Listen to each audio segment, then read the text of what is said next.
to, filling buckets of memories. This is what makes life, life. Yet how much of life are we willing to miss out on? Because even mild hearing loss doubles our risk of dementia. Yes, dementia. Good hearing health is essential to staying engaged and doing what we love. Hear well and stay vital. Get a hearing health check every year. When stress shows up, it can be hard to see. Maybe you can't sleep, or you feel sad and you don't know why. Or maybe it's worse, because stress can knock you down. It can hurt your health and your relationships. If you've lost a job, worry about your next meal, or have trouble making it through the day, we can help. Text STRESS to 211-211 to find us.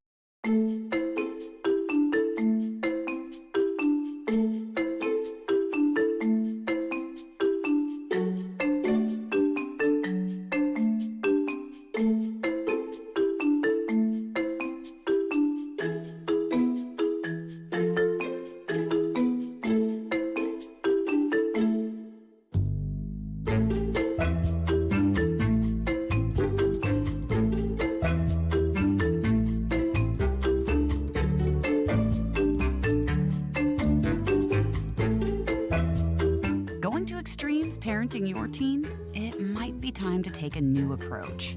Visit boystown.org/parenting. Whether you're the parent of a toddler, teen, or someone in between, we've got parenting guides, articles, videos, quick tips, and even live parent talks with Boys Town experts. Boys Town, take your parenting skills to new heights.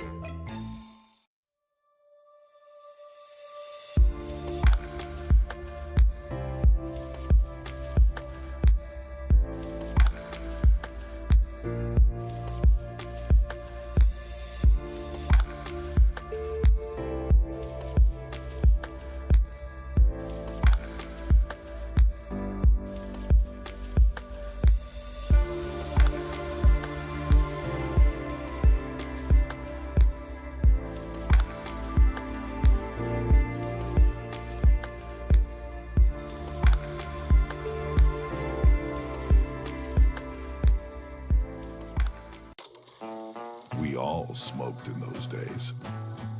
If that was you then, get your lungs screened now.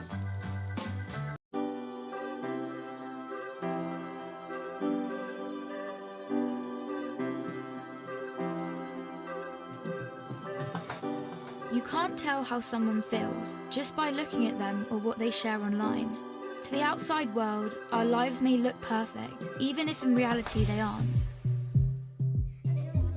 I'm always worrying about doing well at school, and with the end of year test coming up, I'm not sure how much longer I can cope. My thoughts swarm around my head, sometimes keeping me up all night. Some days it's just all too much, and I feel like I'm lost in space. When I did badly on one of my tests, I just about kept it together until I got home. Then I broke down crying in front of my mum. She listened for a bit, and then she told me that, just like physical health, we all have mental health. It's our feelings, our thinking, our emotions, and our moods. She then said that feeling down, angry, and stressed is a normal part of life, just like it's normal to feel happy, confident, and carefree sometimes. We all have positive and negative emotions that come and go based on what's happening around us. These are everyday feelings. Good mental health means experiencing negative emotions. It's not always about being happy.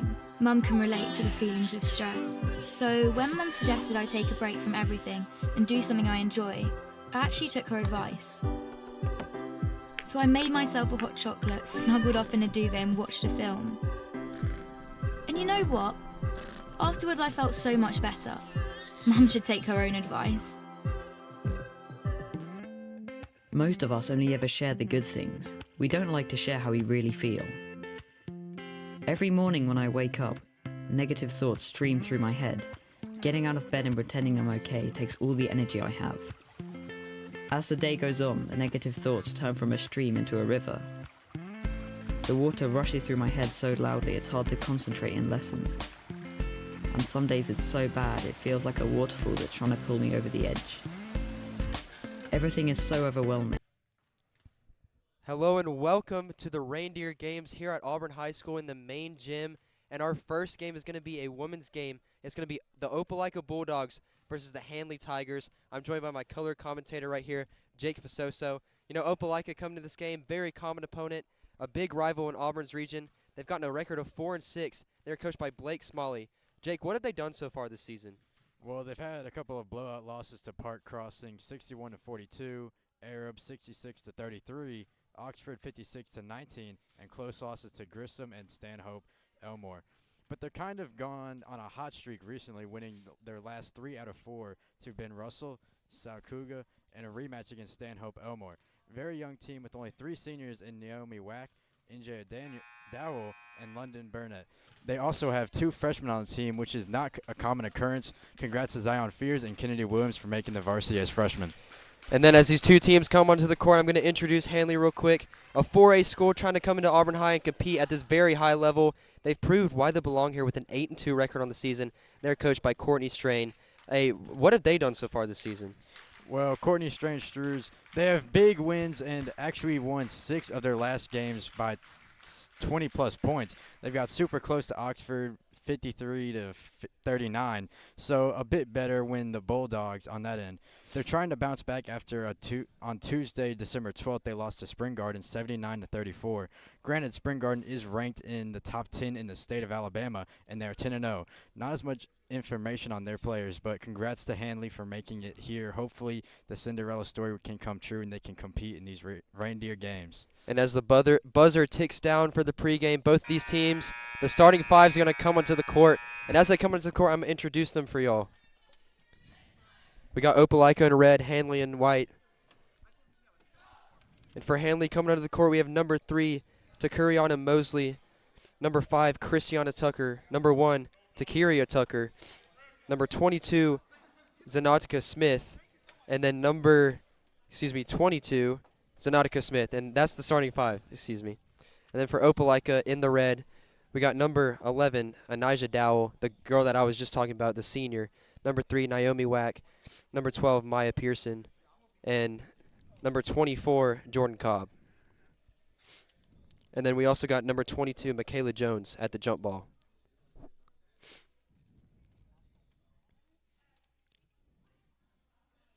These two teams getting settled in. Opelika not coming a very far away to Auburn High School, but Handley having to travel a little bit.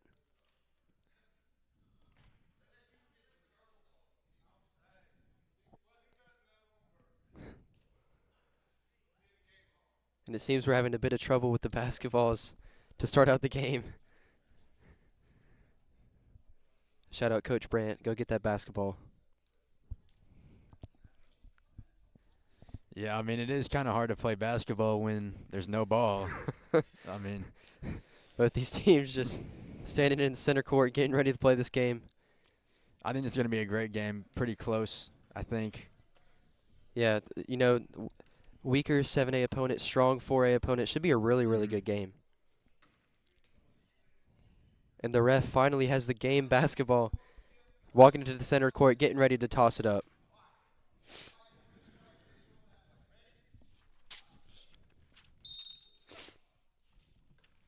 He lobs it up, and that's going to be the Bulldogs getting the ball. And number 12, Maya Pearson, getting started right away with the easy layup. Give her 2 points already on the game. And you hear the Bulldog crowd going crazy after that bucket, cheering for their defense. Passes it out to the wing. Number 1, Takiria Tucker in trouble, getting double team. Passes it out. Opelika playing some strong defense right now, and that's a 3 ball for number 5. That's going to be Christiana Tucker. So 2 very hot starts for both of these teams. A 3 ball missed by number 3, Naomi Wack. And the ball's going to go out of bounds out to Handley. Jake, that was a fast start. Yeah, What did we just see there? That was great. That was a great 3-pointer by Naomi Wack. That was a great 3-pointer. She is a forward, so that's not a very common thing to see with forwards draining threes like that, but that was great. Yeah, she's also one of those senior leaders that you were talking about earlier, trying to lead her team to victory. We're going to see a little man-to-man defense. Passes it in to number 22. Passes it back out to number 5, Tucker, and she's going to barely miss it. But tracking the rebound is the other Tucker, Takiria Tucker, and she gets fouled. She's going to go to the line.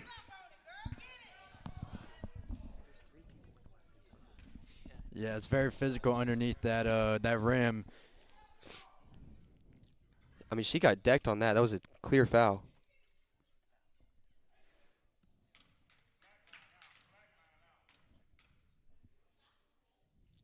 Tucker goes through motions and easily makes the first free throw. –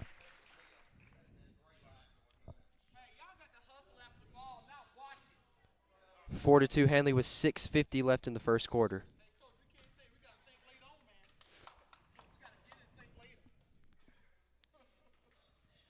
And Tucker swishes the second free throw, putting the Handley Tigers up 5-2 as number 11, Anijah Dowell, takes it up for the Bulldogs. And what a steal by Tucker. She has an easy layup for 2. Now 7-2 for the Tigers. And Takiria Tucker leading her team so far.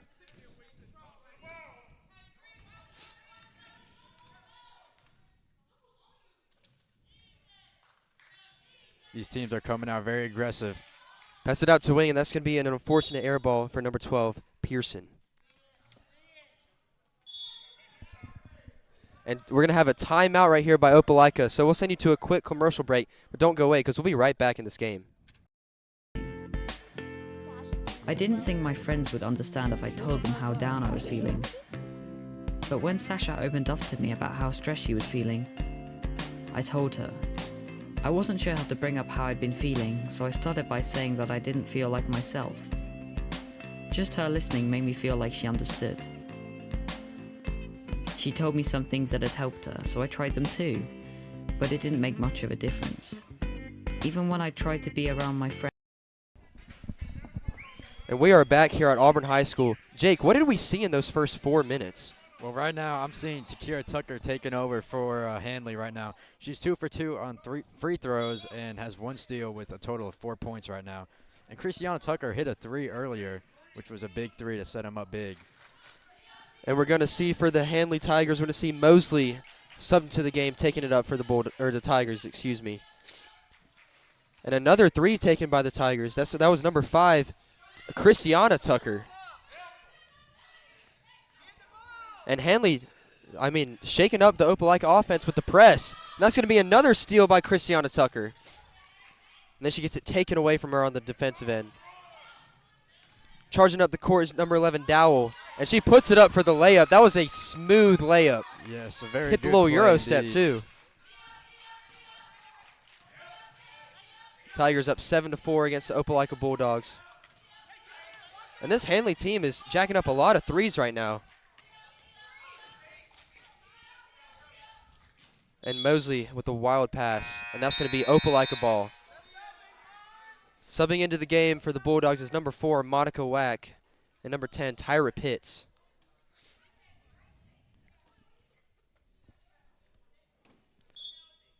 It's Opelika ball down 3 with 5 minutes and 20 seconds left to go in the first quarter.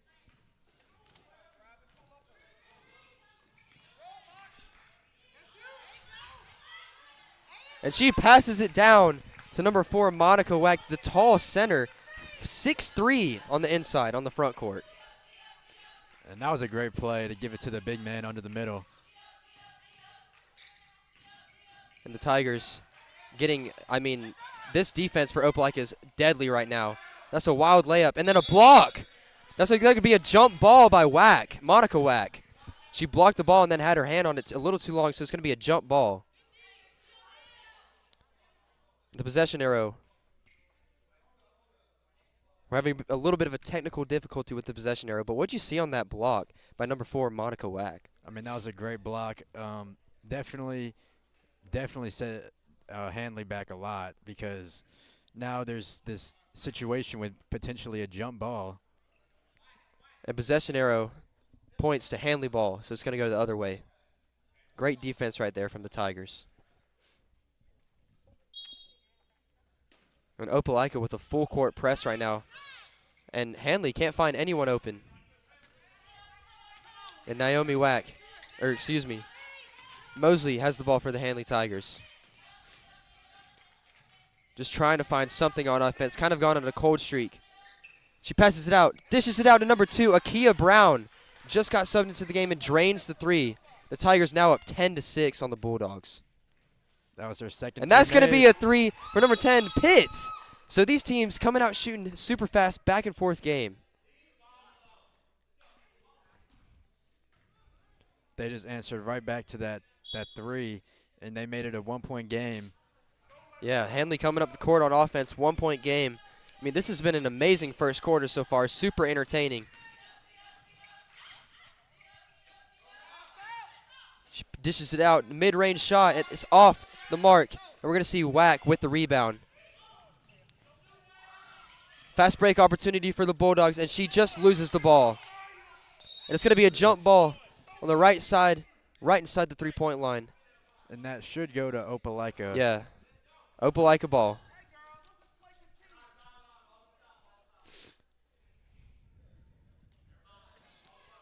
They'll be throwing it in from right behind the goal. Monica Wack posting up, trying to throw it up to her. And great defense right there by number 3, Mosley. And that's going to be Handley ball. So great defense guarding the 6'3" center, Monica Wack. Causing a jump ball right there means that they get possession again, which is great for them. I mean, you're seeing a double team as well on Monica Wack because she's so tall on the inside. I mean, if she tries to post anyone up, she's probably going to get the ball. Yeah, this Opelika hand. Tucker getting double teamed in the front court. Finds number 22 for the Handley Tigers, and it's just off. Wack taking the ball up. Dishes it out to number 11. That's going to be Anijah Dowell again. That's going to be a shove off on number 12, Maya Pearson for the Bulldogs. So Handley getting the ball back with 3:27 left in this first quarter. Both these teams playing super physical defense right now. You're seeing a bunch of double teams, a bunch of movement on the perimeter as well.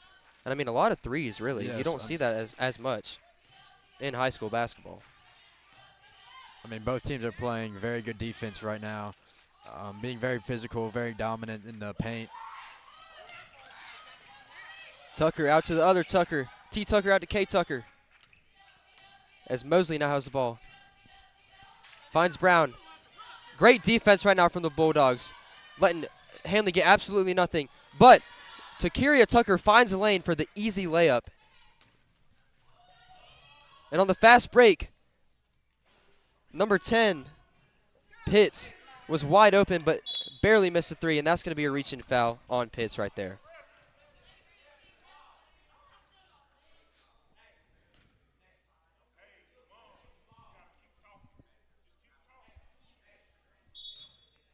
Yeah, this is a very physical game on defense. A lot of reaches and a lot of steals, a lot of blocks. It's very hard to facilitate points in the ball around. And what a spin move right there by number 22. That's going to be Smith. What a spin move right there over the deadly center, Monica Wack. And now the Handley Tigers are up 14-9 with 2 minutes left in this first quarter. As Dowell tries to find a lane on the offensive side for the Bulldogs, it's going to be a shooting foul. Shooting foul on number 5, Tucker.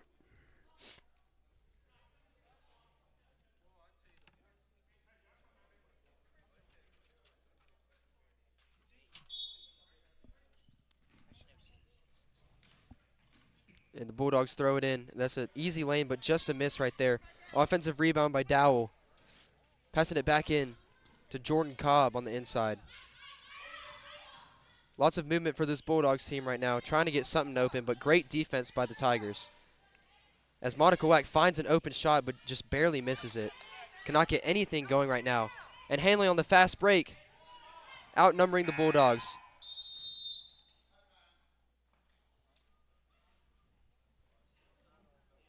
And the refs are having a discussion. We are not sure what's going on right now. But they stopped the game in the middle of a fast break, too. That could have been Handley bucket easily. Yes, I did hear something about an out-of-bounds call, and I think the ref is discussing it right now. And Jake, what have you seen from Takiria Tucker for the Tigers so far? She's been all over the court. Well, I know that she's already had that steal and those 2 made free throws that have really set him up big. But now she has 2 rebounds and a total of like 7 points, and that's really good for them as well. Yeah. And then if you look at Opelika's stats so far, I mean, kind of sharing the load between these 4 players right here. Can you name them for us? Well, Monica Wack has 2 points and a rebound, and Tyra Pitts has 3 points. And Naya Dowell has 2 points and a single steal. Maya Pearson has 2 points and has a foul. Yeah, I mean, for Handley, it's kind of been a different story, you know, relying on Takiria Tucker, relying on their seniors to make plays. But Opelika kind of sharing the load more, a little bit more movement on the outside. But, I mean, it hasn't led to a lead so far.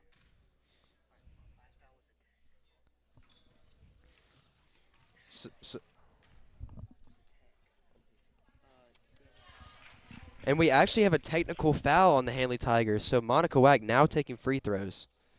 Or excuse me, Naomi Wack. 2 sisters on the team, Naomi Wack and Monica Wack at the power forward and center position. Absolutely towering over this Handley team so far.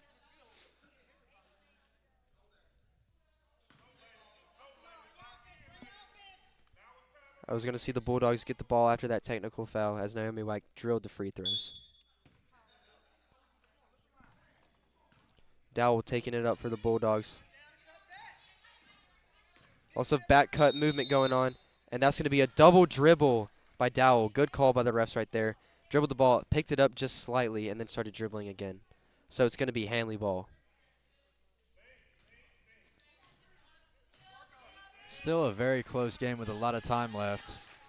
And Mosley taking it up for the Tigers. Gives it over to Takiria Tucker. And what a steal right there. Kind of just punched the ball. That's Anaya Dowell. Anaya Dowell with the spin move and the and one layup. What a play by Dowell right there with the steal and then the and one layup. That is the play they needed to tie this game. Yeah, free throw ties the game at almost the end of the first quarter. What a huge play right there. And she nails the free throw. Now it's going to be a tie game, 14-14 with 1:30 left in this first quarter. Mosley again, the leading guard, taking up the ball for the Tigers. Doing a little will movement. And she finds Takiria Tucker, dishes it out. That's going to be Christiana Tucker finding her sister. And a 2-on-1 fast break for the Bulldogs. And another drive by Dowell right there, just barely misses the layup. And then a second chance just does not go in. And now the Tigers on the fast break. And that's a great bucket right there by Mosley. The point guard for the Tigers making plays, taking the lead for the Tigers. Just under a minute left, Opelika brings it up. And Dowell trying to find someone open. Just not enough movement on the offensive side. As we see Naomi Wack take a three-pointer and it's just off. So on the fast break again, Handley. And that's going to be a missed layup by number 22. It's going to be Smith. And a little questionable call, a little bit of a hit there, but ref did not see it, so we're going to keep playing. And another great drive by Dowell to tie the game again. Anijah Dowell is playing absolutely insane right now, one of the only seniors on Opelika, proving why she's a captain for this team. And Mosley, with 13 seconds left, trying to find someone. Trying to get a last-second shot off to take the lead. Dishes it inside to Smith. And Mosley takes, Christiana Tucker takes the shot. It's going to be a foul. And it's going to be Opelika ball. Foul on the Handley Tigers. We're going to see a sub in right here. We're going to see number 4, Monica Wack, sub into the game. I mean, if you look at Naomi Wack and Monica Wack, I mean, the sisters both just towering over this Handley team. Yes. Both very big. And Dowell with the half-court heave just not get it. And we have a tie game 16-16 at the end of the first quarter. But don't go away because we'll be right back for the second quarter. I felt alone. The things I used to enjoy weren't fun anymore.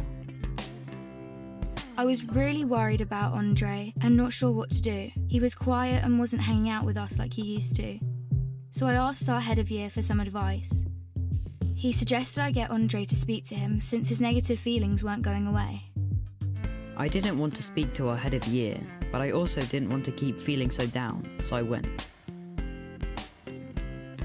He said that sometimes we have overwhelming feelings that can be more intense than our everyday feelings. These feelings hang around for a long time and change the way we feel, think, and behave. They can stop us doing what we want to in life. That's what I was going through.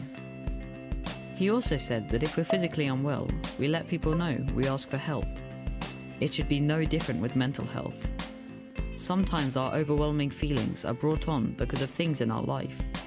Sometimes they happen for no reason at all. After hearing this, I felt much less alone and it felt good to talk. Scientists have found exercise can help when you're feeling low, so our head of year encouraged me to sign up to the school football club, which Sasha was already in. I still have days when the river is there, but now I'm beginning to... And welcome back to the first game of the Reindeer games, the Opelika Bulldogs versus the Handley Tigers. We've seen a great game so far, 16-16. Jake, what have you seen from both of these teams so far? Well, I'm seeing Dowell going beast mode in the paint with her layups. She has 2 steals, 1 for 1 on free throws, and 7 points in the first quarter. And a wild pass for the Bulldogs right there is going to give it to the Handley Tigers. What have you seen from the Handley Tigers so far? I mean, of course, Takiria Tucker, I feel like I've called her name all night. Right in front of us, throwing the ball in. But what have you seen from her tonight? What are her stats looking like? Well, she has 1 steal, 2 rebounds, and 6 points in the first quarter, and 2 for 2 on free throws. Been a pretty good facilitator for Handley, and I think that... I mean, if you look at that stat line, it's really like just she's the spark plug for this Handley team, doing everything for them. Yes, a big-time player for them. Another really fast break by Pitts right there. And the rebound goes to Jocelyn Fuller, subbed into the game, second quarter. And a great pass right there to Smith, but just off on the layup. And Opelika loves to play fast, throwing it down to Wack. Naomi Wack. And Tucker on the fast break, pulling up the mid-range, and it's an air ball. But good hustle right there by Fuller to try to get the rebound. Good fast break defense right there by the Handley Tigers, getting back on defense, not allowing both of the Wacks to get open. She dishes out to number 4, Fuller, and that's just off. Yes, this and is a very Pitts. physical game on defense. Yeah, I mean, very physical so far. And very Pitts little room to move. throws it into the Wack, and it gets stolen. And Tucker on the fast break, 4-on-1 fast break. Is going to take it herself, and I feel like that was a foul. She almost got decked in the face, but no foul card right there. Yeah, that was a bit of a questionable call, but it is going to be Handley ball as they inbound it underneath the rim. And what a pass right there on the inbound. That was Tucker to Mosley for the easy layup. Handley now up 18-16. And as a new player, haven't called her name yet, Maya Pearson brings the ball up for the Bulldogs. What a pick and roll right there, but it gets stolen again. A lot of steals for the Handley Tigers so far. And timeout by Handley as, I mean, number 5, Tucker, was just in a lot of trouble on that wing right there. Jake, what have you seen from both of these teams so far that is making this game so close, 18-16 with 6 minutes left? What have you seen? Well, I'm seeing a lot of physical defense. There is no room to breathe for either team. A lot of contested shots, a lot of hard picks to get around, but a lot of picks nonetheless. It's going pretty good for both teams, and it's going to come down to the wire to who wins this one. Yeah, I mean, before the game as well, you know, you said that this was going to be a really close game, and it has been. What has kept this game super close? Like, what are both of these teams doing on the offensive side, and who's leading the charge for both of these teams? Well, Takiria Tucker for Handley is definitely keeping Handley into this game. She has 7 points and a lot of assists and rebounds. She's definitely keeping us in this game. And Anijah Dowell keeping it in for Opelika. And as Handley's now on the offensive side, Mosley taking the ball up at the point guard position. Almost been in the whole game, it feels like. Her and Tucker called their names a lot. And Handley just trying to get something open, playing it a little slow on offense. Pass dishes it into Tucker, takes Wack to the rim, and, I mean, with that towering premise of Monica Wack, the 6'3" center for the Bulldogs, I mean, nothing really you can do to shoot over her. Yeah, she is very physical underneath the paint and does not let easy layups go. Yeah, we can talk about her height all we want, but she's a physical player on the defensive side as well, Not just standing there. She's actually very athletic as well. Not afraid of contact. Yeah. Willing to do what it takes to make sure they don't make the shot. And Pitts was thinking about the shot right there. And Wack is posting up, calling for the ball. Dishes it out to Dowell, and Dowell with the drive. Dishes it back out to Pitts, and Pitts with the three. In and out. And a kind of a wild rebound right there, but it's off of the Bulldogs, and it's going to be Handley ball once again.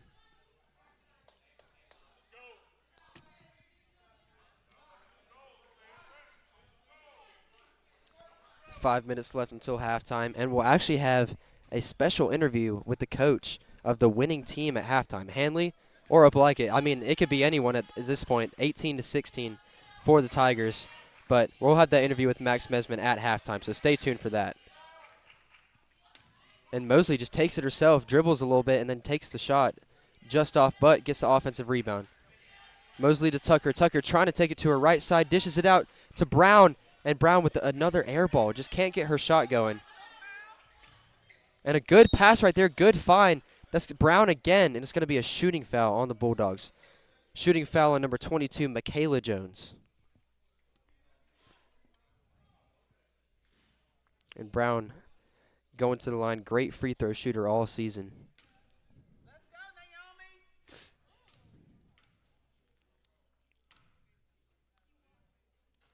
And just a little short, kind of a line drive right there. Not enough power on the shot. First free throw is no good.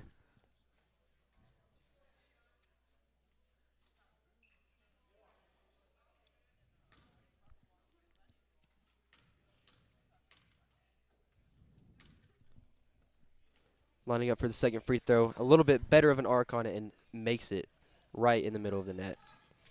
And Opelika down by 3, trying to crawl back into this game, trying to find something on offense. Kind of gone on a cold streak in the second quarter so far. As Naomi Wack taking Tucker herself. Very physical defense right there. Could have been a foul.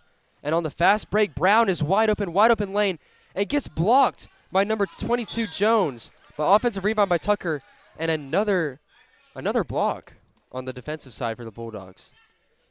Yeah, this defense on both teams are playing extremely well, not letting easy shots go, and that's really what's keeping this game so close right now for both teams. Yeah, in the second quarter, I mean, not a lot of scoring compared to the first. On the inbounds play, trying to find someone. Brown shaking up, finds.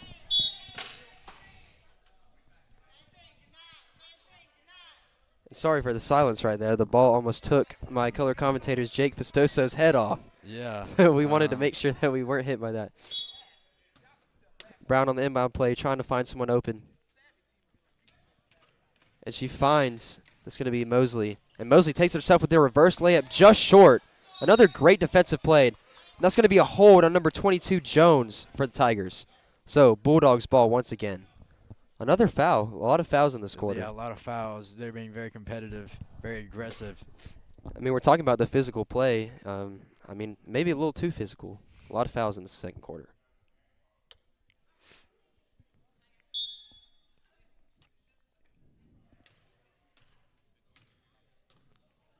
To the viewers just turning in, we got a good game here, 19-16 for the Handley Tigers against the Opelika Bulldogs. Around 3.5 minutes left in the second quarter.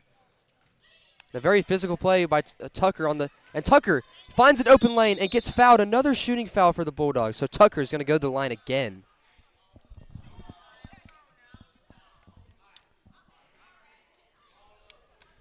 And that was a great play by Takira Tucker to keep going in for the drive and try to muscle through that tough defender.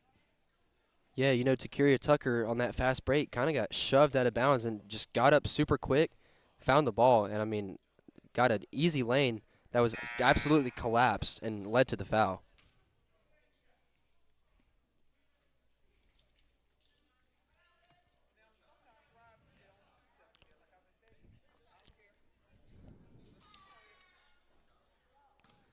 And I'm actually told that Takiria Tucker now has 3 steals on the game. Not something you see a lot in high school basketball.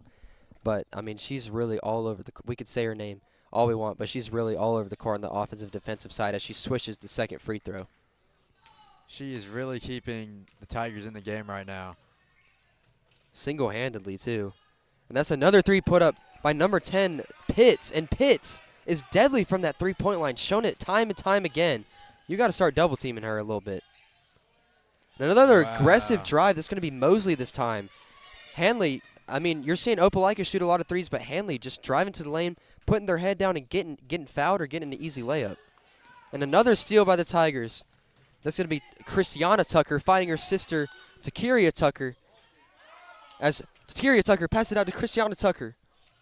And it's just off. As Christiana Tucker gets her rebound and gets the putback layup. So the Tigers now up 25-19. It's a great game so far. I can't wait for the fourth quarter. I mean, if it's like this, it's going to be an absolute must-listen-to game. As Christiana Tucker with another steal, taking it herself, 2-on-1 fast break, and just misses the layup. A little upset about that one. On the opposite end, you're going to see Whack dish it. That's going to be number 24, Jordan Cobb, with her, I believe, her first points. Yeah, her first points of the game. So, I mean, Jordan Cobb coming out to play as the power forward junior. And an arrogant pass right there by number 2, Brown, leading to the Opelika fast break. And Pitts almost shot another 3. But she finds Dowell, and Dowell with another drive to the lane. That's her 4th time doing that. And this is now a 2-point game, 25-23. Yes, Opelika is going on a very hot streak right now. Scoring 5 points in 2 possessions. Scoring a 3 was big time for getting their confidence up. And Mosley dishes it out to Brown, and Brown just off. A little frustrated with that wide open shot. And an aggressive layup right there. It hits off the top of the rim. As Tucker's wide open for the midi. And it's in and out, toilet bowl shot. And number 22, Smith gets the offensive rebound, and then it's going to be a jump ball leading to the Handley Tigers keeping it on offense. As we're going to see number 32, Zion Fears, the freshman on varsity for the Bulldogs sub in. And number 4, said her name a lot, Monica Wack, the 6'3 center. Handley throwing the ball in from behind the goal. Trying to take this lead has been cut down to 2. As Tucker takes it in for the layup, triple teamed, and just hits the backboard. As we're going to see almost a full court pass from Dowell to Wack, and it goes out of bounds. A lot of mistakes for both these teams, too. A lot of turnovers. You're seeing a lot of steals. A lot of just, ill-advised passes, really. Yeah, I'm definitely seeing a lot of that. A lot of, missed shots, non-open shots. I'm seeing a lot of bad passes. Yeah, a lot of open shots missed, but then, a lot of contested shots made. It's been very strange. That's going to be another jump ball. Great defense right there by Jordan Cobb, leading to the Bulldogs getting possession again.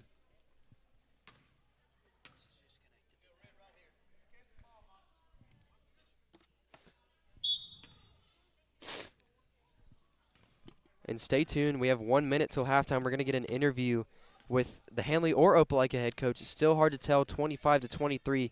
Could be really anyone winning at halftime. As Dowell trying to find someone open on the offensive side. Dowell gets the ball back, driving inside, blows by her defender, and it was blocked, tipped, so it's going to stay Opelika ball.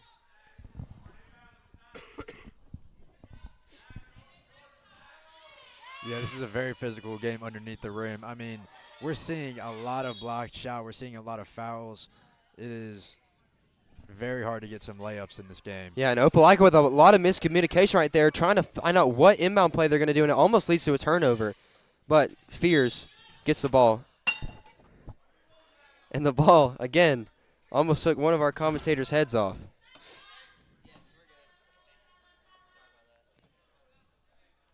As Opelika is going to retain possession off of that tipped pass.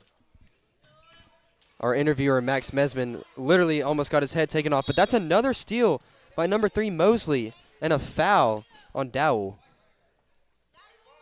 So Tucker about to throw the ball in for the Handley Tigers. 36 seconds left in the first half. Great game so far. Very high scoring, too, for high school basketball. Mosley finds Tucker wide open. That's going to be another foul, and Tucker going to the free throw line again, a little bit shaken up, but she's going to get up, and she's going to shoot 2 free throws. This Opelika defense is not relenting. I mean, she was just wide open right in the center of the paint, too. Just no defense right there. These are her 5th and 6th free throw attempts of the game. Money, as always, 5 for 5 so far, making her shots count.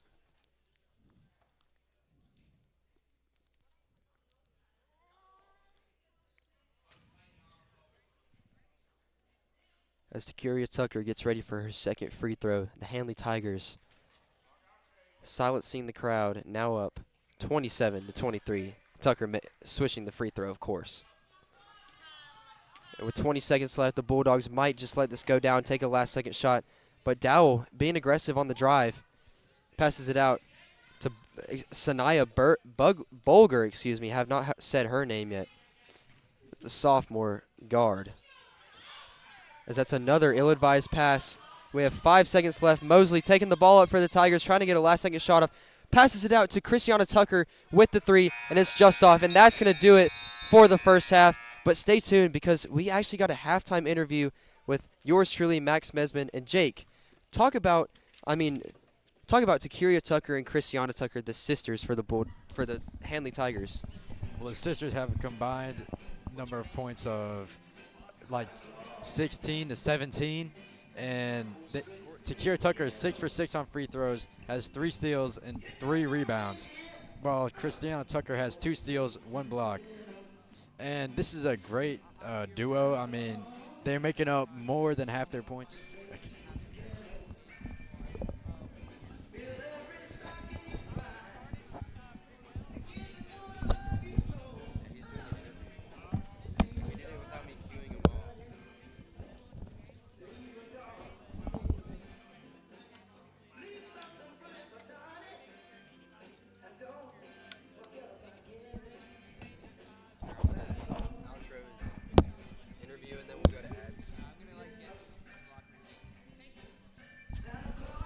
And thank you, Max Mesman, for that interview with the Handley head coach, Courtney Strain-Screws. Handley going into the half up 27-23. We're going to roll some ads, but we'll be back for the second half.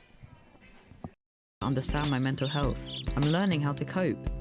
Our head of year reminded me that my friends, family, teachers, and lots of others at school are there to help just as much as he is. I had no idea the people around me could be so understanding. And while it's not always easy to talk about my mental health, the person I'm talking to might be able to help. If you don't feel like talking, that's fine. You could try writing, sports, reading, art, music, playing with your pet, whatever makes you feel better. If you're the person someone talks to when they're struggling, just listen with no pressure or judgment. You don't have to have the answer. If you feel unsure about anything, you can speak to a trusted adult. Talking about mental health doesn't have to be difficult. After all, it's something we all have.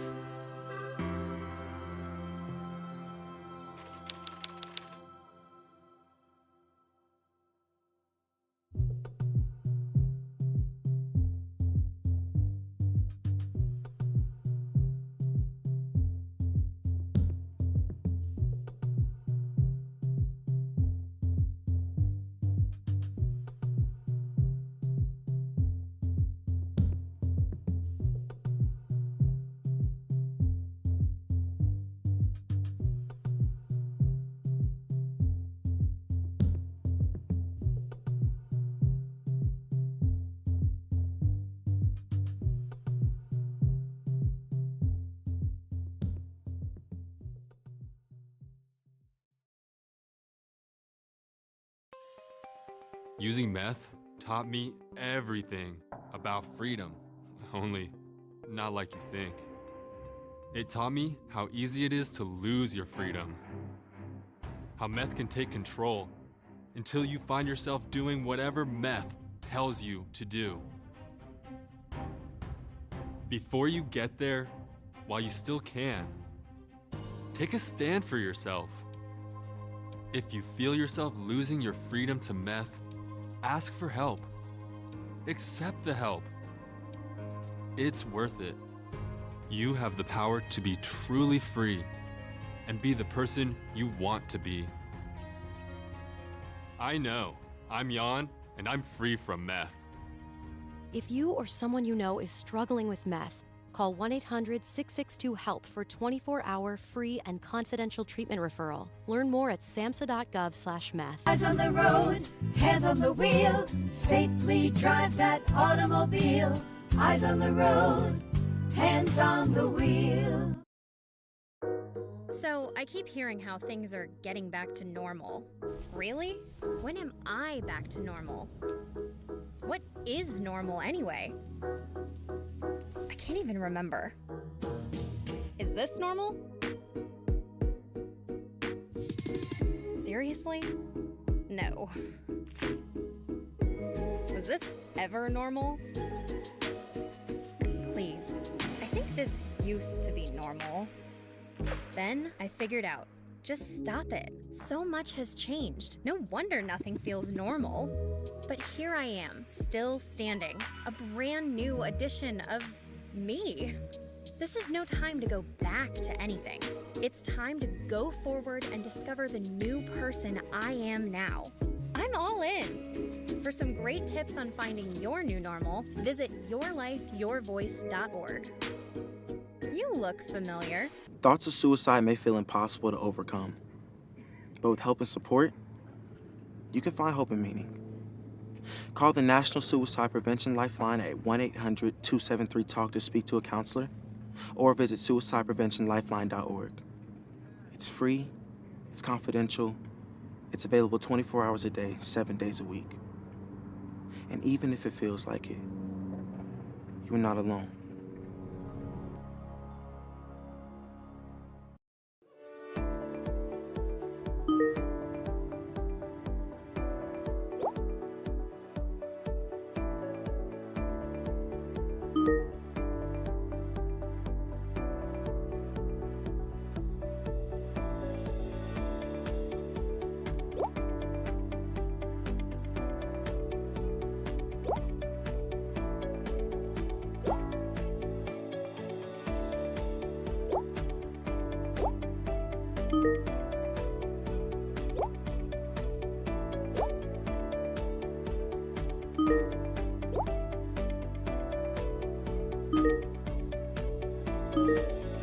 All currently serving military vets or immediate families of troops killed in action, VetTix is for you.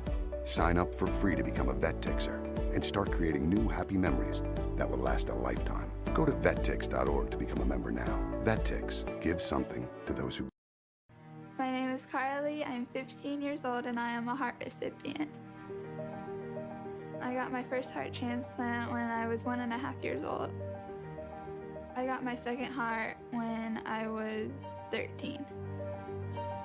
When I step out on stage, I think I'm communicating with people.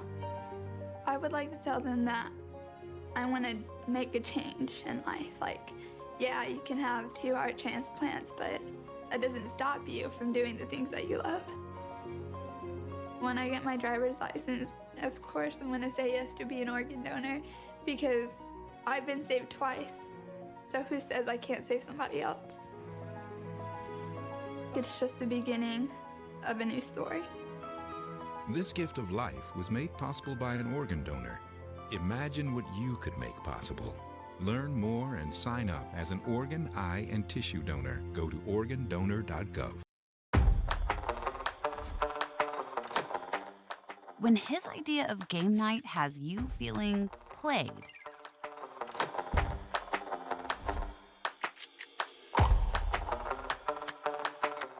or your teacher's pet has become unleashed.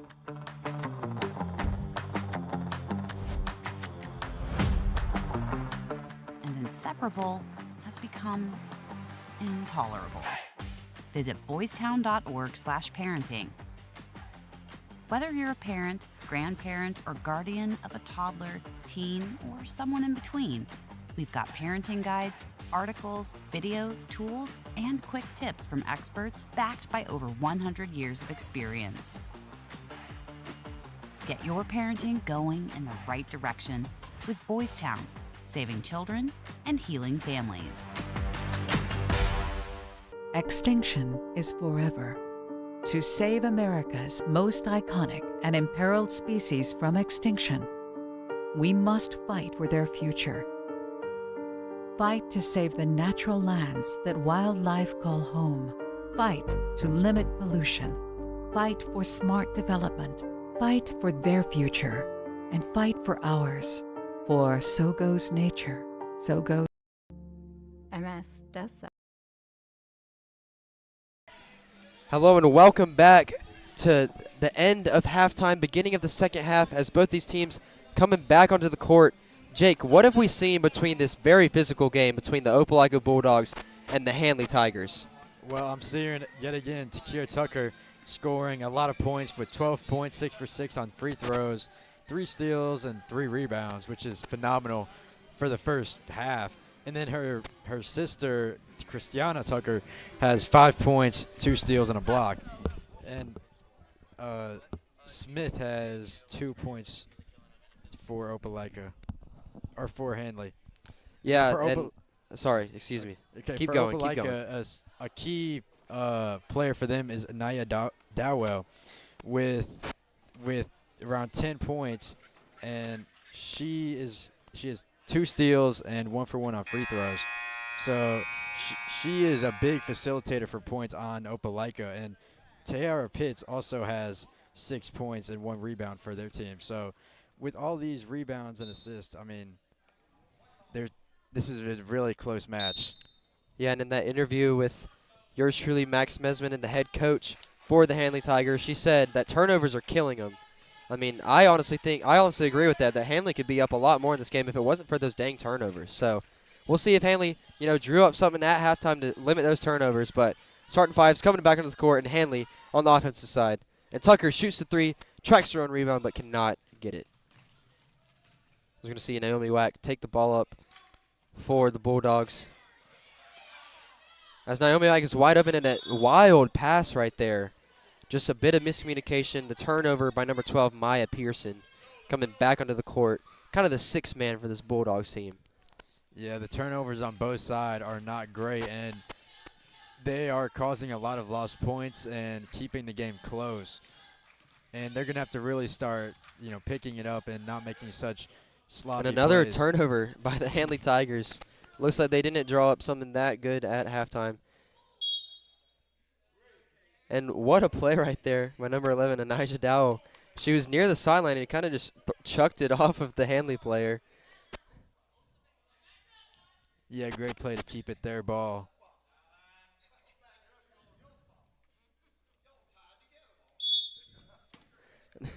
And Naomi Wack throwing in the ball for the Bulldogs.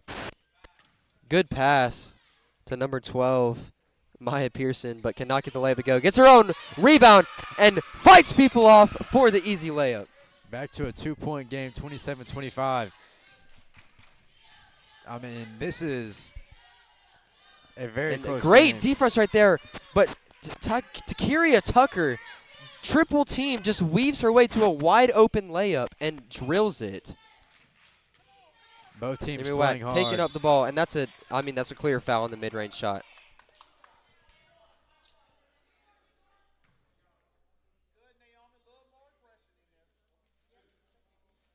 That foul is going to be on number 5, Christiana Tucker. Both the Tucker sisters, making a splash in this game right now.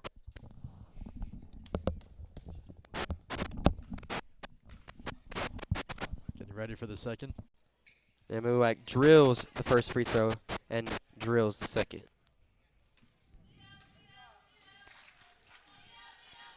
Back to a 2-point game. Opelika down 2, 29-27.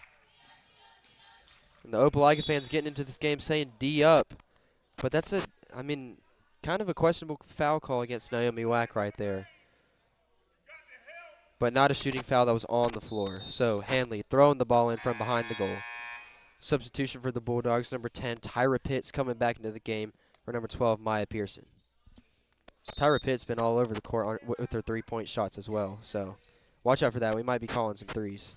as that's a 3-shot right there by Mosley, and it's just off, but an offensive rebound and an easy layup, but just missed again. So another open shot just not taken advantage of. And Pitts over to Naomi Wack, shoots the 3 and almost drills it, but what a rebound right there by Cobb. Passes it back out to Dowell, and that's just off again. So Opelika with 2 chances for a 3, and it just can't go down right now.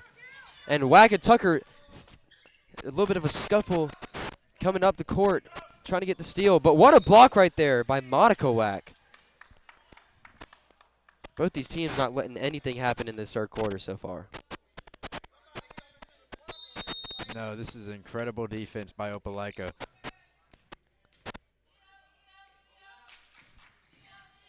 Mosley dishes it out to Brown. Mosley gets the ball back, trying to drive, dishes it out to Tucker, and that's another 3 ball for the Tigers. Underneath the legs. Christiana Tucker with the 3 ball to put the Handley Tigers up 32-27. Pitts was thinking about another 3. Instead drives, and that's going to be a shooting foul on number 2. That's going to be Brown.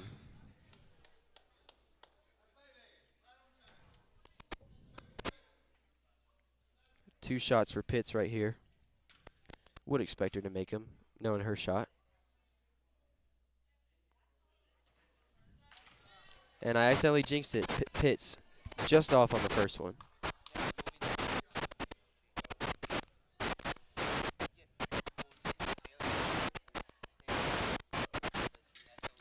As Pitts drains the second free throw, we're going to have Handley.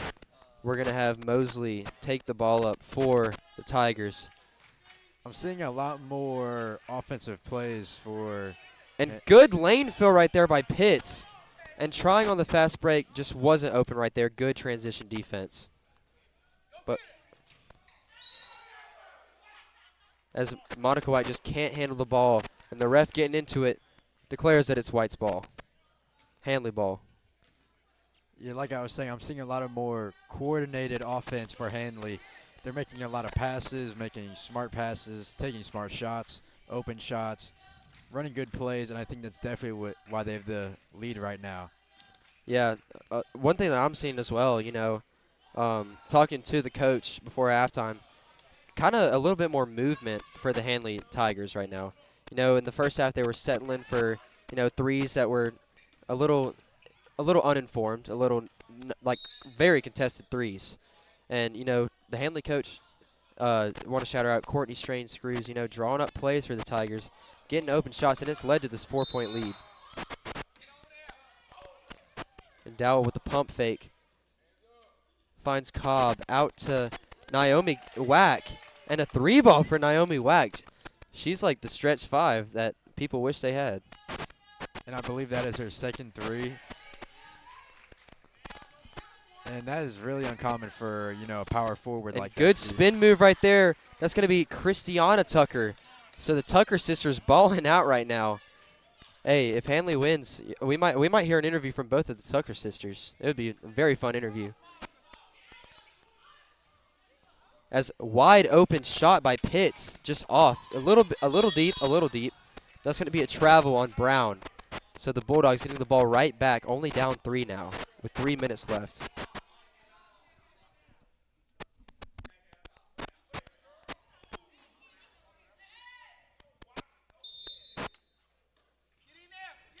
Monica Wack throwing in the ball, finding her sister Naomi as Monica is wide open, and she actually got hold on the arm a little bit. As Cobb puts up an ill-advised shot, falling down. And then Tucker on the fast break, taking on Naomi Wack, gets absolutely swatted. And Wack on the fast break, out to Cobb, out to Pitts, and Pitts with the easy layup. What a great fast break right there for the Bulldogs. Very well executed. And Brown, wide open, just mishandles the ball. So another missed opportunity for the Tigers. Going back to that fast break, that was a lot of great passing by Opelika, a lot of smart plays. They are not afraid to pass the ball to whoever has the open shot. Yeah, no selfish play on that fast break for sure. That was basketball at its finest. As Dowell bringing the ball up for the Bulldogs. Only down 1. Got this lead cut down to 1 with 3 minutes left. As Naomi Wack with another bucket. Naomi Wack proving why she's a sophomore on the varsity team. Opelika takes the lead, 35-34, I think, for the first time in the game. Yeah, like you said, Opelika with their first lead of the game. I'm pretty sure it's their first lead of the game. You know, been down all game. As Mosley calling the play. Trying to find an answer to this Opelika surge. Passes it out. And another bucket right there by Christiana Tucker. Answering right back. Handley takes the lead, 36-35.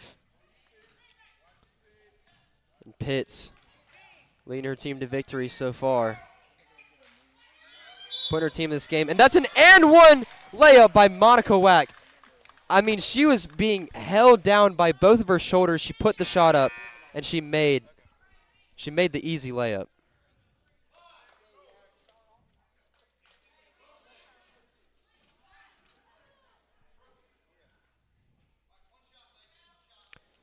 We're going to have one shot for Monica Wack.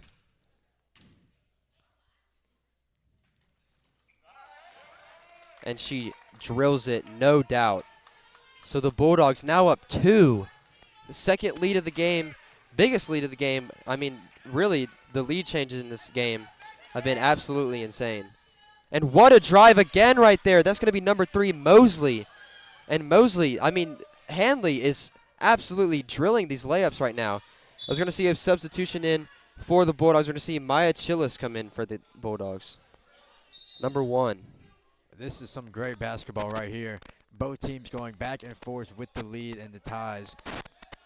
Scoring after each other. I mean, it's really great, man. It's going to be Opelika's ball.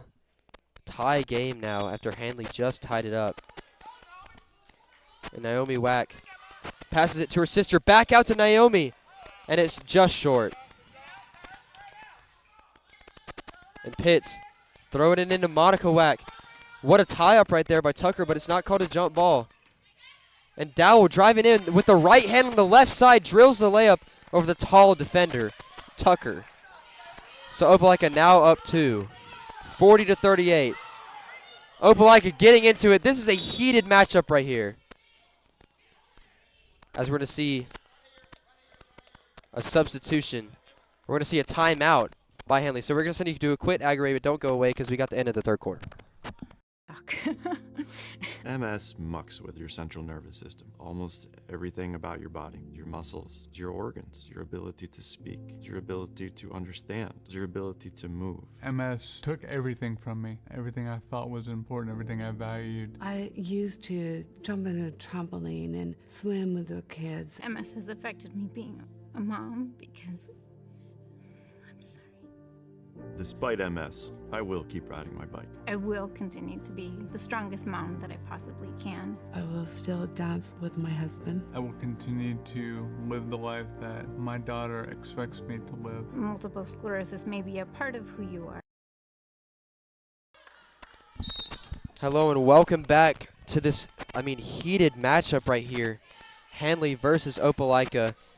As Handley on the offensive side has Mosley with the drive and a shooting foul right there. That's going to be on number 3. It's going to be Naomi Wack. So Handley going to the line for 2 free throws, trying to tie up the game. Going to the free throw line is number 22, Smith.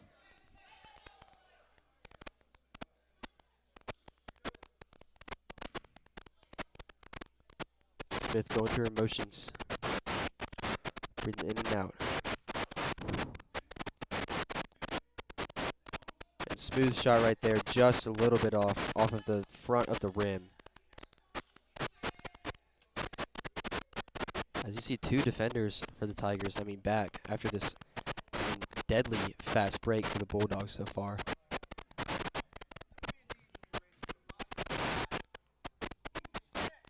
And Smith sinks the second one to make it a 1-point game. Now 40-39. And Dowell taking it up for the Bulldogs. Finds the other sophomore on the team, Sanaya Bugler. And a double dribble by Bugler right there. Ill-advised turnover.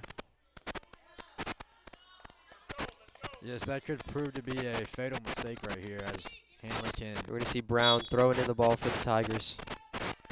Handley could take the lead here. Passing it to her point guard, Mosley. As Mosley with the drive, dishes it out to the midi for Smith, and it's just off. And Opelika on the fast break with Naomi Wack leading the charge. Bugler trying to find someone open, finds Dowell, and Dowell down to Monica Wack. Wack out to Dowell, and Dowell just off on the mid-range. And on the fast break, 3 versus 1, ill-advised drive right there. Tucker just gets the ball ripped from her. And Dowell fouled on the pass to Monica Wack. And they're going to call a shooting foul on that. And the foul is on number 1, Maya Chillis. This has been a very competitive quarter for both teams as they nearly doubled what they made in the entire first half. And they are both, getting fouls, both playing hard. I mean, this is going to be an entertaining finish as we near down the end of this third quarter, and Dowell drains the second free throw. We're going to see another sub in. We're going to see Jones come in for Dowell. So Dowell getting a little bit of a breather, but I'm sure she'll come back in the fourth. And Handley, can, with 20 seconds left, can take this thing down however long they want. And Mosley calling the play. Finds Smith. Smith trying to find someone open. Passes it out to Tucker, number 1 Tucker. Tucker finding Smith. What pressure right here by the Bulldogs, not letting anything get open.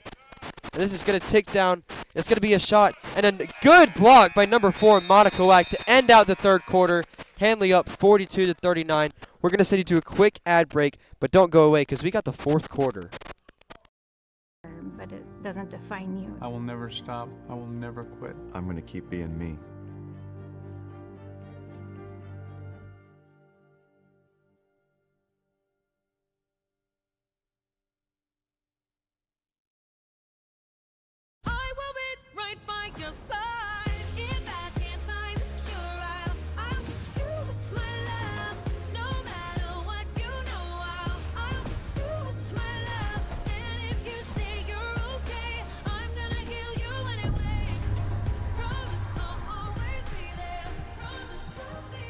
Yes, women can have it all, including heart attacks. Know the signs. Heart disease is the #1 killer of women. Get heart checked.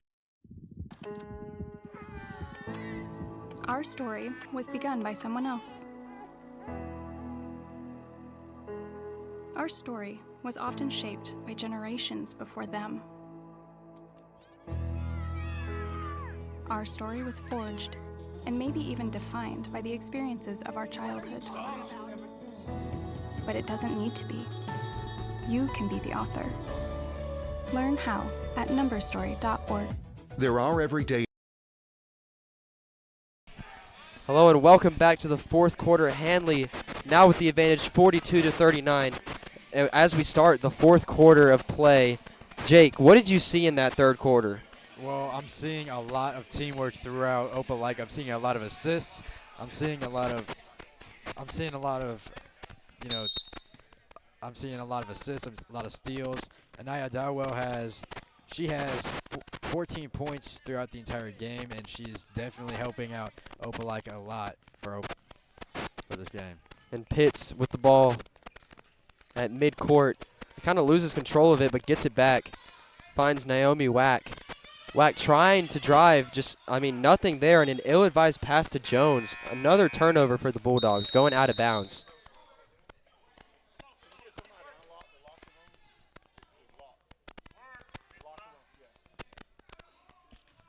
And Handley coming back on the offensive side.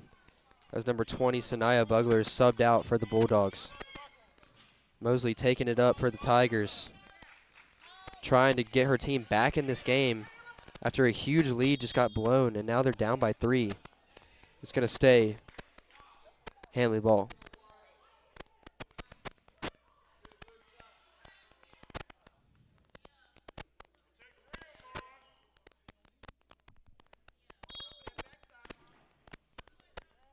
And Tucker inbounding the ball to Brown. Handley trying to find an answer on offense. And what a pickpocket right there by Pitts, but it's just taken back by the Handley player. And Mosley, I mean, trying to find, what pressure by the Bulldogs on defense right here. Nothing is open at all. Opelika is Tucker playing trying to find really a lane. good defense right now. And a wild pass by Brown right there. Hit her own bench player. So Opelika now up by 3 with the ball with 7 minutes left.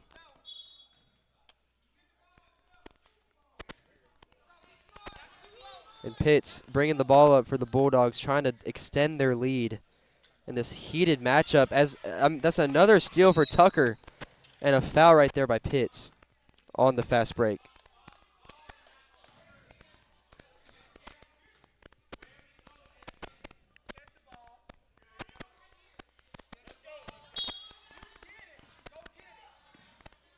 And Brown throwing it into Mosley. Mosley trying to lead her team. Double screen right there. Mosley kicks it out to Tucker. And Tucker, just another ill-advised layup right there. And that's going to be Opelika ball now. Great defensive effort by Opelika to just not allow any points for like 2 minutes. It's been a really good defensive run for them and pretty good offensive run as well. That last possession, too, was like a minute possession, and they got absolutely nothing. Turned the ball over. And just a mishandled dribble right there by Naomi Wack, but they get the ball back, and she's going to drive on Tucker. And with the layup, puts it in. Contested layup for Naomi Wack. That makes that a 2-possession game. Opelika She now has 12 points. 39. And on the other end, Handley responds right back with the layup.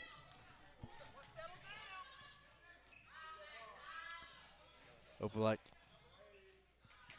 And Pitts tries to throw it in to Monica Wack, but it's just another turnover.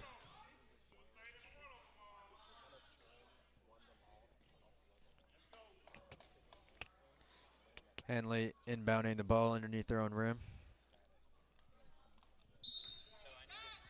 Handley trying to find an answer right now. You know, they got that fast break response layup, but, I mean, the last 2 possessions have been absolutely locked up. Got to draw something up. Putting pressure on the Bulldogs, putting pressure on everyone right now. They're Tucker down with 3 no one open points right now, and and good drive, good strong drive right there by number 22 Smith. That's going to be a shooting foul. So Smith's going to go to the line for 2 free throws.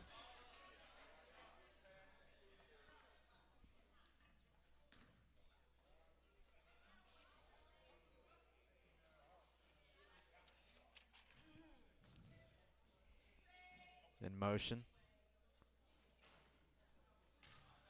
And just off on the first one.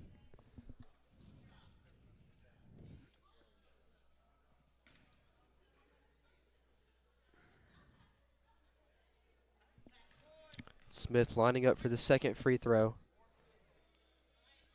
Pressure's on, and it's just short. It's going to be a lane violation.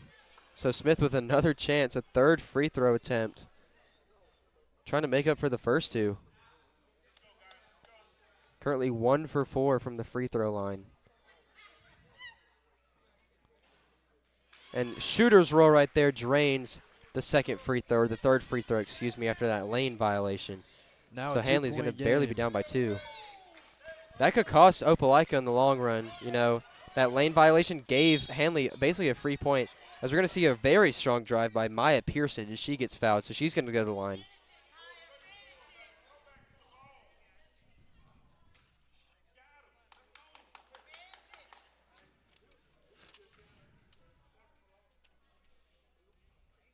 Makes the first one.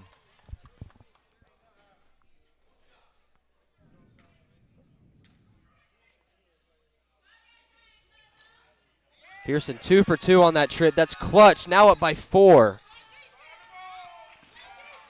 And Mosley on the response possession Handley looking for Wild some passes quick right now, points barely right being now. caught. Tucker finds her sister. T. Tucker just having trouble handling the ball, and great defense right there. This is going to be a jump ball, but possession arrow goes towards Handley.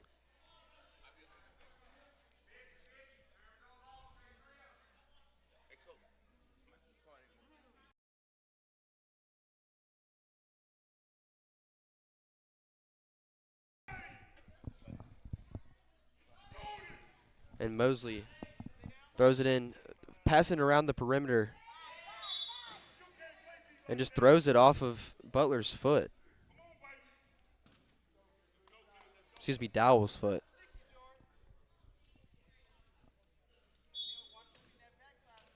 Handley needs to make up some points here.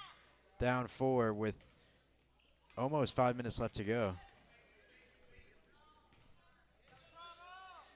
Mosley finds Brown, throws it in to Smith. Smith back out to Mosley. Nothing open right now, and Mosley with the drive and the floater. Just nothing there, and great interior defense by the Bulldogs leads to the jump ball, and the Bulldogs getting the ball back. So another turnover by the Tigers right there.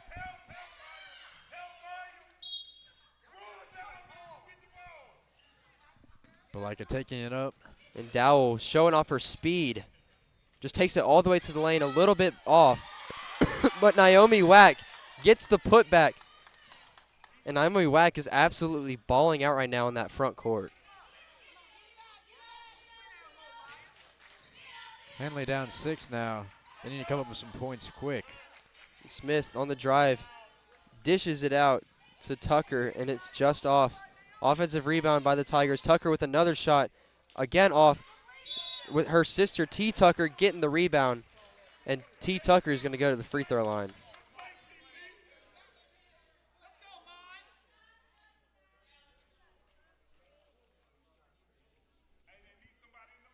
And Monica Wack getting ready to come into the game for the Bulldogs again. Her and her sister Naomi, absolutely deadly duo at the power forward and center position. And it's proving in this third and fourth quarter, absolutely nothing in the paint as T. Tucker drains the first free throw.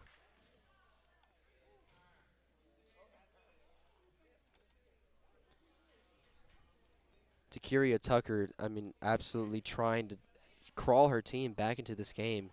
Seemed like all the momentum was going towards Handley. Then the second half started, and Opelika came out shooting that thing.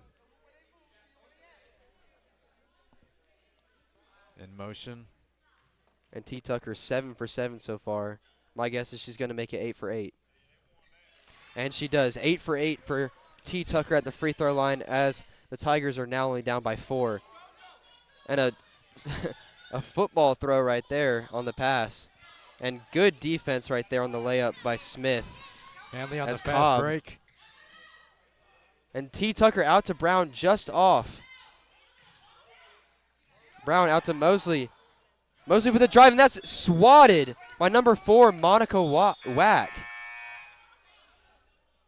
So Opelika, like I said, absolutely deadly duo at the power forward and center position, not allowing anything in the interior.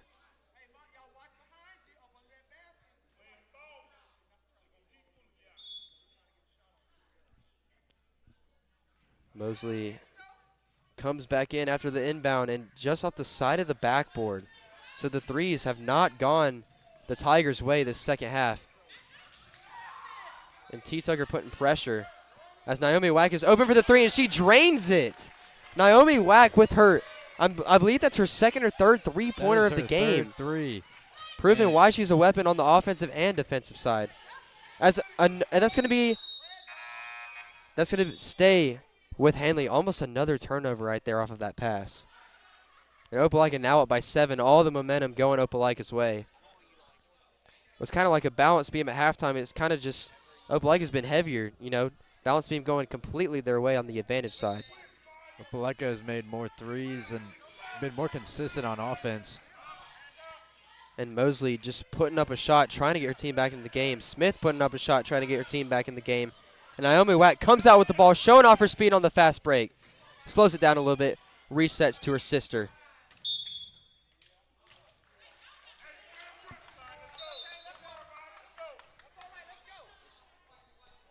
That's going to be another turnover by the Bulldogs. So Handley ball. We're going to see a quick timeout taken by Handley. So we're going to take a quick ad break, but don't go away because we got the end of the fourth quarter coming up. Actions to help prevent the spread of respiratory diseases. Wash your hands. Avoid close contact with people who are sick. Avoid touching your eyes, nose, and mouth. Stay home when you are sick. Cover your cough or sneeze. Clean and disinfect frequently touched objects with household cleaning spray. For more information, visit cdc.gov/COVID-19. This message brought to you by the National Association of Broadcasters and this station. The life of every child is precious beyond measure. If you care for a child with a disability and have limited income and resources, help is available. Children with a physical or mental disability or who are blind may qualify for monthly cash payments through the Supplemental Security Income Program, or SSI. The program provides help to meet basic needs. All right. Welcome back to the end of the fourth quarter in this, crazy game so far. You know, Handley had all the momentum, but then Opelika just came out in the second half, and now is a 7-point lead. And Handley on the offensive side trying to find something as Mosley puts it up over Whack and drills the layup. So we're going to see Handley start playing some full court press. Not late enough to start fouling, but aggressive defense right here as Pearson chucks it to Dowell out to Whack. And Naomi Whack passes it to her sister, but it's an ill-advised pass, and Brown gets the steal. And that's going to be a foul for a hold on Naomi Whack. So Handley gets the ball back, only down 5 now. Down 5 with 2 minutes and 15 seconds left. There's still a lot of time to make a comeback here without having to foul.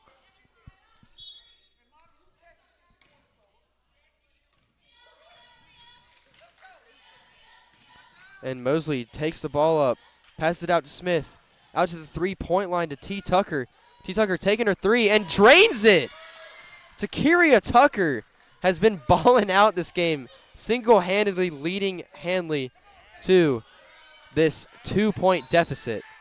And timeout by Opelika. We're going to keep it here.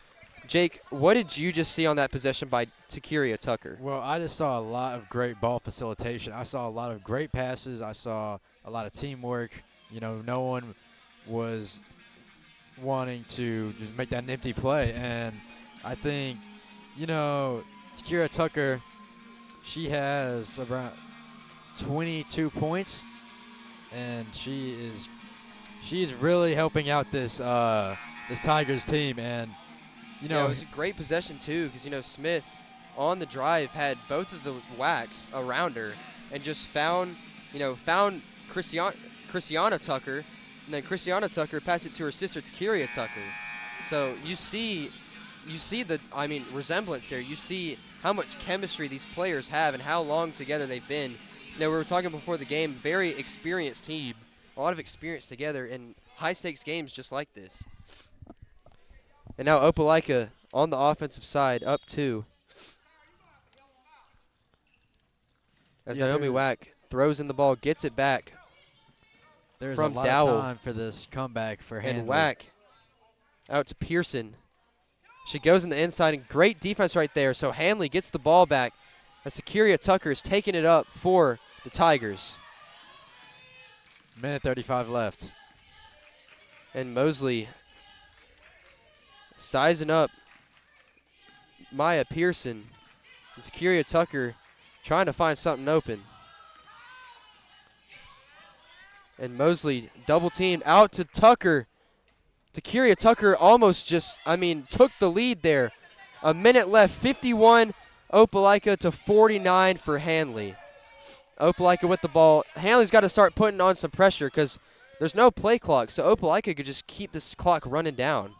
Yeah, they are definitely trying to slow this down. As Naomi Whack gets the ball out to Pitts. And Dowell was just holding the ball. Like I said, just holding the ball as long as they can. If you're Handley, you got to start double teaming here, start fouling, and that's exactly what Takiria Tucker does. She fouls Pitts. No bonus yet for either of these teams Opelika only at 4 fouls, and Handley only at 2. So if you're Handley, you can start you can start playing super aggressive here with only 2 fouls. I mean, absolutely. With only 46 seconds left, they need to try to get the ball here. And Dowell just fouled right there. Great defense at first, but then it just got a little too aggressive and leads to the foul on number 3, Mosley. Yeah, she absolutely needed to do that to stop that drive, as that could have been the final nail in the coffin for them. And Monica Wack getting ready to throw in the ball for the Bulldogs. Finds her favorite target, Anijah Dowell. They got to start settling down here, you know. If you can hear the fan behind me, you know, they're saying settle down, as we're going to see an anxious timeout right there for the Bulldogs coach. And, I mean, the pressure put on both of these teams so far, you know, Handley at the end of the first half had the lead, and Opelika was trying to crawl back, but now it's a different story. Handley trying to crawl back. So if you're Handley here, you got to start playing aggressive. What have you seen from Opelika so far this entire game that really just kind of flipped the switch and gave them the lead, now up 51-49? Well, I definitely saw a difference in production on offense. They were making great plays and great passes, and also they were making threes. They were making a lot of threes from Naomi Wack, that power forward, and, you know, she's made 3 or 4 threes. And Tiara Pitts has also been a huge help with making some threes as well. So that's really what's been helping them, is just scoring points effectively and often. Yeah. They run plays very well and take care of the ball. I want to shout out the coach for the Bulldogs, Blake Smalley. I mean, after that first half, you know, it kind of looks brim. Like me and Max, the interviewer, were talking about, you know, I mean, it's almost guaranteed that we're going to interview a Handley player. But Opelika flipped a switch at halftime, and he has rallied these girls to, I mean, take the lead now. But it's still not over. So we'll see what happens with 34 seconds left. Absolutely. Naomi Wack. Oh, it's stolen. It's stolen by Mosley. And it's off of the Opelika player, so it's going to be Handley ball with 31 seconds left. We're going to see a substitution. We're going to see Christiana Tucker come into the game for number 4, Jocelyn Fuller. We knew it would come down to this final drive this whole time. This has been a great match between the teams, both playing very hard. But this is it. With 25 seconds left, Handley down 2. This is masterclass basketball right here.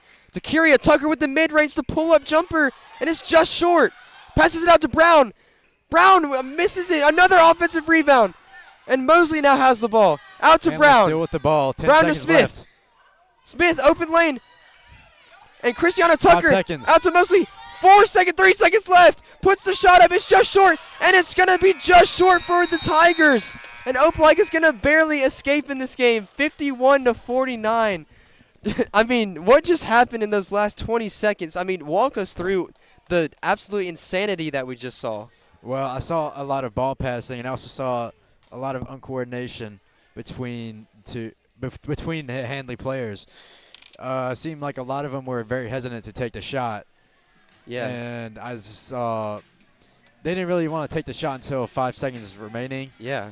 And I think that they should have tried to set up some plays to get at least someone open, because they had 2 rebounds underneath the paint, which really helped them, but they just couldn't make the play. But it was a great game between the two teams. Both played hard. A lot of key players. Yeah. We're going to send you to a quick ad break, but we'll be right back with an interview from Max Mesman, joined by both of the Wack sisters and the head coach for the Bulldogs. For food, clothing, or a place to live, and disability-related needs. It's money that can make a meaningful difference.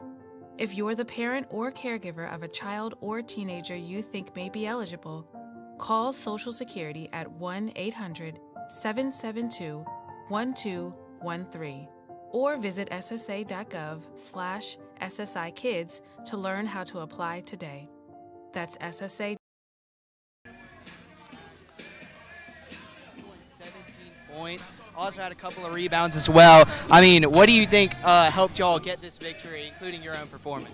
We had to come back in the second half and just play better defense and move the ball on offense. And I had do my job on being one of the scorers and score more in the second half because I didn't in the first half. And what are y'all looking forward to? Y'all are now 5-6, big win today against a very good Handley team. What are y'all looking forward to the rest of the season? To keep getting better and to win areas. All right, thank you so much for this. .gov/SSI Kids. It's real help. I'm here after the game with head coach Smalley for the Opelika Bulldogs. Y'all came out with a win here today, 51-49. Y'all were losing at halftime, actually. What helped your team come back today? I think the biggest thing was just kind of staying together, staying the course, and correcting a few things. Gave up a few too many offensive rebounds, and we were doing that earlier. We didn't give up as many in the second half. We kind of settled down and started moving the ball a little better and knocking down some open shots. Thank you so much, Coach. I'm going to let you get with your team. Okay, appreciate it.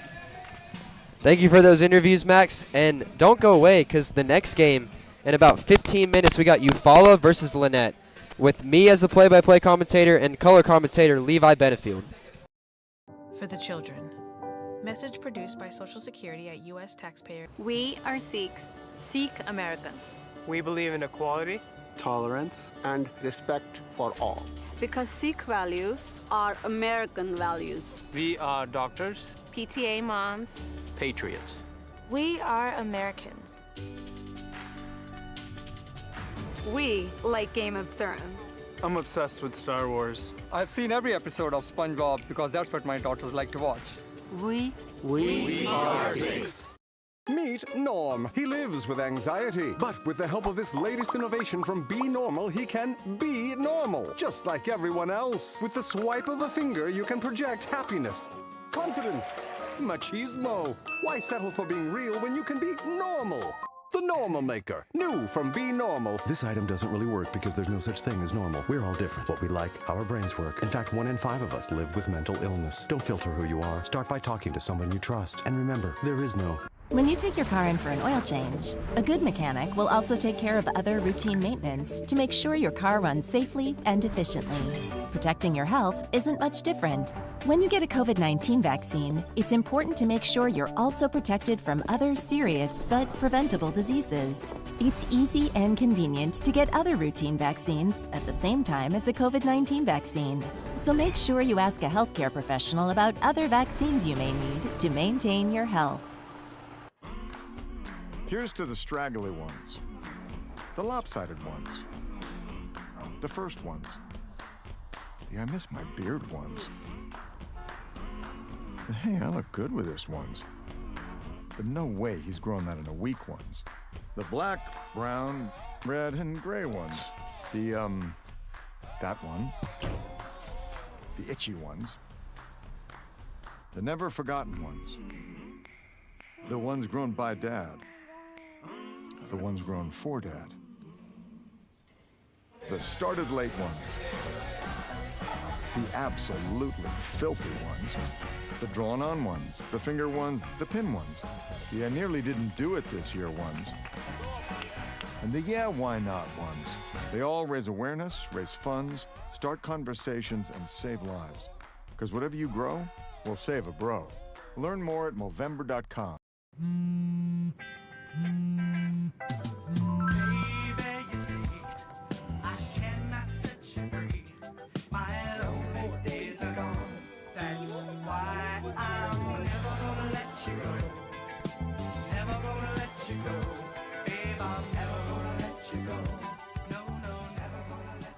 Here you go. Thank you. Thank you.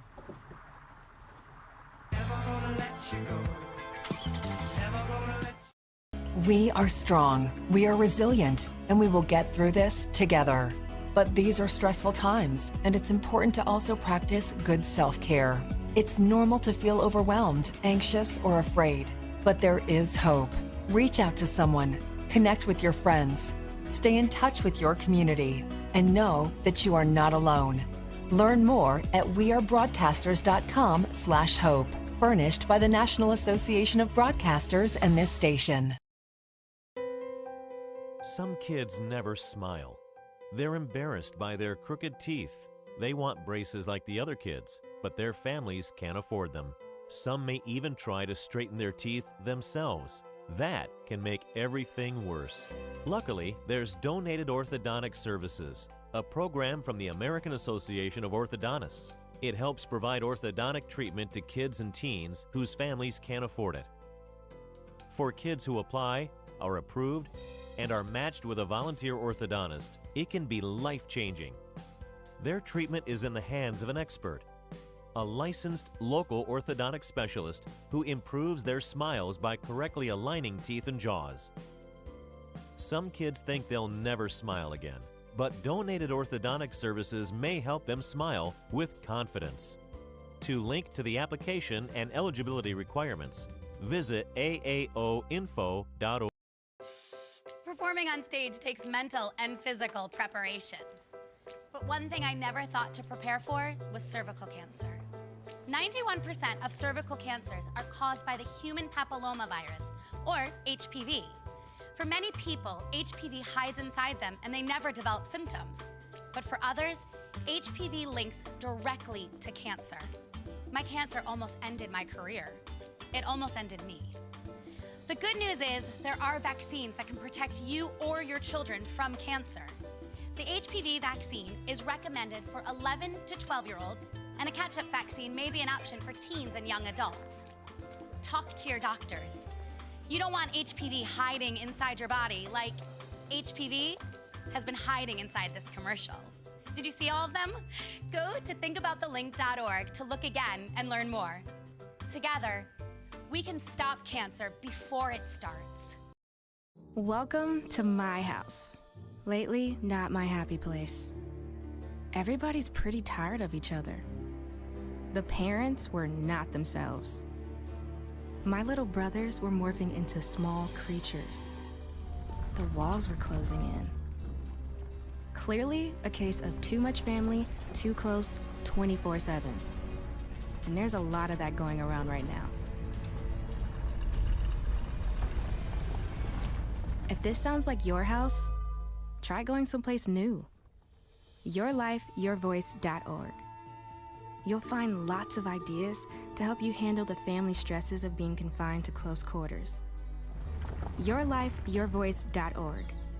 It might not get you out of the house, but it could help you find a little more breathing room.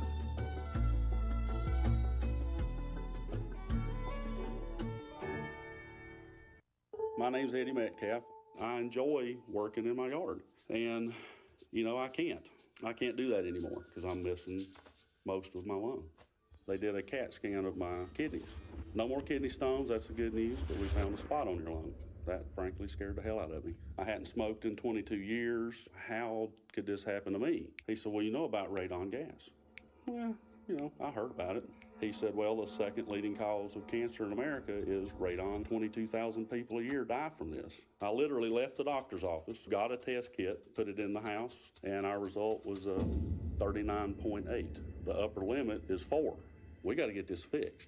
That was on a Monday, and on Wednesday, our mitigation system was up and running. Well, I think everybody should have their house tested. We'd never known we'd still be living there. I could get another tumor from it, but right now it's changing my life.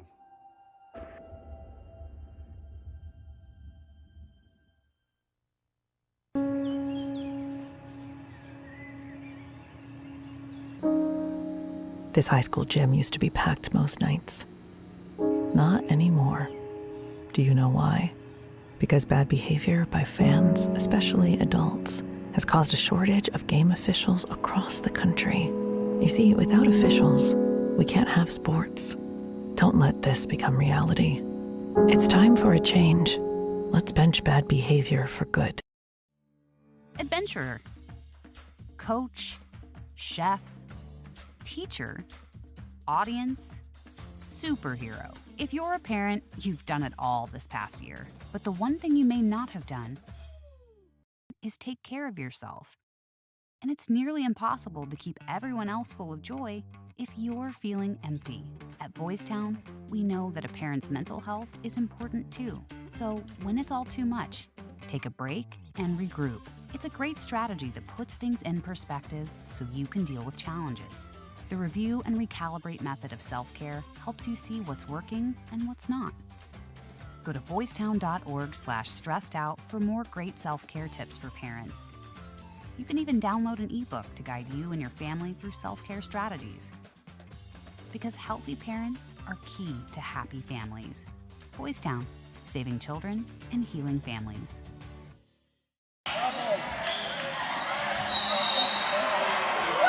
Come on, Ray!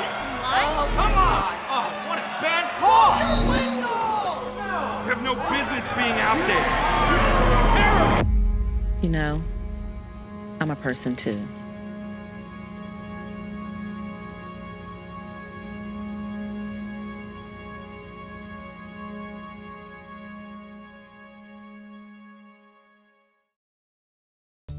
When I was in Iraq, our convoy was hit.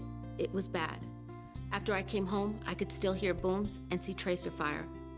Makes it hard to be a good mom. As America's veterans face challenges, DAV is there.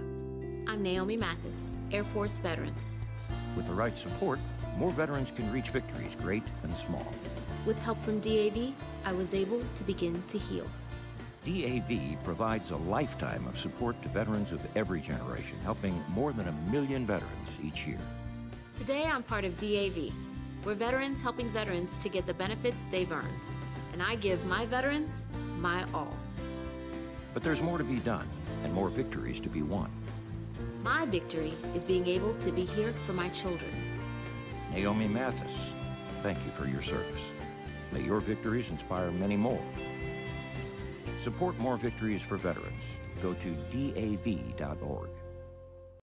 Okay, I know what you're going through. Too much time inside, not enough outside. And like, what's up with the parents? They're in their own world. Hello? You can't do anything right anymore. No encouragement, no anything. If you're waiting for something to change, maybe it's time to stop waiting and change things yourself. So ask your parents how they're doing. Yeah, you go first.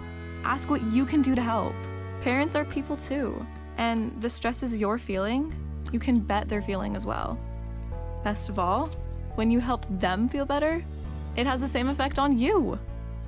Visit yourlifeyourvoice.org for some game-changing ideas on how you can turn things around at your house. When you go first, everybody wins.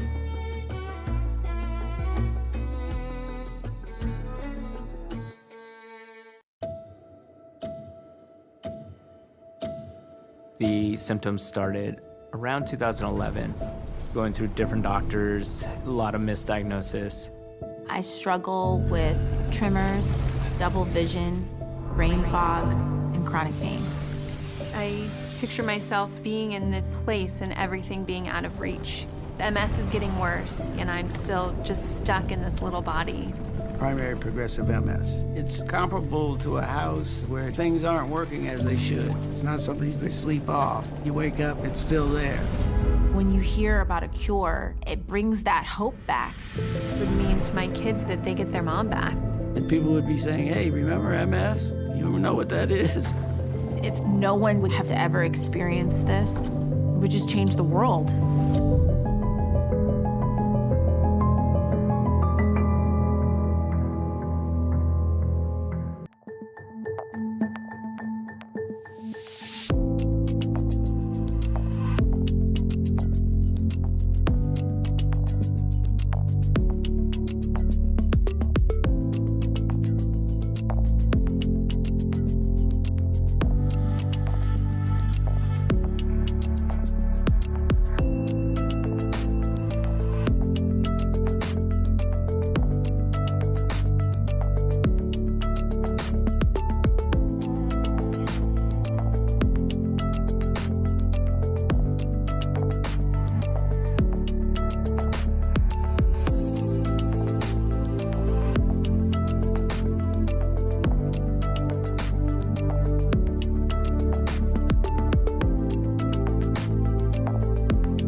What do you think you're doing, Kevin?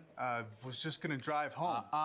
There are several warning signs present that you shouldn't be driving. Like hearing voices? Like your text-to-emoji ratio? Oh man, the selfies. Selfie nailed it. We all have warning signs that let us know that we're probably not okay to drive. Mine is pretending to be your subconscious. Craig, come on, man, let's put a ride home. Through the years, we've faced events that have challenged our lung health, and respiratory therapists saved lives through them all. We've come a long way since the iron lung, but respiratory therapy remains an essential piece to patient care. Heroically working on the front lines of COVID-19 and its new waves and variants, respiratory therapists save lives, essential to patient care. Take time to thank a respiratory therapist by getting your COVID-19 vaccine today. We worked our whole lives to save, just to spend it on time. With these two, filling buckets of memories. This is what makes life, life. Yet how much of life are we willing to miss out on? Because even mild hearing loss doubles our risk of dementia. Yes, dementia. Good hearing health is essential to staying engaged and doing what we love. Hear well and stay vital. Get a hearing health check every year. When stress shows up, it can be hard to see. Maybe you can't sleep, or you feel sad and you don't know why. Or maybe it's worse, because stress can knock you down. It can hurt your health and your relationships. If you've lost a job, worry about your next meal, or have trouble making it through the day, we can help. Text STRESS to 211-211 to find a solution.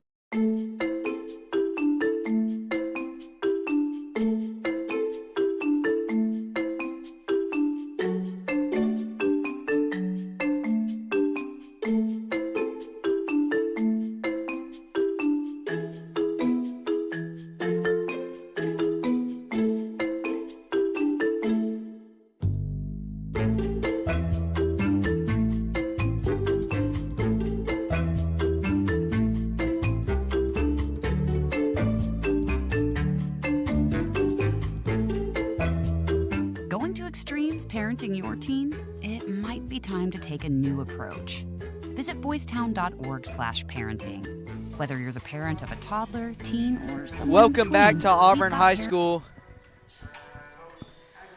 Welcome back to Auburn High School Gymnasium for the second game in tonight's Reindeer games. The first day of two, actually, for a two-day tournament. Not really a tournament. They actually call it a round robin because there's no, first place medal. The winner of last game isn't going to play the winner of this game, you know? That's not how it works. The schedule's already set up, and so we know our second matchup, and it is between Eufuala and the Lanett as well. And so coming into this game, I'm here alongside my color commentator, Levi Benefield. I'm Max Mesman. You heard me interview the Opelika and Handley head coaches earlier in the last game. But coming to this game, what does Eufuala have looking forward into this game?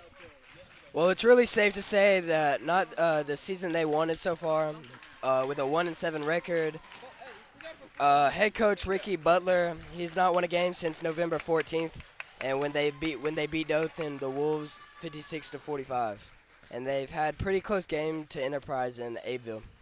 Yeah, and then looking at Lanett, they've had a decent start to the season, 6-2 on the year so far, coached by Charlie Williams. What are some recent games that have happened for them coming into this game? Yeah, well, they had a decent start so far, 6-2 on the year so far, and the head coach Charlie Williams actually got a big win against the Columbus Blue Devils. Yeah, this Lanett team, coming into this game, they should be very excited to play this game against a, Eufaula team that, like we said, they haven't had the season they've wanted so far, but, still a dangerous team. We saw last game, actually. Handley, me and actually the last play-by-play commentator for the last game, Taylor Godney, we were talking before the game, and we thought Handley was going to win that game. So, just being honest. This Reindeer games, it's already shown to be unexpected. Lanett out of 2A, though, they're a very good team, but then also you got to factor in divisions. So, Lanett is in 2A, Eufaula, they are in 6A. And so, being in that higher division, you would play a lot of higher-ranked teams, So, but we're getting ready for tip here. Hopefully it doesn't happen like last game. Last game, they had a little bit of a problem with the ball before the game. But your starters for the Eufaula Tigers, actually, are number 44, Ariana Turner, Number 3, Nyla Green.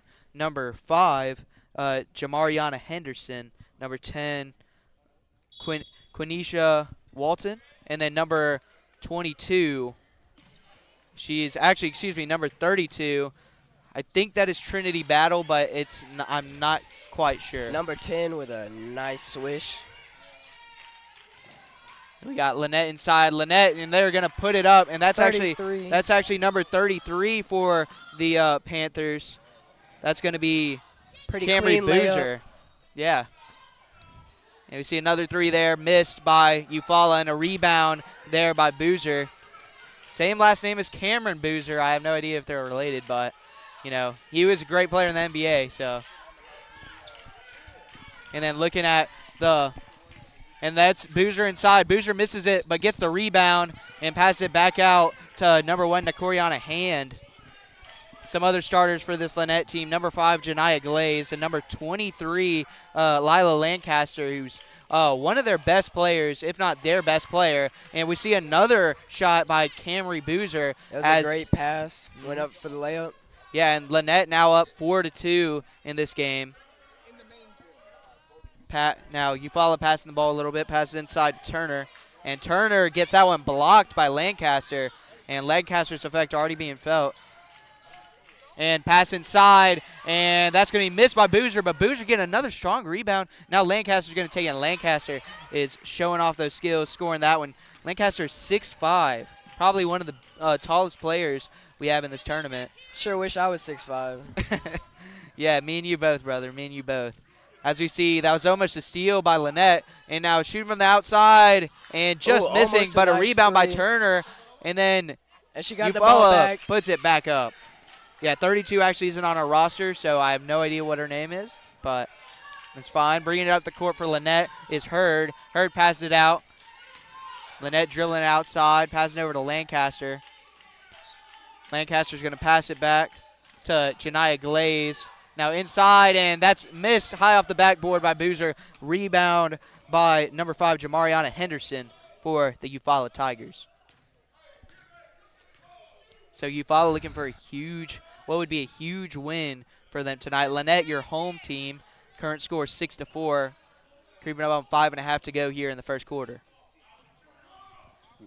Long pass. And now dribbling inside and trying to get it off the backboard, but that's going to be rebounded there by the Wildcats, or excuse me, the Panthers. And now we got Hurd in here. Hurd's going to pass it to the corner, and that's just mishandled. Out of bounds. Armani Langdon in the game for the first time, number 20 for the Panthers, just couldn't handle the pass. And now ball. Number 5, Jamariana Henderson to inbound it, and she's going to pass it over to Quenisha Walton. Pass it back to Henderson. Henderson just going to pull up, and it's going to be rebounded by Hurd. Hurd trying to drive inside, and it's going to be poked away by the Tigers. Now they're coming back down the floor really fast and unable to make the layup, but a rebound there, a rebound by Walton. What a play. That was a really nice rebound. And now inside is Boozer, and that's going to be off of her leg. And now driving inside, and a nice Euro step, but unable to make the shot there. And now Hurd bringing it back up, slowing it down a little bit for the Panthers. These teams knotted up at 6 here, a little under 4.5 to go in the first quarter. And now pass it over to Glaze. Glaze passes it inside to Lancaster. Lancaster unable to make it, and a good rebound by the Tigers. Now they're deciding to go fast. Number 10, Walton bringing it up, and she lays it in. Nice play by Walton. Now Eufuala has the lead.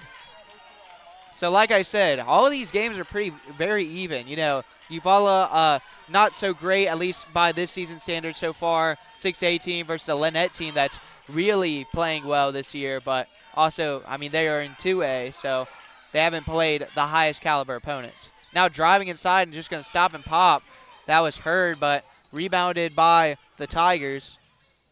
Now passes it inside, and that's going to be blocked, but it's going to be a foul called on Janiyah Glaze for the Panthers. You love and to so see it. going to the free throw Close line game for makes a good game. Going to the free throw line for the Tigers, that's going to be Messiah Jernigan, number 20.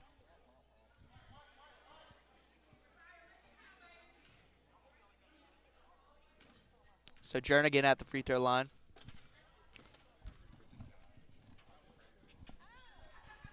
And she makes the first one. What have you seen so far from both of these teams in this game? I mean, really, Eufuala, I mean, they're up by 3 right now, could make it 4 right here. I mean, what have you seen from them so far? Honestly, both teams are very aggressive right now. I don't know if they'll keep it like this the entire game or if they're just really out the gate running it, but they're both very aggressive teams. Yeah, and Jernigan making the second free throw, so going 2 for 2 at the line, and now the Tigers up by 4 as we're about halfway through this first quarter. Now trying to pass it inside, but it's tipped away, and it's going to remain Lanett ball. That was Langdon. Langdon trying to pass it inside there into the game for the first time for the Panthers. Number 2, Michaela Davis. Now it's being passed up and tripping and falling there. It's going to be stolen away and trying to maintain it, and then just a rebound, and that's going to be another foul on the Panthers. And going to the line for the Tigers is Jernigan. Jernigan 2 for 2 on her last trip to the line. And she makes both of these, could make the lead to where it's double the Lanett's points, as we see Jernigan make the first one.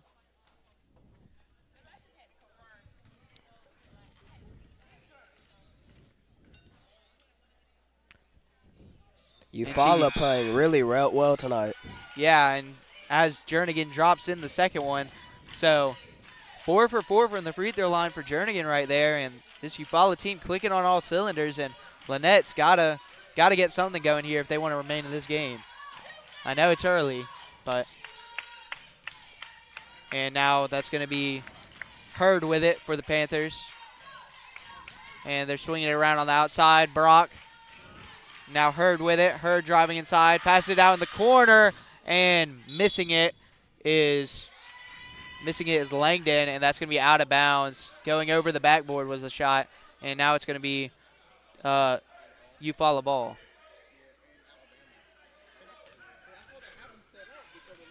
So Walton bringing it up for the Tigers. Eufuala not letting up on defense. And now Walton shooting it up for 3, and she drains it. And Eufuala now up by 9 points here, 15-6, as we creep up on 2.5 minutes to go here in the first quarter. And what a start for the Tigers. As we see bringing up the floor are the Panthers. Brock with it. Pass it back to Langdon. Langdon's going to pass it inside. That shot put up by number 21, Trinity Abner, and that's going to be missed and rebounded by the Tigers. Eufuala really is not letting up on defense tonight. Yeah, I mean, this early in the game, I mean, they have no reason to. I mean, you got to keep the foot on the gas pedal, but Lanett, they got to do something if they want to get back in this game. Yeah, if you can control the game, you can win it. As we see, number 3 Troup. It's going to be a tied ball here, and it's going to be Lanett basketball. So great play on defense. Great play on defense for the Panthers, and now they're going to get the ball back. 1:52 to go here in the first quarter. Panthers up 15-6. Bringing it up for Lanett is Nikiriana Hurd, and she passed it over to Davis. Davis trying to drive inside, and that's going to be tipped away and stolen by Walton, but they're going to call a double dribble. Kind of a questionable call there, as, I mean, it was kind of tipped away, and I guess the ref already thought she had possession. And so now it will be Davis to pass it in for the Panthers. Davis back with it on the post, and that's going to be, she's trying to get it into Lancaster, and that's going to be, it's going to be Eufuala ball. Another turnover here for the Panthers. I mean, they cannot afford all these turnovers. They want to get back in this game. Now we're going to see subs in for the Panthers. Coming in is number 12, Zanaya Davidson. She's going to be coming in for Michaela Davis. At this rate, Eufuala's going to double, triple, and quadruple the score. So now Walton going inside, and she's going to be fouled there. Looks like that foul is going to go on Lancaster. Also back in the game for Lanett is Camry Boozer. She had a great start. And making the first one is Walton. Swish. So now Eufuala up by 10 points here. 1:11 to go here in the first quarter. And Walton drains the second one as well. So 17-6 here in the first quarter. Eufuala leading. And now Lanett with the ball and tries to get into Lancaster, and that's going to be tipped away. And now Walton, 1-on-none, and she's going to put it up, and she's going to make it. Eufuala just constantly putting pressure on Lanett. Yeah, it's really it's going to start getting to them soon. Yeah, and that led to Lanett calling their first time out of the game, and we're going to send you all to a quick commercial break. Don't go away. We'll be back with the coverage right after this break. Parenting guides, articles, videos, quick tips, and even live parent talks with Boys Town experts. Boys Town, take your parenting skills to new heights.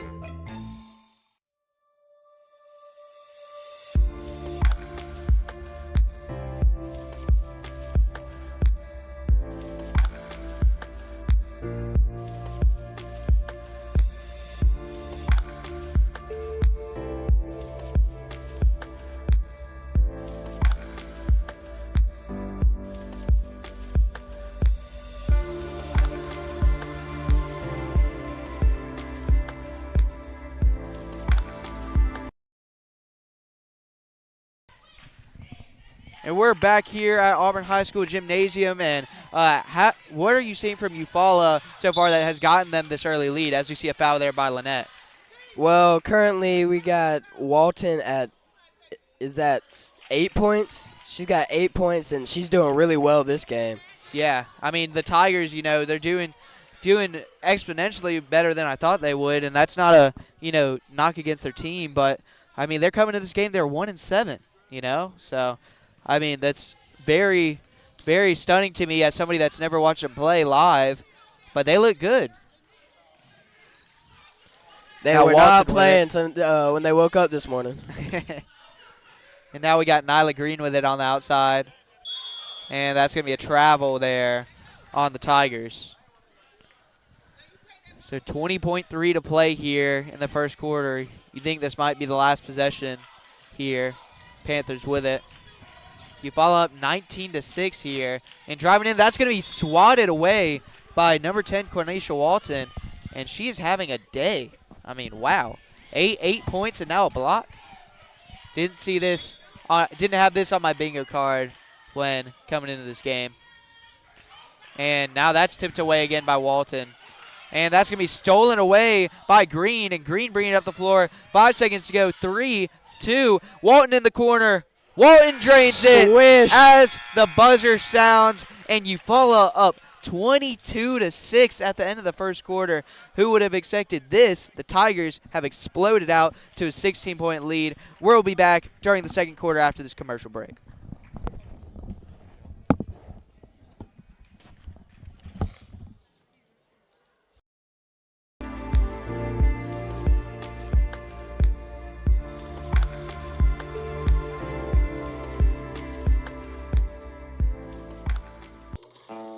We all smoked in those days. If that was you then, get your lungs screened now.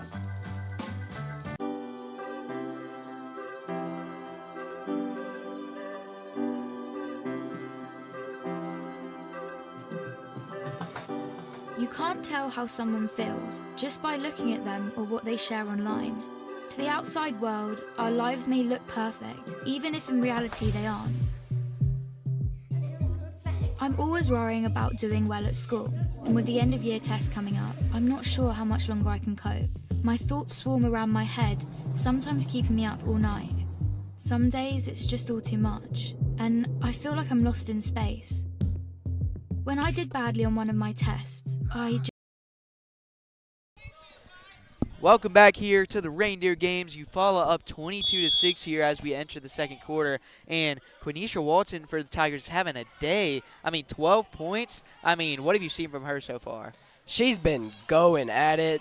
She's definitely playing for the MVP. As we see right there, another shot, and that's going to be Jamariana Henderson. But you're absolutely right. They have 25, and she has 12 of those. She's doing great tonight. Yeah. And now Walton with a steal, and Walton's going to put it up, and that's going to be fouled. Almost got 2 more. Almost got 2 more right there. I mean, we talk about, you know, butt whoopings. I mean, this one early on is looking like one. 25-6. So now at the line is Walton, looking for 12th and 13th points. She misses the first one. I mean, how about this Eufuala team, man? I mean, you know, looking at the stats and stuff, I mean, this team, they haven't had a great season. They have 1 win out of 8 games.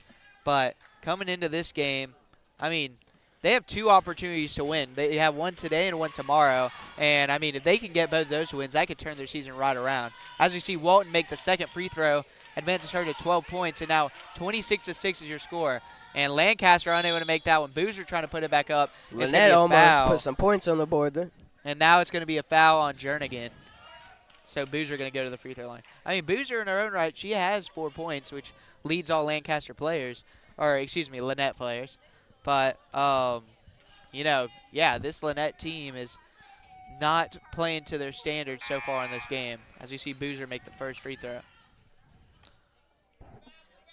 You know, the main thing, though, that I noticed as we're looking at the court right now is the difference between the divisions, like we talked about, 6A to 2A.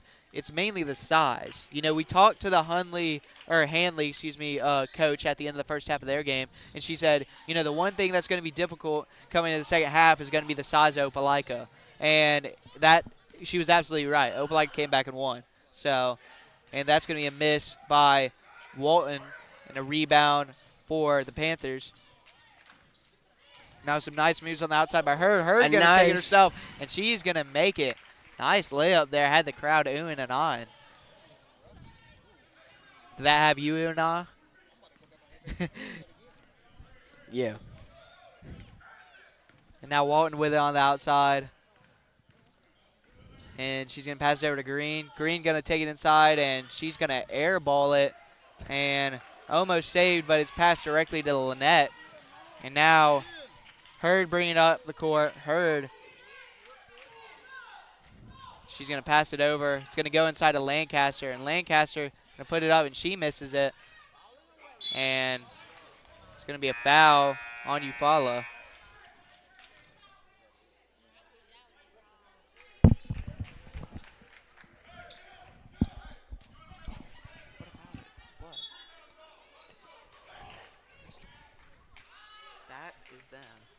This is them. All right, and that's going to be a foul on Eufuala. And so that's going to be Lancaster going to the line. And I agree with the game plan. I know you're down by a lot, but you got to go through your best player here if you want to get back in this game. And that is Layla Lancaster for the Panthers. So we see her at the free throw line here. And she's unable to make the first one.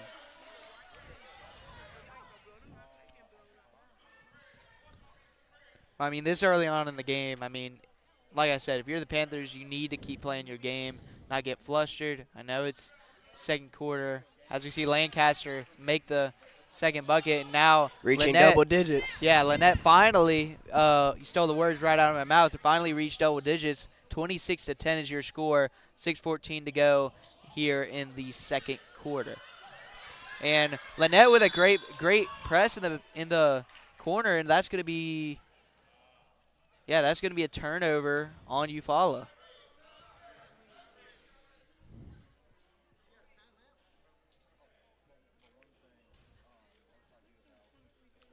And we're going to see, I think, a timeout here. We'll keep it here. I mean, you know, so far in this game, I mean, we've already touched on it, but Quenisha Walton for Eufuala. 12 points on the night so far. I mean, you know, she's doing amazing work so far in this game. What have you seen from her as well as this entire Eufuala team so far in this first half? Like I said, her alone, she's really aggressive, but the entire team is aggressive. They really came to play, and their mindset tonight is just win, win, win, win, win. Yeah, and then what does Lanett have to do to get back into this game? Lanett, just like Eufuala, is going to have to be really aggressive. I'm not sure if Lanett's pretty tired or what, but they are not putting that work in. Yeah. Well said, well said. All about aggressiveness here as we see Eufuala with the ball here. And that's going to be a carry on Eufuala, and it's going to be Lanett ball. So just under 6 minutes to go here in the second quarter. Eufuala leading by 16, 26-10 is your score. And let's see if Lanett can get something going here. And Lancaster with it on the inside, and she's going to put it up and in for the and one. And like I said, if Lanett can slowly chip away at this lead, I mean, we can see them get back into this game. It is not too late for them to come back. It's still the second quarter. They have to have a really aggressive defense, and they have to score on offense a lot. Exactly. So now Lancaster going to try and complete the three-point play here. And she makes it home. And so now Lanett now within 13 here after the great play by Lancaster. And it's going to be another carry dribble by Eufuala. And so Lanett with the ball once again, and they can cut this lead down to 10 here. This might be where Eufuala slips. And now Boozer with it, and she tries to pass it into Lancaster, and that goes over her head. You can obviously tell what the Panthers' game plan is try and get it into Lancaster and Boozer. And, I mean, so far Eufuala, I think they knew it coming in, and they're doing a great job at defending it. And now the Eufuala players yelling at each other. Not a great thing to see if you're a coach. So Eufuala now Green with it. Green trying to drive in, passes in the corner to Walton. Walton shoots it, and Walton misses off the front iron. And Lancaster all alone makes the rebound. Now the Panthers going quick. Now for Langdon inside. Langdon puts up the floater, and Langdon makes it in. And just like that, we have an 11-point ball game here. 5 minutes to go in the second quarter. 26-15 is your score. Eufuala leading. Lanett making a comeback. Yeah. And so now Green with it. Green kind of headbutts one of the Lanett players. That was Lancaster.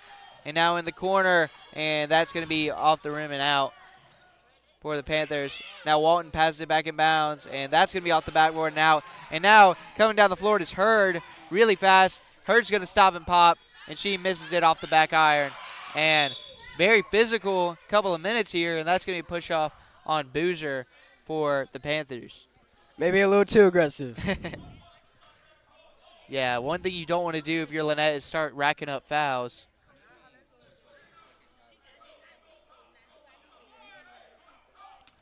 And now we see Walton bringing up the floor slowly. Seems like everybody cooled down a bit after that.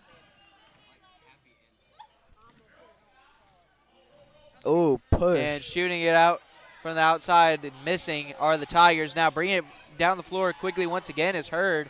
Hurd trying to push the pace. She passed it outside.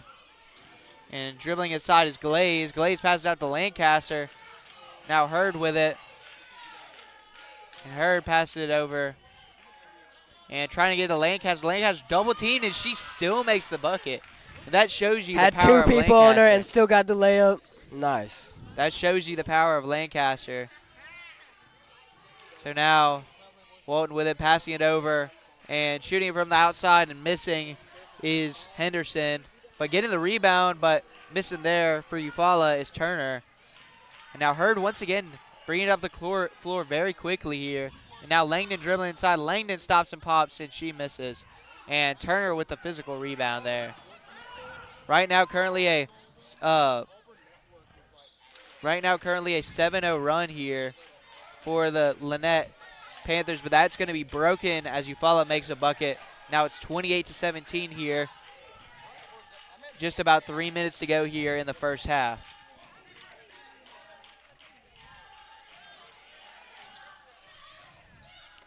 And so now Lancaster spinning around and missing, but Turner with a good rebound. And now Lanett kind of pressing, and it's taken away by Walton. Walton passes it up to Henderson, and Henderson passes inside to Green, who makes the nice, easy layup. Lanett really looking tired here, and then Eufuala is just looking like this is a breeze in the park. And so now trying to pass it into Lancaster. Lancaster trying to put it up, and rebounded by Boozer, and that's going to be a foul on looks like a Ariana Turner. Yeah, it looks like she was smacked in the face there by Turner. Same for Eufuala. You're up by 13 right now. I know the momentum seems like it's kind of swinging the Panthers' way, but you cannot lose your head here and start giving them free points at the free throw line. And that's actually going to Boozer's actually going to go out of the game, and coming in to take her free throws is going to be number 21, Trinity Abner. Hopefully she's all right. She's over talking to the medical staff. Looks like she's actually heading to the locker room. So, as you see, airballing the free throw was Abner.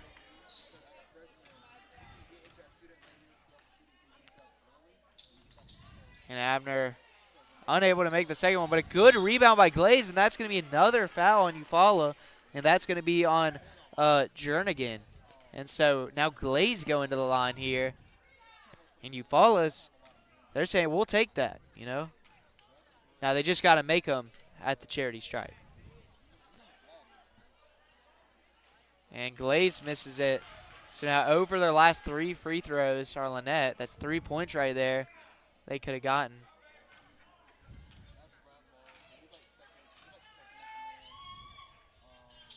And Glaze seeks the second. And so now a 12-point game, 30-18 your score. You follow up by 12. About 2 minutes and 20 seconds to go here in the first half. So now Walton going to give it over to Green. Green driving inside, passes it out to Henderson. Henderson unable to make it. That's going to be rolling out of bounds, and that's going to be Lanett ball. But, I mean, what has helped Lanett, you know, they've kind of stormed back. They've kind of stalled in the last couple of minutes. But what has helped them come back into this game and make it somewhat competitive? I think they realized, too, they don't need to just have the ball, and they really honed their defense on where they needed it to be. As we see driving inside, missing it, but that's going to be a foul on Eufuala. That was Trinity Abner, and so Abner going to go to the line here. If Eufuala keeps having these fouls, and Lannett's just going to score point by point by point and get back up there. I mean, yeah, Eufuala now with 5 fouls, so Lanett in the bonus here. But if you're Lanett, you got to make them. I mean, they're 1 for their last 4. Yeah, they're not just free points.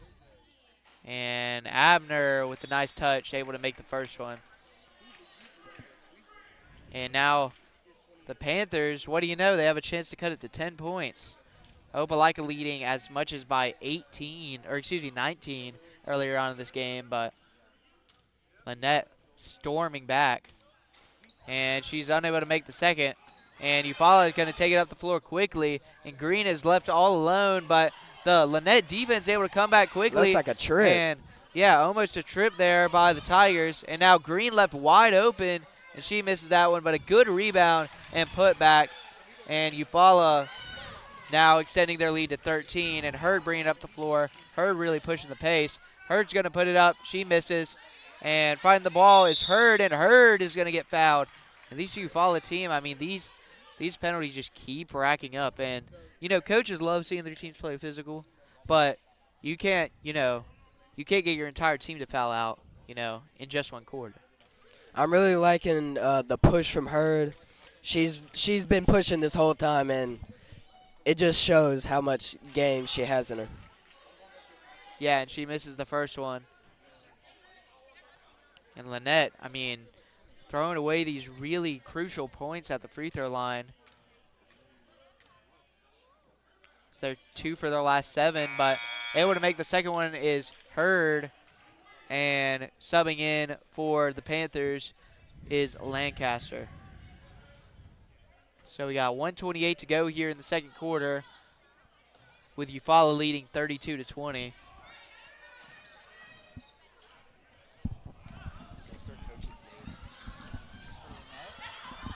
Eufuala misses and it goes out of bounds.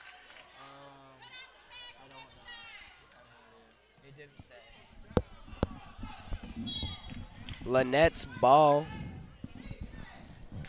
So now Lanett basketball here as they get the stop. 1:14 to go here. And it's going to be passing it in for the Panthers is Brock. Now Hurd bringing it up the floor here. She's going to toss it over to Glaze. Now Brock with it, passing it into the corner. Hurd thinking about it.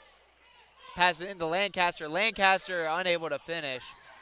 And a rebound by Glaze. Glaze really winning on the hustle point so far.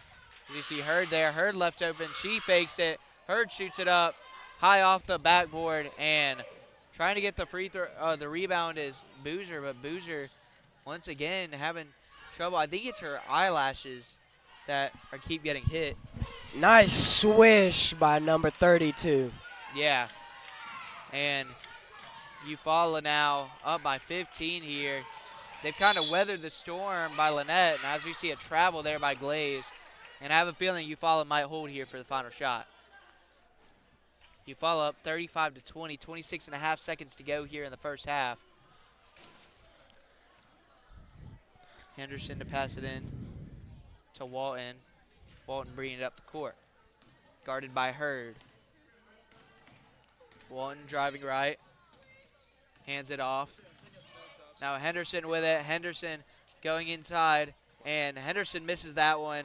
And it's rebounded by Hurd. Hurd driving up the floor. 5 seconds to go here. And that's going to be put up. Missed by Brock. Fighting for the rebound. Eufuala gets it. And then putting up a final heave. And just missing it. That was Messiah Jernigan. And what a first half. Eufuala up 35-20 here over the Lanett Panthers. I mean, what did you see from both these teams in this first half? Well, I really saw them as super aggressive in the start, but Lanett was kind of falling back. Yeah, and we're going to send it to Taylor Gottney with a quick interview with the coach for Lanett.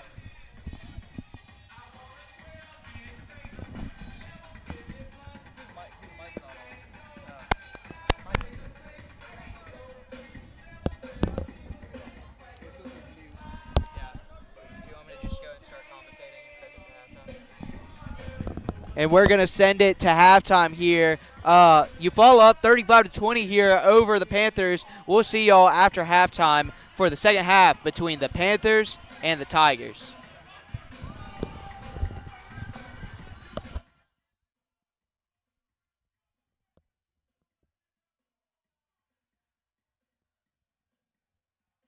Just about kept it together until I got home. Then I broke down crying in front of my mum. She listened for a bit, and then she told me that, just like physical health, we all have mental health. It's our feelings, our thinking, our emotions, and our moods. She then said that feeling down, angry, and stressed is a normal part of life.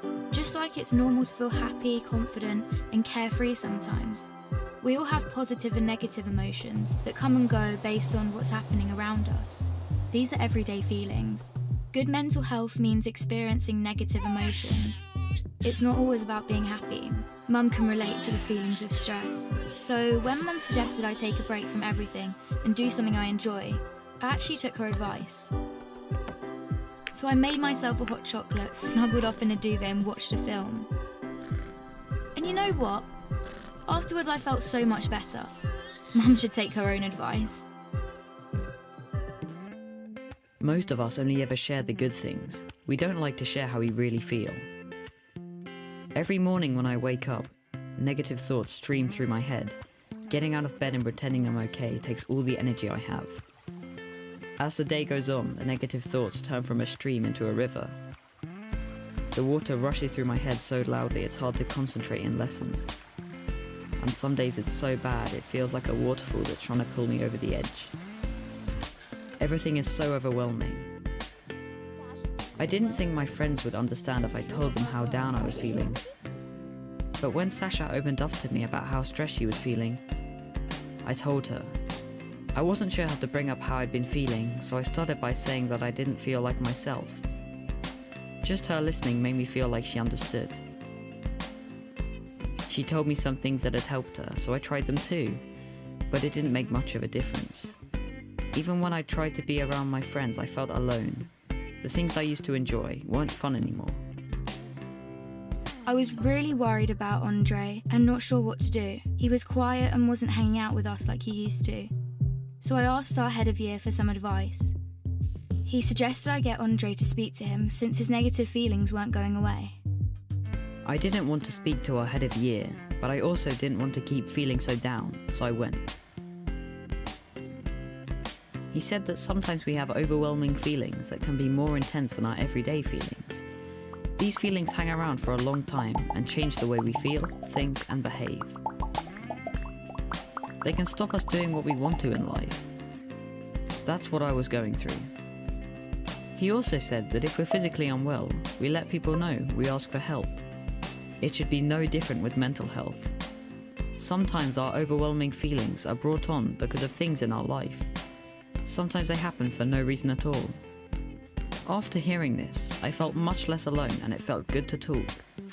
Scientists have found exercise can help when you're feeling low, so our head of year encouraged me to sign up to the school football club, which Sasha was already in. I still have days when the river is there, but now I'm beginning to understand my mental health. I'm learning how to cope. Our head of year reminded me that my friends, family, teachers, and lots of others at school are there to help just as much as he is. I had no idea the people around me could be so understanding. And while it's not always easy to talk about my mental health, the person I'm talking to might be able to help. If you don't feel like talking, that's fine. You could try writing, sports, reading, art, music, playing with your pet, whatever makes you feel better. If you're the person someone talks to when they're struggling, just listen with no pressure or judgments. You don't have to have the answer. If you feel unsure about anything, you can speak to a trusted adult. Talking about mental health doesn't have to be difficult. After all, it's something we all have.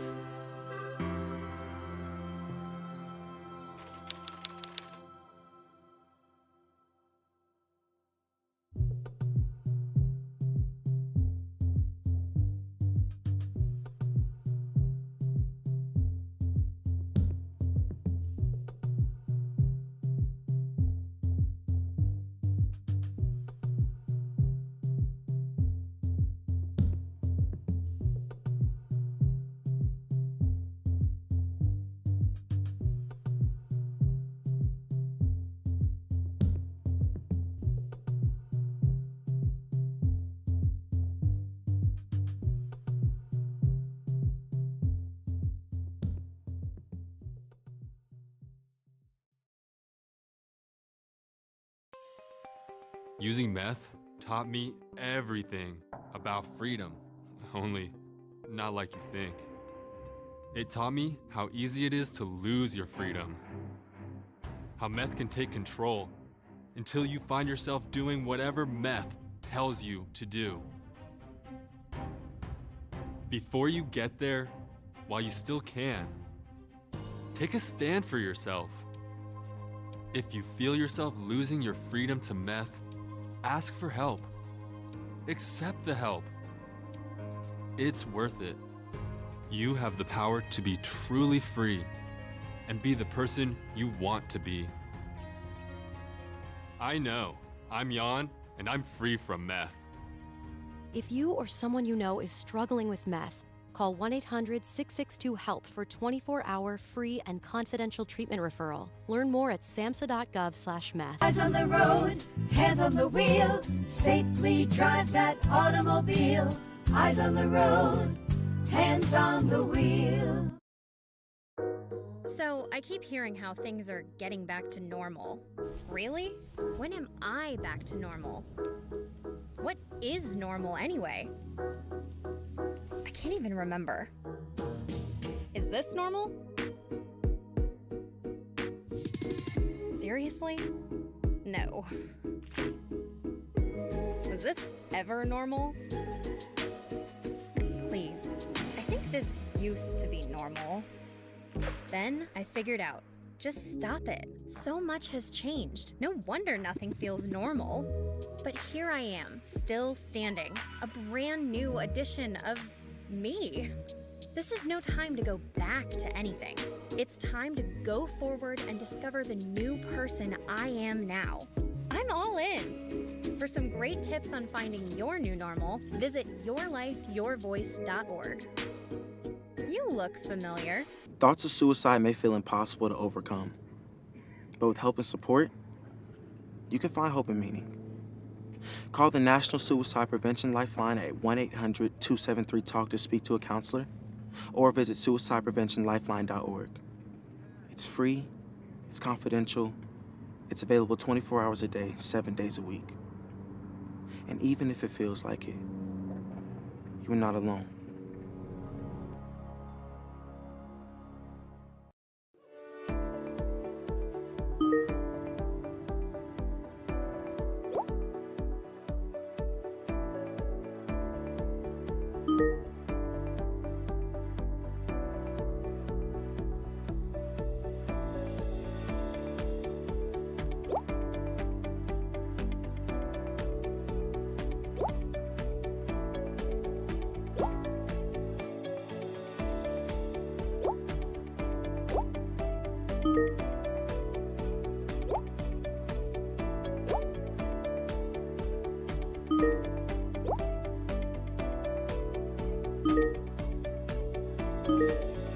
All currently serving military. And we're back here at the Auburn High School hosted Reindeer games, and this game so far has been a pretty good one right here. Not been really close. We saw Lanett there kind of, towards the beginning of the second quarter kind of come back a little bit, but, Eufuala up 35-20 here going into the second half. I mean, what did you see from the Tigers in the first half that helped them jumpstart and get to this lead? As I've been saying all game, they started off super aggressive, and Lanett they kind of started off aggressive, but just not as aggressive as Eufuala. If they can keep that aggressiveness throughout the entire game, I see Eufuala winning this. Yeah, tonight. and so inbounding the ball is Lanett here, and the Panthers going to bring it up the court. That's Hurd. She's going to pass it over to Langdon. Passes it inside, and that's going to be stolen away by the Tigers. And the Tigers trying to go fast here, bringing it down the court and putting it up and missing it. And then that's going to be a strong rebound there by Langdon. And now Hurd going to bring it up for the Panthers. She passes it in the corner. Quick start here to the second half. Glaze going to pass it inside to Boozer. Boozer puts it up, misses, and that's going to be Eufuala ball. So a quick start there for the second half. Neither team able to put up points on their first two possessions. And now bringing it up to the court is Eufaula's star player, Walton. Walton with 12 points in that first half. Kind of slowed down towards the end of the second quarter, but started off the game red hot. And we'll see if she can get back on that groove in the second half. And putting it up and missing is Eufuala, and now bringing it up the court is Hurd. Hurd going to chuck it in the corner, almost chucked it out of bounds. That's going to be tipped away, and Green gets it. And looks like she stepped out of bounds. So it's going to be Lanett basketball. Almost a great steal and score by Green. But now Lancaster passes it in to Hurd. Hurd checks it over to Langdon. Langdon looking for somebody. Gives it over to Glaze. Glazed inside to Boozer. Boozer puts it up, unable to make the shot. Then Lancaster missing the second one. And now coming down the floor quickly and with a purpose is Henderson. And Henderson shoots it up and misses it. Rebound by Green, though. Walton going to chuck up a deep three, and she makes it. And Walton now with 15 points. What a play. So now Hurd passes it over to Glaze. Glaze going to pass it over to Lancaster. Lancaster going to put it up, misses. And now Walton with it. Walton bringing it up super speed, and she chucks it up, and she makes it. Walton just 17 points. Walton is super aggressive, just as she was at the start of the game, and she's really driving and having as much aggressiveness as she did at the start. And now Langdon going to shoot the corner three, and Langdon misses it. Rebound by Lancaster, but that's going to be a foul on number 44, Ariana Turner, for the Eufaula Tigers. So Eufaula up, doubling up the Lanett Panthers right now, 40-20 here. 5:49 to go in this third quarter. It's going to be the first foul of the second half on Eufaula. So now Lancaster going to shoot it up. She makes the first one. And that could really help Lanett a lot. I mean, you'd think towards the end of that first half, Lanett was going to the free throw line, 4, 5, 6 times, but was unable to make them. And you think about the difference that could have had in this game. But Lancaster making the first one here. Let's see if she can complete 2 for 2.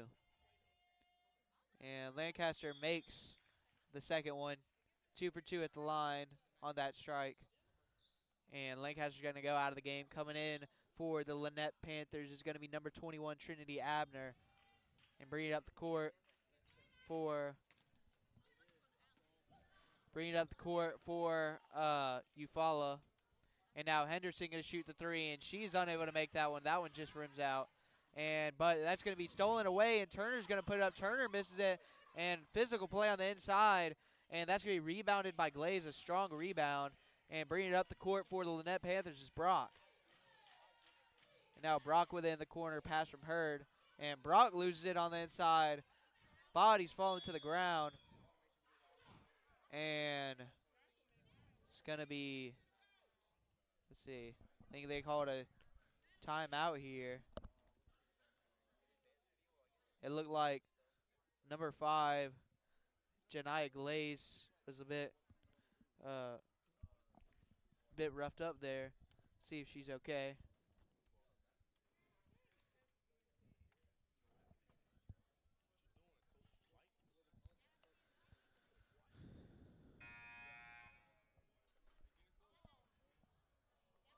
And they're still checking up on Glaze.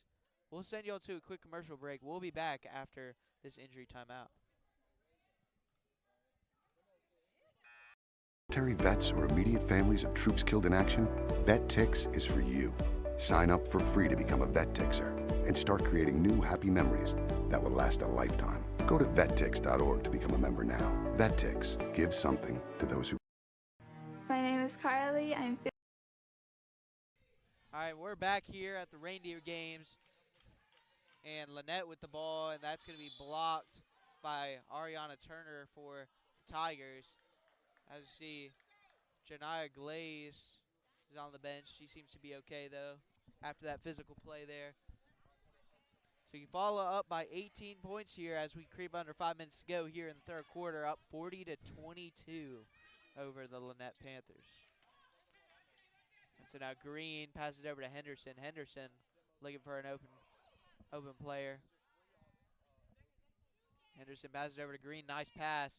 Now Walton going to shoot it up, and Walton misses that one. Rebound by Hurd. Hurd passes it up to Brock, 1-on-1, and Brock misses it, but that's going to be a foul on Green. And so Brock's going to go to the line to shoot 2, try and cut this lead down to 16 points. And, you think about what Lanett has to do to get back into this game. I mean, every little point hurts, or every little point, helps, as we see Brock make the first one there. So they need to make these free throws, but they also might need to start shooting threes later in this game. How do you think the Panthers get it done here if they want to come back in this game, as we see the miss there by Brock? They really need to stop Eufaula from scoring. Walton is going crazy with the ball.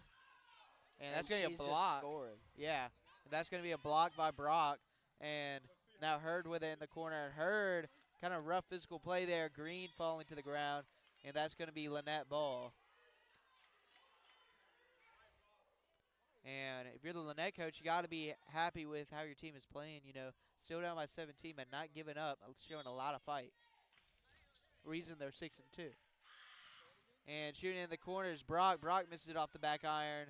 And ball is going to go around, and it's going to be rebounded by Hurd. And Hurd is going to reset the Panthers. Brock with it. Brock passes it into an open Boozer. Boozer unable to make it that time. And Boozer started off the game great, but hasn't really been able to find her touch since then. And that's going to be a hard foul on number 4 for the Panthers, Christina Brock.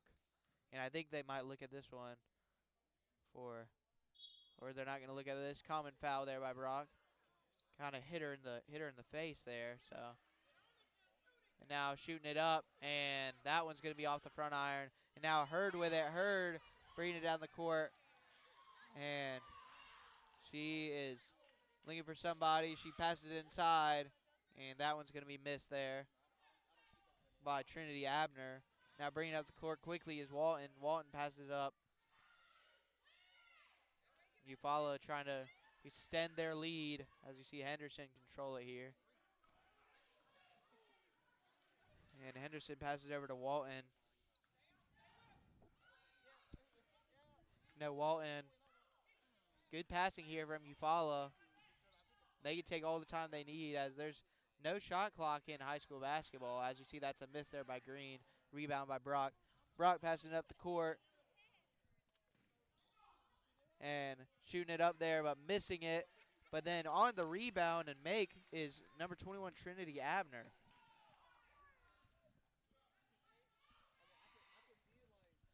And so now the lead cut down to 15. A little 5-0 run here by the Lanett Panthers. As you see Walton drive in and missing. And unable to corral the rebound is Lanett.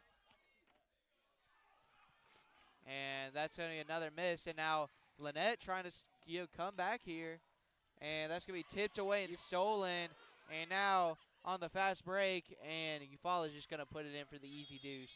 And that's going to be a timeout called by Lanett as they are down 42-25. 2:10 to go here in the third quarter. We'll be back after this quick commercial break.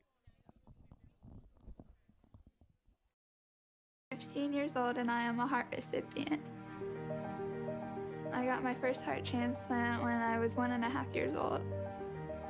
I got my second heart when I was 13. When I step out on stage, I think I'm communicating with people.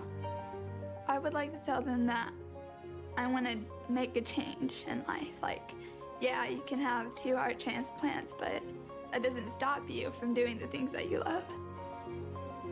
When I get my driver's license, of course I'm going to say yes to be an organ donor because I've been saved twice. So who says I can't save somebody else? It's just the beginning of a new story. This gift of life was made possible by an organ donor. Imagine what you could make possible. Learn more and sign up as an organ, eye, and tissue donor. Go to organdonor.gov. When his idea of game night has you feeling played,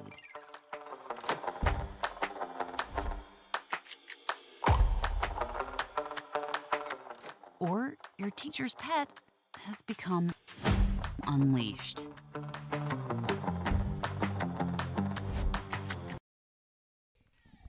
We're back here at the Reindeer games here. 2:04 to go here in the third quarter. Eufuala up 42-25. And we see Lancaster there. It's going to be a foul on Eufuala. And what have you seen so far from the Panthers that have helped them come back in this game? Well, they are really defending against Walton because she has scored the most with 17 points. And then Lancaster at the free throw line right now with 8 points. And we're going to see Lancaster here, and she's going to drop the first one in. And you got to be happy if you're the Panthers coach because, I mean, coming into the second half, you're down by 20 early on in the second half, and you're continuing to fight back. And not only that, you're starting to make free throws. Yeah, you're getting all these fouls, and at the start you weren't making any, but now they're starting to be a little more consistent with making them. As you see, Walton able to beat the press. She's going to pass it in the corner. And nice trap there by Lanett, and it's going to be a timeout called by Eufuala. We're going to keep it here. You know, both of these teams really fighting hard, looking for a good win. I mean, like we said, we've already said it a couple times, but Eufuala 1-7 on the year. But what have they done? You know, especially Walton, 17 points. But, I mean, you know, what have you seen from Eufuala that has really just helped them not only keep this lead, but sustain it in this game? They have not stopped at all, and when they have the ball, they will just go in the paint, and nothing Lanett is doing will stop Eufuala right now. Yeah, and then what does Lanett have to do to, you know, somehow come back here? I mean, you got 1:49 to go in the third quarter, and then obviously you got the fourth quarter. But is there a possibility for Lanett to get back in this game, and how so? There is, but they definitely need to take advantage of all the fouls that they're getting. Eufuala needs to work on those fouls. Yeah, for sure. Yeah, I mean, if Eufuala, you're up by 15 still, there's no need to foul, you know, because not only does it stop the clock, but if Lanett keeps making their free throws, I mean, it's free points. So. They might just come back from all them free throws. Yeah, we'll see. So passing in for Eufuala is Henderson.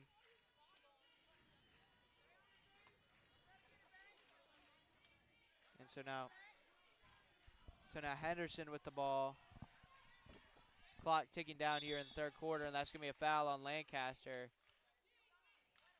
Kind of an ill-advised foul there. I mean, you know, just whacked her in the arm. No need.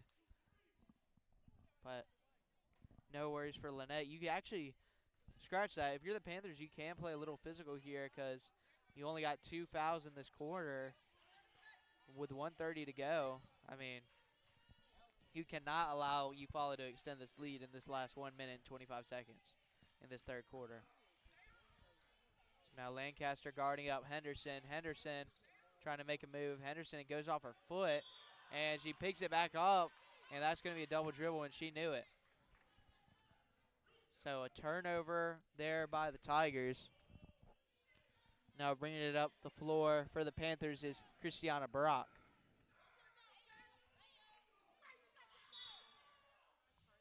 And that's going to be a foul. It's going to be a foul on Green, and she see her slumping her head back. I mean, she knew that was an ill-advised foul. And she's actually going to get subbed out, and coming into the game is Jalera Glover for the Tigers. And pass over to Brock. Brock able to take it to the rack, and she misses that one off the backboard. And that's going to be a rebound by Glover, and that's going to be a foul. It's going to be a foul on number 12, Sanaya Davidson. First time saying her name tonight. Actually, no, it's going to be on Eufuala. Kind of surprised by that call, but Davis to pass it in for the Panthers. So Davis passes it in the corner and shooting it and airballing it by a long shot is Walton Brock. running. And now bringing it up the court, and Walton going hard to the rack. That's going to be a foul on Brock. Brock saves the 2 points, but Walton going to go to the line. And so Eufuala, Walton with a chance to extend the lead and extend her great scoring night. Still stuck at 17 points right now. Hasn't scored in a while, but she has a chance here to try and pick up some more points for that impressive total.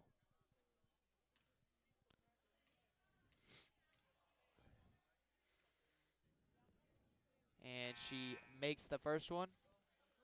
And that'll extend the lead to 16 points here. 43-27 is your score. 43.1 to go in the third quarter. And Walton drains the second one. So now Eufuala up by 17, and you have to feel like you got to get something here, possibly a three if you're Lanett. Davis with it in the corner. Davis going to pass it over to Boozer. Boozer puts it up. That's going to be a foul on Henderson. And so Boozer going to go to the line to shoot two. Eufuala really needed to control these fouls. They have no time they need to waste. I think they should control themselves. So now Boozer puts the first one up and in. And coming up in the next game is a very exciting one that y'all should stick around for.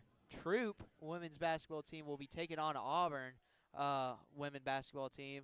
You know, should be a great matchup, and first time that this home crowd, as we see the seats are filling up here to see the home team play. As Brock makes both of those free throws, and Lancaster trying to get the steal, and it's going to be a jump ball, and it's going to be Eufuala basketball. But great effort there by Lancaster. And passing it in for Eufuala is Henderson. She's going to pass it over to Walton.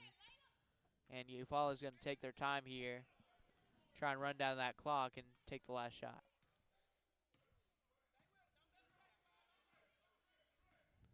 Now Henderson against Lancaster. Lancaster reaching in, and Henderson up and off the backboard. Rebound by Lancaster. Lancaster bringing it down the court. 1 second to go, and it's going to go off of her ankle, and that's going to do it for the third quarter here. 44-29 is your score. Eufaula leading here over the Lanett Panthers. We'll be right back for the fourth quarter of action. Don't go away.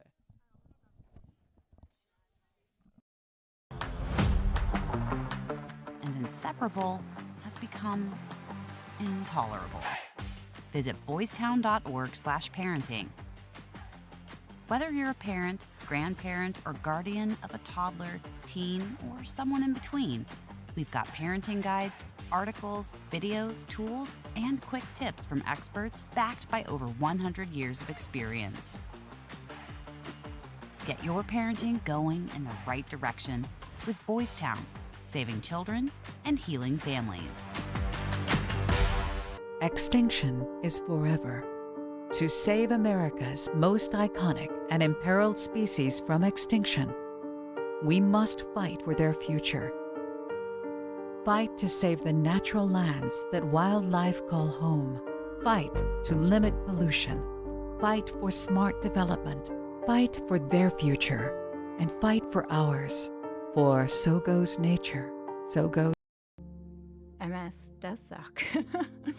MS mucks with your central nervous system. Almost everything about your body, your muscles, your organs, your ability to speak, your ability to understand, your ability to move. MS. And we're back here at Auburn High School Gymnasium here for the start of the fourth quarter between our second game, second of 5 games here on the day one of the Reindeer games here at Auburn High School. As we see Hurd bringing it in, and Hurd putting up the nice floater. That's a great start for this final quarter for Lanett. I mean, Levi, you talked about it a little bit towards the end of the third quarter there, but I mean, what does Lanett have to continue to do to try and get back in this game? They really have to push up their defense. Their defense needs to stop and we see it right there from running in and just shooting. And we see exactly right there. I mean, Eufaula just able to cut in. They've been able to do it all game, as you see Davis airballing that one there from the three-point line. And Lanett's coach not happy with that early shot. You're leading throughout the season, 6-2 record. You're up by you're losing by 15. I wouldn't be happy either. Yeah, 100%. And so now Henderson with it. Henderson looking for Walton, but she's going to take it herself. And then she passes it over to Glover. Glover shooting the three. Glover misses it. And that's going to be a rebound by Hurd. And Hurd pressing all by herself. Hurd puts it up. And it's going to be tipped away by Walton. And you can see Hurd there kind of upset. I mean, like you said, this is a team that doesn't lose a lot. 6-2 on the year.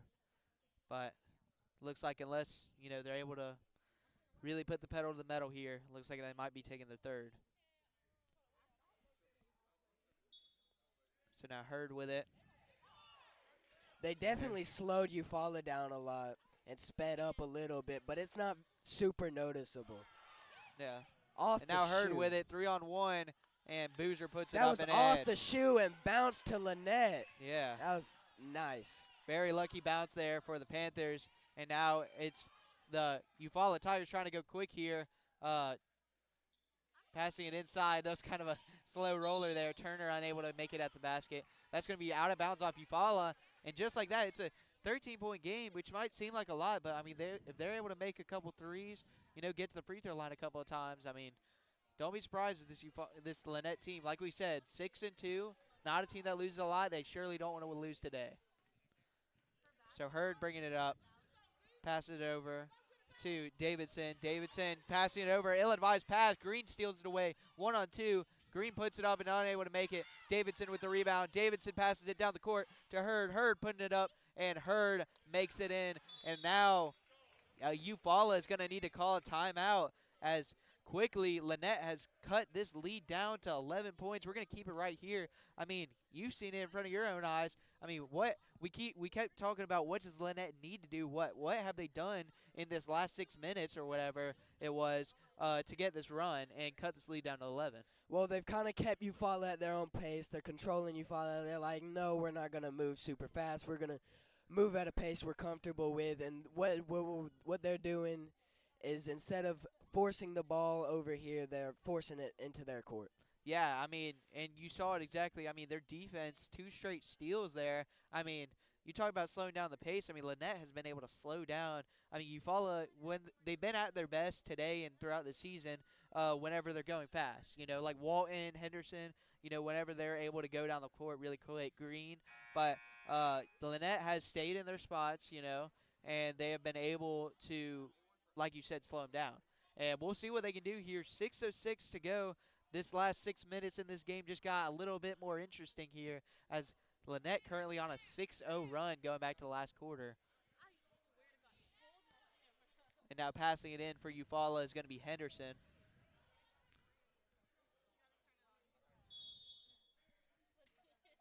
And Henderson passes it over to Green. Green going to get double teamed. It's going to be stolen away by Hurd. Hurd going to put it up. And she makes it, and 1, and the foul. And now the Panthers have cut it to single digits, and with a chance to cut it down to 8 is Hurd. Hurd playing an amazing game so far. I mean, you just see the hustle right there. She is definitely carrying the team. She really wants all of them to win, but mostly she's super competitive and getting the points up for everybody. And Hurd misses the first free throw, but that's going to be tipped, and it's going to be out of bounds on – they're going to call it on Lanett. It looked like it was off of a Eufuala player, but it's high school basketball. There's no review, so. But Lanett pressing here, only down by 9 here, 6 minutes to go. And that's going to be a travel. A travel on Nyla Green. And all of these fouls Eufuala is throwing out, they are just giving up their lead, and that is a big, big problem if they want to win tonight's game. Yeah, I mean, you look at it right now, it's an 8-0 run here going back to the last quarter. And now wide open in the quarter is Hurd, and Hurd puts it up, unable to make it there. But it's going to be Langdon tried to rebound it, but it's going to be out of bounds, and it's going to be Eufuala ball. But once again, Lanett, I mean, this full court press they're doing, it's working right now. I mean, they're speeding up those Eufuala players, and if you're Eufuala, you got to calm down here. As Green going to go down the sideline, it's going to be tipped away by Hurd, but it's going to remain Eufuala basketball. But good play by Hurd there, and now. If you're Eufuala, you got to be happy because you're past the half-court line, but still got to pass it in here. Now Green gets it, and Green is going to control it and go up the court. Now if you're Eufuala, you got to slow it down here. If you're Eufuala, I mean, no shot clock in high school basketball. I would take it all the way down to 5 minutes here as we're 5.5 minutes. But Turner's going to put it up, and it's going to be rebounded. And that's going to be a foul on Glover. If they get too greedy with these points, they might start missing and make a lot of mistakes when they're trying to move too fast. If they keep it at a fast pace that they're comfortable with, that's good for them. But if they move way too fast, they won't know what they're doing and mess up. I do understand, you know, Eufuala has moved at best at a fast pace, but, I mean, you have no shot clock and you're up by 9. I mean, why not take a couple seconds off the clock, you know? But we'll see. I mean, I like playing aggressive, but – we'll see what happens as Lancaster puts it up, and rebound by Hurd, and Hurd puts it back up and is fouled. Hurd, I mean, wow, what can you say about Hurd? I mean, the athleticism, and not only that, but the hustle. I mean, rebound there. She's this team's point guard, and she's now gotten 2 rebounds that have gotten her to the charity stripe. And so Hurd now at the free throw line.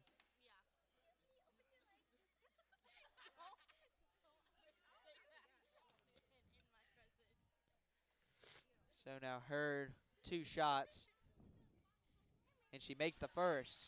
So now an 8-point game here, and with a chance to cut it to 7. And all of a sudden, I mean, she makes the second free throw. It's a 10-0 run here for Lanett going back to the third quarter. And she misses the second, and it's going to be rebounded. And I was about to say controlled. It is controlled by Eufuala. And now they're going fast again. And that's going to be a travel. A travel on the Tigers. And not only have they gotten this run to 9 straight points, but they've done it in such a short time. I mean, you go back, it was the last minute of the third quarter, now the first 2 minutes. And now they have a chance to cut it down, but that's going to be a bad pass and stolen away by Green. Green bringing it up the court for Eufuala. Passes it over to an open Henderson. Henderson for 3. She misses. Rebound. And that's going to be a foul on Lancaster. Nice strong rebound there by the Tigers. Eufuala this entire game has controlled, and then these last 5 to 6 minutes, they're losing that control.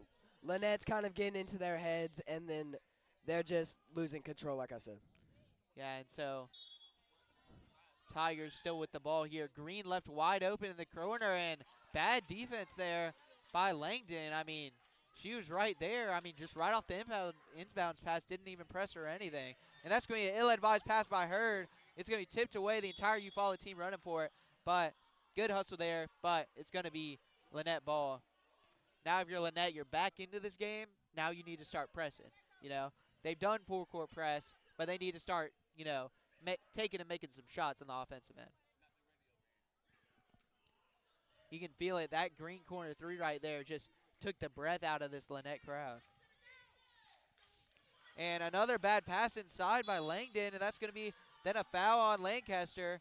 You feel like that might have been out of frustration, and now all of a sudden, I mean, the momentum has switched back to Eufuala.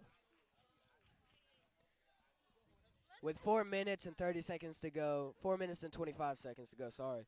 It's really anybody's game with almost a less 10-point lead. And so now Henderson with the ball.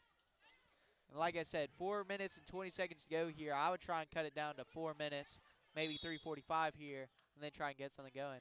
I mean, realistically, they could cut the lead. They could, you know, try and milk the clock all the way down because there's no shot clock, you know.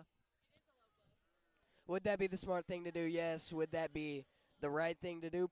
Probably not. I like your take, friend. I like your take. And so now it's going to be Tigers ball, 4:16 to go here in the fourth quarter. Things have heated up here in Auburn High School Arena, and it's Eufuala leading by 11. But, I mean, if you're just now joining us, Eufuala was up by as much as 19 early on in this game. Lanett was able to cut it down to as little as 8 points. And that's going to be a steal by Hurd, and Hurd doing everything for this team, just going to take it herself down the court and slow it down a little bit. Grace crossover, takes it inside, unable to make it, thought it was a foul, but it's a rebounding Glover. Glover going down the court, passes it over to Green. Green puts it up, misses it, and that's going to be a rebound and a block by Lancaster. It's going to remain Eufuala ball. What a rally there between these two teams. And listen, Lanett most likely isn't going to come back and win this game, but if they do, it is all because of Hurd. Number 1 on their team right now and on her jersey, Nakariana Hurd, has been having a game, especially in this fourth quarter. She's been super aggressive this entire game, and she's, like, driven her entire team to this win tonight if they win. And now Eufuala coach is expressing some frustration to his team, and it's going to be a timeout. We're going to send to a quick commercial break. Don't go away. We'll be back in this action-packed game. Took everything from me, everything I thought was important, everything I valued. I used to jump in a trampoline and swim with the kids. MS has affected me being a mom because I'm sorry. Despite MS, I will keep riding my bike. I will continue to be the strongest mom that I possibly can. I will still dance with my husband. I will continue to live the life that my daughter expects me to live. Multiple sclerosis may be a part of who you are, but it doesn't define you. I will never stop. I will never quit. I'm going to keep being me.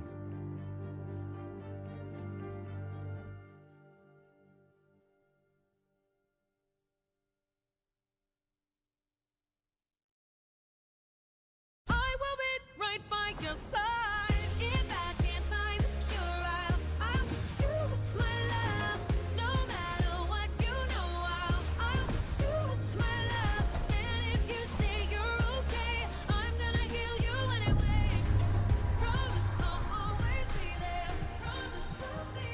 Yes, women can have it all.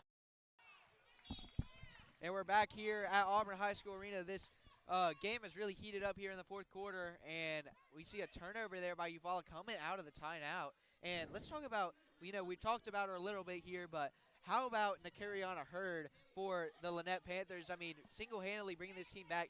9 points, 9 rebounds as a point guard is very impressive, as well as 2 steals. I mean, she has just showed up in this game.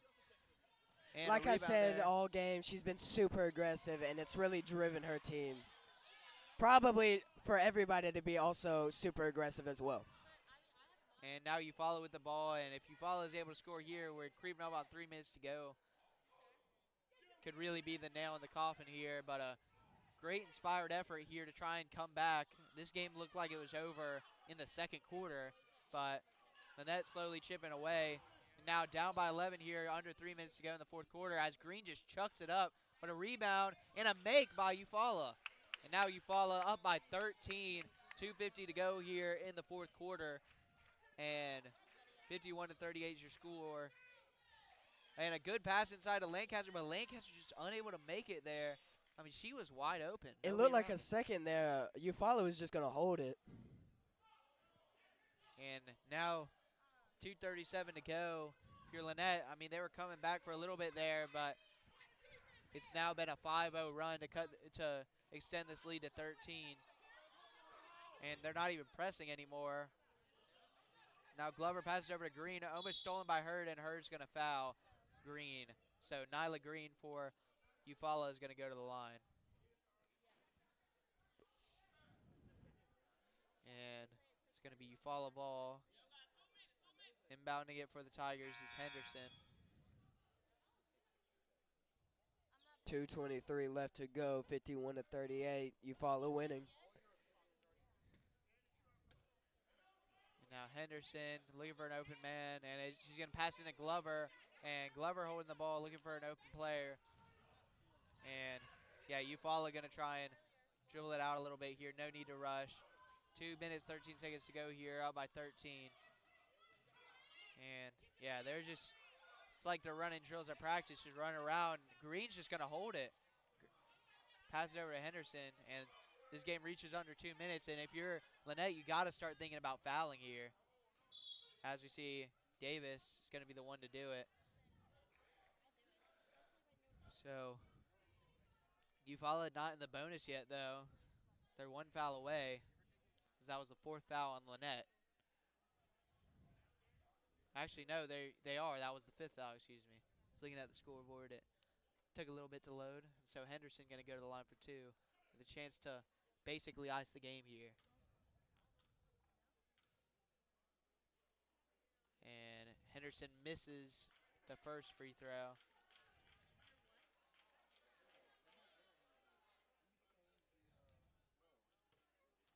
And so, second free throw here for Henderson. And she makes it there. So now, Lanett, crunch time here, down by 14 and 1:52 to go. This is their last stand. And you got to think, they haven't shot a lot of threes this game, but you got to start shooting threes. As we see, Davis is going to take one. She misses it. That's going to be rebounded by the Tigers, and they're going to take it up the court quickly. And some sloppy plays getting tipped around here. A bunch of players on the court.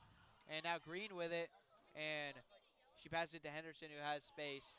And looks like Henderson going to take it a little bit, but they're going to call, I think they called a travel. So kind of not a smart play by Henderson there. So now Hurd with it. And then Hurd passed it over to Davis. Davis passed it over to Hurd. And if you're Lanett, you got to go quickly here if you want to try and stay in this game. They're going to pass it into Boozer. Boozer unable to make it. Lancaster gets it stripped away. Wrestling for the ball. Yeah, and there's bodies all over the ground here. This game kind of out of reach here. But, you know, if you're, as we see, Lancaster getting up slowly. Seems like she's okay. Just a little hurt and tired. It's been a very physical game, although it looks like Eufuala is going to come out of this game with the win. As you see, Henderson going to shoot the ball.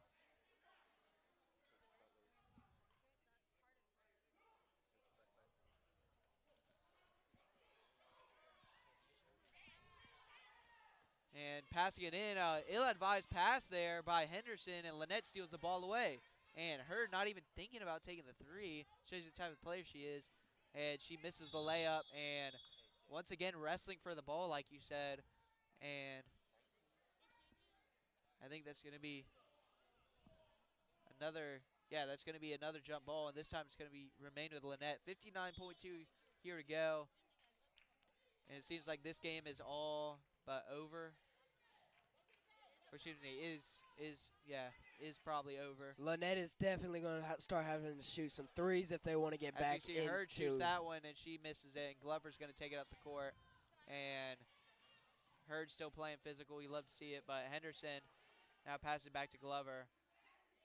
And, if you're Eufuala, you can probably just hold the ball here unless Lanett wants to foul. I don't think that's what they're going to do. And, and Lanett is going to hold the ball. And looks like they're going to come away with the win here as we creep under 20 seconds to go here. So Eufuala, great game here for the Tigers. Going to get their second win of the season over a Lanett team, and that's going to be backcourt there.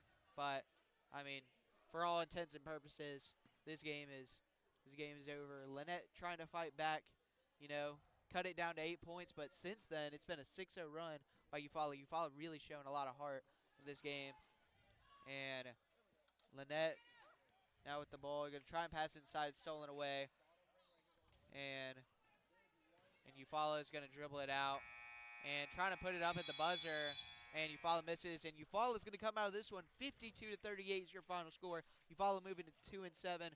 And great game. Lanett is moving to 6-3. Like you said, great game. I mean, what did you see from this Eufuala team? I mean, we didn't know what to expect coming in from these two teams, but what did you see on the court? I thought Lanett was going to come in with the record they have with a high lead, but Eufuala came in very aggressive, and it showed the entire game. And they looked really well tonight, and I'm forward to seeing way more from Eufuala. Yeah, I mean, and then if you're Lanett, obviously, moving to 6-3, I mean, their season is all but over. I mean, they're good to go. They're still 6-3, and you'll move back to playing those 2A teams as regional play gets started up soon. What does Lanett have to do to improve in the future and not get another loss like this? I think Lanett just let Eufuala control them the whole game except for the last couple of actually, I'm going to have to interrupt you there. Sorry, Levi, but we're going to send it over to Taylor Gottney with an interview right now. Hello, I'm here with Coach Butler again, post-game. Coach, y'all kind of just stepped on the gas pedal and never took off, Got a little close there for a second, but talk me through the second half, and what did you tell your team at halftime? Well, at halftime, I said I want to keep our foot on the gas, control tempo, and we got our point guard injured, so we had to play point guard by committee. So we got to get her looked at, and we just wanted to control the tempo, and we're young, so we're still learning how to win, how to control games. Yes, sir. And I mean, a huge win against a Lanett team that came into this game, I mean, heavy favorites, Yeah. Talk me through the mindset going into this game, being the underdogs. Did they all have that underdog mentality in this game? Yeah, since people know we're young, Eufuala has a rich history of, women's basketball, girls basketball, so they know we've been kind of struggling, but as we've been playing, we've been getting better. So we take it as a challenge. We're young and we're being underdogs, so we accept the challenge and we keep playing hard. So good win, we'll take it. Yes, sir. Thank you. Thank you, man. Nice to meet you.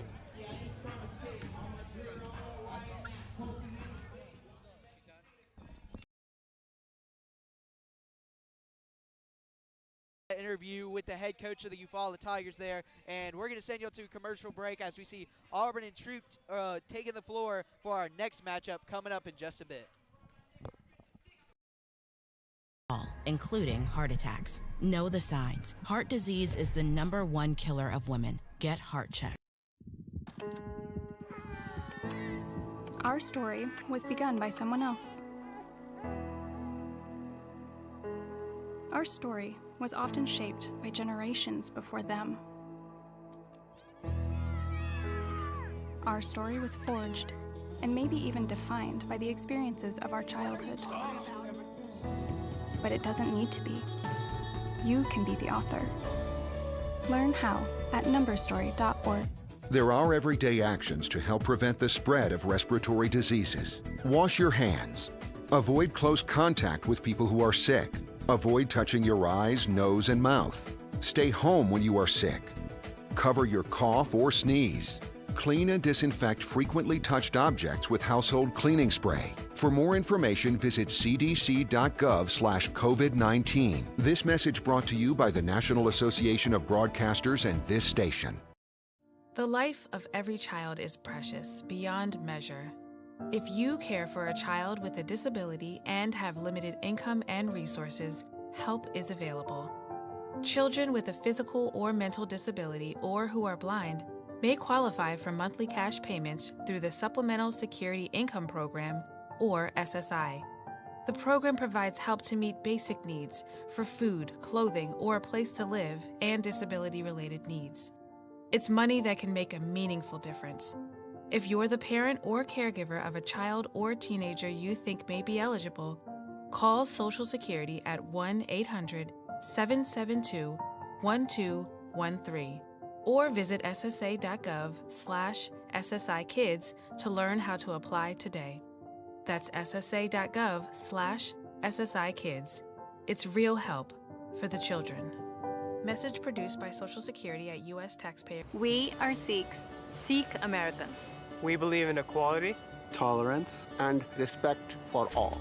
Because Sikh values are American values. We are doctors, PTA moms, patriots. We are Americans. We like Game of Thrones. I'm obsessed with Star Wars. I've seen every episode of SpongeBob because that's what my daughters like to watch. We are Sikhs.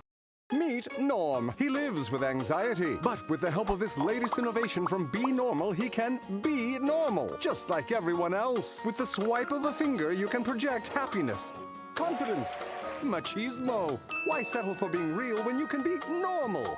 The Normal Maker. New from Be Normal. This item doesn't really work because there's no such thing as normal. We're all different. What we like, how our brains work. In fact, 1 in 5 of us live with mental illness. Don't filter who you are. Start by talking to someone you trust. And remember, there is no...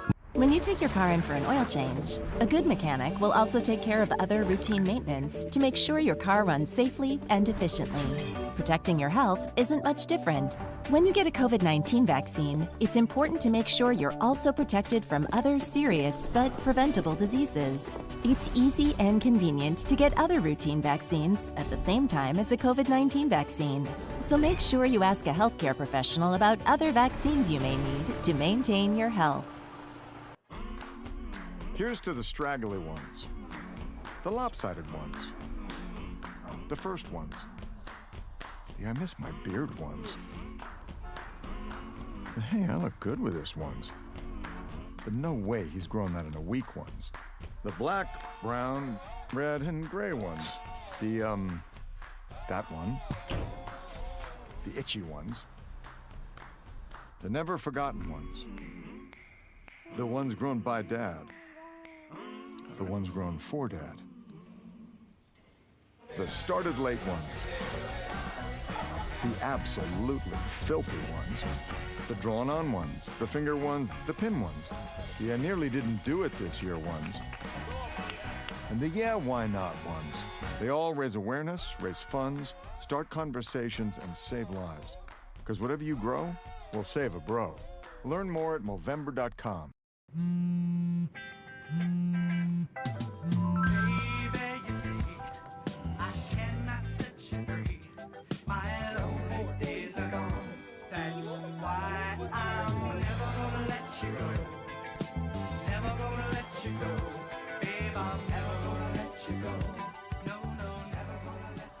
Here you go. Thank you. Thank you.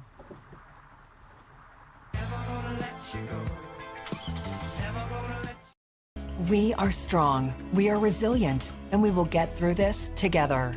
But these are stressful times, and it's important to also practice good self-care. It's normal to feel overwhelmed, anxious, or afraid, but there is hope. Reach out to someone, connect with your friends, stay in touch with your community, and know that you are not alone. Learn more at wearebroadcasters.com/hope, furnished by the National Association of Broadcasters and this. Some kids never smile. They're embarrassed by their crooked teeth. They want braces like the other kids, but their families can't afford them. Some may even try to straighten their teeth themselves. That can make everything worse. Luckily, there's Donated Orthodontic Services, a program from the American Association of Orthodontists. It helps provide orthodontic treatment to kids and teens whose families can't afford it. For kids who apply, are approved, and are matched with a volunteer orthodontist, it can be life-changing. Their treatment is in the hands of an expert, a licensed local orthodontic specialist who improves their smiles by correctly aligning teeth and jaws. Some kids think they'll never smile again, but Donated Orthodontic Services may help them smile with confidence. To link to the application and eligibility requirements, visit aaoinfo.org. Performing on stage takes mental and physical preparation. But one thing I never thought to prepare for was cervical cancer. 91% of cervical cancers are caused by the human papillomavirus, or HPV. For many people, HPV hides inside them and they never develop symptoms. But for others, HPV links directly to cancer. My cancer almost ended my career. It almost ended me. The good news is there are vaccines that can protect you or your children from cancer. The HPV vaccine is recommended for 11 to 12-year-olds, and a catch-up vaccine may be an option for teens and young adults. Talk to your doctors. You don't want HPV hiding inside your body like HPV has been hiding inside this commercial. Did you see all of them? Go to thinkaboutthelink.org to look again and learn more.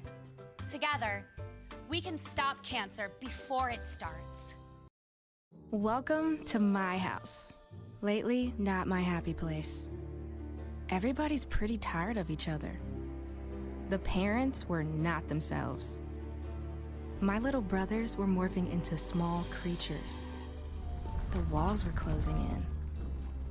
Clearly, a case of too much family, too close, 24/7. And there's a lot of that going around right now. If this sounds like your house, try going someplace new. YourLifeYourVoice.org. You'll find lots of ideas to help you handle the family stresses of being confined to close quarters. YourLifeYourVoice.org. It might not get you out of the house, but it could help you find a little more breathing room.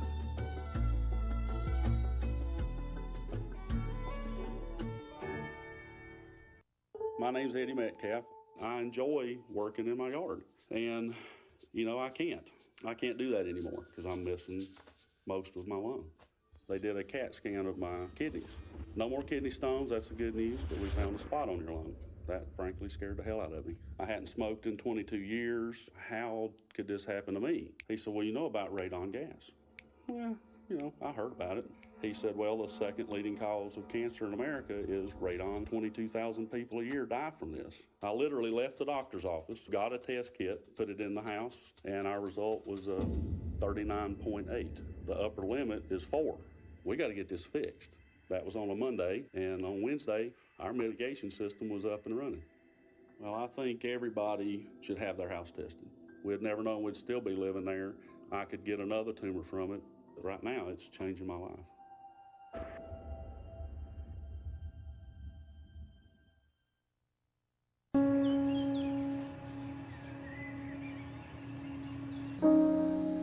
This high school gym used to be packed most nights. Not anymore. Do you know why? Because bad behavior by fans, especially adults, has caused a shortage of game officials across the country. You see, without officials, we can't have sports. Don't let this become reality. It's time for a change. Let's bench bad behavior for good. Adventurer, coach, chef, teacher, audience, superhero. If you're a parent, you've done it all this past year. But the one thing you may not have done is take care of yourself. And it's nearly impossible to keep everyone else full of joy if you're feeling empty. At Boys Town, we know that a parent's mental health is important too. So when it's all too And welcome back to the Auburn High School hosted Reindeer games. We're here for the first matchup between the home team Auburn Tigers and the Troup County Tigers. Both the Tigers here tonight. Auburn coming into this game 8-1 overall. Troup coming into this game at 3-3. I mean, I'm excited for this game. I don't know about y'all. As we see Hallman with a quick pass inside, passing it to Daniels. Daniels rebounds her own miss and makes it in for the deuce. And talking about Soraya Daniels, I mean, what have her stats looked like this year so far? Well, she's averaging almost 25 points a game with 24.6, and she often gets 4 defensive rebounds and 3 offensive rebounds. I mean, yeah, there's a reason that she's committed to play for the Auburn University Tigers. I mean, she is just that good. And this Auburn Tigers team, like I said, 8-1 on the years. We see Hallman in the corner, misses that one off the back iron, a rebound by Troup. And now Troup bringing it up the floor, and that's quickly stolen away there. That's stolen away by Antoinette Morgan. She's going to pass it over to Daniels. And now that's going to be Kalia Tolles starting at point guard for the Tigers.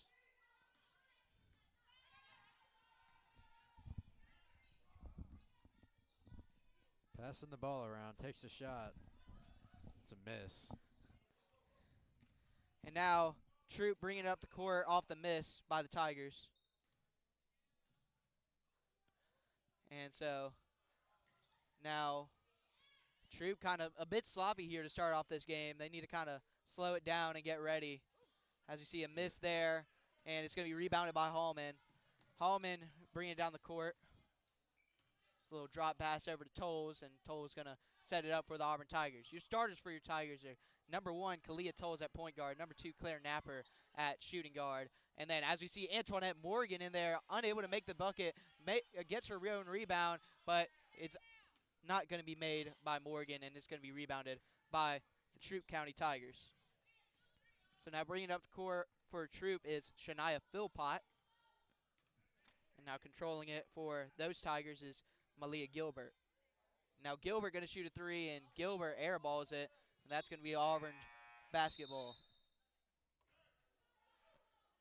And now subbing in for the Tigers is number 40, Mackenzie Etheridge, coming in the game for Antoinette Morgan. Yeah, I'm not seeing a lot of passing for Troup. I don't know. There's not a lot of coordination for offense, and they haven't scored yet. Yeah, and as you see, there's going to be a foul on Troup. That's not going to help their cause at all. And it's going to be foul on, it looks like number 5 for the Tigers. Troup. Tigers of Troup. Amariah Harrison. And now in the corner is Napper. Napper's going to pass it inside to Hallman. Now out to Tolles.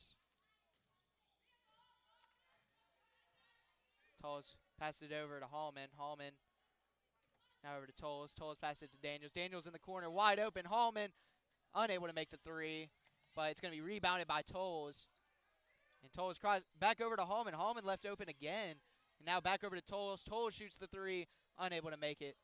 And Auburn, usually a great shooting team, just not their type of start that you usually see from them. As you see Troup in the corner and unable to make that one. Yeah. Now Daniel's trying to go quick, and it's going to be a turnover by the Tigers, and both of these teams playing a little sloppy here to start off this game. Yeah, I see the coordination and teamwork working for Auburn, but the shots are just not landing. Yeah, but you feel like if Auburn just keeps it up, they'll be able to start landing those shots. Well, Troup, 2 players wide open in the corner, and now that's going to go inside, and that's going to be out of bounds. And subbing in for the Tigers, number 15, Daly Alsabrook, and then subbing out of the game is number 2, Claire Napper.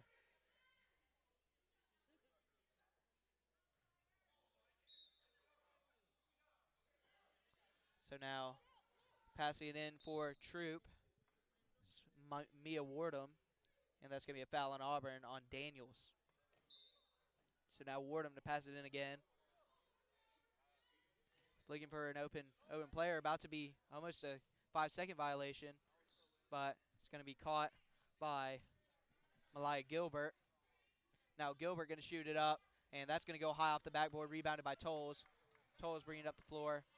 She passes it. Great pass over to Hallman. Hallman, great up and under, but she misses it. Gets her own rebound, misses the second one, and that's going to be rebounded by Troup. That's going to be rebounded by Philpott. Philpott bringing it up the court.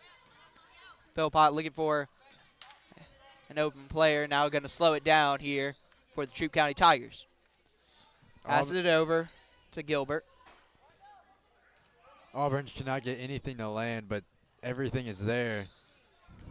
Yeah, you can tell Auburn so far is the more, the more superior team. But it is. Yeah, unable to make the shots. Troup unable, though, to answer. As we see another miss there.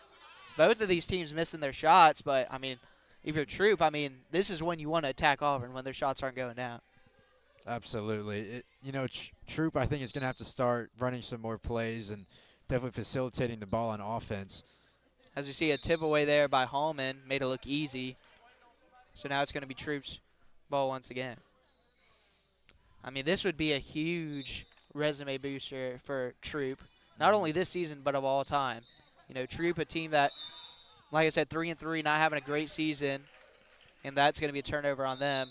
Beating a 7A Auburn team that full of stars such as Hallman, Daniels, and Ostabrook. And that's going to be a timeout taken by Coach Pritchett, and we're going to take one with him. We'll be back after the break. Auburn up 2-0, 3:51 to go in the first quarter. Take a break and regroup. It's a great strategy that puts things in perspective so you can deal with challenges. The review and recalibrate method of self-care helps you see what's working and what's not. Go to boystown.org/stressedout for more great self-care tips for parents. You can even download an ebook to guide you and your family through self-care strategies. Because healthy parents are key to happy families. Boys Town, saving children and healing families.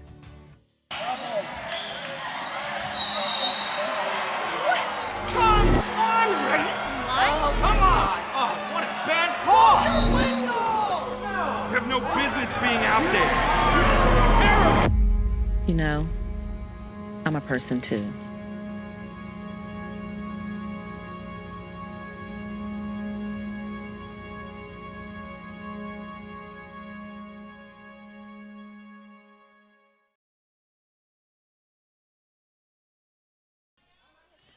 And we're back here at Auburn High School. Auburn up 2-0 here. A slow start for both teams here, but Auburn with the lead. A little under 3:45 to go here in the first quarter. As we see Hallman shoots it up, and Hallman drains it. Missed her first couple of shots. Had a couple open looks here before that timeout, but I mean unable to drain that one. And that's going to be now a timeout by Troup. And not much to talk about. I mean, 5 total points have been scored. We'll send y'all to a quick commercial break. We'll be right back in about 15 seconds. When I was in Iraq, our convoy was hit. It was bad. After I came home, I could still hear booms and see tracer fire. Makes it hard to be a good mom. As America's veterans face challenges, DAV is there. I'm Naomi Mathis, Air Force veteran. With the right support, more veterans can reach victories great and small. And we're back here in the third of our 5 Reindeer games today as part of the Reindeer Games round robin. And we're going to see Troup with another turnover there. I mean, Brooke Hallman finally able to capitalize on one of those open looks. Auburn's gotten a couple of those, but just unable to capitalize. As another one here for Soraya. That one way off. Rebounded by Tolles. Tolles puts it up, misses. And a rebound by Daniels, and Daniels puts it up, almost able to get the and one, but she's going to go to the line for 2. But, yeah, I mean, what have you seen from Auburn so far? Obviously only 5 points on the board, but they've still looked like the better team. Absolutely. You can tell that they are playing harder. They're getting more rebounds. They're passing the ball more. But it's just every time they shoot, it's not landing. No matter how open they are, most shots are just not landing. And that's really unfortunate for Auburn. And it's also happening to group too, but you can just tell that Auburn is definitely playing harder than them. And they should be up more. As we see, Daniels drains both of the free throws. So now Auburn up 7-0 here. And if you're Troup, yeah, that was your chance. Auburn only had 2 points scored by the 3.5-minute mark, but now That lead has jumped up to 7, and now that's going to be a foul called on Auburn. But you got to love, if you're Coach Prince, you got to love the aggressiveness you're seeing from your team. And no, absolutely. They are trying very hard, but it's just nothing's landing. So Troup now with it, trying to get it inbounds. Now with the ball is rolling, Kennedy rolling. She passes it over to Philpott. Philpott going to drive in, and she doesn't go again. So Troup still not a point on the board. Daniels with a good turnaround jumper, misses it. Mackenzie Etheridge trying to get the rebound, and Daniels able to fight for it and get it back. Passes out to Hallman. Hallman driving inside. She's going to pass it in the corner. Alsterbrook for 3. Misses it, and it's going to be rebounded by Troup. Mia Wardham with the ball. Now bringing it back down the court is Troup, and putting it up and missing once again. I mean, that's like 0 for 15 at this point. I think we need to get these rims checked, man. I don't think they're right. Yeah, shooting like it's double rims, you know. Those are always the toughest to shoot on. It's what it's looking like, but my eyesight's not deceiving me. We are on single rims. And that's going to be Auburn ball. I think it's another foul on Troup. Coming in the game for the Tigers is Antoinette Morgan and Napper both started the game. Coming in and subbing out is Alsterbrook and Etheridge. So Tolles to inbound the ball for the Tigers. Tigers up 7-0 here, 2:11 to go in the first quarter. And now Alsterbrook with it, or excuse me, Hallman. Hallman shoots it up. Hallman misses. Rebound by Daniels. And Tolles now with it, able to save it for the Tigers. And if you're Auburn, honestly, you know, they're usually really good at a hectic pace, but I would like it if y'all just slowed it down if you're the Tigers. Absolutely. As you see another miss there by Tolles. And now Philpott chucking it up, and that's going to go out of bounds. Tried to get it to Malaya Gilbert, but it's going to be out of bounds, and it's going to be Tigers ball. I think the lack of offensive coordination for both Troup and Auburn, but more on Troup, is definitely hurting them. As we see Hallman make that baseline jumper. Hallman now with 5 points so far. And now going all the way, taking it coast to coast. That was number 3 for Troup. That was Mia Wardham, but it's going to be a foul. And Wardham's going to go to the line for 2, hoping to score the first points for Troup so far tonight. Yeah, absolutely. And Wardham shoots up the first and unable to make it. So, yeah, if you're Troup, you got to try and, you know, just got to keep shooting. Absolutely. I mean, you know, there's nothing else you can do, but down 9-0. So now Wardham shooting up the second and unable to make it. So Troup remaining scoreless. Daniels now taking up the court quickly after the rebound. Daniels going to shoot it up. She's going to miss. Morgan with the strong rebound, and she's going to put it up, and she's going to go to the foul line for 2. I mean, that's got to just be deflating if you're Troup. I mean, you get to the line, a chance for 2 free points, and just unable to capitalize. Absolutely. I mean, we're nearly into the second quarter, and they haven't scored anything. And Morgan misses the first. But you're absolutely right. I mean, you know, they might come out of this first quarter scoreless. Meanwhile, Auburn not even having their best quarter offensively as Morgan misses the second. I mean, they're stuck at 9. They might remain single digits by the end of this first quarter. You know, as we see Napper with it. I think for Auburn, the best thing that they could do for now is try to slow the ball down and run some plays. Try to get people open and try to get people underneath the rim. As we see Napper doing exactly what you said, slowing it down, then speeding it up. Alsterbrook now going to chuck it to the corner. Good pass to Daniels, and Daniels unable to make it. Napper left wide open for the rebound. Napper unable to finish at the bucket. Now rebounded and going on the fast break for Troup. That's Gilbert, and Gilbert unable to make it, and it's going to be Tigers ball. Now Hallman passing it over. Napper 2-on-1, passes it over to Morgan. Morgan puts it up and in. As the Tigers hit single digits. Now bringing it up the court for Troup is Tanasha Daniel, and now Gilbert shooting it up, and Gilbert unable to make it. And if Auburn holds it to the last second here, like I think they are, actually no, Daniels left all alone on the other side of the court, and Daniels is able to make the easy bucket. Now Auburn, I guess you could say they're on a 13-0 run to start this game, but it's literally because Troup hasn't scored. It's 13-0. Yeah.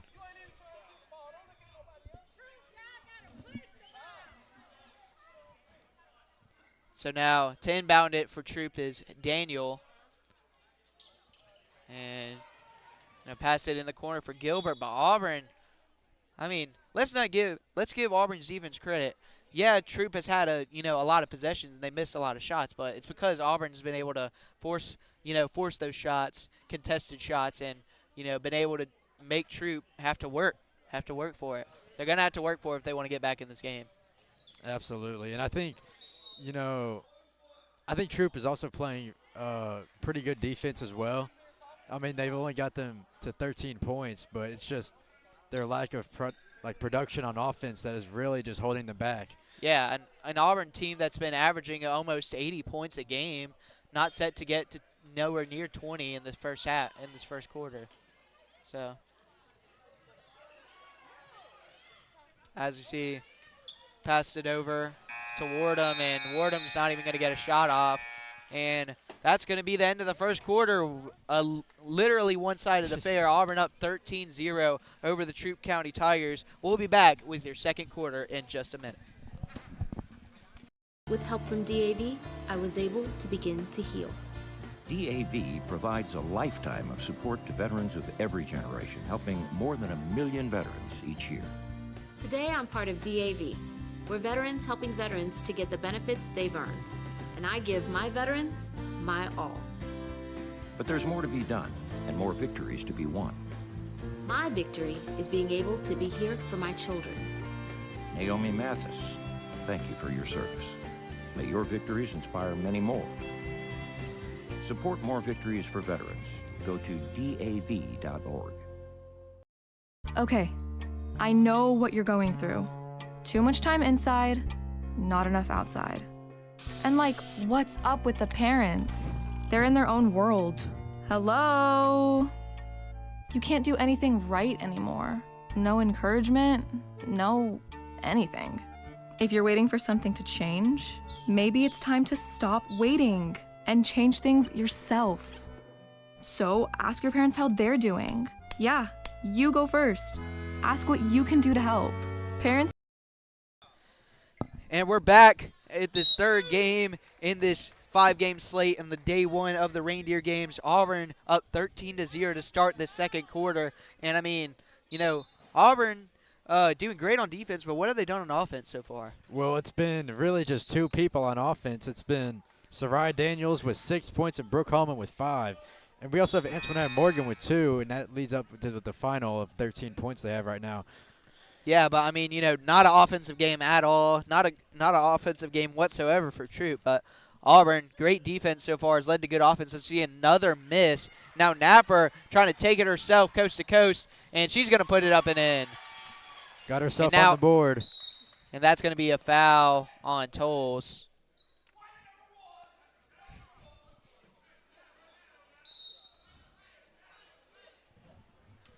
As we see, the ref is a little energized there, announcing the foul is on Kalia Tolles.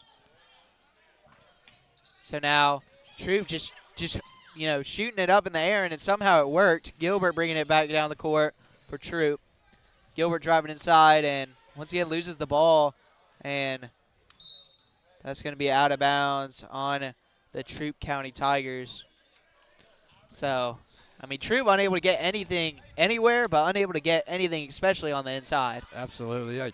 We're not too late for a comeback, but, I mean, if they keep going how they're going, we're about to be there. And now Napper going to shoot the three. She's unable to make it, and a good board there by Troup. And now passed out to Daniel. Daniel's going to pass in the corner to Gilbert. Gilbert going to chug it up. That's going to be a foul. It looks like on Kalia Tolles. That's 2 fouls now in the last minute for Tolles. She's got to be careful. And this could be their chance to actually get on the scoreboard. Once again, once again. So Gilbert will have 2 chances, like you said, to get Troup's first points of the night. And she's unable to make the first one. It's almost like there's a lid on their rim. I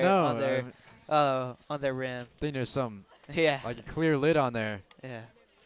So now Gilbert shooting the second free throw. and she's still unable to make it. And this is mind-boggling to me, you know. And Troup, I mean, they're a 500 team. They're 3-3. There's no like, you know, complete pushover. But I mean, this is just, you got to be fuming if you're your coach, because to start out the game, you held your this Auburn team for 4 straight minutes to 2 points. You know, just weren't able to score though. So now Gilbert going to drive inside, and that's blocked by Holman. Now Daniel's going to check it up to Holman, one-on-one. She's going to stop and pop, and she misses it. Napper trying to get the rebound. Now Gilbert going to throw it back in. Daniel's trying to get it. A bit sloppy here between both teams, and bodies falling on the floor, and that's going to be a jump ball. They are and the arrow is going to be favoring the Auburn Tigers. And so Hallman now to pass it in for the Tigers. And she passes it up the court to Hallman. And now Hallman in the corner misses that one. It's going to be rebounded by Troup, but bad pass, and it's tipped away and stolen by the Tigers. Now Napper for 3. Napper misses, and now that's rebounded by Gilbert. Gilbert almost loses it again. Now Gilbert trying to take it quickly down the court, and she tries to Euro step and lay it in, but she misses it, and it's actually going to be remain Troup ball. It's tipped out by the Tigers. Yeah, Troup has a lot of opportunities to score, but I don't know what it is. They just can't score. None of the shots are landing. I think they're playing hard, but I mean, it is tough, you know, because when you keep missing, you know, a lot of people say shooting's contagious. That's Alsabrook coming down the floor after the seal, and she passes over to Tolles. Tolles with the easy lay-in. Now 17-0. But people always say, oh, shooting's contagious. Well, you know, making shots is contagious, but missing shots, I believe, is also contagious. I mean, just drains your confidence, you know, and we can see it right here on display between Troup and Auburn. As we're going to see a timeout called by the Troup County Tigers, and we're going to take it with them. Auburn up 17-0 here at the start of the second quarter, 6:09 to go. We'll be back after the break. They're people too, and the stresses you're feeling, you can bet they're feeling as well. Best of all, when you help them feel better, it has the same effect on you. Visit yourlifeyourvoice.org for some game-changing ideas on how you can turn things around at your house. When you go first, everybody wins.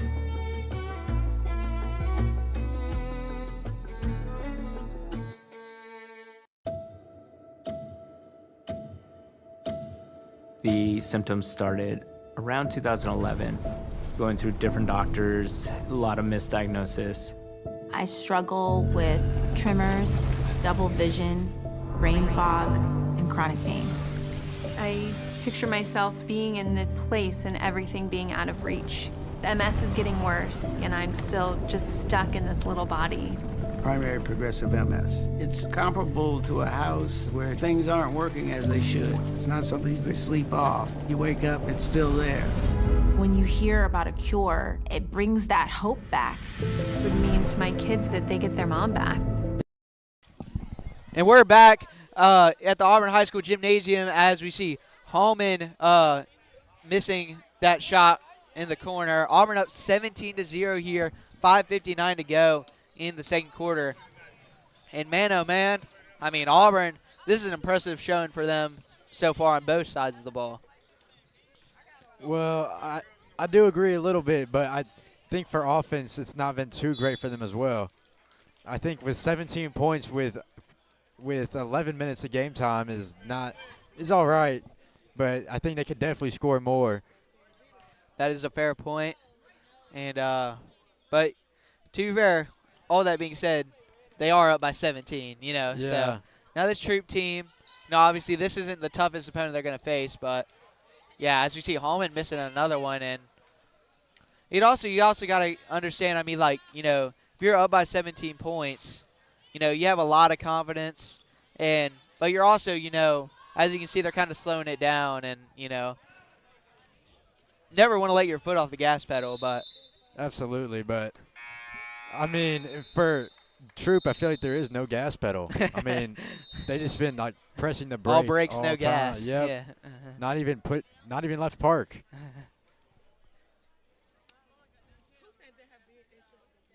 So now it's gonna be going to be Auburn basketball with Tolles bringing it up the court. Passes it in the corner to Wood, and that's going to be stolen away. And bringing up the court is Daniel. And Daniel, nice spin move, goes inside, and that's going to be a foul. And I think that's going to go on number 24. That's Avery Bowley, first time saying her name tonight. And so now once again, will they get their first points of the game? You know, based on the recent trend, I'm going to predict no, but I'm going to predict yes. I think they got it this time. Well, that is wishful thinking, as they're going to miss the first free throw. And folks, as commentators, you know, we come on this channel. They get their first points of the night. What a shot by Tanasha Daniel at the free throw line.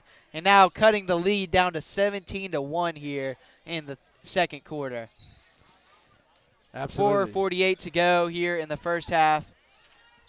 As we see Napper with it, passes it over to Kuppinger. And now Tolles going to take the three, and she is going to drain it. Now Auburn now reaching the 20 mark, and you feel it. They're kind of heating up on that offensive side of the ball, ready to put this game away early. Yeah, I mean, they're like, oh, you just scored a point. Oh, we're going to score 3 times We're going to drain that. the three. I mean, yeah, I mean, you got to love it if you're Coach Pritchett. Wow. But, wow, Tanasha Daniel scoring all the points, literally. I mean, 3 points for Troup, 3 points for Daniel. Nice floater. Now Tolles with it. Tolles going to pass it over to Napper. Napper just going to shoot it, and she's going to make it. Now Auburn 2 straight threes, and they can sense the blood in the water.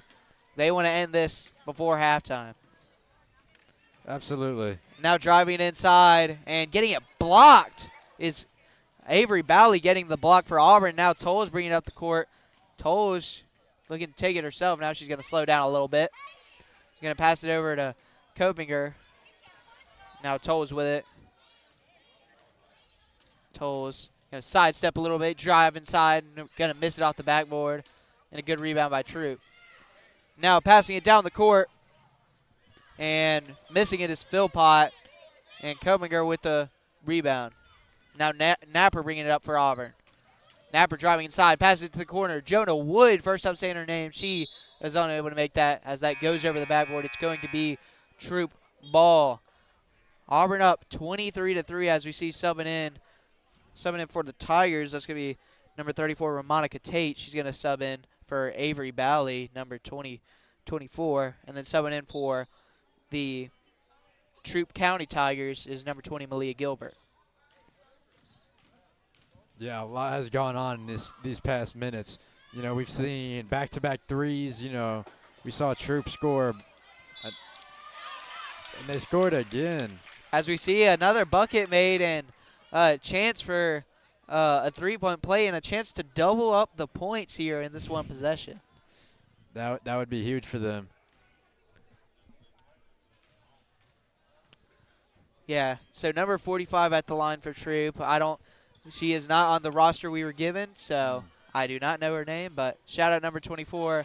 Misses the free throw, though, and then a steal here by Wardham. Wardham going to take it inside. She's going to score, and watch out now. Yeah, Troup's coming back. This game isn't over. I've seen some crazy things in basketball happen. Yeah, I mean, you think about it, if Troup's able to cut this down to possibly like 8 points by halftime, I mean, you got to feel decent about their chances. I think if they get to 12 points by halftime while not allowing too many points, I think they can still be in putting it up contest. is Ramonica Tate. She's unable to make it. Now it's going to be saved. And now Daniel's going to corral it. Daniel's going to chuck it up the court and almost corralled by Tolles. And now Tolles bringing it up the court. And Tolles is going to take it inside herself. And she misses it, gets the rebound, puts it up and in. Kalia Tolles having a night so far. So Auburn up 25-7 here. 2 minutes to go here in the second quarter. In the first half, would you rather? And that's going to be put up, and she's going to be fouled. That's Gilbert for Troup. And they're actually going to call that foul on the ground. So inbounding the ball for Troup County is Wardham. As you see, Napper over there kind of shaking up. She's getting the trainer kind of working out her leg there. Hopefully it's just a cramp. hate to lose your starting shooting guard if you're the Tigers. That would not be good. And I just realized also that the Auburn Tigers have 5 fouls and Troup have 0. So Yeah. Troup could definitely take this, opportunity as an advantage. Play aggressive. Play Yeah. aggressive. They still have fouls to use, and Auburn not so much. Yeah, I mean, if you're Troup, if you're also on the offensive end, try and draw fouls as well. I mean, they're in the bonus, so, any foul gives them to the line. As we're going to see a foul there, immediate foul by Gilbert there on Tolles. So now Auburn going to inbound it, and Troup with their first foul of the second quarter here. So Tolles bringing up the court. And Tolles playing a little, cautious here as she misses that one. And that's going to be tipped out of bounds by Troup, and it's going to be Auburn Tigers basketball. Now coming into the game for the Tigers for Kalia Tolles is number 23, Brooke Hallman. Now Hallman with the ball. And Hallman looking to drive inside. Now it's stolen away by Gilbert. Gilbert's going to pass it up the court. That's to number 2, Jasmine Williams. And Jasmine Williams puts it up and in. And a chance for 3 here for Williams. And Troup a chance to possibly, no, that's going to get them to double digits. 25-10 here now your score. And like I said, if Troup's able to cut this down to 10 points, I mean, they're still in this game 100%. As we see a nice clean stroke there by Jasmine Williams. Now 25-11 is your score. This game was all Auburn going on early on. Auburn was up by as much as 20, but now Troup going on an 11-2 run here to make this game a 14-point game. As you see, Kominger puts up the shot and she misses it. Now that's going to be a foul. That's going to be foul number 20, Nazia Johnson. First time mentioning her name tonight. And I think Troup needs to keep attacking that rim underneath. I think that's where they're now finding success. 100%. And a big substitution here for Auburn. Actually, no, they're gonna make him wait.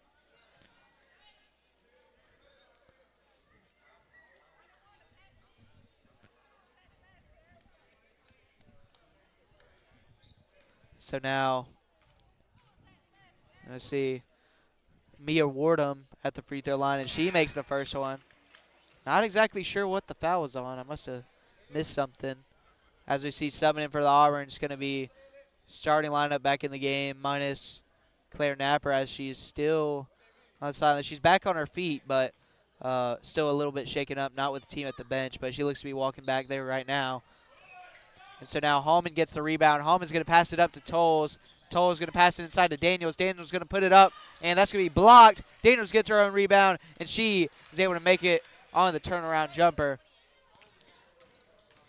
And so now Gilbert bringing it up the court for Troup. Gilbert going to put it up, and she makes it. Wow. And so Troup, I mean, compared to their first quarter, I mean, they've really heated up the second quarter, 14 points. Absolutely. I don't think Auburn was ready for this sort of transformation in them. As we see another steal there by Troup, and now Gilbert going to take it home for the easy layup, and Coach Pritchett is not happy. Auburn leads 27-16 with 15 seconds left. As we see, Daniels goes inside. She's unable to make it, and that's going to be, looks like it's going to be Troup ball, so 12.6 to go here, and they can cut this to single digits. Absolutely. I mean, Auburn was up 23-3 at one point, but now Troup storming on a 13-4 run, excuse me, They're going to cut it down to 11. With 5 seconds left. 5 seconds left. Wardham passes it over. Now Now it's inside. Troup going to put it up and misses. No, Auburn up 27-16 here. I mean, Auburn started out this game. I mean, you were up 19-0, and then you were up 23-3. But, Auburn still up by 11, so nothing to be ashamed of. But, going to have to put in that work as Troup is kind of heated up here late. But what did you see from the Auburn Tigers so far? Well, I saw in the first quarter, I saw, good, ball movement. Just the shots were not falling. Yeah, now we're going to get a quick interview with Auburn assistant coach with Levi Benefield, and I'll say you that right now.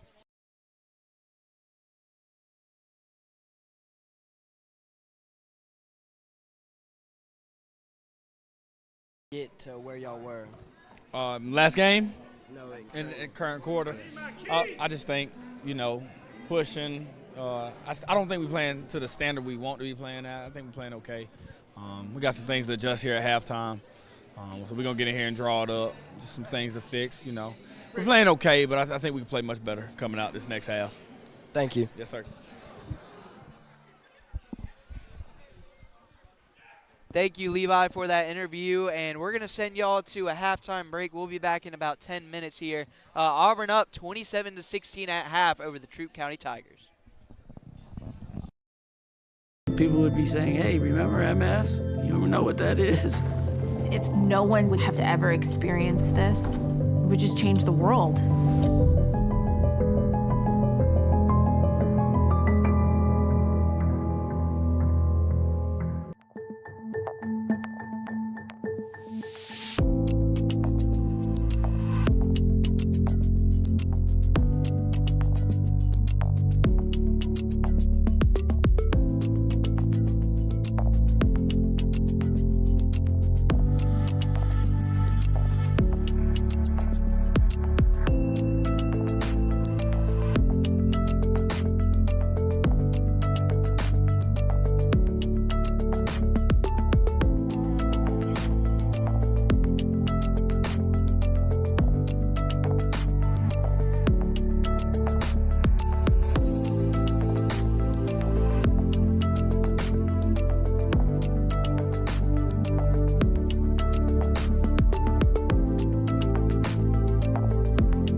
What do you think you're doing, Kevin?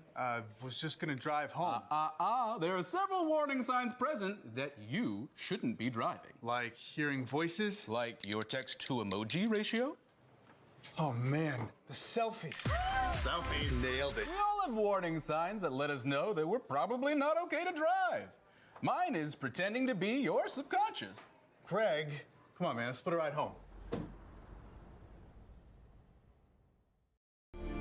Through the years, we've faced events that have challenged our lung health, and respiratory therapists saved lives through them all. We've come a long way since the iron lung, but respiratory therapy remains an essential piece to patient care. Heroically working on the front lines of COVID-19 and its new waves and variants, respiratory therapists save lives. Essential to patient care. Take time to thank a respiratory therapist by getting your COVID-19 vaccine today. We worked our whole lives to save, just to spend it on time. With these two, filling buckets of memories. This is what makes life, life. Yet how much of life are we willing to miss out on? Because even mild hearing loss doubles our risk of dementia. Yes, dementia. Good hearing health is essential to staying engaged and doing what we love. Hear well and stay vital. Get a hearing health check every year. When stress shows up, it can be hard to see. Maybe you can't sleep, or you feel sad and you don't know why. Or maybe it's worse, because stress can knock you down. It can hurt your health and your relationships. If you've lost a job, worry about your next meal, or have trouble making it through the day, we can help. Text STRESS to 211-211 to find a solution.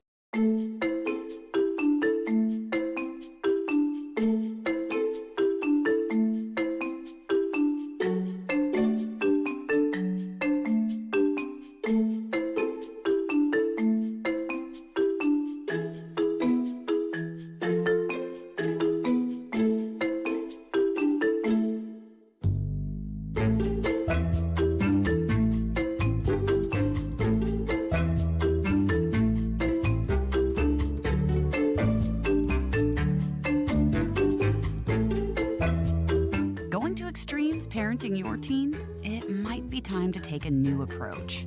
Visit boystown.org/parenting. Whether you're the parent of a toddler, teen, or someone in between, we've got parenting guides, articles, videos, quick tips, and even live parent talks with Boys Town experts. Boys Town, take your parenting skills to new heights.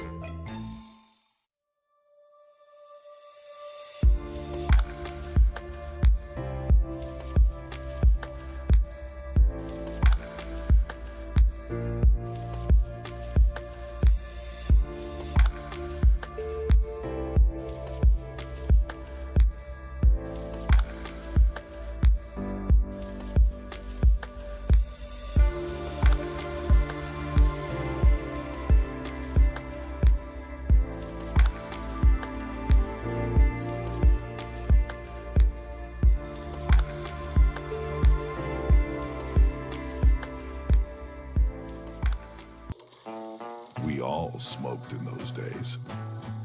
If that was you then, get your lungs screened now.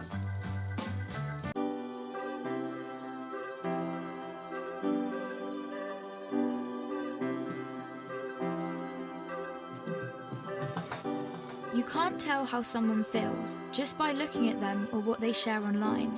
To the outside world, our lives may look perfect, even if in reality they aren't.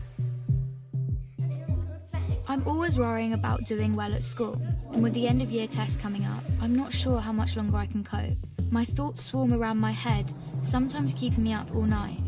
Some days it's just all too much, and I feel like I'm lost in space. When I did badly on one of my tests, I just about kept it together until I got home. Then I broke down crying in front of my mum. She listened for a bit, and then she told me that, just like physical health, we all have mental health. It's our feelings, our thinking, our emotions, and our moods. She then said that feeling down, angry, and stressed is a normal part of life, just like it's normal to feel happy, confident, and carefree sometimes. We all have positive and negative emotions that come and go based on what's happening around us. These are everyday feelings. Good mental health means experiencing negative emotions. It's not always about being happy. Mum can relate to the feelings of stress. So when Mum suggested I take a break from everything and do something I enjoy, I actually took her advice. So I made myself a hot chocolate, snuggled up in a duvet and watched a film. And you know what? Afterwards I felt so much better. Mum should take her own advice.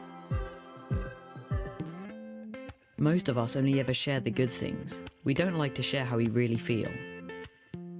Every morning when I wake up, negative thoughts stream through my head. Getting out of bed and pretending I'm okay takes all the energy I have. As the day goes on, the negative thoughts turn from a stream into a river. The water rushes through my head so loudly it's hard to concentrate in lessons. And some days it's so bad it feels like a waterfall that's trying to pull me over the edge. Everything is so overwhelming.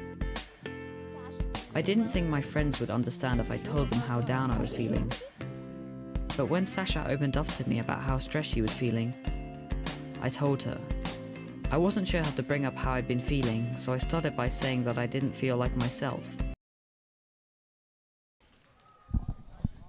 And welcome back. We're counting you down to the second half here as we have exactly about 1 minute to go until the start of the second half between Auburn and Troup. But I can't remember if I mentioned my color commentator here with me is Jake Vistozo. You heard him earlier for our first game of the Reindeer games today. And what, Auburn up 27-16 here going into the second half.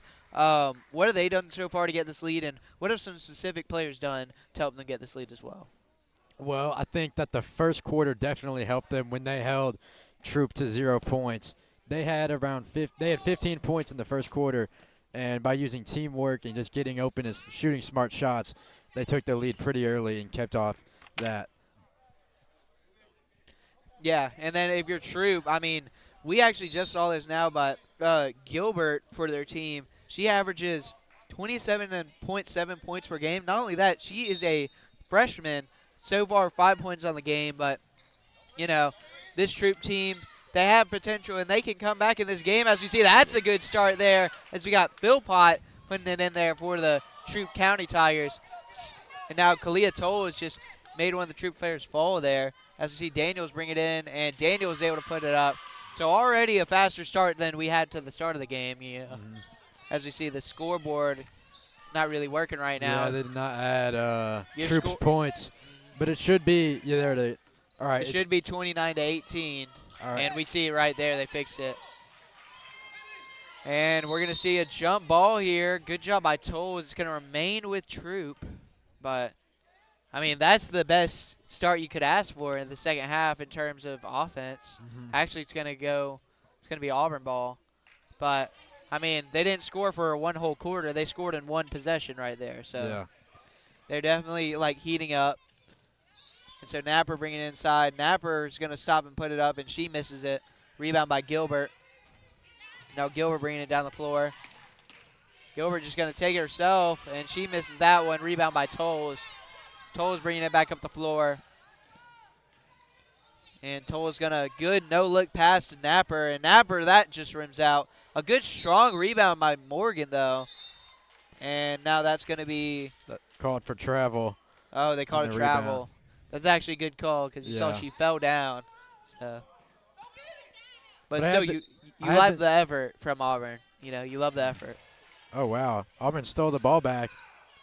Now Hallman puts it up and in, and Troup is not happy. Their fans and their coach are not happy. They're down 13, 31-18, and that's going to be a foul there on Morgan.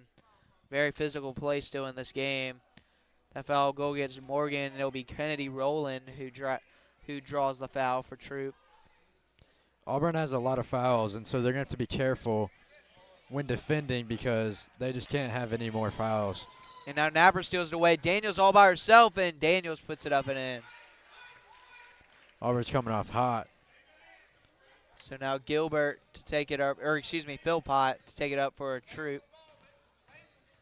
And Philpott able to break the press a little bit, but then it's a lot of grounds falling, players falling to the ground. Now Daniels with it, and Daniels able to put it up and in. And now Auburn extended this lead to 17 points here.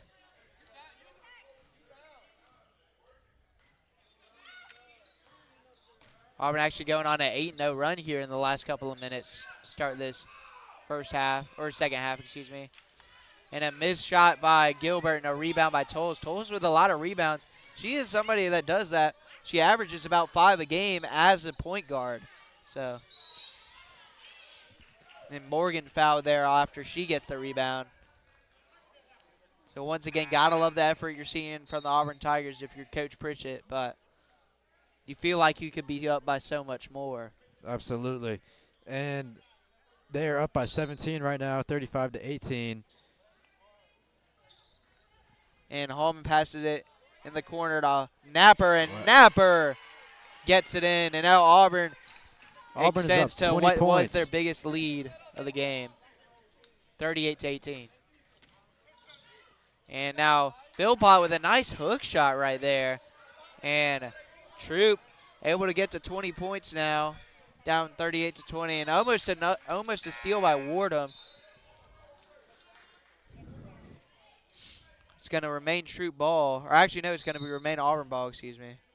Now Hallman with it, looking to pass it in. She chucks it up for Daniels, and it's going to be stolen away by Philpott. Philpott going to take it down the court. Philpott going to fake the pass, put it up. She misses it. And now another rebound by Tolles.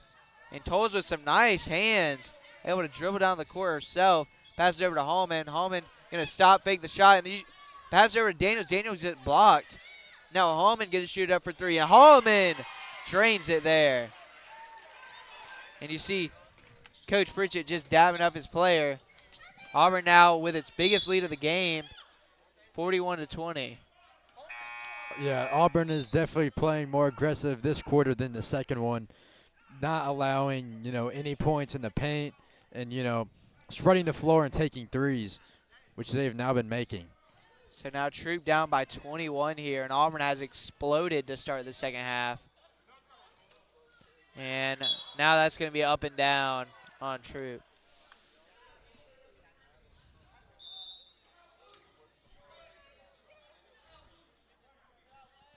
And that's actually going to be a timeout called by Troup's head coach. We're going to take it with her. Auburn up 41-20, 4:31 to go here in the third quarter. We'll be right back after this commercial break. Just her listening made me feel like she understood. She told me some things that had helped her, so I tried them too, but it didn't make much of a difference. Even when I tried to be around my friends, I felt alone. The things I used to enjoy weren't fun anymore. I was really worried about Andre and not sure what to do. He was quiet and wasn't hanging out with us like he used to. So I asked our head of year for some advice. He suggested...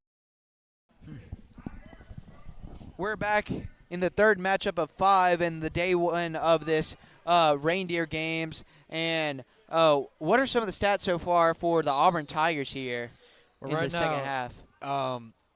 our biggest producer is number 3, Soraya Daniels with 14 points. Oh, she just turned it to 16. And another key player would be Brooke Hallman with 8 and Claire Napier with 8 as well, along with Kalia Tolles with 7. Yeah, I mean, right on cue as you were talking about her, Soraya Daniels able to get the and one, trying to complete it here, and she makes it at the line. And so now,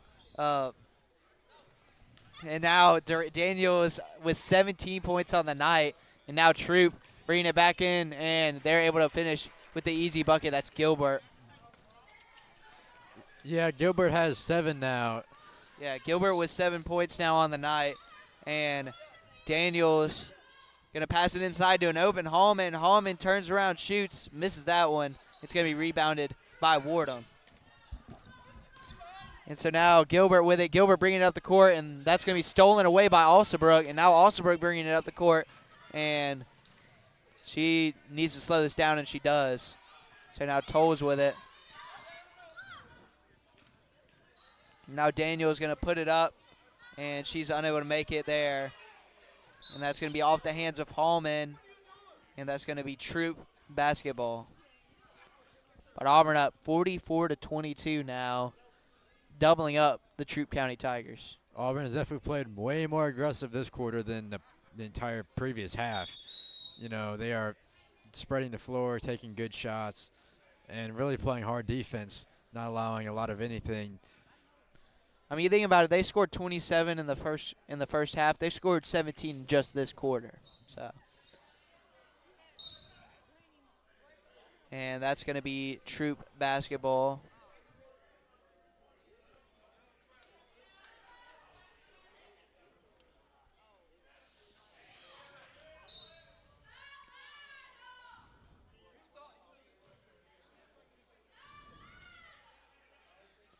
So now it's going to remain Troup basketball after the tip. And now it's going to be Alsabrook stealing it. And that's going to be a jump ball, and it's going to remain with the Tigers. Good hustle by Gilbert, though. So Auburn up 44-22, 3:23 to go here in the third quarter. And there's going to be a timeout called. That's going to be by Coach Pritchett. He did not like something he saw. We're going to keep it here. Auburn up by 22 here. I mean, what have you seen from them that has really helped them being able to jump out to this lead in the second half? Well, I'm seeing a lot more coordination and cooperation with, just on offense. The offensive game for Auburn has just been leagues better than Troup, and that's really it. I mean, their defense has also been very good. They're just scoring more threes, making more consistent shots, and playing very good defense.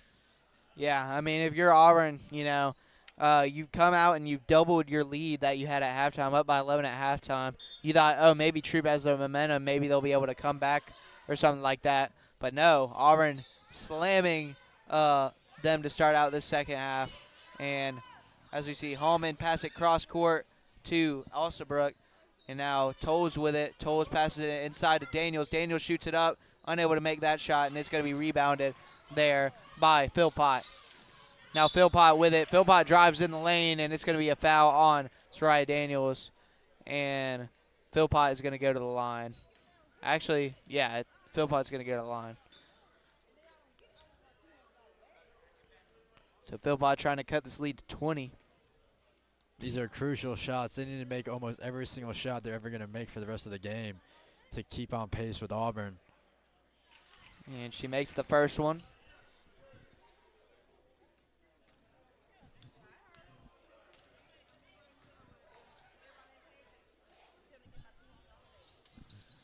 And she makes both of them. So Auburn now with the ball, up 20. Daniels gets the pass from Tolles. And if you're Auburn, you can start, slowing it down, milking clock. As you see, Daniels goes fast and misses it. Rebound by Gilbert. And it's going to be taken back by Daniels. Daniels passes over to Tolles. Tolles passes it inside of Morgan. And that's going to go out of bounds off the hands of Morgan. And it's going to be Troup basketball. Auburn up 44-24 2:41 to go here in the third quarter. Now Philpott double teamed, trying to break through, and it's going to be a jump ball, and it's going to be Tigers basketball. So great job by the Auburn Tigers with the double team on the press there. And Alsterbrook looking for somebody to pass it to, and she passes it to Daniels finally. Almost had a 5-second violation there. Now passes it inside to Morgan. Morgan puts it up, unable to make it there. Now it's going to be rebounded by Gilbert. Gilbert bringing it up the floor. Gilbert drives in, and that's going to be a foul on Soraya Daniels. Daniels got to be careful here. Starting to stack up on the fouls. Auburn has a lot of fouls. I think 8, and they need to kind of calm it down because they just can't risk this. If they lose, some of their star players, they're going to start not making shots and start losing on points, and then eventually I think the Troup will catch up. Yeah, as you see, Gilbert misses the first one there at the line. So if you're Troup, if Auburn's going to send you to the line, you got to make them pay. And Gilbert makes the second one. So 1 for 2 at the line. Now Troup cuts the lead to 19. Daniels with it. Toll is going to drive it inside, passes it out to Hallman. Hallman in the corner, thought about it, passes it back over to Tolles. Tolles going to slow it down here. Now Napper with it on the left side. Napper passes it over to Hallman. Hallman shoots, and Hallman unable to make it. And that's going to be getting tipped around here, and that's going to be rebounded by Troup.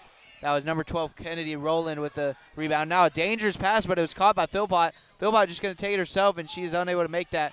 Good rebound, though, by Wardham. Now passes it in to Gilbert, and Gilbert scores there. Gilbert having a nice night. I mean, she usually does, averaging 27.7 points per game.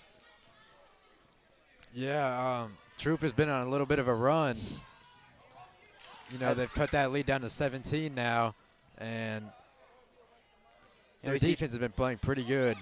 As you see, Daniels another miss there, and now Kennedy Rowland with it. Now Gilbert going inside, and Gilbert misses it. And that's rebounded by Kennedy Rowland. Kennedy Rowland doing some work on the boards here recently. And now Tolles with it. And Auburn up by 15. I mean, this game was 22. This game was actually, it was a lead of 24 not so long ago for the Tigers. But a 9-0 run here. But Hallman shuts it down with the mid-range two. And now on the floor is Kennedy Rowland for the Troup County Tigers. And we'll take a break. We'll be back in a second. Did I get Andre to speak to him since his negative feelings weren't going away?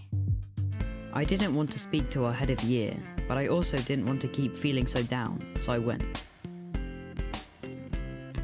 He said that sometimes we have overwhelming feelings that can be more intense than our everyday feelings. These feelings hang around for a long time and change the way we feel, think, and behave. They can stop us doing what we want to in life. That's what I was going through. He also said that if we're physically unwell, we let people know, we ask for help. It should be no different with mental health. Sometimes our overwhelming feelings are brought on because of things in our life.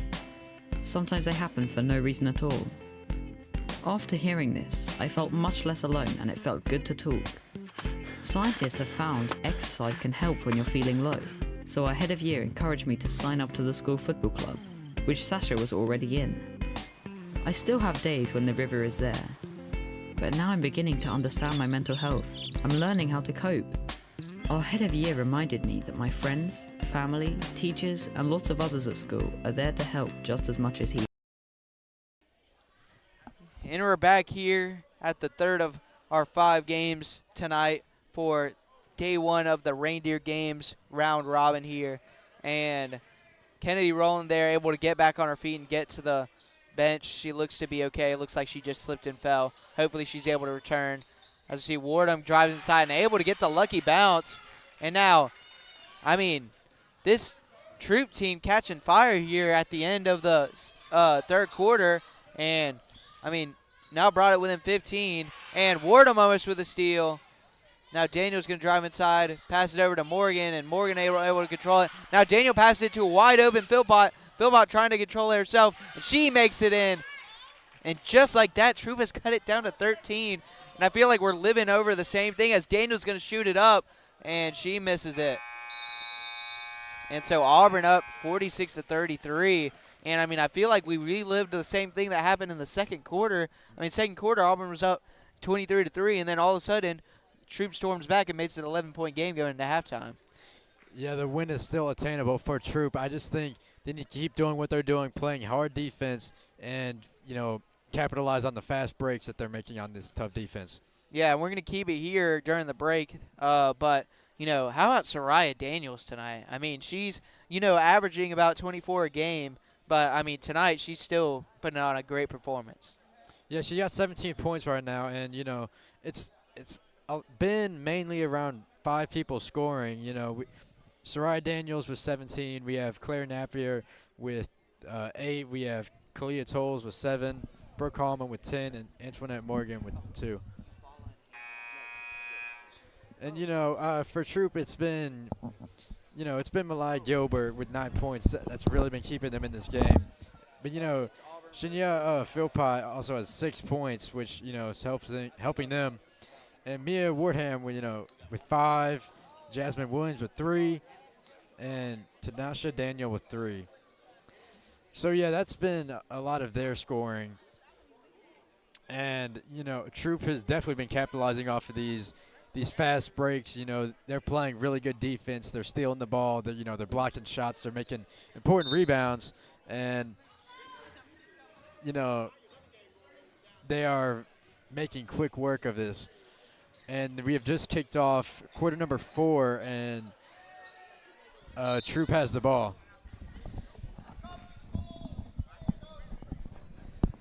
And sorry about that. Had to go away for a little bit. It seems that a timeout has been called by Troup. And I think we'll take it with him real quick. We're going to send to commercial break real quick. We'll be right back after this commercial break. I had no idea the people around me could be so understanding. And while it's not always easy to talk about my mental health, the person I'm talking to might be able to help.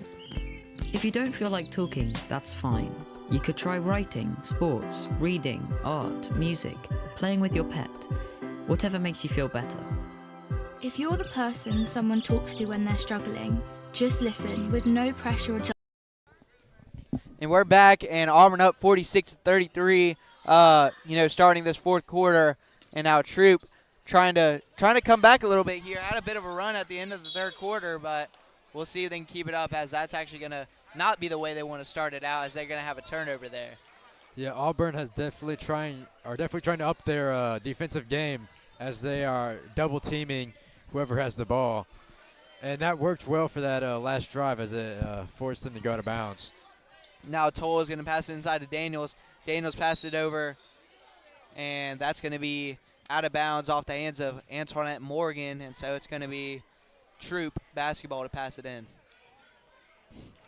Now Gilbert bringing it up the floor.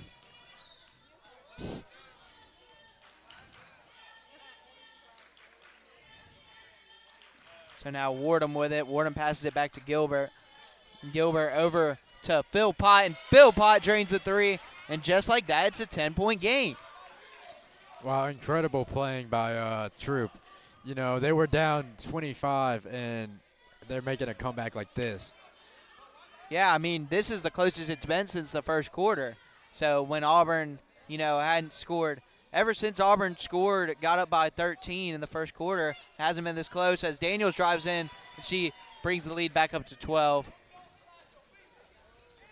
But how about Troup? Like you said, I mean, started off the game, no points in the first quarter. You never want to see that as a team. But, I mean, able to fight back and, trying to come back in this game, as that's going to be a foul on Soraya Daniels there. And Auburn needs to be careful with these fouls, because eventually they're going to have to start taking players out, and this could definitely hurt their team, as Troup is already, breaking down this Auburn team with their star players on.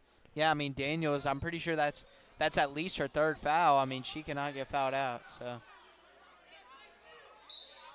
So it's going to be Troup. It's going to be Wardham to pass it in. She passed it into Phil Pott. Phil Pott slowing it down here. And if you're Troup, you just need points, you know. You need to try and keep up with this Auburn team, as that's going to be tipped away by Daniels. It's going to be out of bounds, and it's going to be Troup basketball.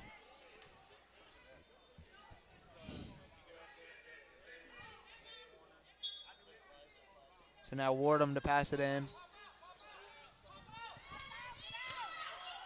And she tosses it up, and that was a bad pass. Now it's 2-on-1. Hallman going to take it herself, and she lays it up and in. That was a great play by Brooke Hallman to get the steal and then convert the 2 points from the layup. You know, it really kills their momentum and definitely puts you up top. Yeah, as Gilbert's taking it back up the floor. Some physical play between her and Daniels, and that's going to be out of bounds off the hands of Gilbert. Great defense there by Daniels. Now Auburn with the ball back.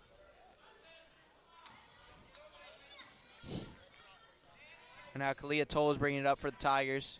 Pass it into Daniels. Daniels going to drive inside, go up, and put it in for the and one. Soraya Daniels having a night. And what a play by Soraya there. And now she's going to try and complete the and one conversion. So far on the night, Soraya Daniels with 19 points, a chance to make it 20 here at the free throw line, and she makes it. Almost to her season average of 24 points a game. You know, that was a great play. That put them up 17 points now with 53-36 with 5.5 minutes left in the game. Yeah, it seems every time Troup tries to come back, Auburn answers emphatically. And Daniel for Troup, she's going to go to the line after the foul on Auburn to shoot 2. But Auburn has got to be careful with these fouls. Yeah, if you're Auburn, you're up by 17, 5.5 to go. I get playing aggressive, but you also don't need to stop the clock and give them a chance at free points, although Daniel was going to miss the first free throw there. But Auburn up 53-36, 5:34 to go here in the game in the fourth quarter. So Daniel's trying to go 1 for 2 at the line, and she does. So cutting the lead to 16, 53-37. Auburn holding the lead. Daniel's going to drive inside. She's going to try and pass it over to Morgan. Morgan gets it, and it's going to be a foul on Wardham for Troup. See some aggressive play there. Morgan kind of swung an arm. Glad that didn't hit anybody. That could be a foul on her. And now Tolles with it. Passes over to wide open Hallman. She's unable to make it. Rebound by Daniels. Daniels puts it back up. Gets another rebound. Puts it back up again. Unable to make it that time. And then Daniel for the Troup County Tigers able to get the rebound. And now trying to go fast is Gilbert. Gilbert driving into the lane. Gilbert puts it out. Unable to make it. Rebound. And Troup answers the Tigers. Cuts the lead down to 14, 53-39 with 5 minutes left. You know, this game is still up for grabs for Troup, but they need to be careful. They need to play perfectly, and Auburn needs to, you know, mess up a couple of times, but it's definitely possible for them to come out with the win here. Yeah, I mean, that foul, though, by Gilbert on Daniels is not going to be the best way to start it up. Daniels going to go to the line, a very good free throw shooter. He's going to take these two at the line, try and extend this lead to 16. And she misses the first one. So, rare occurrence for Soraya Daniels. But still, Auburn up by 14 nonetheless. And Daniels misses the second one as well. But Hallman able to get the rebound, passes it back into Daniels. Daniels passes over to Morgan. Some great passing there from the Auburn Tigers. And Auburn now up 55-39. And now Troup bringing it back up the floor. Kind of hectic there. And it's going to be almost stolen away by Auburn. And then it is going to be stolen away by Alsterberg. Now Daniels all on her own. And Daniels puts it up and in for the easy layup. Now Yeah, Daniels with 22 points on the night. And that's going to be out of bounds off Troup, and it's going to be Auburn. Or, excuse me, out of bounds off Auburn. It's going to be Troup basketball.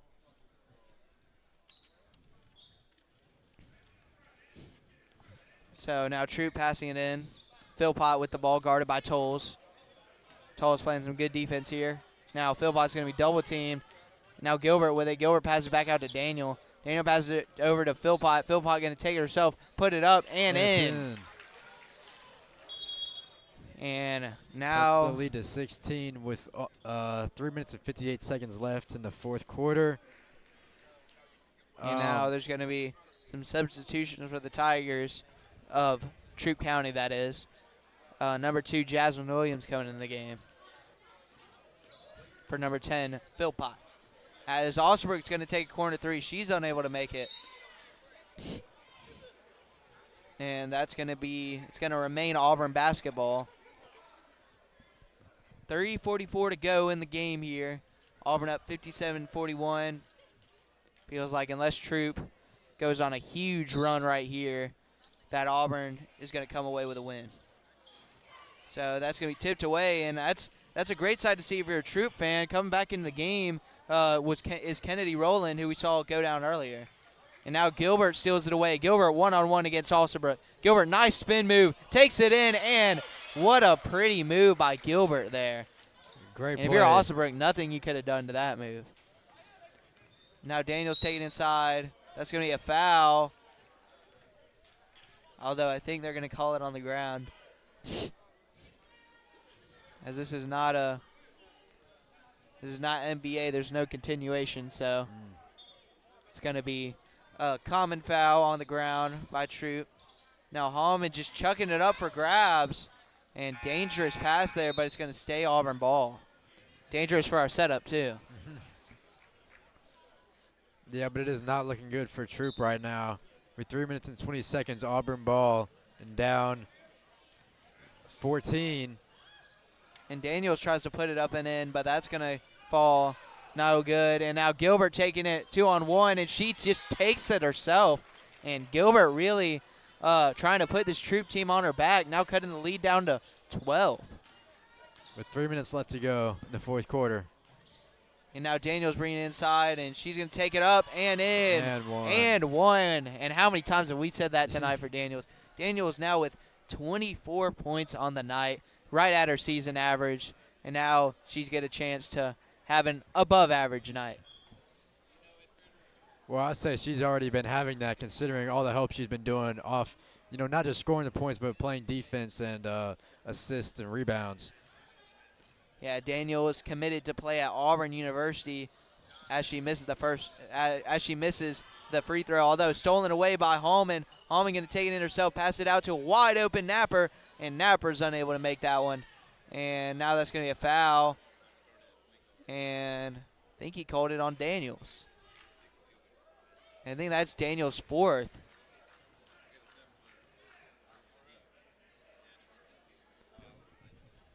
And so now Daniels with 4 fouls on the night, one more and she's out of the game.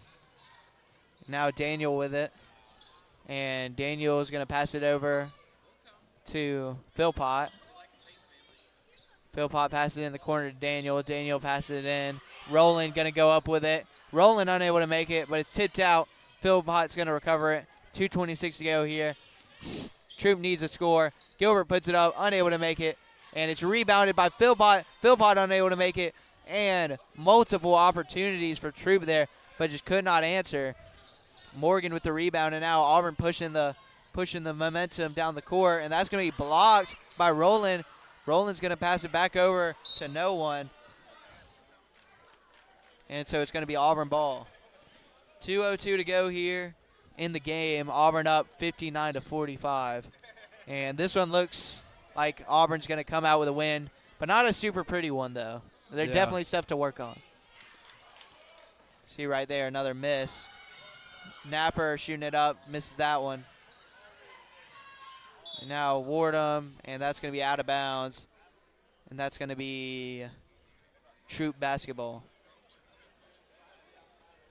And so Philpott passed it in here, and Tolles is able to seal it away, although Philpott able to get it back. Philpott now taking it herself coast to coast, puts it up, and that's going to be a foul on Napper. So it's going to be, that's going to be on Antoinette Morgan. And now it's going to be Philpott going to the line for two.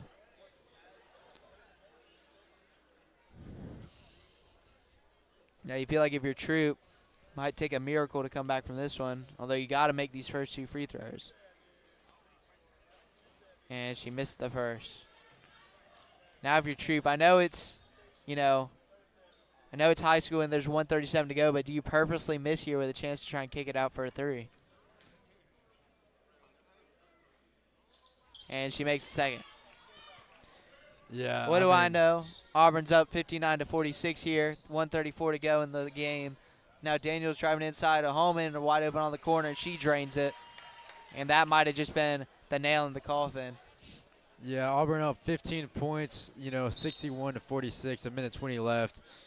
It's over. Yeah, and that play right there just described Troup's night. Inbounds pass, passing it open to a wide open player, and it goes off her knee and out of bounds. I mean, Troup's had chances. I mean, early in this game, I'll keep saying it. Auburn, unable to make shots, got shots open. As we see, Holman blocked there by Rowland. But Auburn only scored 2 points. As we see, the floodgates have opened here as Tolles makes a 3 to extend this lead to 18 as we go under a minute to play here in the game. But, I mean, Auburn, through the first 3.5 minutes, only scored 2 points. Meanwhile, Troup was unable to score any. So, that really just, those little things can decide how a game goes. So Tolles passes it into an open Daniels. Daniels going to put it up and in. That makes the lead 20 points, 66-46. And I think that's going to be the game. Yeah. Troup going to continue to fight to the end, but Auburn going to move to 9-1 as that's a miss there. Now Tolles going to bring it up, and she's going to try and pass it over to Holman, but it's going to be stolen away. Now Daniel with it, wide open, driving to the cup. And a nice block by Daniels. What a play. And Daniel, for Troup, is smiling and laughing because he knows that was a heck of a play by Soraya Daniels there. With 5 seconds left, I think they're going to. And, yeah, that's going to go out of bounds. And Auburn, like I said, is going to move to 9-1. Troup's going to move to 3-4. I mean, we got 3 seconds here, but for all intents and purposes, it is over. Great game by both of these teams, And, yeah, Daniels just going to hold it for the end of the game. Auburn, it comes out victorious here. What did you see from both these teams? Well, I did see Troup playing hard. I did. But they were unable to capitalize on some drives. And, Auburn was just playing better and making more rebounds, making more passes, making more shots, making more assists. And I think overall that's the reason why they won the game. Like I said, Troup played hard, but and now we're going to send it to Levi Benefield, our sideline interviewer, and he's going to get a quick interview with Soraya Daniels. Levi, whenever you're ready, go ahead and take it away.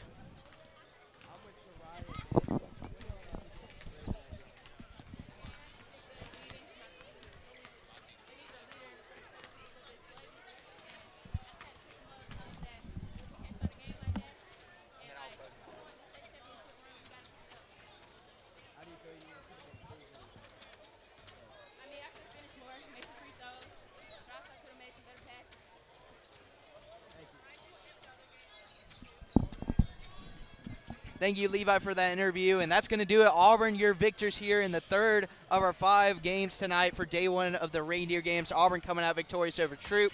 And we'll see y'all in about 10 minutes here exactly for our 4th game before our nightcapper between Auburn and Valley. It's going to be Eufuala and Handley coming up in about 10 minutes.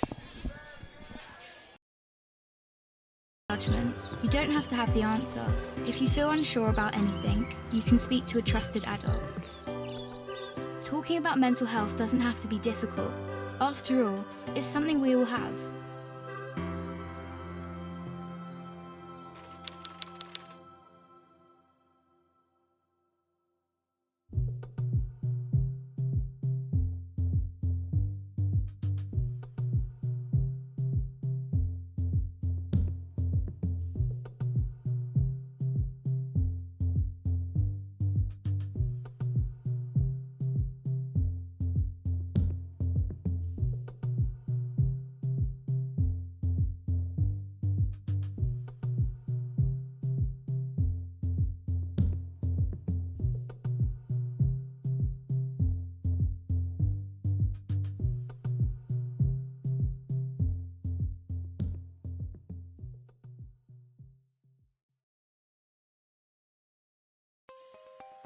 Using meth taught me everything about freedom, only not like you think. It taught me how easy it is to lose your freedom, how meth can take control until you find yourself doing whatever meth tells you to do. Before you get there, while you still can, take a stand for yourself. If you feel yourself losing your freedom to meth, ask for help. Accept the help. It's worth it. You have the power to be truly free and be the person you want to be. I know, I'm Jan, and I'm free from meth. If you or someone you know is struggling with meth, call 1-800-662-HELP for 24-hour free and confidential treatment referral. Learn more at samhsa.gov/meth. Eyes on the road, hands on the wheel, safely drive that automobile. Eyes on the road, hands on the wheel. So, I keep hearing how things are getting back to normal. Really? When am I back to normal? What is normal anyway? I can't even remember. Is this normal? Seriously? No. Was this ever normal? Please. I think this used to be normal. Then I figured out. Just stop it. So much has changed. No wonder nothing feels normal. But here I am, still standing. A brand new edition of me. This is no time to go back to anything. It's time to go forward and discover the new person I am now. I'm all in. For some great tips on finding your new normal, visit yourlifeyourvoice.org. You look familiar. Thoughts of suicide may feel impossible to overcome, but with help and support, you can find hope and meaning.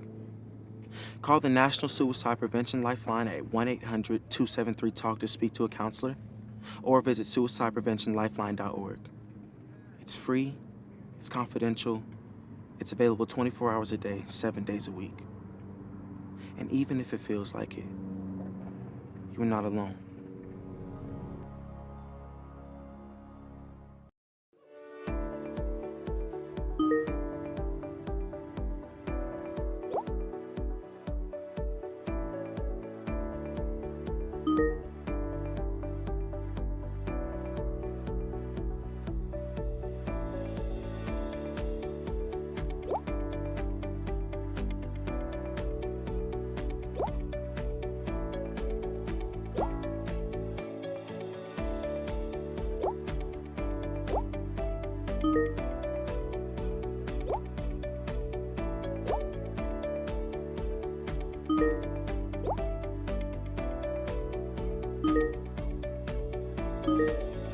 All currently serving military vets or immediate families of troops killed in action, VetTix is for you.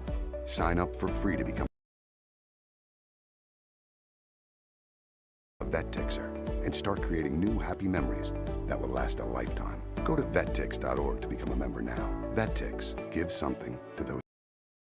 My name is Carly. I'm 15 years old and I am a heart recipient.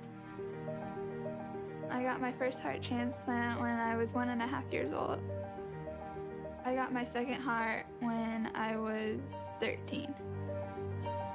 When I step out on stage, I think I'm communicating with people. I would like to tell them that I want to make a change in life. Like, yeah, you can have 2 heart transplants, but that doesn't stop you from doing the things that you love. When I get my driver's license, of course, I'm going to say yes to be an organ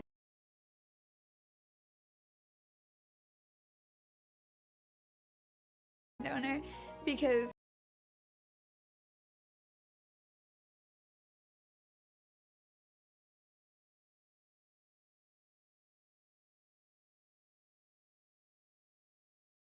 I've been saved twice, so who says I can't save somebody else?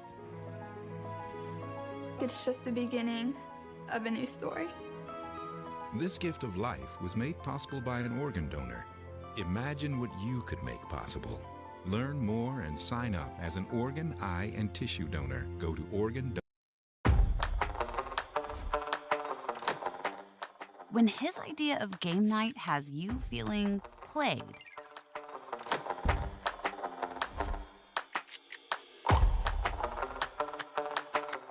or your teacher's pet has become unleashed.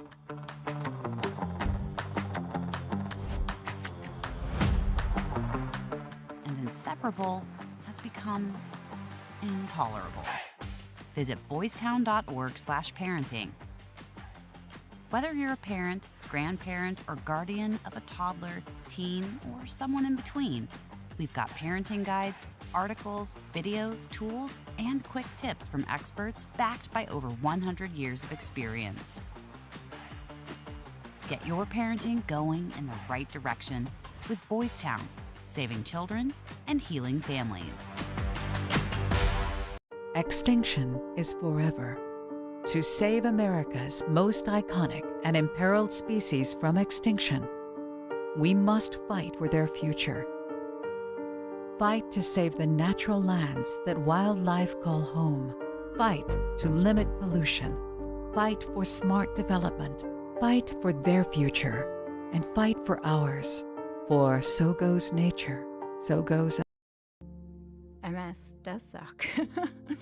MS mucks with your central nervous system. Almost everything about your body, your muscles, your organs, your ability to speak, your ability to understand, your ability to move. MS took everything from me. Everything I thought was important, everything I valued. I used to jump in a trampoline and swim with the kids. MS has affected me being a mom because I'm sorry. Despite MS, I will keep riding my bike. I will continue to be the strongest mom that I possibly can. I will still dance with my husband. I will continue to live the life that my daughter expects me to live. Multiple sclerosis may be a part of who you are, but it doesn't define you. I will never stop. I will never quit. I'm going to keep being me.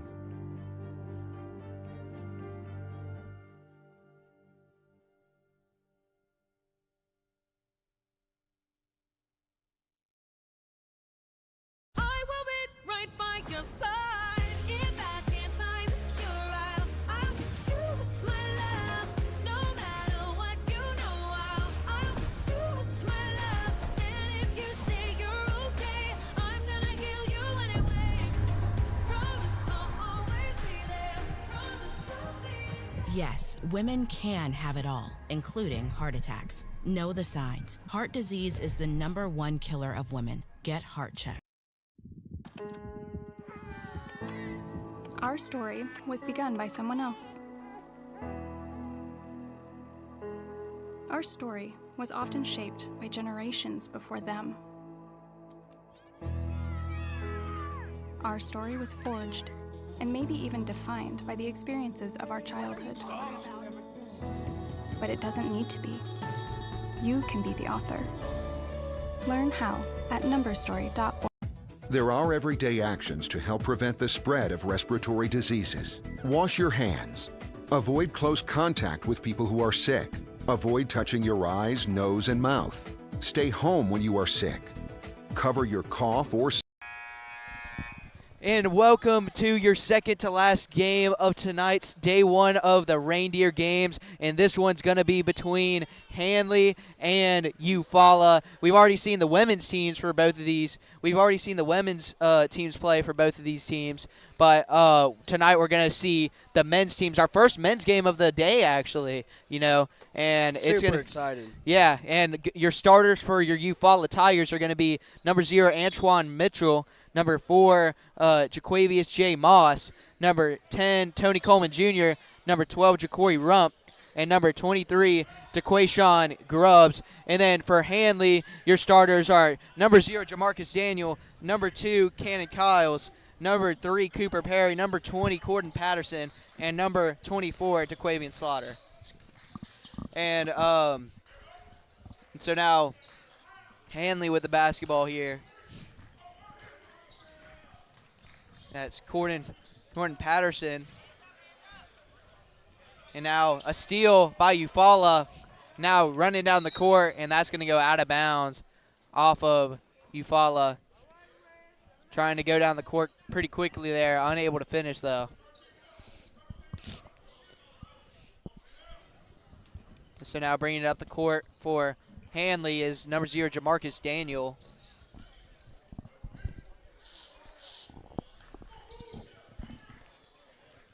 And Handley kind of movement. Yeah, lots of good ball movement right here by Handley. And now pass it inside to a wide open Daniel. And Daniel able to finish for 2 for the first points of the night. And Handley up with an early lead. And now bringing it inside and a wild shot there. And that's going to be a tie ball. And it's going to be Handley basketball. So Handley technically your home team in this game versus the away team, the Eufuala Tigers. Both of these teams, their women's team. Actually, Handley, their women's team earlier, if you're just joining us, was unable to get the win against Opelika, lost by 2 as Eufuala on the fast break and unable to score. And now able to corral the rebound and then shooting for 3. That's Coleman Jr. Tony Coleman Jr. able to make that shot. But Eufuala women's team absolutely dominating over their opponent earlier today. Now it's going to go out of bounds, and it's going to be Eufuala ball. Bad pass there by the Handley. It's all going super fast. It's all happening in like a blink of an eye. So if you miss anything. And once again, both of these teams are Tigers, actually. Handley Tigers versus the Eufuala Tigers. So Trevor Tiger you're rooting for. We're both on the floor tonight. Number 4, Jaquavius J. Moss is at the line here.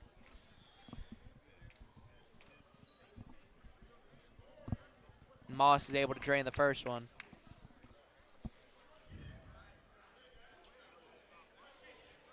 And now trying to make the 2 for 2 here.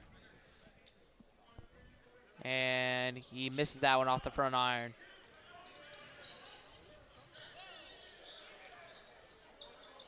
So now bringing it back up the court, it's Daniel.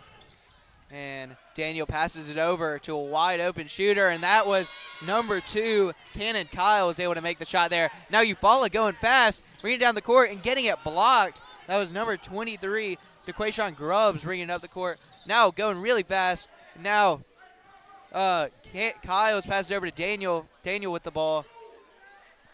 And then Daniel passes it over to Patterson. Patterson passes inside to Perry. Cooper Perry gets fouled. And that foul is going to be on number 23, DeQuayshawn Grubbs for Eufuala. So Cooper Perry, the 6'4" power forward, is going to go to the line for 2.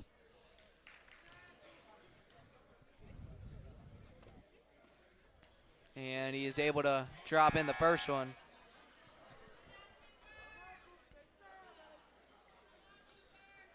Cooper Perry is actually the tallest guy we're going to see on the floor tonight, standing at 6'4" for this game. So he made the first. See if he can drop home the second. So making both is Cooper Perry. And now Eufuala bringing it up the floor. That's number 10, Tony Coleman Jr. Tony Coleman Jr. stops and pops, and he makes it in. And Eufuala now going at lightning pace. They're down 7-6 now. Now passing it back over to Daniel, and Daniel looking for a man. Passes over to Perry. Perry on the down the sideline, able to score the bucket. So now Eufuala with it. Coleman Jr. passes it up the floor to Darren Ward in the game for the first time tonight. And now Antron Mitchell with it. And Mitchell passes over to Ward. Ward with the ball. Ward hands it off over to Moss. And now Coleman Jr. trying to score inside, and he can't make it. Now Perry passing up the floor to Cannon Kyles, and Cannon Kyles passes inside and unable to make the bucket there for Handley. And then Daniel with an aired pass, and that's going to go out of bounds, and it's going to be Eufuala ball. quick start to the game between these two teams, going at a high-octane pace. Eufuala, though, up 9-6, 4:28 to go here in the first quarter. It's going super fast. And now coming in the game for the first time for Handley is number 10, Jeremiah Bell. Coming out of the game is Cooper Perry. Also in the game for the first time for Eufuala is number 5, Trey Brown. And Eufaula almost turning it over. Now Coleman Jr. going to take the long three, and that's going to be short. But Moss with the rebound, and he's able to score that one in. So now bringing it up the court for the Handley Tigers as there's a crossover, has the crowd oohing and on there. And now inside passing it over, and Handley inside, and that's going to be a foul on Jumped Moss. over his head. Yeah, Moss went for the pump fake a little too hard, went all the way over him, and now that's going to be Daniel going to go to the free throw line for 2. Actually, no, they're going to call it on the floor, so Eufaula lucky there.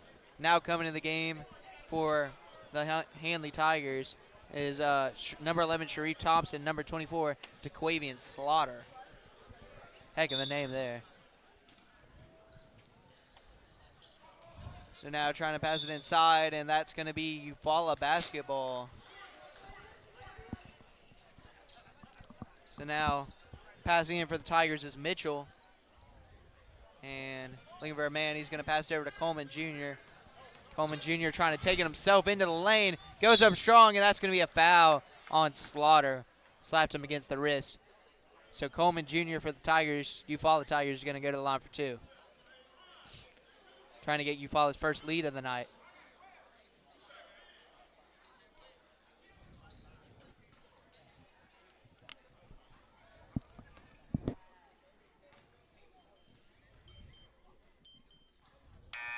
And he makes that first one in. So now all knotted up at 9-9 here, 3:43 to go in the first quarter. Coleman Jr. to shoot one more. And he's able to make it. Now coming in the game for Eufaula is going to be number 3, Samaj Daughtry. Coming out of the game is Jay Moss.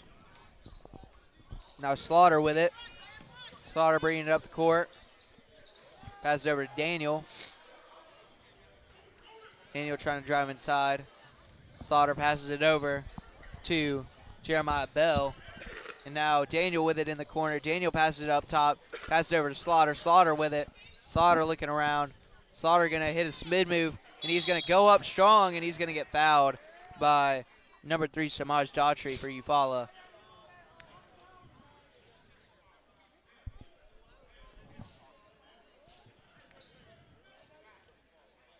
And now Handley trying to take the lead back. Already a couple lead changes here in the first quarter. So now Slaughter at the free throw line, and he makes the first one.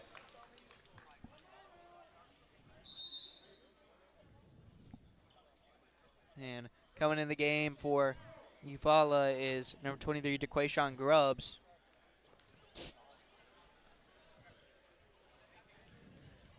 Now Slaughter able to make the second free throw as well.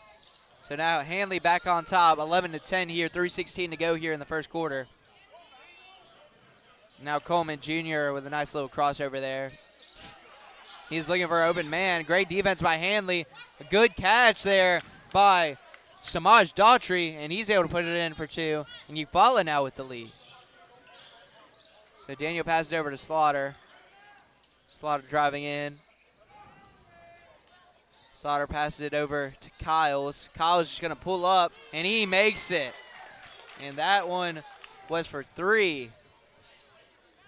And now Eufaula back up by 2, 14-12 here, 2:38 to go in the first quarter. Coleman Jr. passes it over. And now Antron Mitchell going up, and he's unable to score there, gets it blocked. But it's going to be, now it's going to be Handley basketball still, off the tip by Eufaula.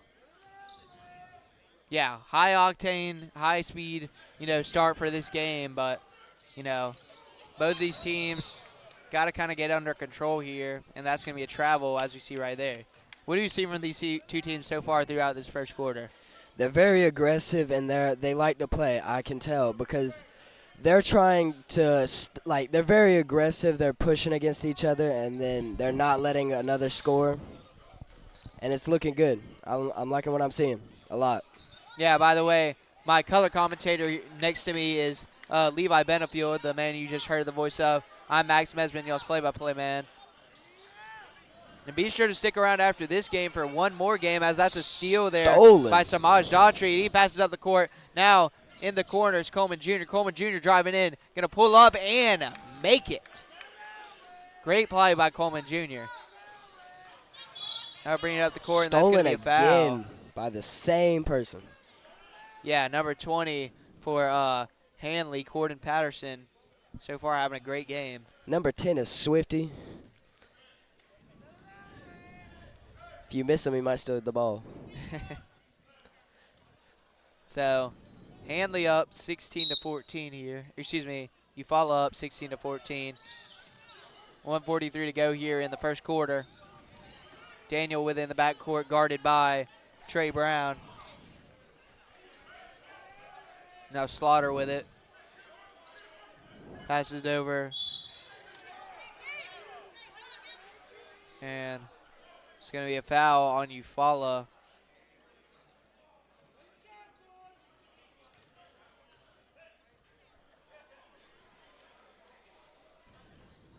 And going to the free throw line for Handley is Corden Patterson. 1:29 to go here in the first quarter. 16-14 your score. Eufuala leading. Patterson able to drain the first free throw.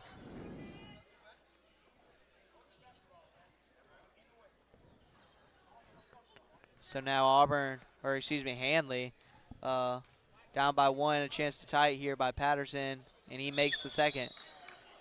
So all knotted up at 16-16 here. Some great action. Patterson's actually going to go out of the game, and coming in for the first time tonight is Nemo Askew. Hopefully don't need to find him at any point in this game. And now coming in and just going to pull up and shoot. That was DeQuayshawn Grubbs for Eufuala. And now Nemo looking for somebody. Now Kyle's with it. Kyle's passes over to Slaughter. Slaughter looking for somebody. Creeping under 1 minute here. And that was an pretty and one by Cannon Kyles for Handley. And he's going to go to the line with a chance to complete the three-point play. And a chance to, again, knot the score up and make it a tie ball game. I mean, this game is a great one here. Getting ready for it. Barn burner. And Kyle is able to make the and one count. Now Coleman Jr. going to take it up for Eufuala. Guarded by Slaughter. Coleman Jr. just going to take it himself, and he's going to score. Eufuala is fouling a lot. If they can fix those fouls. And there's going to be a travel there on Nemo Askew. So passing it in for Eufuala is Mitchell. Eufuala up 21-19 in this game so far as we creep up on 35 seconds to go here in the first quarter. Action-packed first quarter here between these two teams. Coleman Jr. is just going to stop and pop, misses it there. And a good rebound by Mitchell. Mitchell going to take it in, and Mitchell is going to be able to complete the floater. So 4-point game, and Slaughter with it. Handley moving a little slow here. They got to get past the half-court line. They do. Now Slaughter passes over to Daniel, and I have a feeling that Handley's going to hold it for the final shot as we creep on 6 seconds to go here. 5, 4, 3, 2, 1, and that's going to do it for the first quarter here. Action-packed first quarter between Handley and Eufuala. Going crazy. Eufuala up 23-19. We'll be back during the second quarter. Sneeze. Clean and disinfect frequently touched objects with household cleaning spray. For more information, visit cdc.gov/COVID-19. This message brought to you by the National Association of Broadcasters and this station. The life of every child is precious beyond measure. If you care for a child with a disability and have limited income and resources, help is available. Children with a physical or mental disability or who are blind may qualify for monthly cash payments through the Supplemental Security Income Program, or SSI. The program provides help to meet basic needs for food, clothing, or a place to live, and disability-related needs. It's money that can make a meaningful difference. If you're the parent or caregiver of a child or teenager you think may be eligible, call Social Security at 1-800-772-1213 or visit ssa.gov/SSIkids to learn how to apply today. That's ssa.gov/SSIkids. It's real help for the children. Message produced by Social Security at U.S. taxpayer. We are Sikhs.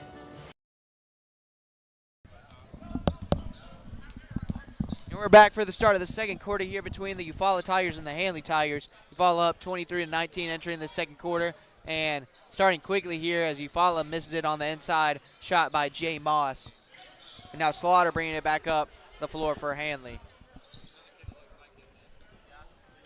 And Slaughter tries to pass it over, and it's almost stolen away, but he passes it inside and up and in is good. Good shot by number 20, Corden Patterson. So now Tony Coleman Jr. here with the ball. And now that's going to be shot, and it's going to be made by DeQuayshawn Grubbs. And this Eufuala team really clicking on all cylinders on offense right now.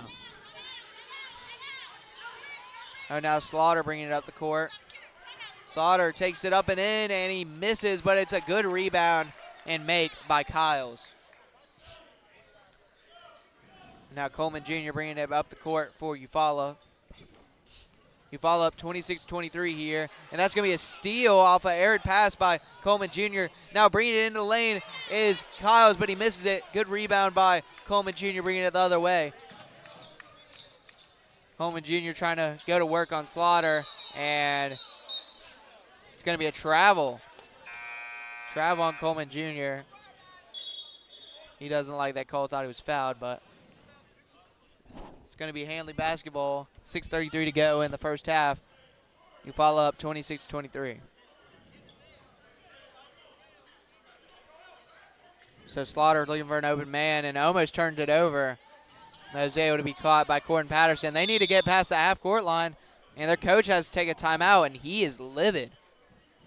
Handley not able to get it past the half-court line. He's going to take a timeout. We're going to take it with him. 26-23 your score. Eufuala up by 3. 6:28 to go in the first half. Sikh Americans. We believe in equality, tolerance, and respect for all.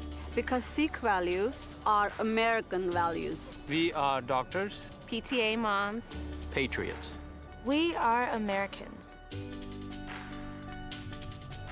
We like Game of Thrones. I'm obsessed with Star Wars. I've seen every episode of SpongeBob because that's what my daughters like to watch. We are Sikhs. Meet Norm. He lives with anxiety, but with the help of this latest innovation from Be Normal, he can be normal. We're back after the quick timeout. Handley basketball still. Cooper Perry to pass it in. 26-23 your score. Eufuala leading by 3 here early on in the second quarter. Now passing inside to Kyles, and Kyle is able to score. Cannon Kyle is starting to heat up. And now Jay Moss, number 5 for the Eufuala Tigers, taking it up and draining the 3. First time I called his name tonight, number 12, Ja'Cory Rump. So Eufuala up by 4 now. And they're going to call a foul. And I think that one's going to go on Jay Moss for Eufuala. So it's going to be the second foul of the night on Eufuala, or first foul of this second quarter, actually. Second foul overall.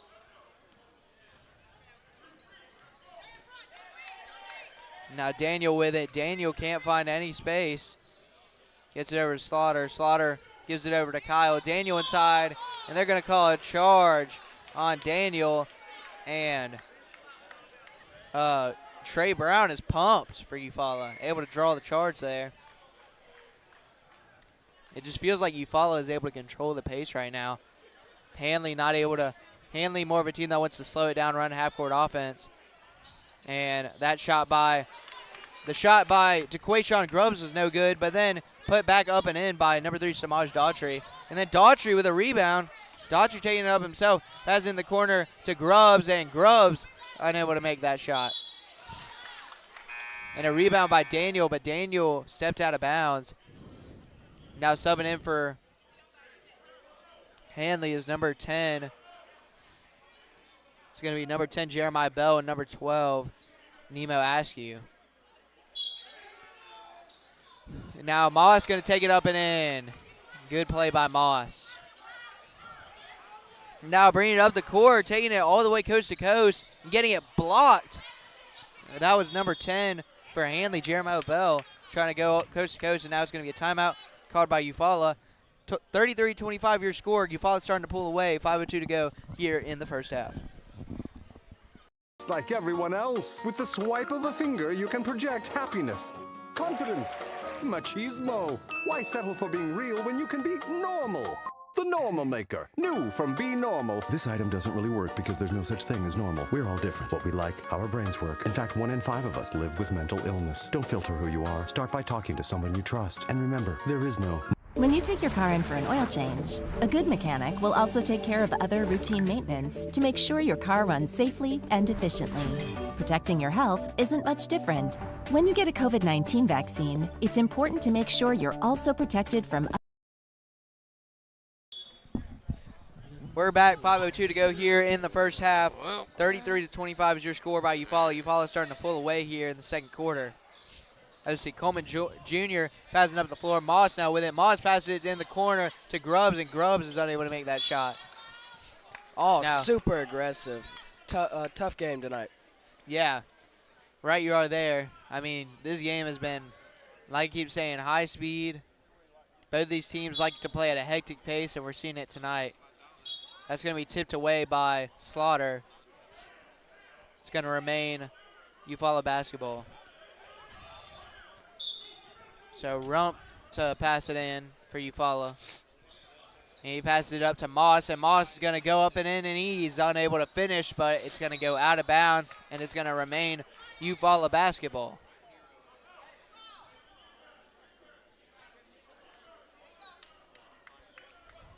And so Eufaula to pass it in. Mitchell is going to be the inbounds man. He passes it in. Nice pass to Moss, and Moss unable to finish at the rim. Goes up again, and it misses again. And a nice strong rebound there by Askew. And now stolen away by Rump, and Rump bringing it down the other end. And now Grubb's going to take a three, and he misses it. And now that's going to be Mitchell with the rebound, and it's going to be a foul on Handley.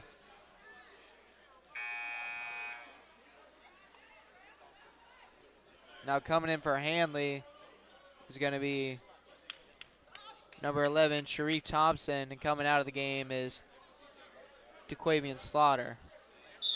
Also in the game is Cooper Perry. Coming out for him is Cannon Kyles. And a good rebound by Sharif Thompson there off the inbounds pass. And then Coleman Jr. hustling down the court, but he is unable to steal the ball. Tipped it away. It's going to be out of bounds off of Eufaula. It's going to be Handley basketball.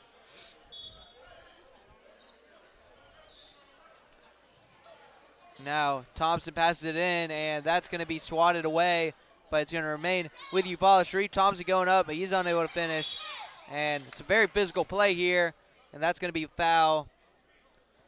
Looks like on Nemo Askew for Handley.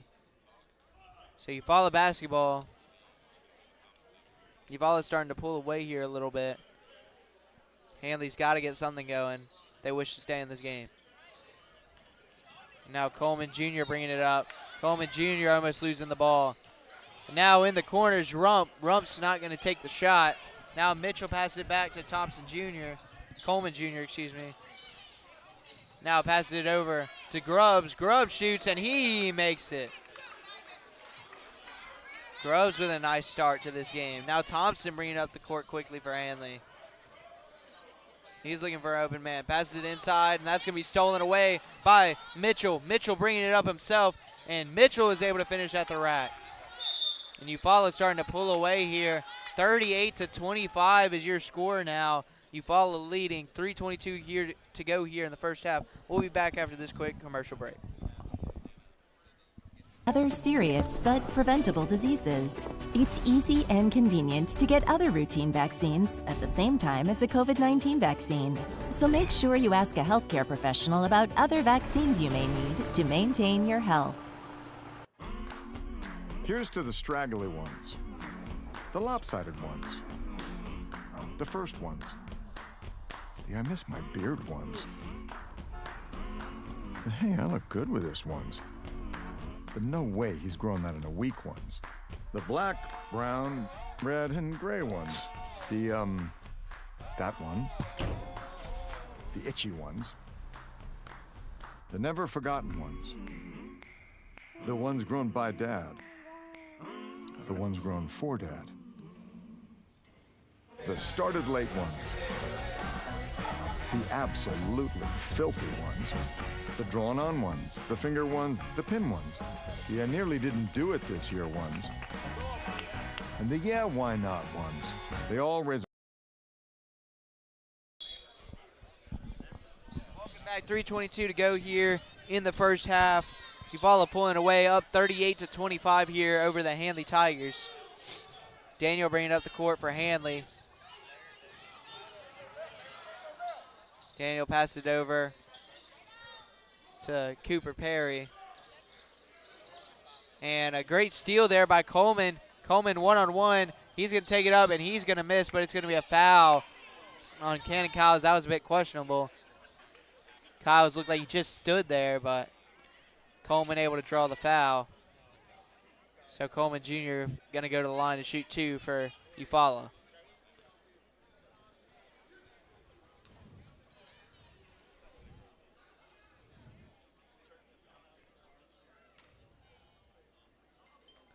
So Tony Coleman Jr. able to make the first one.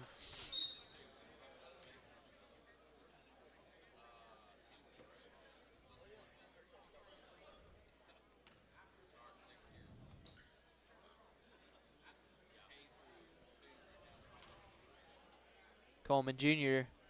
made the first one, looking to make the second, and that one rims out. So it's going to be rebounded by Slaughter. But Eufuala able to extend the lead, 39-25 here, 2:50 to go in the first half. Shot there by Slaughter, but unable to make it. And now it's going to be tipped around like a pinball. And now inside, trying to draw the foul. It was number 5, Jamarin Heath for the Handley. A lot of action going on here. It's going to be out of bounds. And they're going to say it's going to be a Handley ball. Actually, no. It's going to stick with Eufuala. Rump to pass it in for the Tigers. Now coming to the game for Handley's Nemo Askew. Coming out is Cooper Perry. So now Rump looking for an open man. He's going to chuck it up and able to flag it down is Grubbs. Grubbs passes it in to Mitchell. Mitchell driving in. He's going to try and get it over to Moss, but it's going to be tipped away and out of bounds off the hands of Askew. Going to remain Eufuala ball.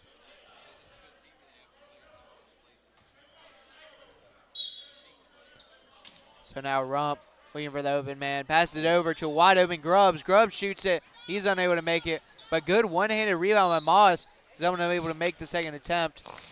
And that's going to be a foul on Handley. So Moss going to go to the line for 2.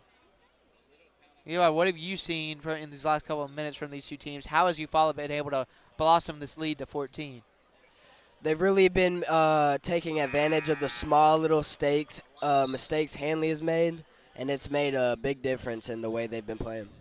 Yeah, and as Jay Moss is able to knock home the first free throw, so he's sending the lead to 15.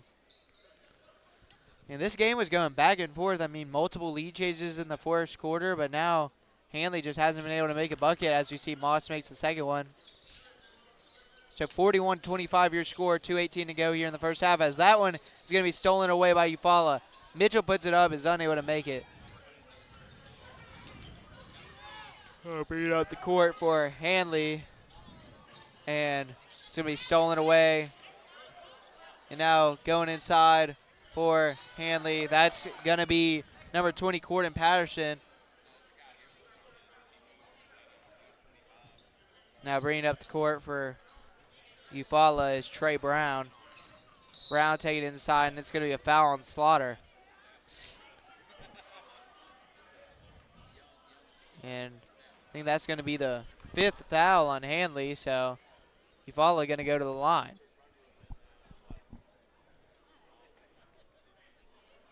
Two shots for Trey Brown here. And he makes the first. Yeah, I guess you see it a lot in high school basketball. I mean, you see it at all stages of the game, but I mean, you know, especially in high school basketball, teams go on these big runs.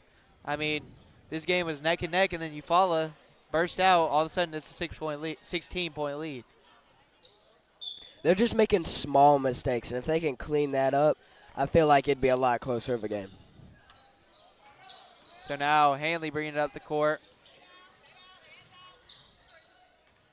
Now Slaughter passes it over. And that's going to be trying to steal away. The ball going all over the place. Now Coleman Jr. coming down the floor. Going to take it himself, and he makes it. What a play by Tony Coleman Jr. And this game is now an 18-point lead here for Eufuala, 45-27. 1:15 to go here in the game. Now driving inside is Daniel. Daniel is going to get fouled. That's going to be on number 12, Ja'Cory Rump for the Eufaula Tigers. Yeah, but Eufaula, this offense has just completely exploded in the second quarter, and if they keep this up, they're on pace to score 100. Daniel misses the first free throw.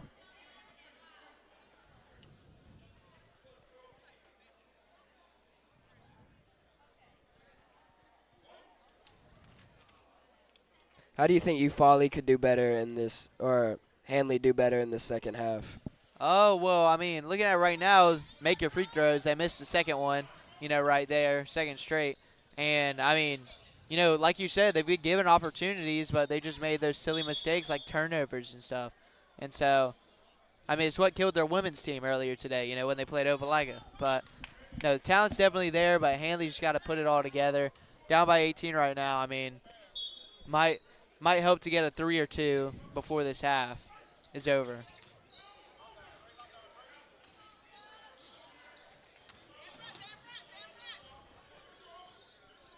So now Handley bringing up the court.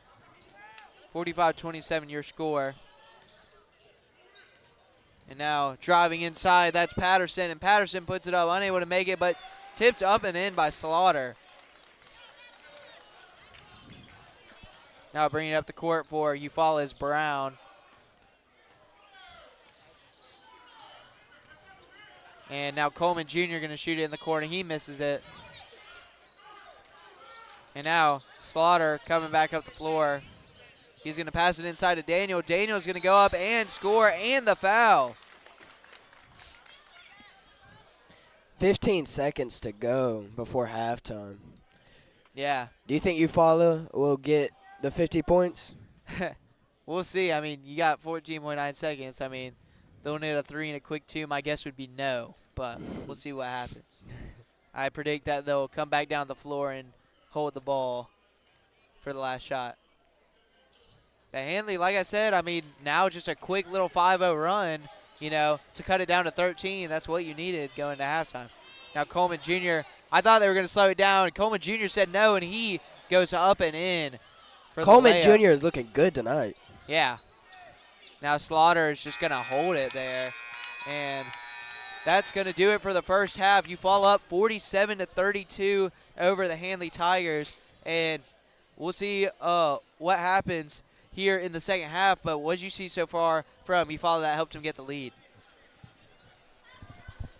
Eufuala did really well. They took advantage of the big mistakes by Handley, and it looked really well tonight by Taylor Coleman Jr., and he did well with those mistakes, and he went up and scored when needed. And we'll see what happens in the second half. I mean, can Handley come back, or will Eufuala take home the win? We'll see it all in the second half. Be sure to don't go away, because we're getting ready for action-packed second half. Awareness, raise funds, start conversations, and save lives. Because whatever you grow will save a bro. Learn more at Movember.com.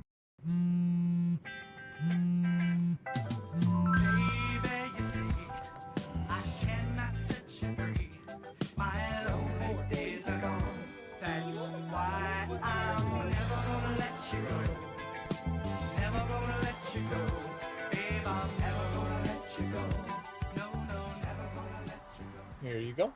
Thank you. Thank you.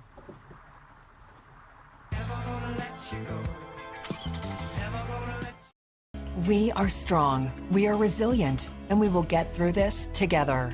But these are stressful times, and it's important to also practice good self-care. It's normal to feel overwhelmed, anxious, or afraid, but there is hope. Reach out to someone, connect with your friends, stay in touch with your community, and know that you are not alone.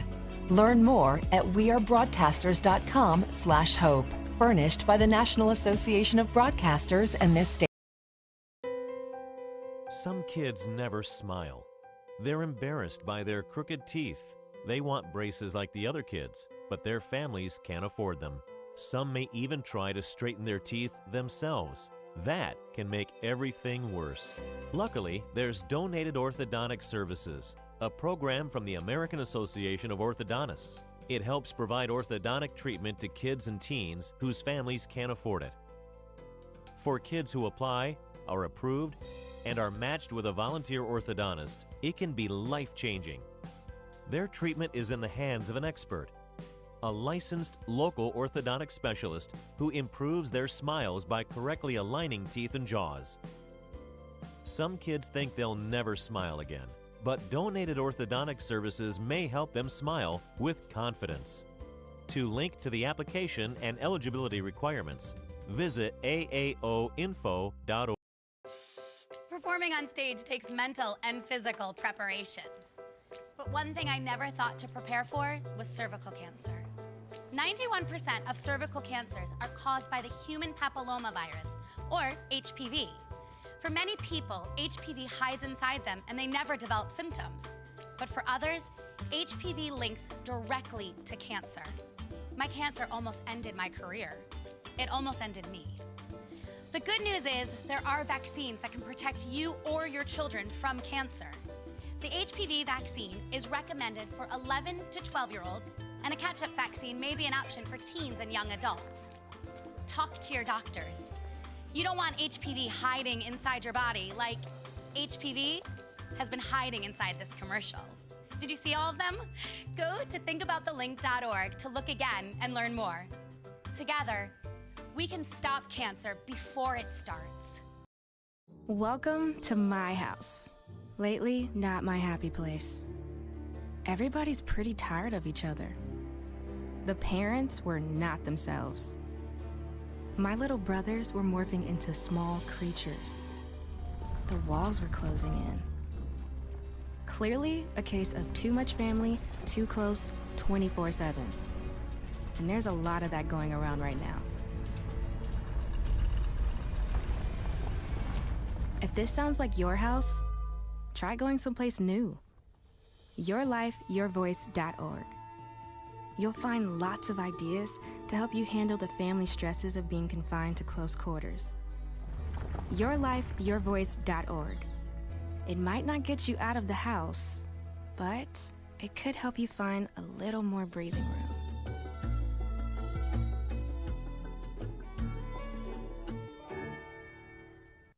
My name's Eddie Metcalf. I enjoy working in my yard, and I can't do that anymore because I'm missing most of my lung. They did a CAT scan of my kidneys. No more kidney stones, that's the good news, but we found a spot on your lung. That frankly scared the hell out of me. I hadn't smoked in 22 years. How could this happen to me? He said, well, you know about radon gas. Well, I heard about it. He said, well, the second leading cause of cancer in America is radon. 22,000 people a year die from this. I literally left the doctor's office, got a test kit, put it in the house, and our result was 39.8. The upper limit is 4. We got to get this fixed. That was on a Monday, and on Wednesday, our mitigation system was up and running. Well, I think everybody should have their house tested. We'd never known we'd still be living there. I could get another tumor from it. But right now, it's changing my life.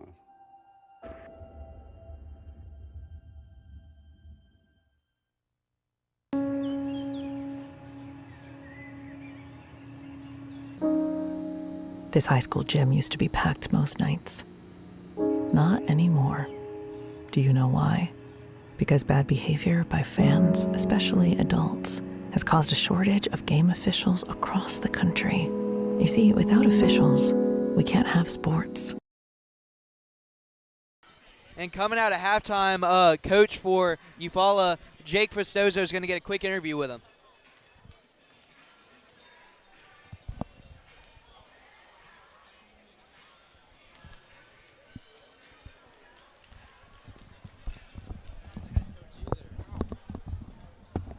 It's fine.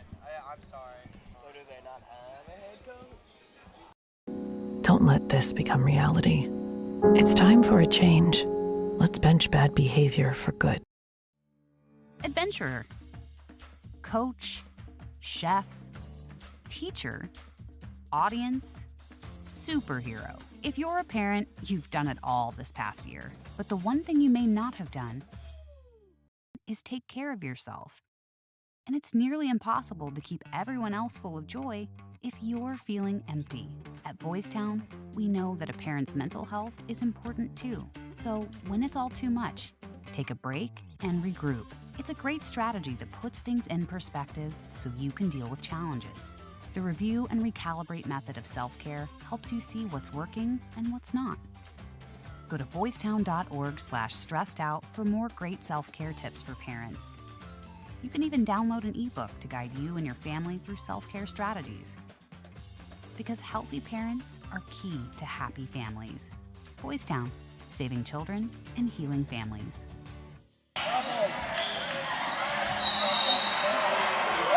Come on, Ray! Oh, come on! Oh, what a bad call! You have no business being out there. Terrible! You know, I'm a person too.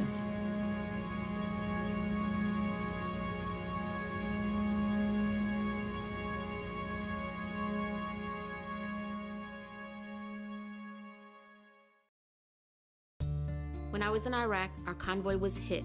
It was bad. After I came home, I could still hear booms and see tracer fire. Makes it hard to be a good mom. As America's veterans face challenges, DAV is there. I'm Naomi Mathis, Air Force veteran. With the right support, more veterans can reach victories, great and small. With help from DAV, I was able to begin to heal. DAV provides a lifetime of support to veterans of every generation, helping more than 1 million veterans each year. Today, I'm part of DAV. We're veterans helping veterans to get the benefits they've earned. And I give my veterans my all. But there's more to be done and more victories to be won. My victory is being able to be here for my children. Naomi Mathis, thank you for your service. May your victories inspire many more. Support more victories for veterans. Go to DAV.org. Okay, I know what you're going through. Too much time inside, not enough outside. And what's up with the parents? They're in their own world. Hello? You can't do anything right anymore. No encouragement, no anything. And we're back in Auburn High School Arena for the 4th of the 5 games in day 1 of the Reindeer games. And this one has been a high-flying matchup, although it's been pretty one-sided for most of the game. Eufuala versus Handley. Eufuala up 47-32 here to start the second half. Super excited. Yeah, should be a great second half. We'll see if Handley can, try and mount a run to come back, get back into this thing. But Eufuala right now so far dominant on both sides of the ball. Now Daniel with it. And Daniel, nice no-look pass over to Askew, and now Slaughter trying to put it up, but unable to get it. And now Grubbs coming all the way back down, and a great block by Slaughter, but I think they're going to call a foul.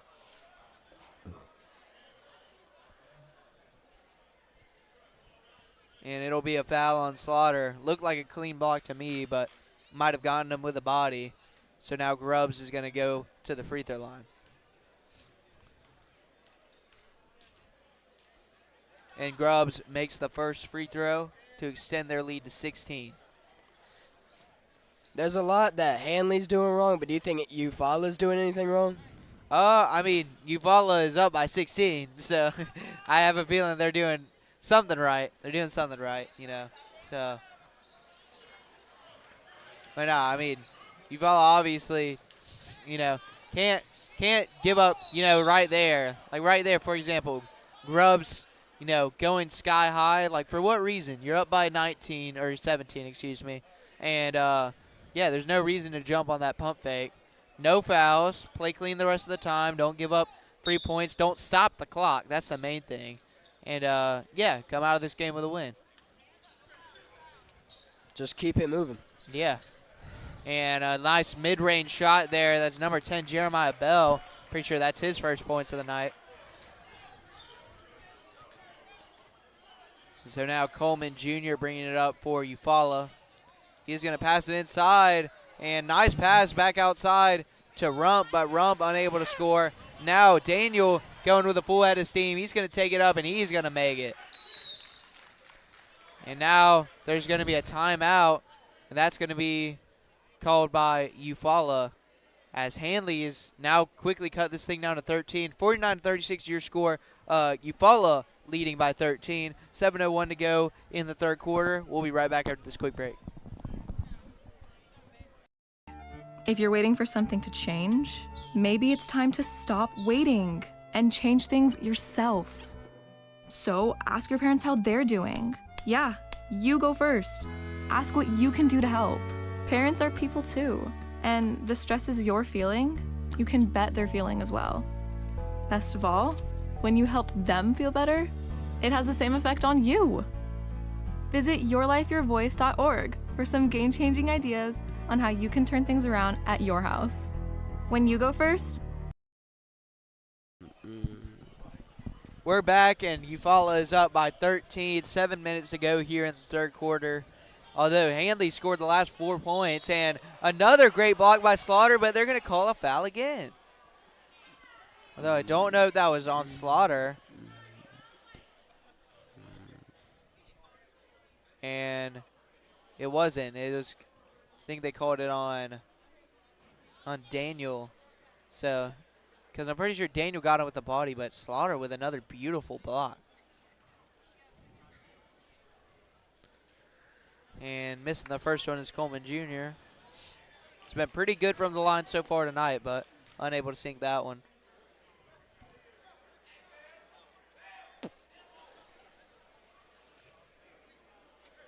So now Coleman Jr. misses that one.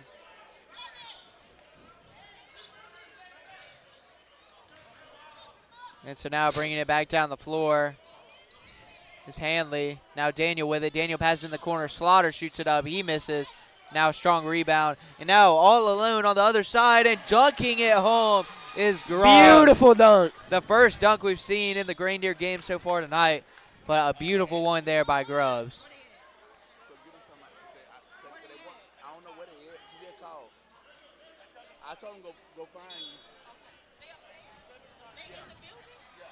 And so now Slaughter with it. Slaughter, nice pass back inside, and that's going to be tipped away. and it's going to be stolen by Coleman Jr. Coleman Jr. driving hard back down the other side. Coleman Jr. tries to put it up, unable to score there. Now it's going to be rebounded and taken back up the court by Handley. Bell with it. Bell looking to control it. Now gives it off to Askew. Askew taking it inside. Passes it over to Daniel. Daniel with a mid-range. He misses it. Rebound by Askew. Askew puts it up and in. Jordan Askew able to cut the lead down to 13. Now Mitchell for Eufuala with it.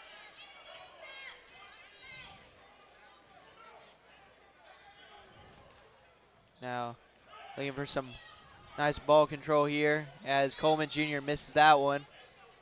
And it's rebounded by Mitchell. Mitchell goes inside strong, and that's going to be a foul on Slaughter. And Slaughters needs to be careful. That's now a couple fouls on him to start the second half.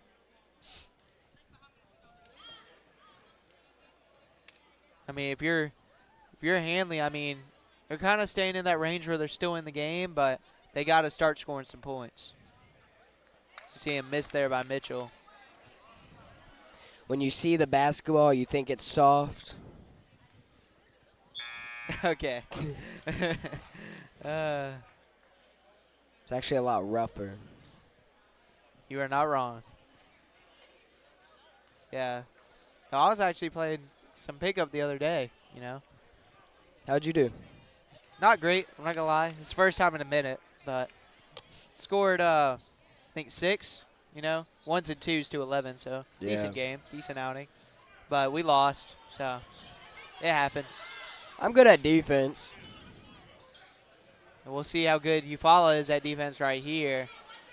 I mean, they're holding Handley. See what I did there? They're holding Handley to 38 points so far. And that's actually going to be another turnover on Handley. So it's going to be Eufuala ball. Coleman Jr. bringing it up the court.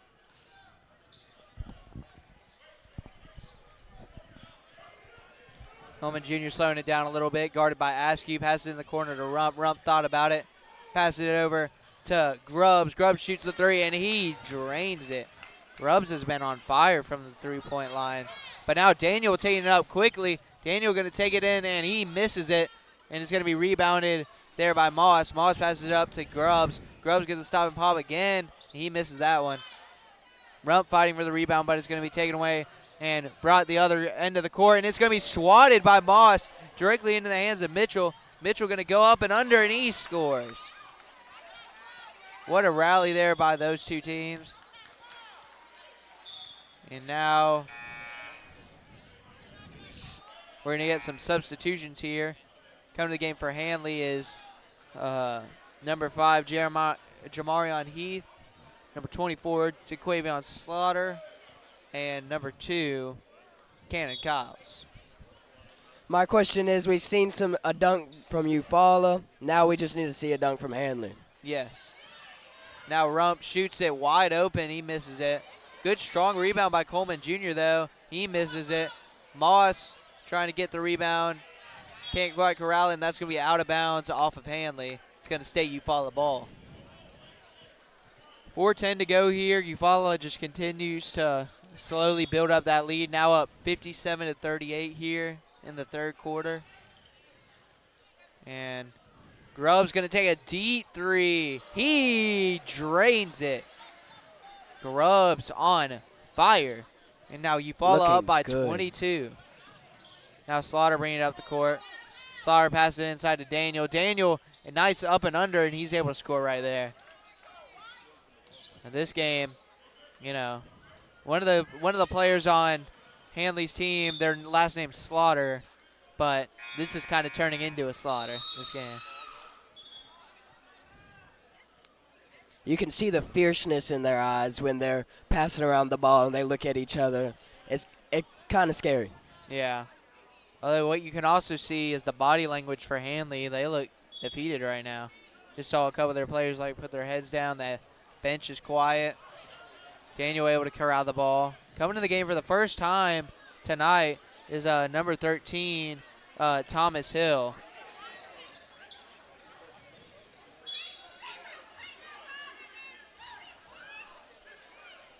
And so it's going to remain Handley ball and take it out from under their own basket. And nobody getting open. Now finally able to find a guy. Now Kyle's going to take a shot, and he makes it. Good job by Kyle's there. Now a little bit of a two-man press here by Handley. Now they find the open man, and that's number 21. That's Montravius Cullens also in for the first time tonight. And you see Eufuala putting in some of their reserves. I feel like it's kind of early to do that, although they're playing good. Steal by Cummins.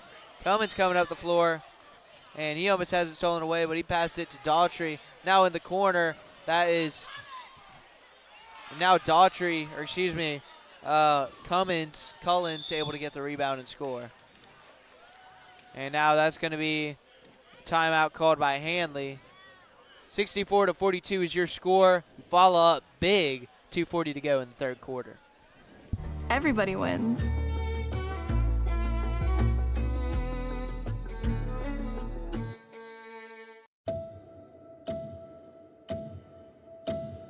The symptoms started around 2011, going through different doctors, a lot of misdiagnosis. I struggle with tremors, double vision, brain fog, and chronic pain. I picture myself being in this place and everything being out of reach. The MS is getting worse, and I'm still just stuck in this little body. Primary progressive MS. It's comparable to a house where things aren't working as they should. It's not something you can sleep off. You wake up, it's still there. When you hear about a cure, it brings that hope back. It would mean to my kids that they get their mom back. And people would be saying, hey, remember MS? You ever know what that is? If no one would have to ever experience this, it would just change the world.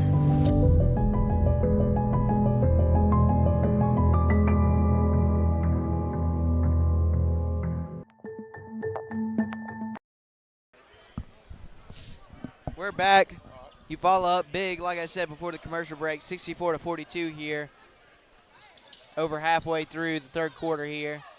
And driving inside and missing is Jeremiah Bell for Handley. Now bringing it back up the floor is Brown.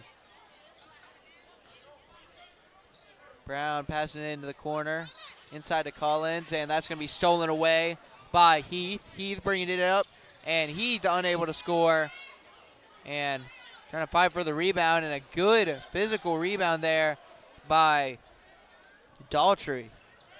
So Eufuala bringing it back up the court, driving inside is Bell, and Daughtry able to score at the rack. And this score is getting ugly. And this is a game, it was tied at the end of the first quarter, but Eufuala, like I said, just opened the floodgates.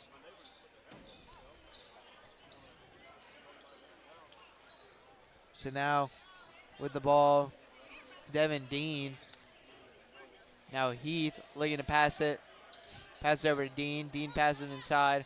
Kyles shoots it on the corner, and he misses it. And now that's going to be a foul on Heath. So it's going to be Eufuala ball.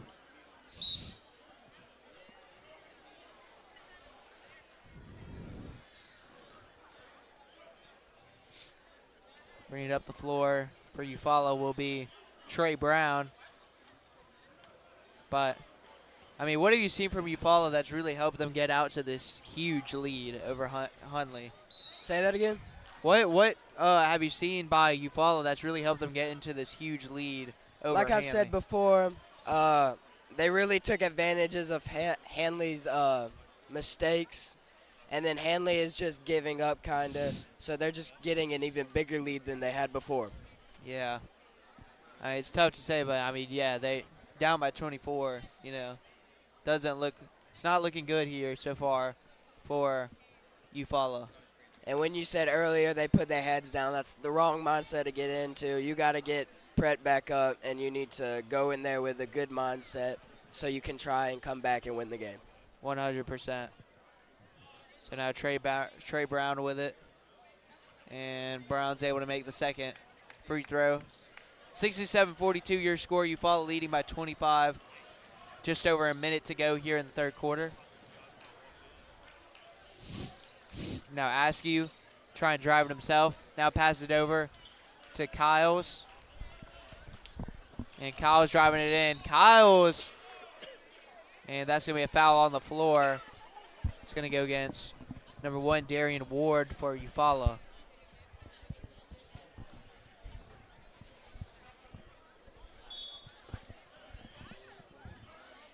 So passing it in for Handley is number 1, Devon Dean. And that's going to be out of bounds, and it's going to be Eufuala basketball. Number 3, Samaj Daughtry to pass it in. And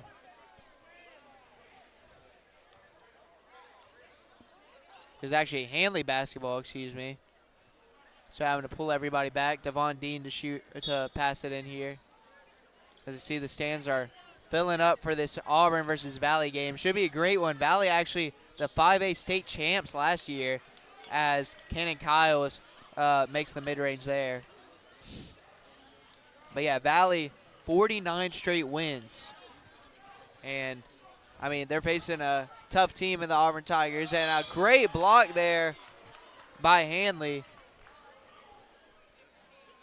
But should be a great game and should cap off what's been a good day of basketball in today's day 1 of Reindeer games. All very close games and very exciting. And so putting it up and in, this seems like it might not end up being a close game, you know, but this might be the first non-close game we've had all day. Yeah. I mean, but the game coming up should for sure be exciting between Auburn and Valley. And that one rims out, and that's going to do it for the third quarter. Eufuala leading 69-44 here going into the fourth quarter. We'll see y'all after this quick commercial break.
And we're back, and it's the fourth quarter here between Eufuala and Handley. Eufuala really pulling away and up by 25 coming into this fourth quarter. 69-44 is your score.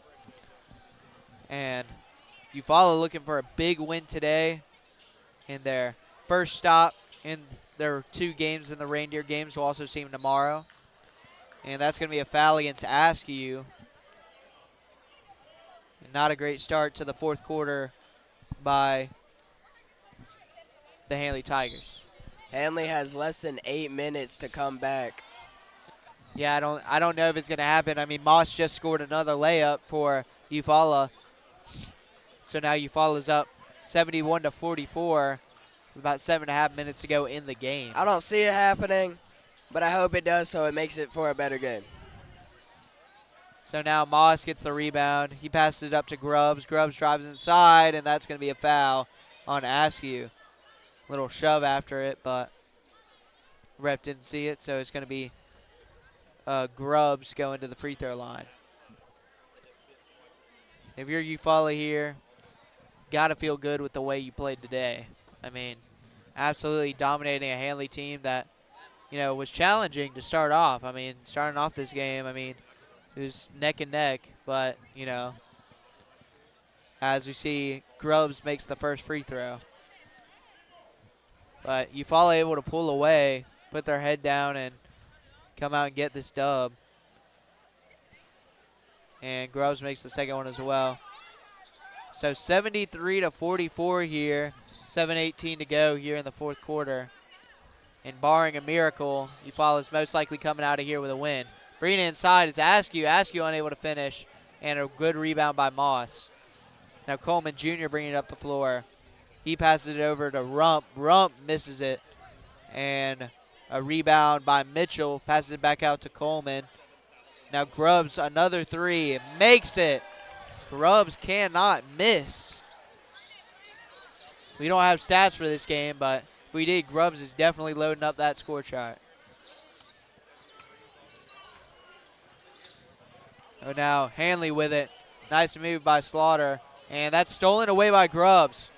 Grubbs taking it down the floor. Passes it up to Mitchell. Mitchell puts it up and in. And one here. And wow. Now it is going to be 78-44 with a chance to make it 79. At this point, I think Eufaula is just seeing how big they can make their lead. Yeah, and we see coming to the game are some of the reserves for both of these teams. New player. And so, yeah, coming in for Handley, I do not have on my roster. And then coming in for Eufaula, though, is number 25, Maximo Cornejo. Number 2, I hope I pronounced that right. Number 2, Javion Brunwick, or JB. And then also in is number 22, Malix Comer, as missing the free throw is Mitchell. Now a rebound by Cornejo off the Handley miss. Brown bringing it up the court for Eufaula.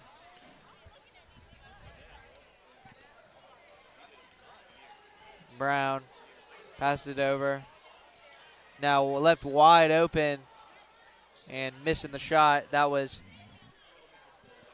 Javion Bowick. Now Brown with it. Mitchell sets the screen for Brown.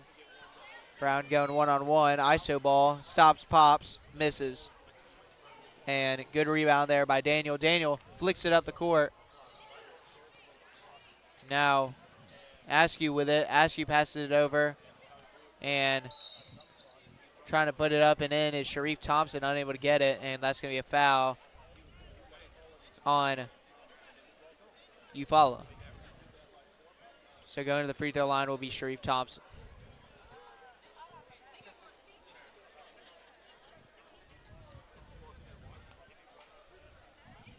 So Thompson going to shoot 2 here.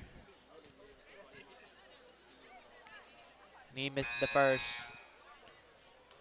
And coming in the game for Eufaula, coming in for Antron Mitchell, who's had a great night, is number 15, Jacaden Malone. Or excuse me, Elite Quinn. And missing it there is Thompson. And that basically sums up how today's gone for Handley. Just unable to make anything. And the reason why it's a 34-point deficit that they're in right now.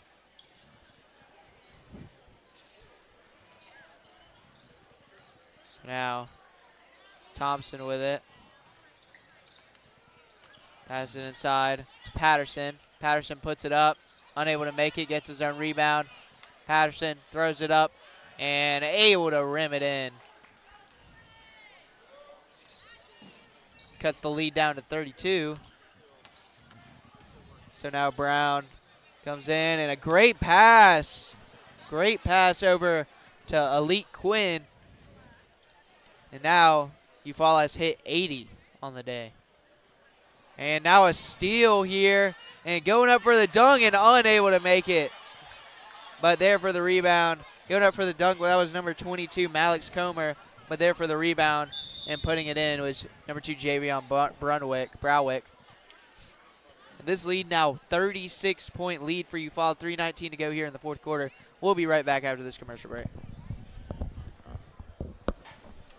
What do you think you're doing, Kevin? Was just gonna drive home. There are several warning signs present that you shouldn't be driving. Like hearing voices? Like your text-to-emoji ratio? Oh man, the selfies. Selfie, nailed it. We all have warning signs that let us know that we're probably not okay to drive. Mine is pretending to be your subconscious. Craig, come on man, let's split a ride home. Through the years, we've faced events that have challenged our lung health, and respiratory therapists saved lives through them all. We've come a long way since the iron lung, but respiratory therapy remains an essential piece to patient care. Heroically working on the front lines of COVID-19 and its new waves and variants, respiratory therapists save lives. And we're back. 3:13 to go here in the fourth quarter of our second to last game before the big one between Auburn and Valley, the men's teams. As Handley is getting it handed to him right now. Down 82 to 46. And putting it up and unable to make the bucket is Patterson, but he's going to go to the line because he was fouled.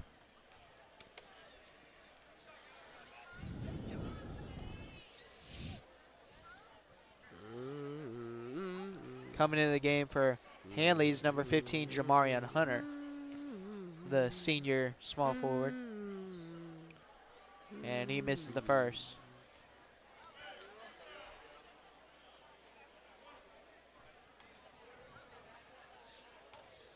Also back in the game for Eufuala is number 13, Thomas Hill.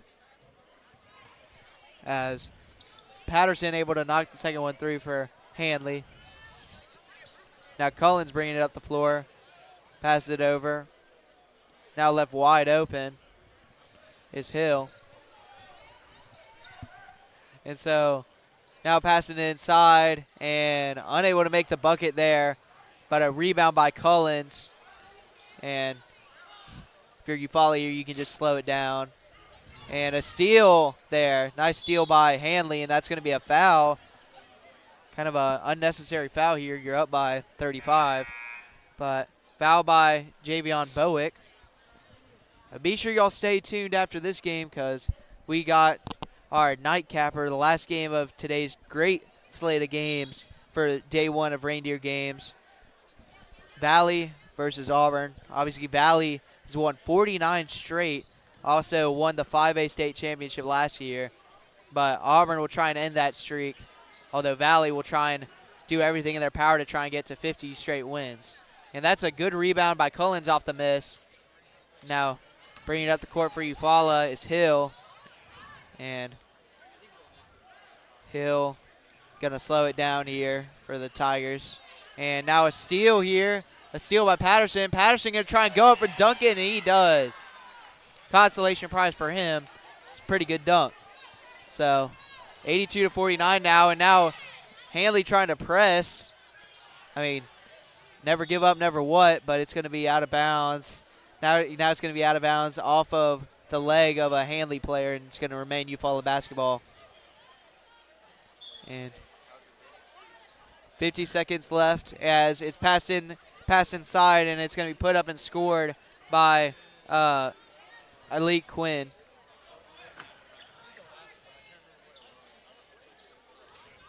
So now driving inside is Daniel. Daniel puts it up and in. And now Thomas Hill bringing it back up the court for Eufuala. Driving inside and making the floater is Malik Comer for Eufuala. And now Handley just trying to score some points to make this loss look not as bad. And another foul there by Javion Bowick. Clock is still running. Darion Ward. Yeah, and they're just going to let the clock run out on this one. Eufuala with a dominant performance, 86 to 51 win over Handley. Like I said, handed it to Handley. But, you know, what a game, what a win for Eufuala. I mean, what did you see from them? How were they able to be so dominant tonight? Like I said earlier a bunch of times, Handley made a bunch of little mistakes, and then ultimately that all came into one big mistake, which led to the loss tonight. Yeah, and then if you're Handley, I mean, you know, it's hard to bounce back from a 35-point loss, but, you know, what do they got to do, improve on? Obviously little mistakes, but what do they got to do to try and, you know, come back better and try and win their next game? Work on the fundamentals. I saw some of them were getting a little tired, so definitely work on the stamina, and I'm excited to see more from them. Well, this place is filling up for what should be a great game between Valley and your Auburn Tigers. We'll be back in about 10 minutes with that game as we see Auburn coming out right now. Be sure to tune in for that one. Should be a great one. Essential to patient care. Take time to thank a respiratory therapist by getting your COVID-19 vaccine today. We worked our whole lives to save, just to spend it on time. With these two, filling buckets of memories. This is what makes life, life. Yet how much of life are we willing to miss out on? Because even mild hearing loss doubles our risk of dementia. Yes, dementia. Good hearing health is essential to staying engaged and doing what we love. Hear well and stay vital. Get a hearing health check every year. When stress shows up, it can be hard to see. Maybe you can't sleep, or you feel sad and you don't know why. Or maybe it's worse, because stress can knock you down. It can hurt your health and your relationships. If you've lost a job, worry about your next meal, or have trouble making it through the day, we can help. Text STRESS to 211-211 to find a solution.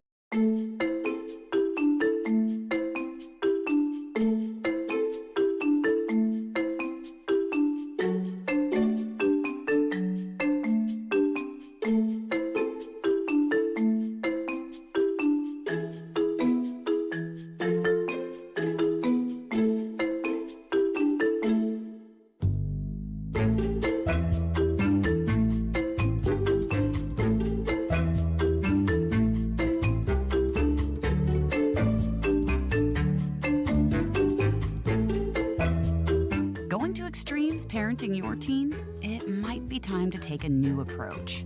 Visit boystown.org/parenting. Whether you're the parent of a toddler, teen, or someone in between, we've got parenting guides, articles, videos, quick tips, and even live parent talks with Boys Town experts. Boys Town, take your parenting skills to new heights.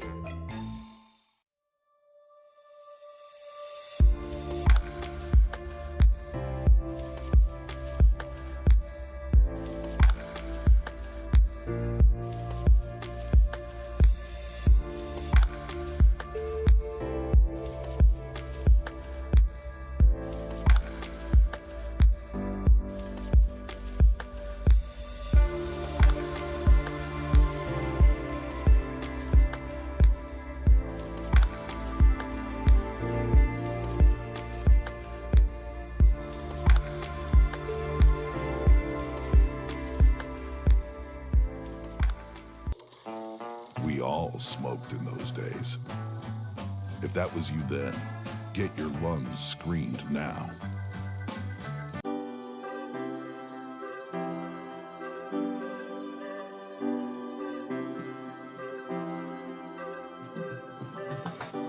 You can't tell how someone feels just by looking at them or what they share online.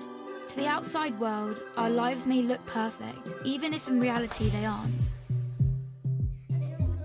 I'm always worrying about doing well at school, and with the end of year test coming up, I'm not sure how much longer I can cope. My thoughts swarm around my head, sometimes keeping me up all night. Some days it's just all too much, and I feel like I'm lost in space. When I did badly on one of my tests, I just about kept it together until I got home. Then I broke down crying in front of my mum. She listened for a bit, and then she told me that, just like physical health, we all have mental health. It's our feelings, our thinking, our emotions, and our moods. She then said that feeling down, angry, and stressed is a normal part of life, just like it's normal to feel happy, confident, and carefree sometimes. We all have positive and negative emotions that come and go based on what's happening around us. These are everyday feelings. Good mental health means experiencing negative emotions, It's not always about being happy. Mum can relate to the feelings of stress. So when Mum suggested I take a break from everything and do something I enjoy, I actually took her advice. So I made myself a hot chocolate, snuggled up in a duvet and watched a film. And you know what? Afterwards I felt so much better. Mum should take her own advice. Most of us only ever share the good things. We don't like to share how we really feel. Every morning when I wake up, negative thoughts stream through my head. Getting out of bed and pretending I'm okay takes all the energy I have. As the day goes on, the negative thoughts turn from a stream into a river. The water rushes through my head so loudly it's hard to concentrate in lessons. And some days it's so bad it feels like a waterfall that's trying to pull me over the edge. Everything is so overwhelming. I didn't think my friends would understand if I told them how down I was feeling. But when Sasha opened up to me about how stressed she was feeling, I told her. I wasn't sure how to bring up how I'd been feeling, so I started by saying that I didn't feel like myself. Just her listening made me feel like she understood. She told me some things that had helped her, so I tried them too, but it didn't make much of a difference. Even when I tried to be around my friends, I felt alone. The things I used to enjoy weren't fun anymore. I was really worried about Andre and not sure what to do. He was quiet and wasn't hanging out with us like he used to. So I asked our head of year for some advice. He suggested I get Andre to speak to him since his negative feelings weren't going away. I didn't want to speak to our head of year, but I also didn't want to keep feeling so down, so I went. He said that sometimes we have overwhelming feelings that can be more intense than our everyday feelings. These feelings hang around for a long time and change the way we feel, think, and behave. They can stop us doing what we want to in life. That's what I was going through. He also said that if we're physically unwell, we let people know, we ask for help. It should be no different with mental health. Sometimes our overwhelming feelings are brought on because of things in our life. Sometimes they happen for no reason at all. After hearing this, I felt much less alone and it felt good to talk. Scientists have found exercise can help when you're feeling low, so our head of year encouraged me to sign up to the school football club, which Sasha was already in. I still have days when the river is there, but now I'm beginning to understand my mental health. I'm learning how to cope. Our head of year reminded me that my friends, family, teachers, and lots of others at school are there to help just as much as he is. I had no idea the people around me could be so understanding. And while it's not always easy to talk about my mental health, the person I'm talking to might be able to help. If you don't feel like talking, that's fine. You could try writing, sports, reading, art, music, playing with your pet, whatever makes you feel better. If you're the person someone talks to when they're struggling, just listen with no pressure or judgments. You don't have to have the answer. If you feel unsure about anything, you can speak to a trusted adult. Talking about mental health doesn't have to be difficult. After all, it's something we all have.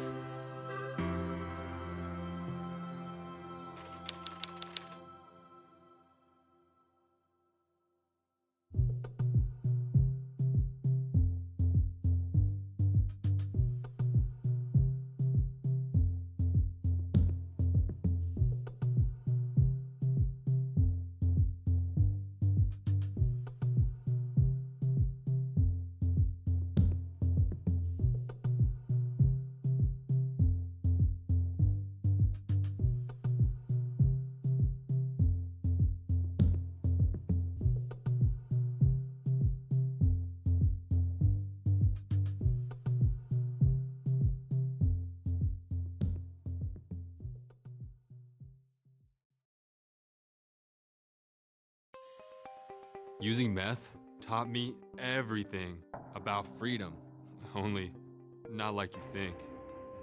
It taught me how easy it is to lose your freedom, how meth can take control until you find yourself doing whatever meth tells you to do. Before you get there, while you still can, take a stand for yourself. If you feel yourself losing your freedom to meth, ask for help. Accept the help. It's worth it. You have the power to be truly free and be the person you want to be. I know. I'm Jan, and I'm free from meth. If you or someone you know is struggling with meth, call 1-800-662-HELP for 24-hour free and confidential treatment referral. Learn more at samhsa.gov/meth. Eyes on the road, hands on the wheel, safely drive that automobile. Eyes on the road, hands on the wheel. So, I keep hearing how things are getting back to normal. Really? When am I back to normal? What is normal anyway? I can't even remember. Is this normal? Seriously? No. Was this ever normal? Please. I think this used to be normal. Then I figured out. Just stop it. So much has changed. No wonder nothing feels normal. But here I am, still standing. A brand new edition of me. This is no time to go back to anything. It's time to go forward and discover the new person I am now. I'm all in. For some great tips on finding your new normal, visit yourlifeyourvoice.org. You look familiar. Thoughts of suicide may feel impossible to overcome, but with help and support, you can find hope and meaning. Call the National Suicide Prevention Lifeline at 1-800-273-TALK to speak to a counselor, or visit suicidepreventionlifeline.org. It's free, it's confidential, it's available 24 hours a day, 7 days a week. And even if it feels like it, you are not alone.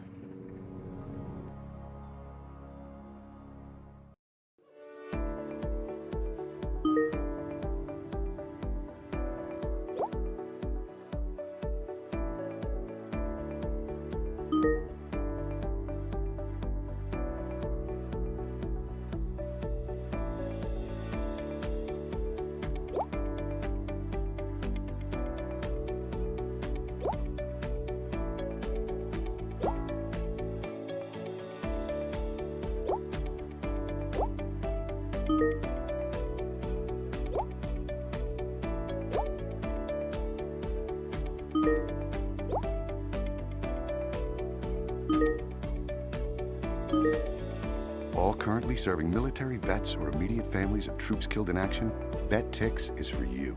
Sign up for free to become a VetTixer and start creating new happy memories that will last a lifetime. Go to vettix.org to become a member now. VetTix, give some. Hello and welcome back. We are ready for Valley versus Auburn. Your main play-by-play commentator just announced the starting lineups. Max, it is absolutely rocking in here. I can barely hear myself speak, and I'm in an outside voice right now. This place is absolutely packed. People from all over are coming for this main matchup between the Valley Rams and your Auburn Tigers, and we are about to have tip-off.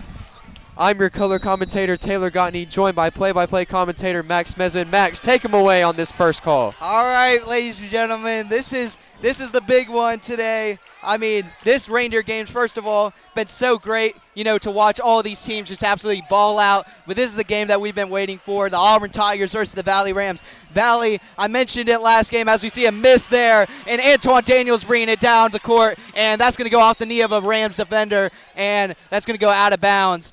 And it's going to be Auburn ball, but I was mentioning it last game, 49 straight wins. That's how many wins in a row that Valley has, 49 straight wins.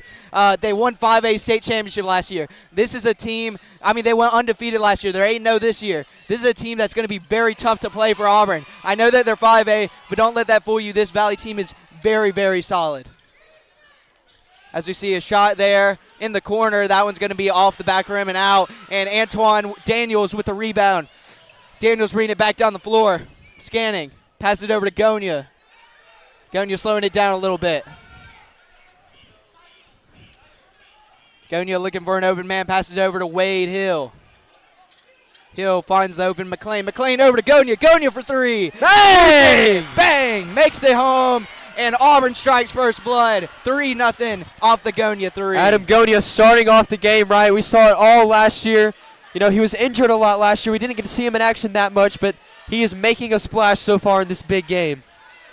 Yeah, now you got Valley going inside with the mid-range jumper, unable to make that one. Wade trying to get the rebound, and that's going to be a foul, almost to and one. And going to the line is number 3, Brandon Thomas, the center for the Valley Rams. Brandon Thomas standing at 6'6". He's a little more, I'm not going to lie, I love Wade Hill. I have him in a couple classes, but this guy's a little bit bigger than Wade is, you know, just physically sized. Yeah. But Wade is 6'9", and his arms are long as, you know, all as can be. As we see a miss there, Wade's going to have a tough matchup, though, tonight. Yeah, we did see Wade Hill, though, last year on JV. I mean, really play good against people of that size, of that, you know, he's muscular. He's not even fat. He's just super muscular. Exactly. Wade Hill, like you said, is going to have a tough matchup tonight. But I believe he can do it because we saw it last year on JV. And so now we got Antoine pushing the pace, going quickly here. By the way, missed the second free throw. And we see Tabari Allen bury the mid-range. And now Auburn up to a 5-0 lead and a great start for the Tigers. You're going to see a lot of zone defense played for the Tigers, you know, like to have their little tiny zone, and when the ball comes to them, they guard up. But that will be an interesting thing. If Valley can pick that apart, it might be a very long day. Yeah, and now you see number 2, Jay Harper with it, passes it in the corner to Thomas, Jaden Thomas. Thomas working on Griffin McLean.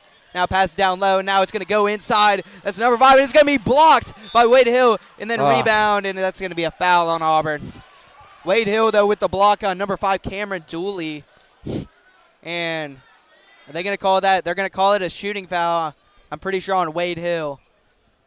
That's also something Wade has been struggling with this year's foul trouble. I mean, you know, gets a lot of blocks, but that also sometimes gets a lot of fouls too. Already at 2 fouls with 6 minutes left in the first quarter. Not a good sign so far. Yeah, and Auburn can't afford to lose them. I mean, I say that Auburn is very deep at the center position this year. You got Jaden Eccles coming off the bench. I mean, you got a sophomore that's really stood out this year, Trey Ross. I remember last game I was here for, he had a double-double, so as a sophomore. So Antoine Daniels now, they're showing a little press. By the way, Valley made that one free throw. Now Tabari Allen with it. Allen going to drive, pass it into Griffin, and that is what blocked. A block. And you hear the Valley faithful shouting at that block. And that's something they've been getting used to this year. Number 3, Brandon Thomas, an absolute force inside. Like I said, 6'6", the 6'6" senior. I mean, he's played in a lot of big games before. He's not one to shy away from a big challenge like this one in Auburn. A packed arena.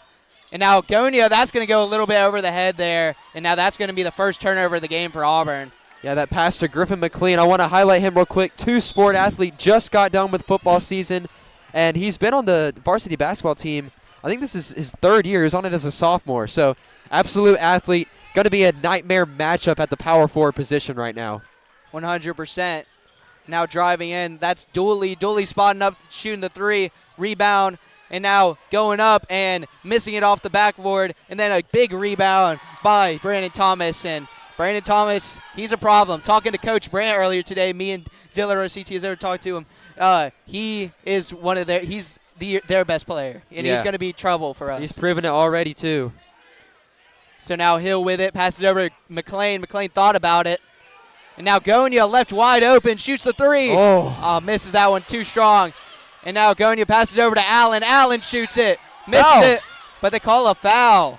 A foul on Jay Harper for Valley, and that's a bad foul. You cannot afford to do that foul. I mean, that was their best defensive possession. Yeah. You know, forced a contested shot on Gonia and Allen, but yeah, great closeout on a deadly shooter right there, Allen, and I mean, just a little bit too much contact calls the foul. Yeah, but this is an Auburn team that, I mean, so much potential on this team. I mean, obviously Antoine Daniel is having a great year this year, averaging about 13 a game. As a sophomore, too, yeah, as a crazy. sophomore, yeah. I mean, obviously, brother of Soraya Daniels, son of Marquise Daniels, former NBA star. I mean, he's going to be good.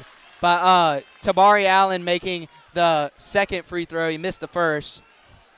So now 1 for 2, and he gets one more shot at the line here. Gonia coming in the game. Actually, Franklin, coming in the game for Wade Hill. So there, you're already seeing it right now. I mean, Wade Hill in foul trouble, going with a bit of a smaller lineup.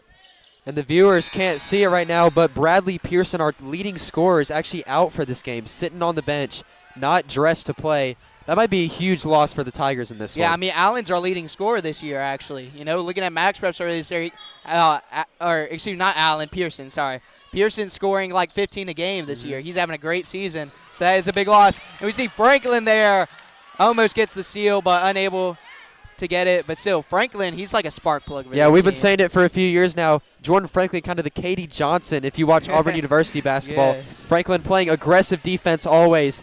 And, I mean, he's also an offensive weapon if you look at his stats so far. 7-3 currently your score here as Valley passes it inside. Great defense by McLean. That's going to be off the hands of Antoine Daniels, and it's going to be Valley ball. It's 7-3 your score, 4:32 to go here in the first quarter.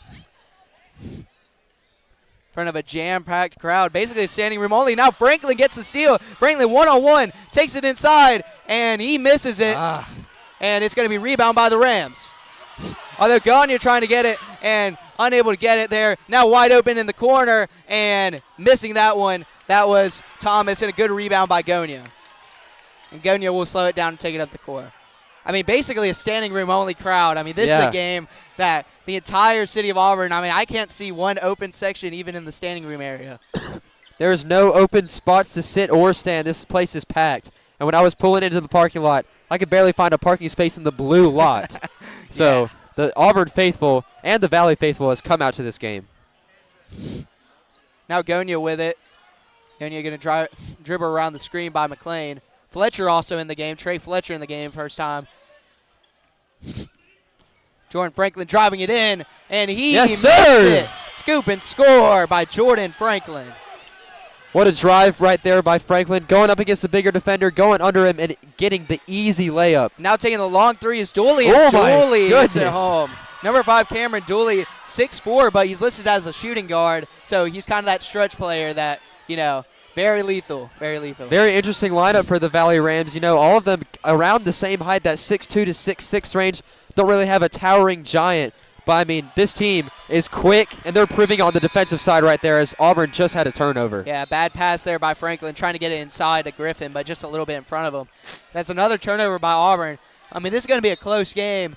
Every possession counts. Every possession counts. I mean, you already see 2 bad turnovers by the Tigers. They got to lock it in on that side of the ball. So now Rams bringing up the court and shooting it again is Dooley. Dooley misses it, but a good strong rebound by Thomas. What a Thomas block. gets blocked by Antoine Daniels. Now Daniels bringing it up the court. And Jaden Eccles also in the game for the first time. Jaden going up. What a layup. He makes it in. Jaden Eccles, my co-host on Tiger TV Sports last year. Yes, sir. I mean, something you do currently, and that's going to be a travel. Great defense right there to hold the ball, make the offensive player travel. We're going to get a time. Excuse me. We're not going to get a timeout. I heard the whistle blow. But, yeah, going back to what you said, Jay Nichols, amazing guy, and actually inquire with me. So, you know, 2-activity athlete, and we're actually going to get a timeout on the court. Yeah, we're going to take it with him as well. My voice is already starting to go. This game is awesome. We're going to go to commercial break. See y'all back. To those who get. My name is Carly. I'm 15 years old and I am a heart recipient. I got my first heart transplant when I was 1.5 years old. I got my second heart when I was 13. When I step out on stage, I think I'm communicating with people. I would like to tell them that I want to make a change in life. Like, yeah, you can have 2 heart transplants, but that doesn't stop you from doing the things that you love. When I get my driver's license, of course, I'm going to. And we're back in Auburn High School gymnasium here. 2:31 to go in the first quarter. 11-6 is the score. Auburn leading, and Auburn with the ball right now. Jordan Franklin taking it up the court. In the game for the first time for the Tigers, number 4, Cash Reef at shooting guard. Now Allen with it, and Allen going to shake the 3, and way up, way too high. And now bringing it up the court are the Rams. Now Brandon Thomas with it, passes it inside to Dooley. Dooley shoots and Dooley scores. The Rams been deadly on the fast break so far with all of that speed on the team, and it's causing some trouble for the Auburn defense getting back. Yeah, and you know, you want to You want me to tell you who's the most important player on the floor right now for the Tigers? It's Jaden Eccles, because Wade Hill already has 2 fouls. Jaden's going to need to lock in on defense and offense, as we see Trey Fletcher taking a shot and getting it blocked. Now it's a 2-on-2. Fast break for the Rams. Great D right there. Great block by Tabari Allen. Jordan Franklin now taking it in. Taking it in. And a block by Cameron Dooley. Oh my goodness. If we had replay right now, that would be Sports Center top 10. Oh my goodness, Cameron Dooley, what a play! I don't know. This place went crazy for Valley and Auburn fans. Everyone made noises on that one. I mean, obviously I'm an Auburn fan myself, but that was a heck of a block. And another timeout. We're gonna keep it here actually for right now. I mean, starting off this game, what are you seeing from Auburn? I mean, up by 3, but this game seems like it could be anyone's game right now. I'm seeing fast play. Coach Brandt has these guys coming out fast.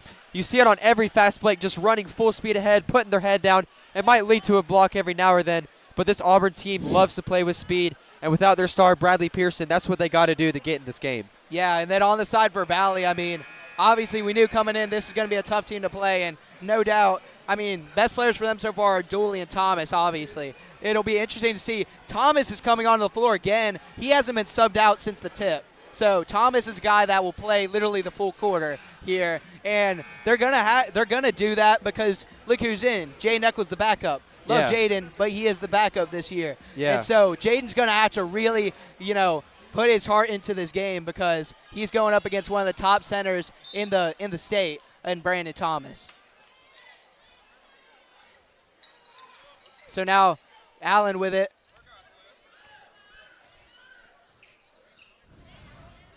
And Allen passes over to Eccles. And Eccles, it's tipped away by Thomas. And Jaden looking to tip it. And one layup for There's going Thomas. to be an and one. Brandon Thomas. I mean, what a play. But you see what I said. I mean, Jaden Eccles also a little more undersized than Wade Hill. Yeah. I mean, he's gonna have his hands full tonight. But I believe in Jaden. I believe he'll be able to pull through. But goodness, Brandon Thomas is a good player. Yeah, without Wade Hill, this Auburn team has to rely on Eccles and McLean, who, granted, they're still tall, but they are not Wade Hill tall. They're not an absolute giant in the front court, so might be a little bit of a struggle for the Tigers at the center position. Yeah, Auburn already with 4 fouls, 1 foul away from getting the bonus. And now Griffin McLean wide open. He makes it. Auburn up 13-10 here. Almost a little over a minute to go here in the first quarter. Bringing it up for the Rams is Jay Harper. If I'm the Rams, I'm passing it to Cameron Dooley. He has been insane, as they do. Now swing it over to Krim Davis. Now pass it inside. Good steal. A good steal by Gagne. Gagne going to slow it down. Pass it back to Trey Fletcher. And now Franklin going to take it in. Franklin with a good pass. Now Allen going to take it in. Up and under and didn't know where he was on the court. Shot it up against the rim. Rams ball. Rams bringing it back down the court. Now Dooley on the inside. Dooley going up against McLean. Gets his own rebound and scores. That guy Dooley is a problem. Yeah, Dooley, I mean, we saw it on that block where the crowd went crazy. Absolute insane vertical right there, just following his shot. And McLean just didn't see him coming and put it back. And now only down by 1. And Auburn's going to run this thing down. You have to if you're Auburn. And you hear the crowd here. You would think this is Valley's arena. The crowd is chanting defense.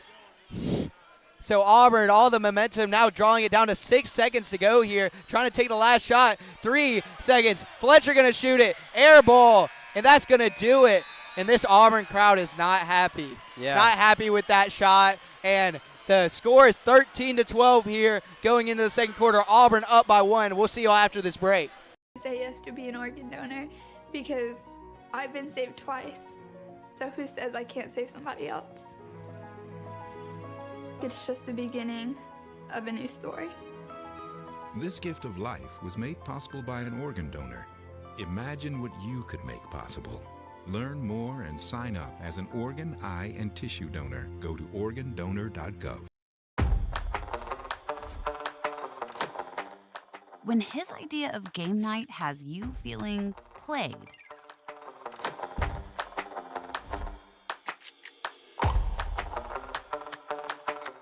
or your teacher's pet has become...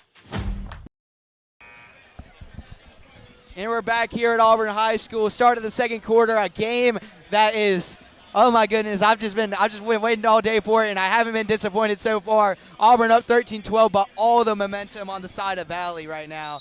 And we're going to see if Auburn can get that momentum back on their side in their home gym. Daniels passes it into Franklin. Franklin taking it up the court for Auburn.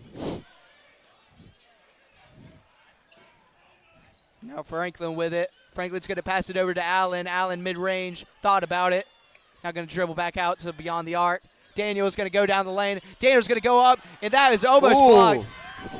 And now Rams come in 3-on-1, and Gagne trying to draw the foul, but good rebound, McLean. Yeah, missed by Rams, and now Daniels come back with Auburn. Daniels going up. What a layup! He scores.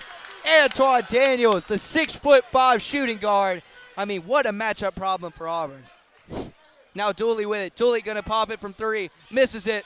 Rebound by Franklin. Auburn's got numbers. Franklin going to stop and pop. Makes it! Franklin drops it in. Auburn up by 5 now. And this is the best start you could have had for the second quarter if you're Auburn. Yeah, Coach Brandt getting his guys rallied up after Valley took most of the momentum. Auburn gaining it back, now up by 5. So now Krim Davis for the Rams, controlling from the outside. Now they're going to swing it over to Harper. Harper shoots and Harper drains it. Jay Harper, his first points of the game, but he's the starting point guard. I mean, they'll look to get him going as the game goes along. Now Franklin bringing it up the court for the Tigers. Valley just with so many weapons on the offensive side. Pass it inside to Allen. Allen up against, and Allen misses it against Krim Davis. And now Valley with a chance to tie. Now driving inside, taking himself is Thomas, and Thomas, they're going to call a foul. Looks like on Adam Gagne. A little bit of a questionable foul call there. Kind of had it tied up. Could have been a jump ball, but the refs way closer than we are. We're pretty close, but the refs are way closer on that one. Yeah, Gagne, visible frustration. But no, great pass inside by Dooley, and that's going to tie the game. Jaden Thomas able to lay it in. And now this game is going to be a game of runs, I feel like. Auburn started the game with a run. And a foul. Another foul on 3. And the Valley coach is not happy. 2 fouls on 3-pointers, something you don't want to do. Obviously, Antoine Daniels lethal from out there, but, you know, you just can't foul. You just can't do it. You just can't foul on a 3-pointer in a tie game like this. Every single possession counts. You may not think it because, you know, in basketball you have so many possessions, but in this game it's really going to matter between these two, heavyweight fighters. And Antoine makes the first of 3 there, this beautiful stroke. So Auburn now up by 1. Daniels makes the second one. And Daniels is a guy that, he's going to end up being playing somewhere D1, 100%. I mean, For sophomore sure. Starter, one of the best players on the team. Basketball runs in his family too. His dad, a former Auburn University basketball player, and his sister committed to Auburn University. What a block right there from the Rams. Yeah. Dooley right now is showing that he might be one of the best players on the court, if not the best player. Now, little Euro step there, but missing is Brandon Thomas. Now, McLean trying to pass it into Daniels, and it's tipped away. And now, Valley with numbers. He's wide Harper open. wide open for 3, misses it. And it's rebounded by Adam Gagne. Auburn up by 2. Franklin driving in. Franklin going to go up, and that's going to be blocked, but they're going to call a foul. And I don't know about that one. Questionable foul call. Jaden Thomas. The Valley fans are not happy about that one. Looked like it got all ball, but the refs, I'm not going to complain about a foul I will there. say, though, because talking to some of the teammates, Jordan Franklin, he's probably one of the most physical players you'll meet. You know, and if you play with physicality, you'll be rewarded by the refs. And it almost looked like on that swat, he swatted the ball, but he kind of came too far down and ended up hitting his arm. So the refs with a good call right there. Yeah. And Franklin knocks home the first one. Coming into the game for the Valley Rams is number 20, Jaden Weaver, the junior point guard. Franklin shooting the second one. He misses it, and that's going to be rebounded by Daniels. Daniels going to take it right back in, gets Dooley in the air. Another it's going to be foul. a foul, and that's going to be on Dooley.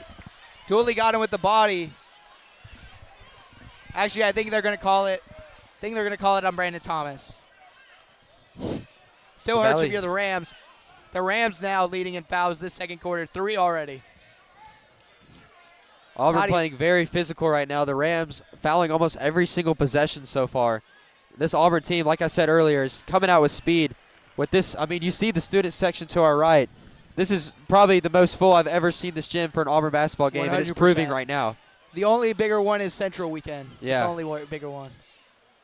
Antoine Daniels makes both of them. Speaking of Central, that's our next live on-air camera broadcast after tomorrow's day 2 of this great Reindeer Games tournament is Auburn versus Central, January 5th. Be there or be square. I'm telling you right now, I can't wait to watch Jacoby Hill after watching him on JV last year. Yeah. Put up about 35 on Opelika in the area tournament. Franklin gets the steal there. Passes up. Wide open Allen. Allen misses that.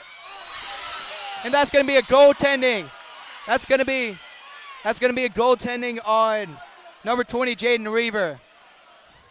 And Allen. Allen missing the straight up. Allen kicking the floor. That he knows that was a big opportunity. It still led to points, but yeah.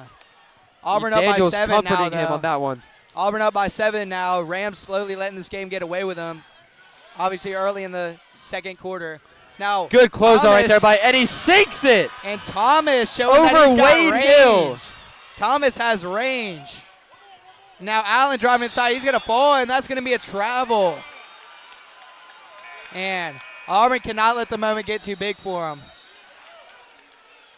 And Coach Brandt might need to call a timeout. I saw you almost symbolizing it. Yeah. I mean, he's got to get his players under control. You know what this reminds me of is the season opener against Carver Montgomery. On the road, big lights, season opener. I mean, moment just got to him. The emotions are just super high right now in this huge game. You cannot let those emotions get to you. And you got to call timeouts at the right time. And Dooley misses it, but it's going to be a foul on Daniels. And Daniels doesn't like that call, but I saw Daniels got his wrist. Yeah. But still, good physical play by Daniels, good contest. Dooley going to the line for 2. And don't go away, because at halftime, our sideline reporter Levi Benefield is going to get someone on the coach's staff from Auburn to ask him about the first half. And Dooley makes the first one. So now the score is 24-21, 4:31 to go here in the second quarter. Cameron Dooley been all over the court tonight on the defensive and offensive side, sinking his free throws, sinking a three-pointer, and I mean playing super aggressive defense against this very physical Auburn team. And Dooley makes the second one as well. So 2-point game here. Franklin with the ball. Franklin slowing it down here, trying to find somebody, trying to run a play. Fletcher now with it off the pass from Gonia. Franklin now with it, passing it over to Daniels. Great defense by Valley Rams. Now Daniels going to stop and pop. That's a tough shot. Misses it. Good rebound by Franklin. Franklin, no look pass to Hill, and Hill goes up strong, like I heard a friend say. Franklin with the rebound and the assist there, following the shot, getting the ball, finding a wide open Wade Hill, and what a good layup by Hill. And Harper left wide open there, not able to punish the Tigers. Good scrappy defense right there. Now wrestling for the ball on the ground. And this game already showing a lot of emotions. I'm emotional right now. A lot of emotion right there. Franklin dived on the ball, then Fletcher and coming in. I think it's going to be Valley ball. Yeah, on the possession arrow, but Fletcher kind of came in there and kind of did a flip with the ball. He's like, I'm not letting go of this ball. Fletcher's another one of those players, coming off the bench, been playing since sophomore year, loves this team, and he plays like it. Fletcher and Franklin, very, very similar players on that scrappiness. Now Dooley inside. Dooley double teamed, and it's stolen away by Gonia. Gonia going to try and take it all the way. Nice Euro step, and unable to finish. But Franklin with the rebound, passes it back out to Gonia. Hill gets it. Hill passes it out, and it's tipped away. And now Krim Davis going to pass it over to Thomas. And the dunk! Oh my goodness, he got up. Thomas's head was equal with the rim. And the Valley fans are going crazy. And this stadium, you would think we were playing in Valley right now. This stadium is going bananas after that dunk. And timeout Auburn. We're going to take it with them. And go Tigers. Unleashed.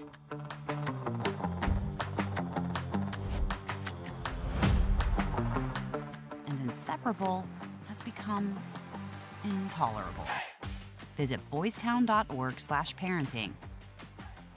Whether you're a parent, grandparent, or guardian of a toddler, teen, or someone in between, We've got parenting guides, articles, videos, tools, and quick tips from experts backed by over 100 years of experience. Get your parenting going in the right direction with Boys Town, saving children and healing families. Extinction is forever. To save America's most iconic and imperiled species from extinction, we must fight for their future. Fight to save the natural lands that wildlife call home. Fight to limit pollution. Fight for smart development. Fight for their future. And fight for ours. For so goes nature, so goes. Amen. We're back here in Auburn High School's arena. Auburn up 26-24, 3:27 to go here in the second quarter. And me and you actually looked up Brandon Thomas after that monstrous dunk. And what did you find? I mean, I was looking all over for Brandon Thomas for the Valley Rams, and I could not find a recruiting profile for him. It's crazy. It's crazy how hard it is to play collegiate basketball. Yeah. And what I will say is he might not have one now, but after tonight's performance, he should have one. And Fletcher wide open. Wide open. The Valley Rams defense caught sleeping. That's happened a couple of times tonight where Auburn's been able to get, easy points. Some miscommunication right there for the Rams on the defensive side. Some of them were playing man, some of them were playing a 3-2 zone. So they just got to get that together. Passing over to Dooley. Dooley thought about the three. Now going to go cross court. It was a bad pass. And yeah, arid pass there from Dooley. Rare miscue from him. So it's going to be Auburn ball. 2:51 to go. Auburn up 28-24.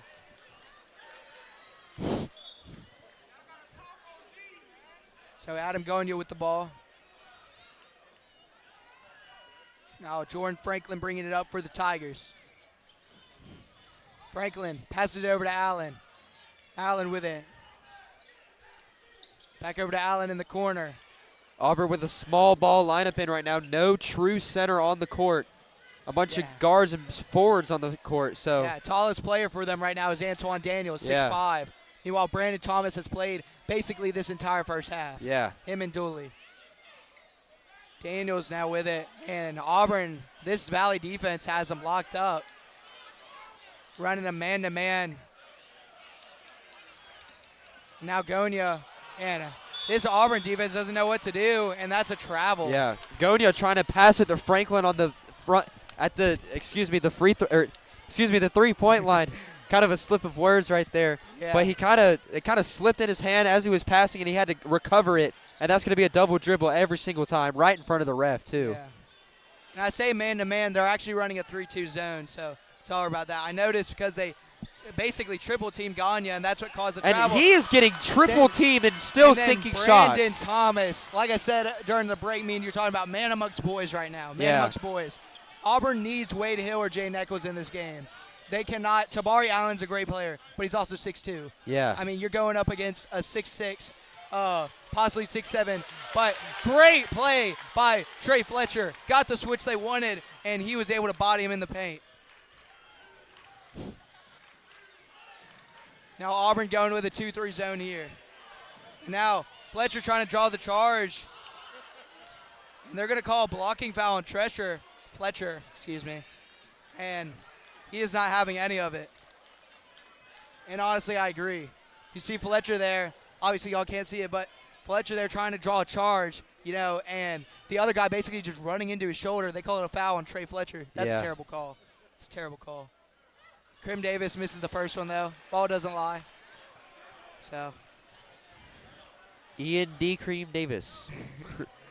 Yeah, I don't know what the D is. If y'all are hearing me, if y'all are at the arena right now whenever I was announcing names, I just ignored it. I just didn't say it. I was like, does this guy have 4 names? Like, what's going on here? But now Antoine Daniels bringing it up the court for Auburn. Krim Davis able to go 1 for 2 from the line. Franklin with it. Passing it over. And now Franklin driving inside. Great step, and he beats him. And Franklin is able to put it up and in. The Valley fans were not happy about that one. Kind of took a huge step. Wanted to travel, but the ref did not call it, and an easy layup and for Brian Jordan Thomas Franklin. missing it, but then getting his own rebound, pass it to Dooley, and Dooley goes up and in. And we got a game 32-29 right now, 35 seconds to go. I wouldn't be surprised if Auburn holds to the last. It's like a youth playground right now, a little teeter-tot just going back and forth over and over and over again. Yeah. Although Auburn, I will say Auburn has kept the lead this entire time, though. Yeah. They haven't let Valley get up, but they got to keep scoring. They can't let off. That's what Valley's waiting for. 13 seconds to go here. Auburn holding for the last shot. Gonia with it. Now Franklin. We got to get a good shot Franklin here. with a little space, looking for the best shot possible. Franklin kind of trapped. Franklin puts it up and just misses. And a great D right there from the Rams. Hold up. Great D right there for the Rams to send it into halftime. That's going to be it. Yeah. That's going to be halftime, 32-29 here. And I want you to get this quick because Levi's about to get an interview with the coach. But what did you see in the first half from both these teams? Actually, we're going to send it to Levi real quick.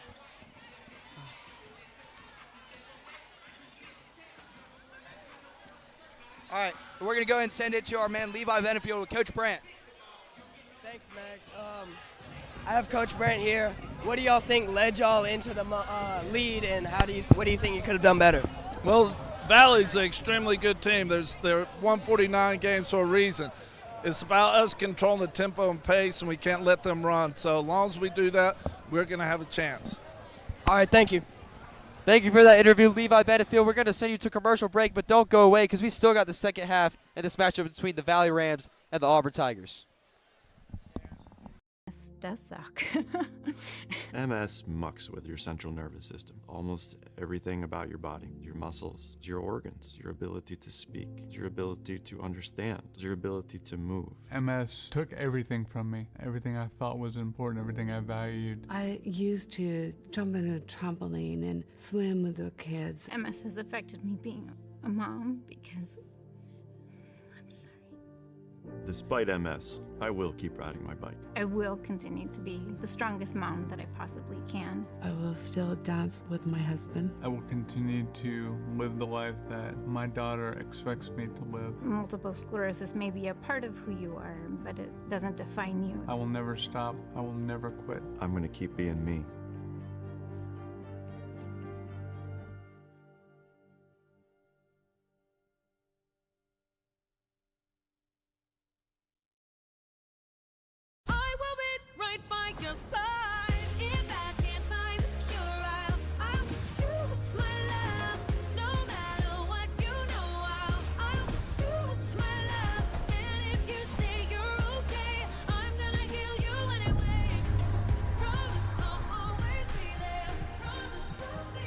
Yes, women can have it all, including heart attacks. Know the signs. Heart disease is the #1 killer of women. Get heart checked. Our story was begun by someone else.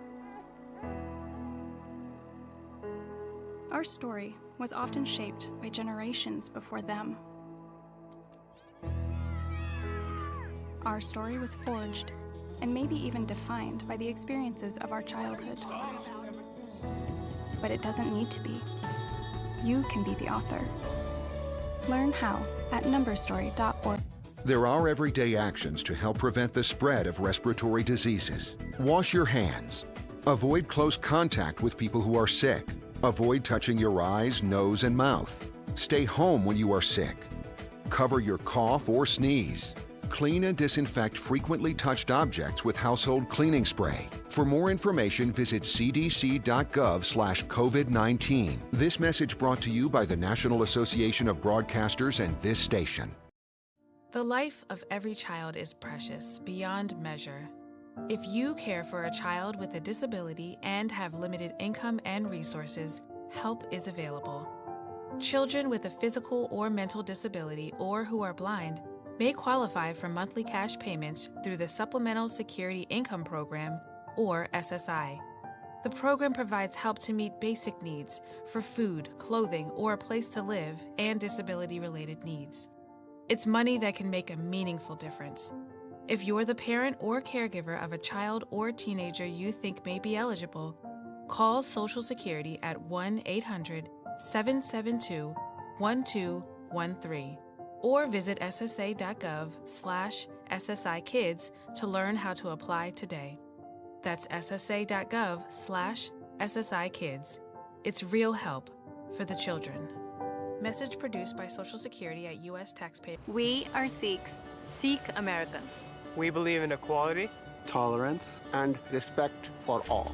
Because Sikh values are American values. we are doctors, PTA moms. patriots.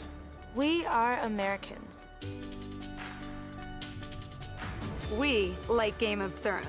I'm obsessed with Star Wars. I've seen every episode of SpongeBob because that's what my daughters like to watch.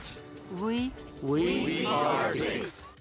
Meet Norm. He lives with anxiety, but with the help of this latest innovation from Be Normal, he can be normal, just like everyone else. With the swipe of a finger, you can project happiness, confidence, machismo. Why settle for being real when you can be normal?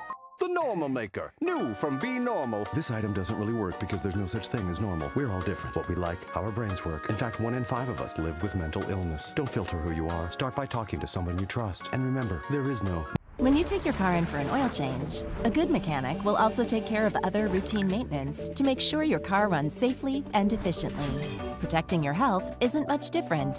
When you get a COVID-19 vaccine, it's important to make sure you're also protected from other serious but preventable diseases. It's easy and convenient to get other routine vaccines at the same time as a COVID-19 vaccine.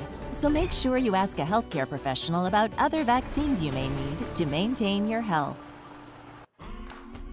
Here's to the straggly ones, the lopsided ones, the first ones, the I miss my beard ones. But hey, I look good with this ones.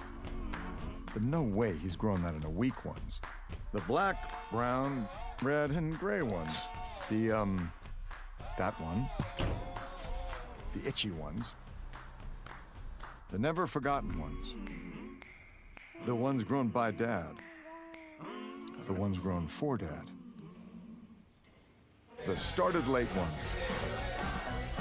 The absolutely filthy ones.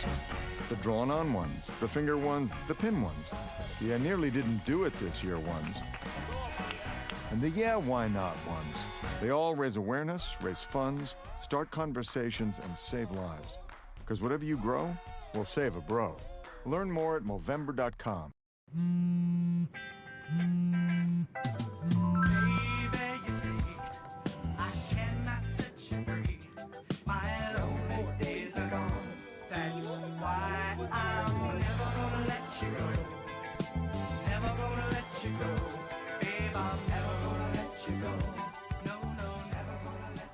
Here you go. Thank you. Thank you.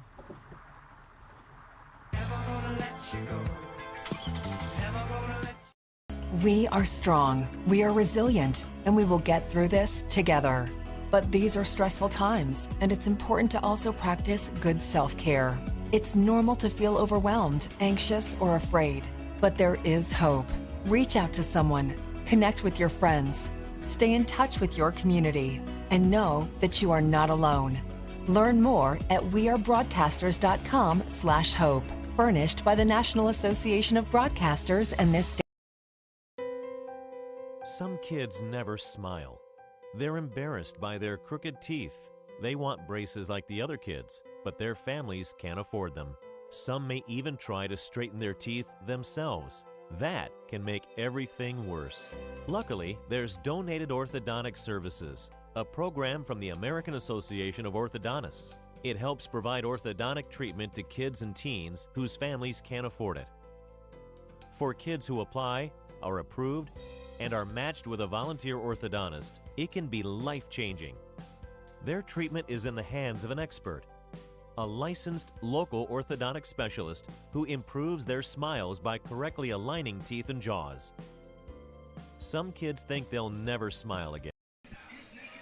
Welcome back to Auburn High School Gym. Approximately 1 minute and 15 seconds till the start of the second half, but we're going to count you down. This has been an electric matchup. We all thought it would be. 32-29 is your score. Auburn up by 3 coming into the second half. I mean, what have you seen from this Valley Rams team in this game so far? Only down by 3, but it feels like this game is closer than 3 points. Yeah, this Valley Rams team is big on their stars, and we've seen it from number 3, Brandon Thomas, and number 5, Cameron Dooley. Number 3, Brandon Thomas, playing absolutely insane.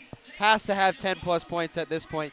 Single-handedly leading this Valley team to be into this game, 3-point game. Then Cameron Dooley, the vertical on that guy, on the defensive end and offensive end, leading to dunks and blocks that get this crowd pumped up, keeping the game electric. So you're seeing a lot of stars for the Valley Rams. Yeah, I mean, you know, in that interview that Levi, our sideline interviewer Levi had with Coach Brandt, you know, before halftime, he said, Coach Brandt said in the interview, 49 straight wins for a reason. I mean, this Valley team has won. They have the longest win streak, I'm pretty sure, in the state of Alabama, possibly in the country.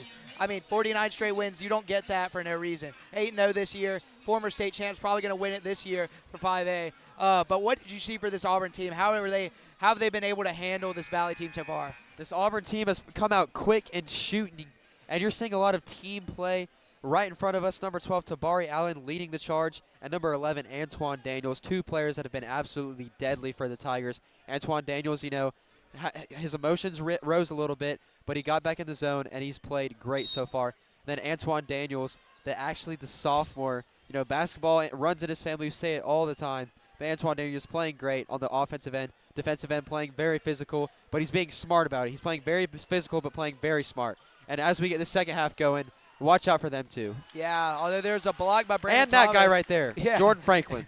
Although a rebound by Jordan Franklin after the Brandon Thomas block and able to get Auburn up by 5 points. You know, I was talking about earlier, that Carver-Montgomery game, I mean, this game started out exactly like that. Auburn's emotions getting to him, a lot of fouls. But, you know, since that game, I haven't seen Auburn be like that ever since. And I think that's actually something that Auburn has in their advantage. This is one of their most, one of their most experienced teams. We see Cameron Dooley miss the inside layup, rebound by Allen, Auburn going quickly.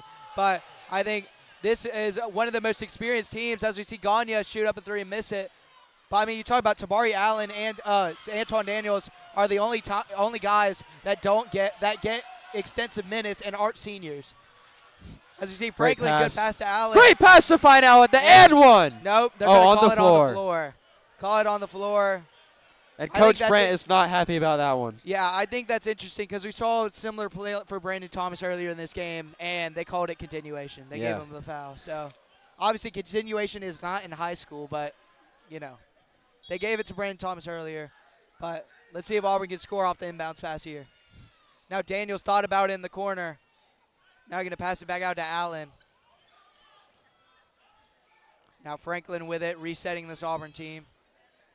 Yeah, and Allen's such an interesting player. You see the way he's built, unlike any other player that you usually see. 6'3", but, you know, able to play outside and inside. As Daniels goes in, and he scores the and one. What a play by Daniels. And, I mean, yeah, so Antoine Daniels, I mean, starting the second half, great. And this Auburn team starting off great, 4-0 run. Yeah, and unfortunately, I haven't been able to call an Auburn basketball game yet, but you were telling me about Antoine Daniels and how deadly he's been as a sophomore.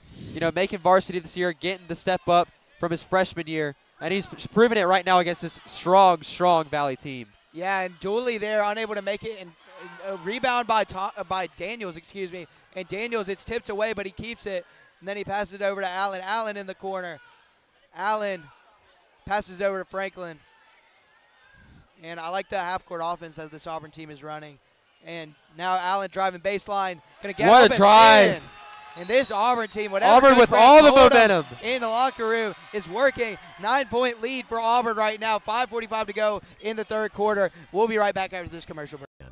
But donated orthodontic services may help them smile with confidence. To link to the application and eligibility requirements, visit aaoinfo.org. Performing on stage takes mental and physical preparation. But one thing I never thought to prepare for was cervical cancer. 91% of cervical cancers are caused by the human papillomavirus, or HPV. For many people, HPV hides inside them and they never develop symptoms. But for others, HPV links directly to cancer. My cancer almost ended my career. It almost ended me. And we're back here at Auburn High School. This finale to day one of what has been a great Reindeer games this year. They had it last year. I think this year has been better so far. Yes. A lot of great games so far. That first game between Handley and Opelika that I got to call, that was a joy to commentate. Yeah, in this game, I mean, highly contested, although Auburn, pulling away, and this is their biggest lead of the game, 9 points.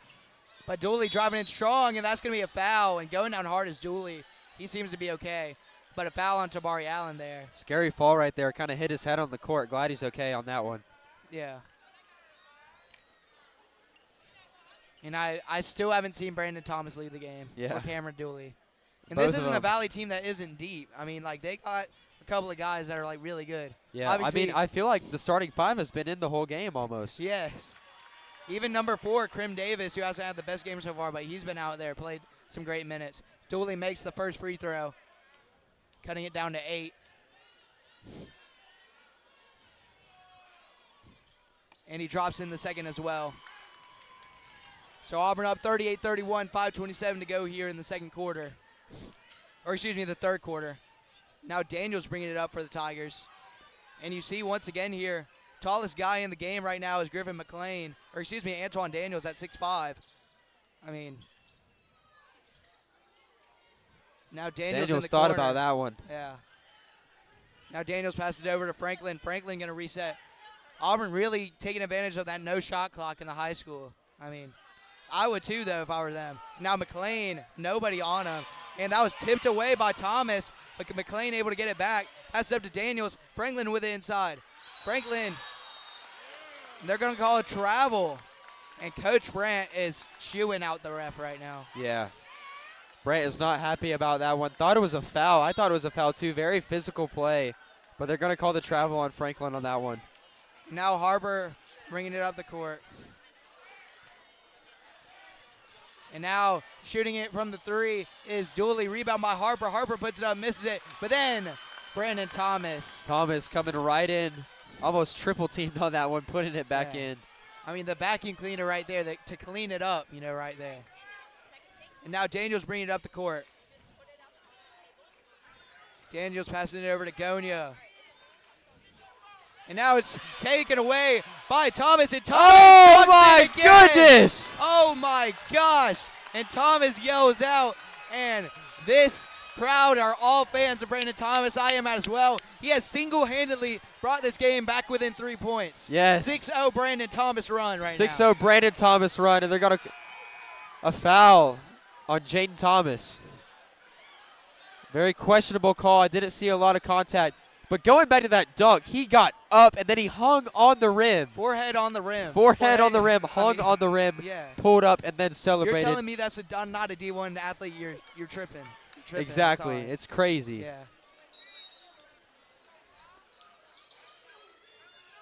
Now Franklin with it. Franklin going to drive inside, and that is swatted away. Although Franklin kept it. Daniels for 3. Daniels misses that one. And a rebound there by Galvin Goss. And they call a travel. Good call. Fans asking for a travel. Galvin Goss, who is playing some good minutes right here. Yeah. He fell on the ground there. It almost seemed like a makeup call because he didn't call it at first. And then I thought they were about to call a foul on Franklin, and this crowd would have gone nuts. But right call, fell down to the ground and took a step after that. And we got Good travel call right there. Jay Echols coming in for Wade Hill. Yeah, and I think Hill now has like 3 fouls because they're not playing him at all. Now Daniels shoots it, and Daniels is short. Rebound by Thomas. Thomas passes it over to Jay Harper. Harper with the up and under. And just like that, 8-0 run. It's a 1-point game. Auburn Went up by over 1. Ganya and under Fletcher, and a timeout by Coach Brandt. This Valley crowd's going crazy. We're going to send you to a quick ad break, but we'll be right back. The good news is there are vaccines that can protect you or your children from cancer. The HPV vaccine is recommended for 11 to 12-year-olds, and a catch-up vaccine may be an option for teens and young adults. Talk to your doctors. You don't want HPV hiding inside your body like HPV has been hiding inside this commercial. Did you see all of them? Go to thinkaboutthelink.org to look again and learn more. Together, we can stop cancer before it starts. Welcome to my house. Lately, not my happy place. Everybody. Welcome back to Auburn High School Gymnasium here for what has been a great game here. Auburn jumping out to an early lead on a 6-0 run to start the second half, but then Valley answering right back with an 8-0 run of their own, and I mean, 1-point game right now. Auburn's got to do something here offensively. Yeah, once all again, the momentum's with the Rams right now. Yeah. Led by none other than Brandon Thomas. Yeah, Brandon Thomas still not getting subbed out the game. Absolute bananas. And Valley fans wanting a travel on Gagne there. Gagne passes it over to Fletcher. And this 2-3 zone for Valley's got Auburn in shambles right now. It's interesting, though, because it's like it's 2-3, but then they'll shift the guy in the middle up. So it'll turn into a 3-2. As you see, Fletcher doubled there. Now Fletcher dribbles inside, and he's able to get it home. Fletcher with a great spin move right there, throwing off the Valley defender and putting up the layup. Well, he showed exactly how you beat a 3-2 zone. Yeah. Is you get, because they're pulling the center to the three-point line, got to get inside and got to score it when he's out there. And especially when it's Brandon Thomas Fletcher at the center position. Yeah. Brandon Thomas staying in. I mean, standing right in front of us, you just see the build is absolutely insane. Yeah. And Dooley to pass it in. He's going to pass it over to Thomas. Thomas bringing it up the floor. I mean, the center. Yeah. And Now Tabari Dooley Allen on Brandon Thomas. Dooley going up, and he's going to get fouled by Fletcher. That was a foul. Fletcher, obviously a very emotional player, wanting that to be not a foul, but it is. And Dooley is kind of, hey, no other way to put it, Dooley has kind of slowed down here, though. Let's see if this gets him going. I mean, he was all over that first quarter, but since then has been, And it's crazy because we feel like Valley gets all the momentum, but they haven't taken the lead yet. Exactly. Auburn just with enough answers so far. And Don't want Dooley, to jinx it, but Auburn with enough answers so far. Yeah. Up to a 3-point lead. I mean, this fourth quarter, this might be the best quarter in high school basketball history. And so Dooley misses the first one. Going to try and make the second to cut it to a 2-point game. And he does. 40-38 your score, 2:20 to go here in the third quarter. Auburn leading by 2. Fletcher thought about it, passed it to Wade Hill. Wade Hill thought about it. Now Franklin with the ball. Now Allen with it. Allen going to go inside, going to put it off the glass, misses it. And Hill able to clean it up. Good job by Wade Hill to just stand on their back sit, wait for that one, had the reaction time, grab the rebound and put it back up. Davis now shooting it, left it way short. Rebound by Gagne. And now Gagne passes it out to Fletcher. Fletcher drives inside. Back out to Gagne. Gagne thought about it. That's going to be a foul called on Jay Harper for Valley. And here, Coach Brandt, you're smelling it right now. Yeah. They've jumped out to a 9-point lead. Now currently back up to a 4-point lead. I mean, if they can get this to a double-digit lead, Yeah. be very for happy. sure. Very happy, Coach Brandt. Very happy Auburn team going home tonight. Yeah. But you just feel like this Valley team is just waiting to explode and, take this lead if Auburn's not able to get it. Now Fletcher Great is job able by to leave Fletcher to get the defender up in the air. And Fletcher's having a heck of a game. Great job by him to get the defender up in the air. And, I mean, it causes for the lane to be open for the ball to go in the hoop. And great play right there by Fletcher. Now Harper with it. But it's games like these where you need those. And that's going to be they call a foul on Franklin. And the Auburn Faithful doesn't like it. I don't like it that much either. No. I would have to see the replay because what those charging fouls always come down to is are his feet moving. Yeah. Not only that, is he in that protected area? Because if you get into the paint, it gets kind of tricky. I think it was a charge, but, ref's right there. I think the edge of his back foot might have been in the area. Just going a little bit back. Yeah. Which people say, oh, why doesn't he just stand still? It's hard to have that guy. Like, for example, could you imagine Brandon Thomas running full speed at you, trying to stand still and take it? Yeah. That would be probably the worst day of my life. It's a business decision. That's what that is. So now Crim Davis with it. 1:22 to go. Auburn up by 6, 44-38. Now Thomas with it. Thomas passes it over. Harper trying to settle his teammates. And now this crowd chanting defense for Auburn. So you see this crowd shifting as the game Good ebbs and D flows. by Fletcher and a there. good steal by Fletcher. And now Tabari coming down the lane, and he's going to take it himself. Thought about it. Thought that might have been a travel. Yeah. But it's going to get rebounded by Dooley, and they're going to call a foul on Daniels. Actually, by the reaction, no, it's going to be on Fletcher. Yeah. And Fletcher's upset there, or he's not Fletcher, Franklin, excuse me. Franklin upset there because I think that's his third foul. Yeah. Now, obviously, Franklin, high-energy guy, but as I see, Graven McLean come back in. But what I was about to say was these types of games are where you need those guys like Trey Fletcher to step up. Yeah. And he has stepped up right now. Fletcher having a great game offensively and defensively. We just saw in that last possession just physical, scrappy play at the power forward position that he usually coming plays. Into the game for the first time for Valley is number 11, Antoine Greenwood. And now Greenwood inside. Greenwood able to take it. Goes up strong. And a foul on Daniels. And Daniels in disbelief. And I don't know, man. I mean, in a game like this, yes, it's going to get chippy and stuff. So I get what the refs are trying to do. They're trying to prevent a fight. It did look like, though, that Greenwood kind of leaned into him to get the foul call. So questionable call all over. But so now Greenwood, 2 huge free throws to end this third quarter. And he misses the first one.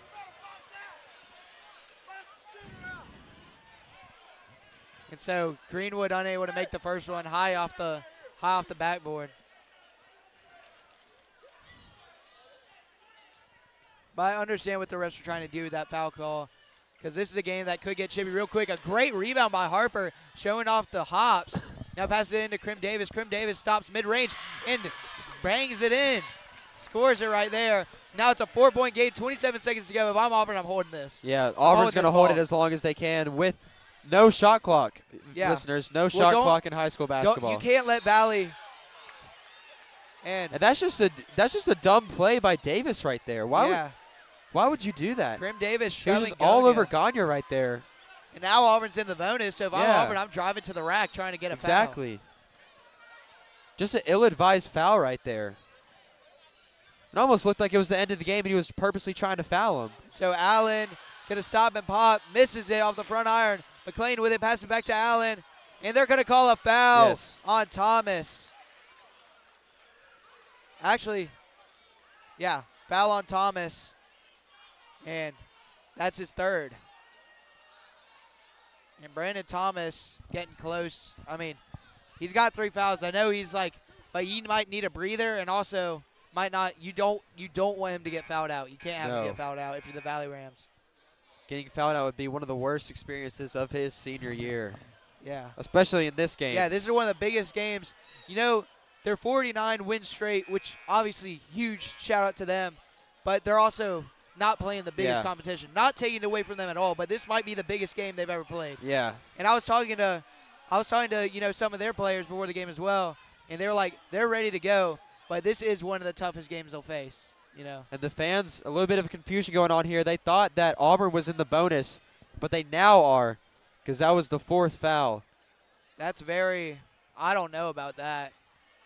I mean, because obviously Auburn, I'm looking up at the scoreboard, Auburn had 5 fouls before that possession started. But also you got to ask, is it a shooting foul as well? Because it looked like Allen was going up. It looked like a shooting foul. 2 shots. Yeah.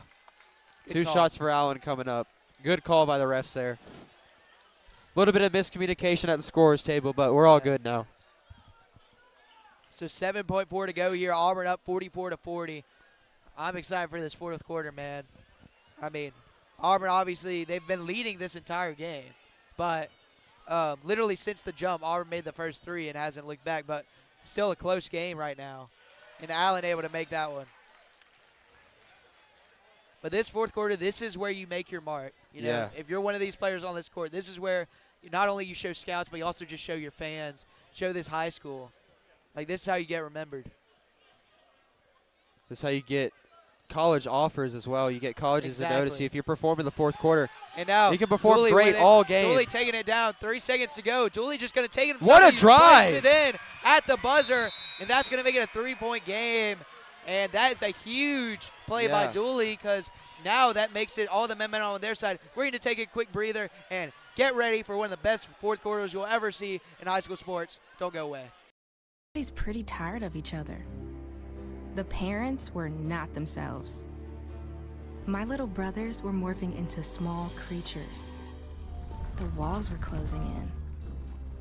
Clearly a case of too much family, too close, 24/7. And there's a lot of that going around right now.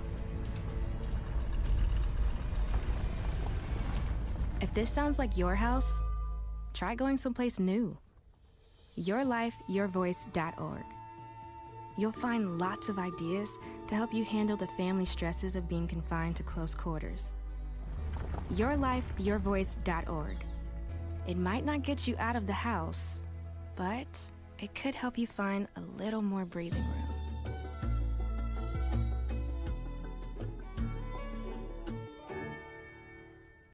My name's Eddie Metcalf. I enjoy working in my yard. And, I can't do that anymore because I'm missing most of my lung. They did a CAT scan of my kidneys. No more kidney stones, that's the good news, but we found a spot on your lung. That frankly scared the hell out of me. I hadn't smoked in 22 years. How could this happen to me? He said, well, you know about radon gas. Well, I heard about it. Welcome back to Auburn High School Gymnasium, and we're going to get started right away here. 45-42, 8 minutes to play, 8 minutes for the rest of these guys' lives. Trying to get this huge win, boost the resumes of both of these teams. Auburn, you get a win over a team that has won 49 straight. And Valley, you advance to 50 straight wins if you win tonight. Now Thomas going inside. Thomas unable to finish, a little too strong.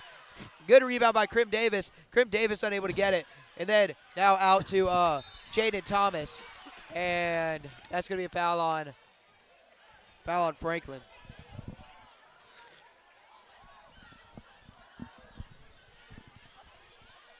So passing it in for Valley is number 1, Jaden Thomas. And Valley with a chance to tie the game here with a 3. And see those long arms of Anton Daniels able to swat that out of bounds. Great play by Daniels. Number 4 for the Rams, Davis, was wide open on that. That would have been an easy 3. Great play by Daniels to notice that. Uses huge wingspan and get the tip. And now they're actually going to look at, don't know what they're talking about here. So no replays, so they know it's not that. But so I guess it's going to remain Valley ball. Jaden Thomas to pass it in here. 7:39 to go in the game. Auburn up 45-42. Valley with the ball. And Brandon Thomas now where they're going to take a 3. And that just rims out. So close. That would have been a huge tying the game there, that too. would have been a huge momentum shift. Still, I feel like the momentum after that Dooley buzzer beater gave Valley the momentum right now. But if Auburn could score here, could get the momentum back on their side. As we hear D up chant. But Daniels wide open on the inside. And they're going to call a foul. And Harper and Daniels exchanging words here. Very physical game. Very physical The game. ref had to kind of intervene on that one. That could have escalated very quick. But good job by the referee to try to calm him down, pull him away from each other. I think it was because Daniels, being the physical player he is, started to swing his arms around because that's what you do when people are grabbing at your arms. And Harper, I think he got an elbow to the chest. Yeah. So 2 very, very tough athletes right there. And once again, another wrestling match on the floor. And they're going to call a foul on Valley. And it's going to be on Brandon Thomas. And that is 4th. It's on Thomas. And the Valley fans are pissed, So, and now Franklin with it. Passes out to Daniels. Daniels knocks home the 3. Auburn Daniels wide open for the 3. Harper bringing it back up the floor. You can show all the emotion you want, but if you don't get back on the court, get your head back in the game, there's going to be someone wide open. That happened right there. Now there's going to be a foul on Franklin. And Franklin clapping his hands, although I love the energy from Franklin, but that's his 4th. Yeah. He's got to be careful. One more and he's out.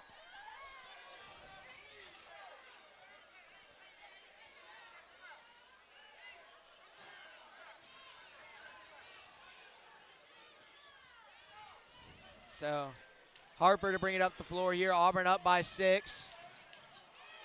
Harper driving inside. He goes up and under and is unable to finish at the basket. McLean with it. Great passes pass. it over to Franklin. Franklin almost a push off right there, and it's going to be stolen away. And now Dooley with it. Valley with numbers. Dooley's going to take it in. It misses. He misses at the rim. And what a rebound by Franklin. Now Franklin bringing it himself. Pass it over to McLean, and McLean scores. McLean scores, and Auburn has exploded and brought this out to an 8-point lead in a timeout Valley. And we're going to keep it here. Auburn up 50-42, 6:19 to go in the game. And wow, what an effort by both of these teams. But Auburn showing a lot of heart here in the fourth quarter. I mean, what have you seen to start this fourth quarter that has helped Auburn to get to this 8-point lead? I mean, Auburn, the emotion, I will say this, for Valley, the emotions have kind of gotten to them. You know, we saw that one instance where Valley, you know, Brandon Thomas showing so much emotion that he didn't get back on defense, led to Daniels being wide open for the three. But from the Auburn Tigers, they're staying composed. This emotional game, we saw it from Daniels on that scrappy play. You know, didn't say a word, just kept his cool. And Auburn, Coach Brandt, I don't know what Coach Brandt is telling him over there, but he is keeping them composed. He is keeping them into this game. And they have an 8-point lead on one of the best teams in the entire state. Yeah, and if you're Valley here, I mean, you're down by 8. Do you have one more run in you? I mean, this is where they got to dig deep if you're the Rams, you know. Yeah. Got to dig deep, down by 8 here. You have the ball coming out. Jaden Thomas to throw it in for the Rams. But if you're Valley here, you see them, they are tired. I mean, they have been playing. Brandon Thomas has been playing the dang near the whole game. So him, Dooley, even Harper has played basically the entire game. So Harper bringing it up for Valley. 6:15 to go. Auburn up 50-42. Now Thomas passes it back out to Thomas. And now Thomas passes it inside, and it was tipped. Tipped by McLean. I'm looking at it right now on Max Preps. They have Valley number 17 in the state, so huge resume booster, like you said. If Auburn can end up winning this game, I mean, that's just a huge win. You know, we're not going to talk about the college football playoff right now and all that strength of schedule and everything, but that would be just a huge resume booster going into area play. And a jump ball, and it's going to be Auburn basketball there. Dooley missed it twice again, and Dooley is just kicking himself. He's had a couple open looks at the rim, but just haven't been the same since the first quarter. And the Valley head coach yelling in Jordan Franklin's ear, and Franklin just laughing it off. Emotional game for the players and the coaches. So Daniels bringing it up the court. 8-point game, under 6 to go. Crunch time. McLean with it. And if you're Auburn, you got to think about slowing it down here. Timeout. Timeout by Brandt. And Brandon Thomas, you see him talking to his teammates. We're going to send it to y'all for a quick commercial break, but don't go away. 50-42 is your score, 5:41 to go. He said, well, the second leading cause of cancer in America is radon. 22,000 people a year die from this. I literally left the doctor's office, got a test kit, put it in the house, and our result was 39.8. The upper limit is 4. We got to get this fixed. That was on a Monday, and on Wednesday, our mitigation system was up and running. Well, I think everybody should have their house tested. We'd never known we'd still be living there. I could get another tumor from it, but right now it's changing my life.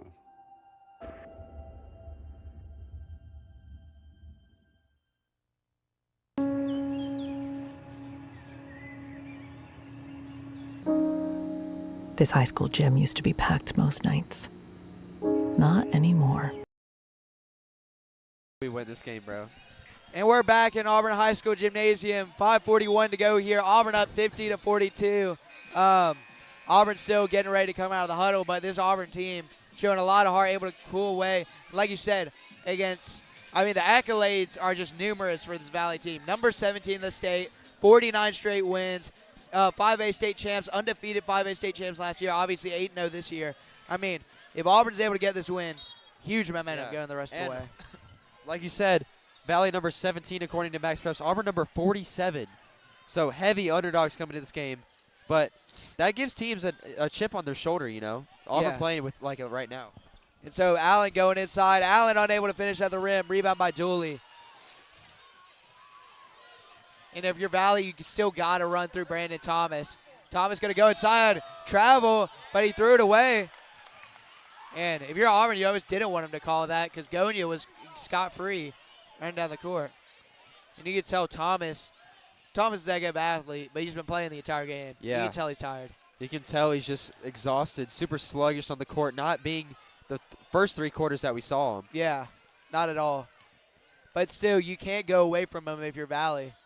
He's your best player by far, him or Dooley. Now McLean passes it over to Franklin. Franklin going to go inside. Passes What it a over. pass! What a pass by Franklin over to Tabari Allen. And Franklin having the time of his life over there after that assist. He's feeling it right now. And now Krim Davis passing it over to Harper. And now Dooley going to take the 3. He misses it. Now rebound by Gonia. Gonia trying to get the tie-up ball is Brad Thomas. Trying to pass it over to Griffin McLean. That would have been the explanation point if he was able to catch that and dunk it. That would have almost been the dagger, going up 12 points with 4 minutes left. Could have been huge, but just over the head of McLean right there. Yeah. And now Harper going inside. Almost and 1, but he'll go to the line for 2. These are 2 huge free throws right now because Valley, you feel this game slipping away from you. You're down by 10 here. 2 free points, too.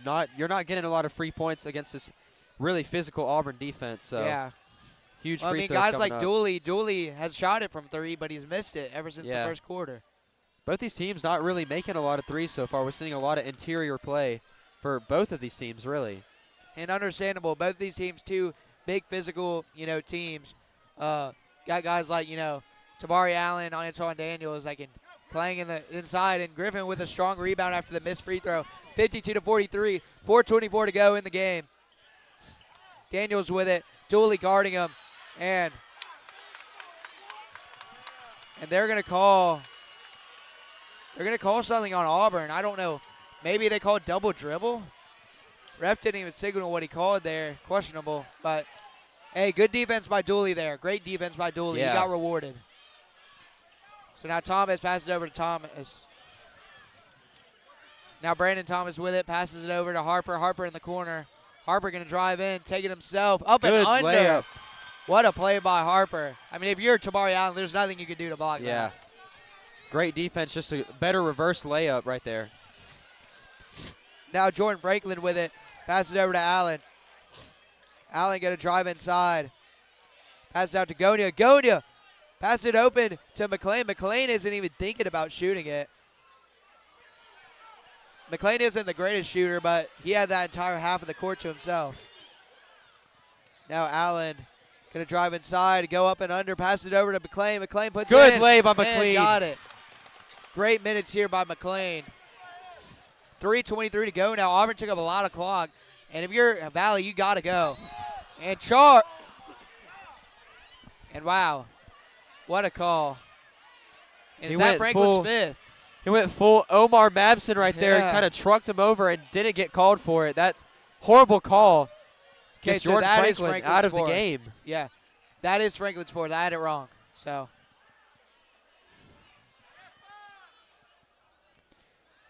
Franklin at 5. And Coach Brandt telling him not to foul. No point in fouling. So he's going to be Jaden Thomas to throw it in for the Valley Rams here. 5:17 to go. I mean, I know it's early, but a 3 could go a long way right now. And, oh no, Franklin is out of the game. Yep. He's out of the game. That's 5. What a standing ovation here for Franklin right now. I mean, what a game he's had. Yeah. I mean, it's just kind of, it just sucks. You yeah, see the and emotion on his emotions face. pouring out for him. In this kind of game, you just don't want to get fouled out. And Yeah. with the Valley fans absolutely just cheering in your face, I mean, it just hurts even worse. Stings a little bit more. And now Jane Thomas taking it in, and he misses it. He was open at the rack. Now Daniels coming back down the floor. And Daniels passes it over to Gonia. Now Fletcher going to drive inside, passes it in the corner. Antoine Daniels leaves it short. Rebound by Dooley. Valley's got to go fast. Dooley passes it over. Krim Davis in the corner. Misses it. Rebound by Thomas. Nobody even trying to box out Thomas. And he rebounds it again and gets it. That is just impossible to stop. Braden Thomas with 3 offensive rebounds on that one possession. And you know what teams also do that win 49 straight? They play in the clutch moments. Auburn, and as you see, wide open lane. He's about to dunk it like crazy. And a timeout, Coach Brandt. Coach Brandt. Good timeout here. We'll be back. 2:25 to go here. Auburn up by 5. Let's see what happens. Do you know why? Because bad behavior by fans, especially adults, has caused a shortage of game officials across the country. You see, without officials, we can't have sports. Don't let this become reality. It's time for a change. Let's bench bad behavior for good. Adventurer, coach, chef, teacher, audience, superhero. If you're a parent, you've done it all this past year. But the one thing you may not have done is take care of yourself. And it's nearly impossible to keep everyone else full of joy if you're feeling empty. At Boys Town, we know that a parent's mental health is important too. So when it's all too much, take a break and regroup. It's a great strategy that puts things in perspective so you can deal with challenges. The review and recalibrate method of self-care helps you see what's working and what's not. Go to boystown.org/stressedout for more great self-care tips for parents. You can even download an ebook to guide you and your family through. Welcome back to Auburn High School Gymnasium here for the final 2:25 minutes to go in the game. We're talking in between, though, the big game that this is. Although the music's still going on, Daniel's going to go up, misses it, and yeah, the music wasn't turned off there, and the Valley ref is furious over that. Feeling like it affected his players, and now it's going to be, now Coach Brandt is livid. Yeah. This is feeling like a rivalry. I mean, I don't think these two teams have ever played, but it's feeling like a rivalry right now. And we're going to stay here. On the floor. We're going to stay here because, so what happened, viewers, y'all probably might not be able to hear it, but the music stayed on. Yeah. Which in some cases is actually illegal. I know in football it's illegal because it can be It's usually in football. It's usually like no, it's like a unsportsmanlike conduct. Yes. Yeah. And so, I mean, the that's ref's actually discussing about a free throws for Valley after that. So Valley's coach honestly understandably upset. Coach Brandt, though, still, obviously livid, wants to defend his players. Yeah. 2:12 to go here. 54-49. Auburn up by 5. And it's going to be Auburn ball. Going to pass it in. If you're Auburn, you got to work through Antoine Daniels. Got to work through Antoine Daniels. He's your best offensive player. Best free throw shooter, too. One of them. One of the best. Him or Adam Gonia. They double him up. And Allen, dangerous pass right there. Yeah. Now Gonia with it. Gonia passes it over to Daniels, and he should have. There's going to be a foul. There's going to be a foul called. That's going to be against Jay Harper. Their coach actually applauding that, and I actually get that too, because they need to get in the bonus as well. Yeah. They need Auburn to get in the bonus.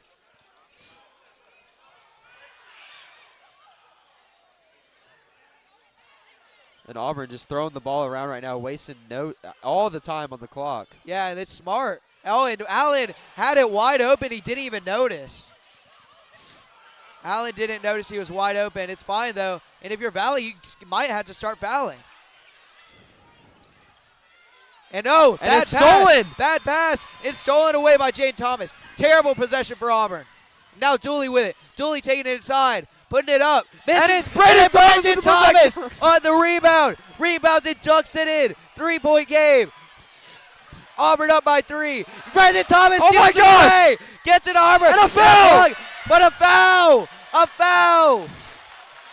A foul on Tabari Allen. What did we just witness?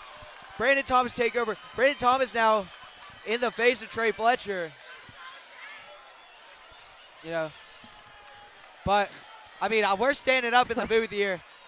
I mean, I don't want to get in the way of fans. I'm not gonna lie. I'm gonna stay sitting. You can stand up, But here we go. 2 huge free throws for Jay Harper, but absolute Brandon Thomas takeover there. The dunk and then the steal. And if you're Auburn, this is what I talked about. This is can't get rattled in the big moments. And Harper makes the first one. Drains the first one. And you can hear the Valley crowd. Yeah. I mean, rallying behind their team right now. And that shot by Tabari Allen, that was wide open. Yeah. That was such a missed opportunity. And you hate to, because Tabari Allen's played such a great game, but yeah. you also go back to that last offensive possession where Tabari Allen's wide open and didn't even notice. And now they're rushing again. And they steal the ball again. And pass over to Dooley. Dooley goes up and in. Valley has the lead. Valley has the lead. Oh my goodness. 54. Oh my goodness. Call timeout. Coach Brandt's got to call timeout. Tabari Allen going down. Tabari Allen putting it up. And a foul. A foul.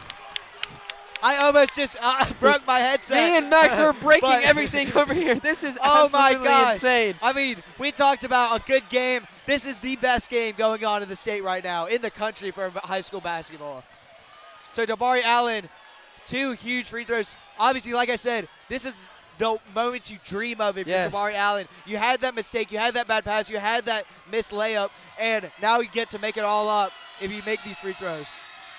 And he makes the first Let's go, Tabari! Ice in his veins. Here's the thing, though. Valley will get the ball back. Yes. It'll be interesting to see how much time they cook off the clock. Will they? Because no shot clock. And Wade Hill subbing into the game. That's interesting. Yeah. That's interesting because they can win with a 2 no matter what here. They can win with a 2, so I'm going to Brandon Thomas. Yeah. Never mind. Brant sits him down. No, Hill's coming in the game. So Allen shooting it up, makes it. Clutch shots by Tabari right there. Ice in his Silences veins. the crowd. Ice in his veins. 56-55. Auburn up by 1. 53.4 seconds to go. I mean, this is insane. If I'm Coach Brandt, Valley doesn't have any timeouts. If I'm Coach Brandt, I might actually call a timeout here. Get my team settled down. This could be for the game. Yeah. I'm surprised. So now, and Dooley going inside. Good team by Wade Hill. This is it.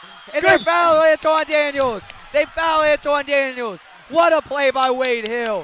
Wade Hill, an absolute stance right there. Dooley going hard to the rack, and Wade Hill saying, not in my house. And the Valley fans wanted a foul, but great, clean play by Wade Hill there. I mean, you can argue foul or no foul. That's a grown man. That's this type of game. One of the best free throw shooters for the Tigers, too. Antoine Daniels going to the line. Let's see just how clutch he is. I mean, this big of a game, you can't call that foul. I'm sorry. Say what you want. That moment, he's got to make it. And Daniels makes the first one. 57-55, Auburn up by 2. And I expected this game to be good. I'm not going to lie, I didn't expect it to be this This good. is insane. This is a wild game. And Daniels makes the second one like it's nothing. The Coach Brandt still electing to not call a timeout. Letting his players play it out. Shows how much trust he has. If I'm Valley, I'm trying to get a quick shot here. Yeah. So now Dooley, he's going to drive inside. And that's going to be a foul. They called that a foul on Daniels. I saw it. His hand was on the ball. I don't know. That was horrible. Yeah, that was horrible. I don't know. I just don't know.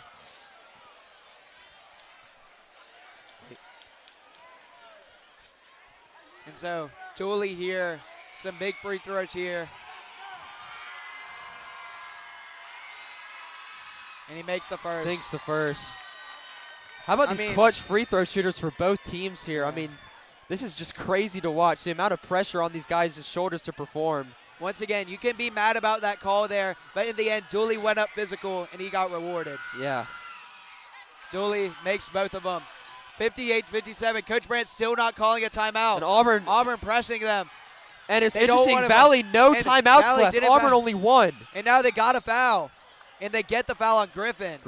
That's the foul you want. Yeah. Griffin, these are two huge shots. Griffin McLean, great free throw shooter, but of the people on the court, you want McLean taking those shots. McLean or Wade Hill? 100%. And you saw right there, Antoine Daniels wanted that foul to be on him because it looked like McLean passed it, but here we go. Let's go, Griffin.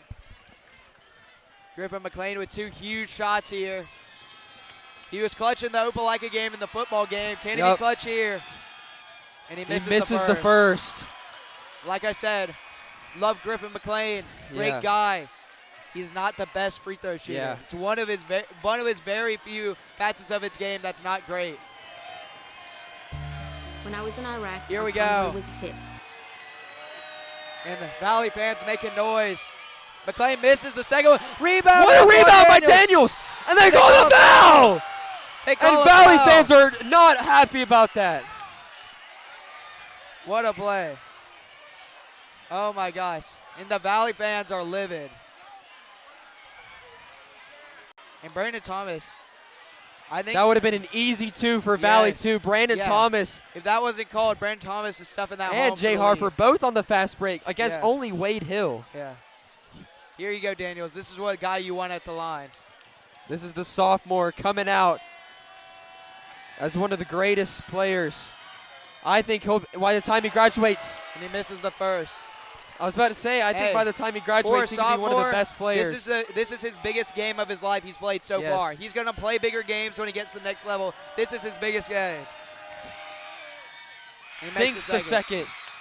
And no timeouts for Valley. Yeah, Valley, no timeouts. No timeouts. Do they go for the win here? If you're Auburn, you're guarding the three-point line right here. Because if Valley scores a quick 2, you have a timeout, so you can get the ball left. Yeah. Dooley going to take it in.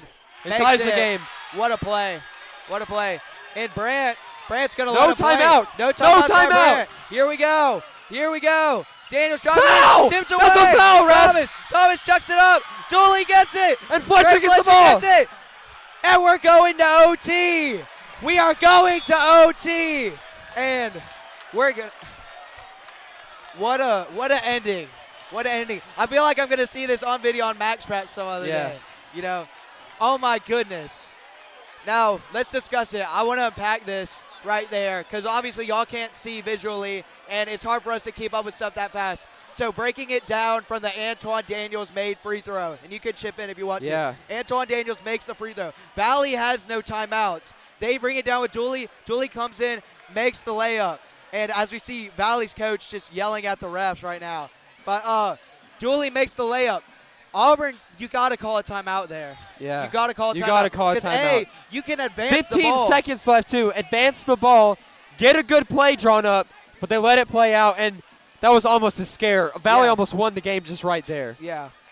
I mean, what a play by Trey Fletcher, though, at the half-court line. And that's what the coach is arguing right now. Was that a foul on Trey Fletcher? Because you saw him and Dooley go up at the same time. I don't think it was a foul, but what a play by Trey Fletcher to tip that away. Yeah. Because if anything, if Trey Fletcher gives up on that play, Dooley's going home and winning it. Yeah. So here we go. Overtime, baby. Just when you thought this game couldn't get any better, here we go. 4 minutes on the clock here. We're going to break down the overtime rules in real time as well. First overtime game that me and you have ever commentated. How could this game be One any of the better? greatest games in Auburn High School basketball history. And if they win, one of the greatest wins in Auburn Yeah. High School basketball history. Each team. You think student section storms the court if we win? Hey, I don't know. I would. I would.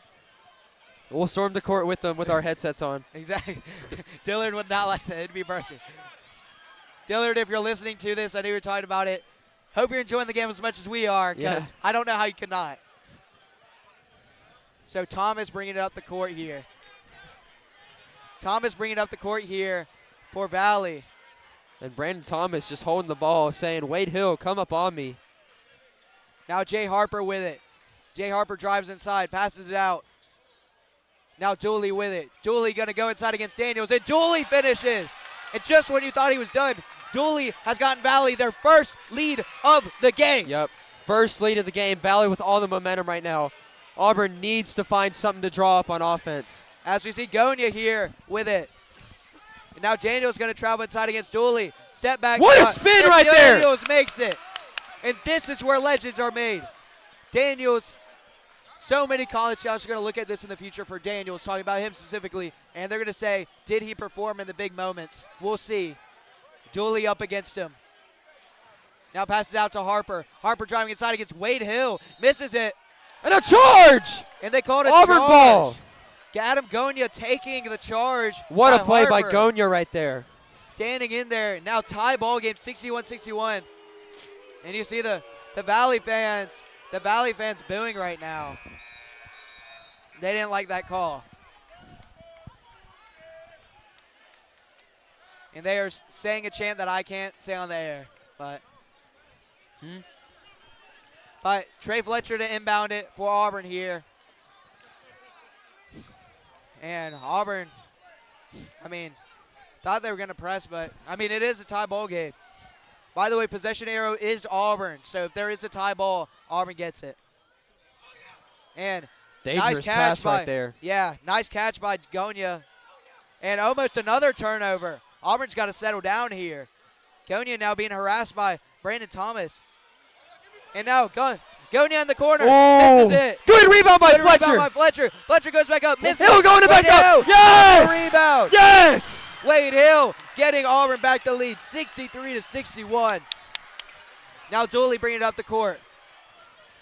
Dooley going inside. And a good block by Daniels. And it goes off his leg. Oh. It goes off his leg. He's got to shake that one up and lock in here. 2 minutes to go. Auburn up by 2. Krim Davis in the corner. Passes it out to Brandon Thomas. Thomas looking for somebody. Gives it to Dooley. And Dooley, it goes off his leg. And that's backcourt violation. Off of his leg. You saw. Yeah. And this game, a lot of emotions. But you can see right there, Krim Davis was hesitant to go for the ball because he knew it came off of the ankle of Dooley. Hesitant to go for the ball, and then Auburn just diving on it. Didn't touch it, though. Put pressure on the Valley player, to pick it up, and then ended up being a backcourt. Yeah. Now Allen with it, being harassed by Jane Thomas. Allen gets it past. To under 2 minutes to go. Auburn up 63-61 here. Both teams in the bonus. Allen driving inside, passes it in, off the head of Griffin McLean. And Valley's got numbers. Jaden Thomas driving in, goes a Euro step. And a blocking foul on Gonya. And as much as you might not like it, as an Auburn fan, that's a good call. Yeah. Gonya shuffling his feet. And so Jane Thomas, 2 huge, monumental free throws to try and tie this game up.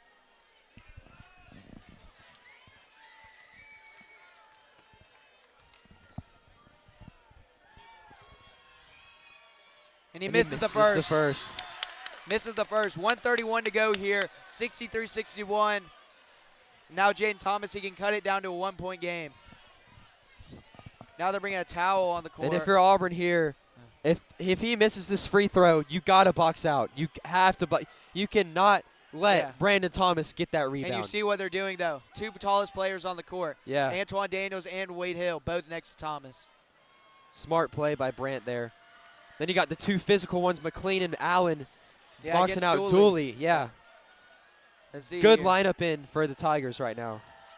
If I'm Jane Thomas over Valley, I'm just thinking make the free throw. Jane Thomas to shoot it here. And he misses the second. It rims out. And it's Auburn ball. Off the fingertips of Brandon Thomas. 1:25 to go here. 63-61. Y'all asked for Christmas gifts this year. This is what we got. Adam Gonya. And they call a foul on Krim Davis. And Krim Davis is not happy. And Gonya, one of the best free throw shooters, and I would say in Auburn High basketball history, has a chance to put Auburn up by 2 possessions. Yeah. And Krim Auburn, Davis there. with the timeout advantage as well, with 1 timeout, if they need to use that, they can use it. Yeah. Adam Gonya sinks the first, and Auburn can feel it. Auburn's fans can feel it. If he can take this next one and put it in, monumental. And he makes it as well. Swishes both. 65-61, 1:21 to go in this overtime period. Valley out of timeouts. Dooley driving in. Yes! It's Auburn ball! A charge on Antoine Daniels. What a play. What a play. And now Valley's coach is livid. And it's going to be a technical on the Valley head coach. He is being escorted out of the game. What is going on in Auburn, Alabama right now? Now, here's the thing. I love Auburn basketball. You know, I've been at Auburn High School all my life. That might have not been a charge. I was watching it. Daniels, I was watching his feet the entire time. Gonia misses the technical free throw, though. Yeah, Gonia missing it. That's huge. That's huge. And he's not – it's 2 technicals to get escorted And he sinks the second technical free throw. Not only that, but Auburn gets the ball back. Yeah. But that one looked more not like a charge than the Gonia one that was not called earlier. So I will give it to the Valley coach, you know, getting upset on that. Yeah. That was a questionable call for sure. Yeah. But you get in these close games, every game's a questionable call. You rooting for one team, it goes your opposite way, you're going to say it's a questionable call. Yeah. It's just the game. In the end, you got to win it. Valley still has a chance to win it down by 5. While Auburn has a chance. And timeout. And a timeout by Brandt. Good timeout. Taken by Coach Brandt. Good timeout. Good timeout.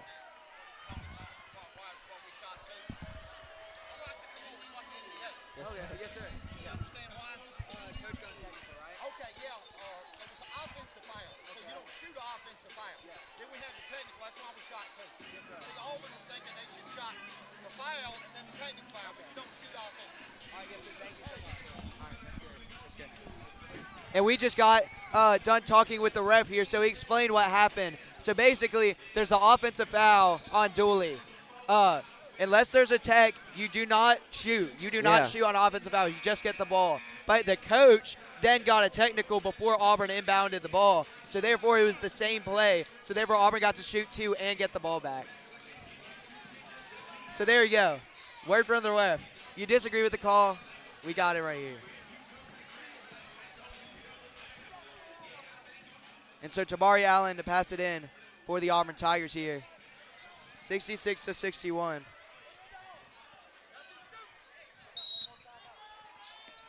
So Allen, actually Auburn has 2 timeouts. Each team actually starts the overtime period with 2 timeouts. I forgot about that. They just didn't update the scoreboard.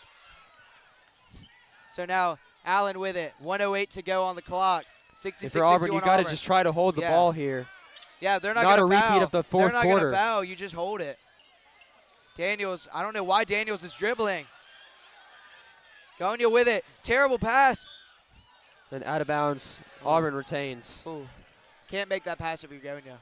Can't make it. Super close play by Brandon Thomas right there. Not Almost only is saved Adam the ball. Gonia our best free throw shooter, along with Antoine Daniels, but that's just a pass you can't make. Brandon Thomas is in the vicinity.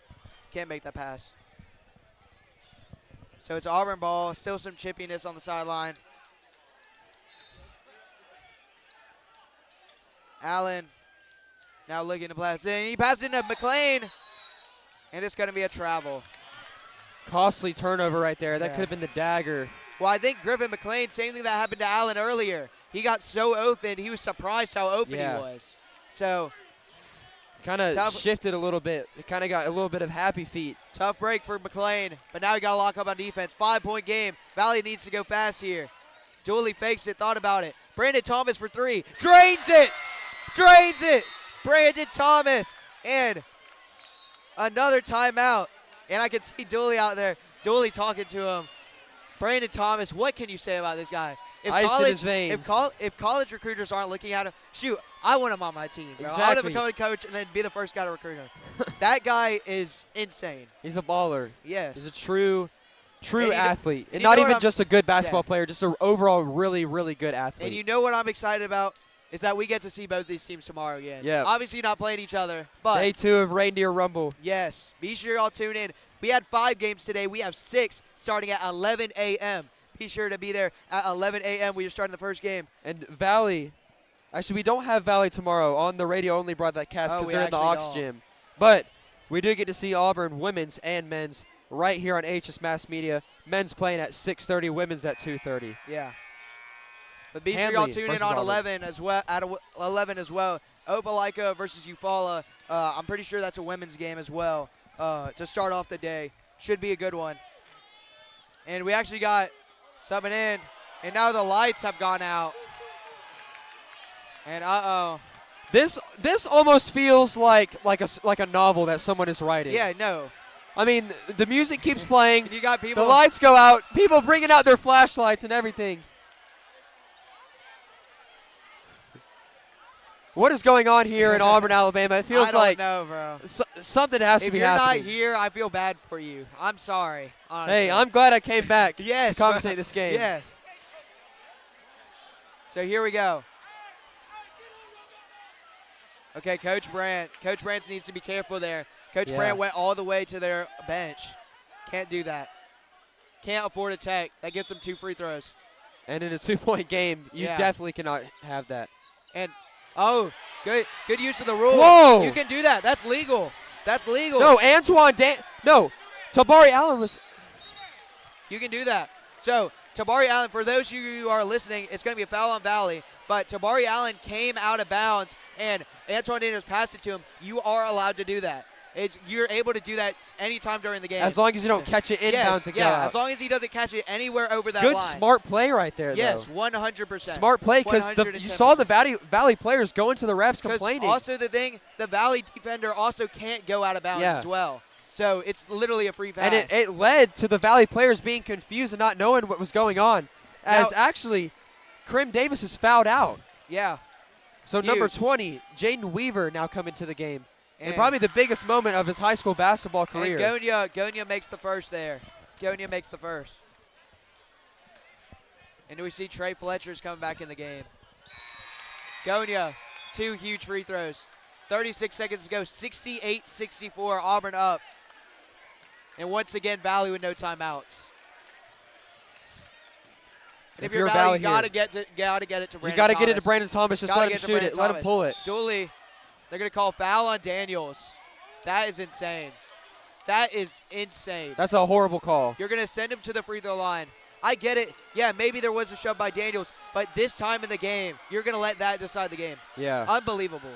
Unbelievable. Dooley at the free throw line.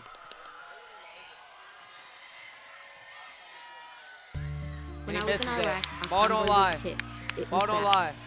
Ball don't lie. Doesn't deserve the free throw shot. Not even that it wasn't a bad call, but you can't make that call. It's a pathetic call at this time of the game. And if you're going to call it, it was clearly a push-off by Dooley right there. If anything, it was a play on. With the right support, more veterans can reach victories, great and small. And he makes the second. 3-point game, 31 to 31.7. And Daniels just going to take it up the court. They're going to foul him. Every generation, helping more than and he's got to be careful. He dunked it there. Today I'm part of He's got to be careful. We're veterans because they can call it tech for that. Got to be careful. I understand. I understand. Antoine Daniels hasn't showed emotions all game. But right there, he could have cost Auburn the game right there. You're fouled at the half-court line. Daniels, I mean, the sky's the limit for this kid. You know, sophomore, taking over this game. Your victories inspire but you got to learn to keep your emotions there. And at 6'5", too, there's still room to grow. 6'5" There's also still room to grow because he's, what, 15, 16 years old? I know what you're going through. So Too much time Daniels makes the inside, first, makes it a outside. two-possession game, 69-65, And like, 28.8 what's up with the seconds to go parents? here. They're in their own world. Auburn with a timeout as well. I wouldn't be surprised if they take one after You can't this. do anything right anymore. No And he makes the second. encouragement. Like no it's nothing. You see him anything. shouting out. If you're waiting for once something again, to no change, timeouts. maybe it's time to Clean. stop waiting Big lineup in and the game. change things Big yourself. Yeah. So ask your parents Only how one they're that's, doing. you know, under yeah, 6 foot is you go Gonya. first. Only Ask one. what you can do to help. Parents are ticking down. people You gotta get a too. shot off. And the stresses Thomas gonna you're shoot it feeling, again. No way. you can bet they're Misses feeling it. as well. Misses it. Rebound by Allen. In a When you foul. help them feel And better, Auburn it can has the same smell it. effect on you. Visit Auburn can smell it here. yourlifeyourvoice.org for Auburn some up by game-changing 5 ideas points on how here. you can And turn it's things Tabari around Allen going at to the your free throw house. line. When you go first, everybody wins. And Tabari Allen, some of the biggest free throws of his life, up 5 points, trying to get a 7-point lead and send the Valley Rams The symptoms packing started home. around 2011, going through different doctors, a lot of misdiagnosis. Allen going through his motions. I struggle with tremors, double vision, brain fog.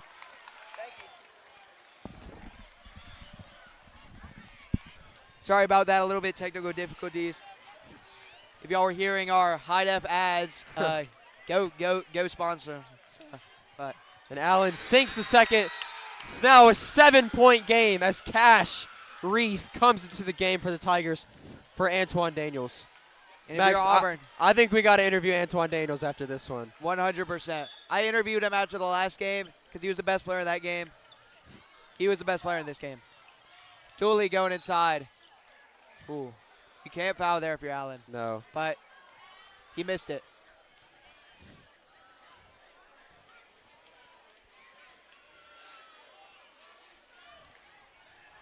And you see the stands starting to clear out. The Valley fans starting to pack up their things and go home. What a great game. Appreciate them coming, I mean, Amazing all the way game. out to Auburn, you know. Yeah. No, they made this game better. As much Saw as an you, amazing game, too. As much as you dislike, you know, heckling fans and stuff, they make this game better. Yeah. 100%. 100%. They make it have drama, suspense. I mean, it had enough drama and suspense with the lights going out. Valley, don't count this team out. If anything, they're my favorite to win 5A this year. Oh, yeah, for sure. Once again, they are that talented. And this Auburn team, I mean, it shows the sky's the limit as Dooley drains both free throws. The A one 5-point time game. Brandon Thomas is not in the game. Yeah. Is at the very end. He fouled out. Yeah. Fouled out. Great game by Brandon Thomas. Shout Yeah. out to him. And you can see him on the end of the bench there. I mean, the emotions pouring Yeah. out for him. He knows. Brandon Thomas could be a household name one day for sure. 100%. 100%. So now Allen to shoot it here. And he makes it. And we're going to see JoJo, number 15, Joseph Hightower subbing to the game for the Tigers. That's what we love to see. And Jaden Eccles, number 0. I mean, in a game like this, you want to get everybody experience. I don't care if it's, you know, starting to look like garbage time. Although Allen misses that one, and then, Dooley going to stop and pop for a 3. Makes it. And But this game's clock not keeps over running, yet. and they're going to Clock keeps foul running, they're gonna Hightower. foul. And now some huge free throws for Hightower. Especially for Hightower, not getting a lot of play time, not getting a lot of minutes. Coming off cool. Yeah. He hasn't played this entire game. Interesting. Two of the biggest obviously, free throws the of his chances life. of that happening, of Allen missing the free throw and then Dooley coming down and making the 3. Here we go, JoJo. This is his moment. Makes the first. Makes the first like it's nothing. Like it's nothing. And he might have just sealed the win for all intents and purposes for this Auburn Tigers team. What a moment for this young man. Yeah. Joseph Hightower, he's awesome. He comes to Dillard's class a lot, Yeah, you know. awesome dude. Yeah. Works his absolute butt off for these moments. Hightower for the second free throw. Makes it like it's nothing. 75-70, 3.7 to go. Dooley just going to pull up and shoot it. He misses it. And that's it. That's game. Auburn wins. That's Jordan Franklin, Adam going to meet at the middle and jump. Jaden Eccles and Trey Franklin and all of these players so excited. What a win for the Auburn Tigers. 75-70 is your score. And Valley loses the first time in 49 games. Meanwhile, Auburn gets a absolutely momentum booster, resume builder for the future. What are your words for this game? Oh, sorry. No, you're all zoned good. out a little bit. You're Zoned all out a good. little bit. We can barely hear. I mean, it's so loud in here. But what are your thoughts on this game? I mean, what did you see from both teams? This game, an absolute instant ESPN instant classic right here on AHS Mass Media. Great game by both of these teams. And Auburn gets the upset over Valley. And we're going to send you to Levi Benefield in a few seconds with some interviews right at the scorer's table. And it's a party here in Auburn, Alabama. Everyone's dancing.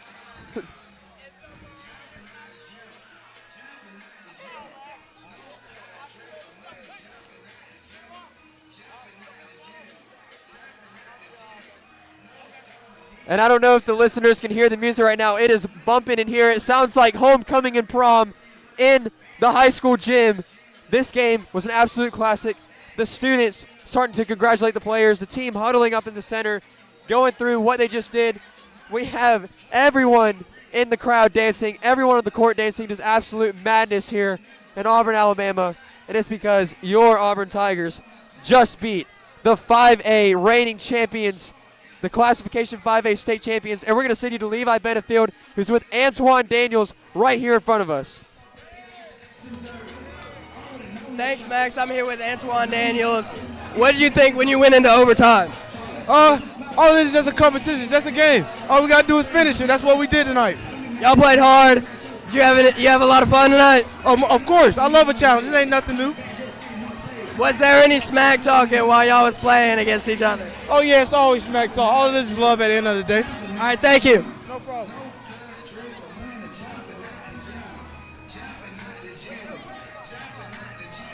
And now Levi is going to get an interview with number 10, Wade Hill. Hello. What were you thinking when you went into overtime? I was just excited. I was ready to play. What were you doing to help out with the team? I was just trying to play help defense, trying to make sure they didn't hit any easy layups. Do you think there's anything you could have improved on? I could have taken more shots and played a little bit better defense, but overall I'm pretty happy. All right, thank you. Thank you. I'm with Coach Brandt. What were you thinking when you went into overtime? I just knew that if we stay calm and cool and collective and keep on running our offense, good things were going to happen. And I'm glad we were in this type of atmosphere with a great crowd. I'm glad that we were able to pull out a game like this because you're going to get in situations throughout the year. And I thought we didn't panic and we stayed in the game. It was a very good game, 75-70. Auburn came out with a win. It was very close. Do you think there's anything y'all could have improved on? Oh, there's tons we can always improve on. For one thing, we missed some crucial free throws. I think we could have put it away, but on the other hand, we had some that made some clutch free throws. So we just have to go back, look at the film, and then we'll see what we need to work on. Thank you. Have a great night. Thank you. And that's going to do it for Reindeer Rumble Day 1. But some exciting news for y'all. If y'all like those games all day today, we got them all day tomorrow. We got more. From 11 o'clock to about 8 p.m. And I will tell you those games tomorrow here so you can plan your day. 11 a.m. start time. Opelika versus Eufuala. Women's game. Should be a great one. 12:30 p.m. Opelika, by the way, got a win today against Handley. Great win. And Eufuala. Yeah. And so 12:30 p.m. Wilcox Central versus Central Coosa. Men's. 2 teams we haven't seen yet. You want to see 2 new teams? Yeah, watch that game. 2 p.m. Handley versus Auburn women's. This women's team for Auburn is special. They showed it today. Yeah. And they're going to look to get another win. And then we got 3:30 p.m. Eufuala versus Lanett men's. This Eufuala team put the beat on Handley. Be sure to watch that game. And then 5 p.m. Wilcox Central versus Lanett women's game. And then that will lead us into 6:30 p.m. for another great nightcap, or what should be a great one. Handley versus Auburn. Handley, obviously, they didn't have the greatest game against Eufuala today, but they'll look to bounce back against Auburn tonight. But that's your schedule for tomorrow. And thank y'all for listening to AHS Mass Media. And thank you. For so long, guys. So long, guys. Brain fog and chronic pain. I picture myself being in this place and everything being out of reach. The MS is getting worse, and I'm still just stuck in this little body. Primary progressive MS. It's comparable to a house where things aren't working as they should. It's not something you could sleep off. You wake up, it's still there. When you hear about a cure, it brings that hope back. It would mean to my kids that they get their mom back. And people would be saying, hey, remember MS? You don't know what that is. If no one would have to ever experience this, it would just change the world.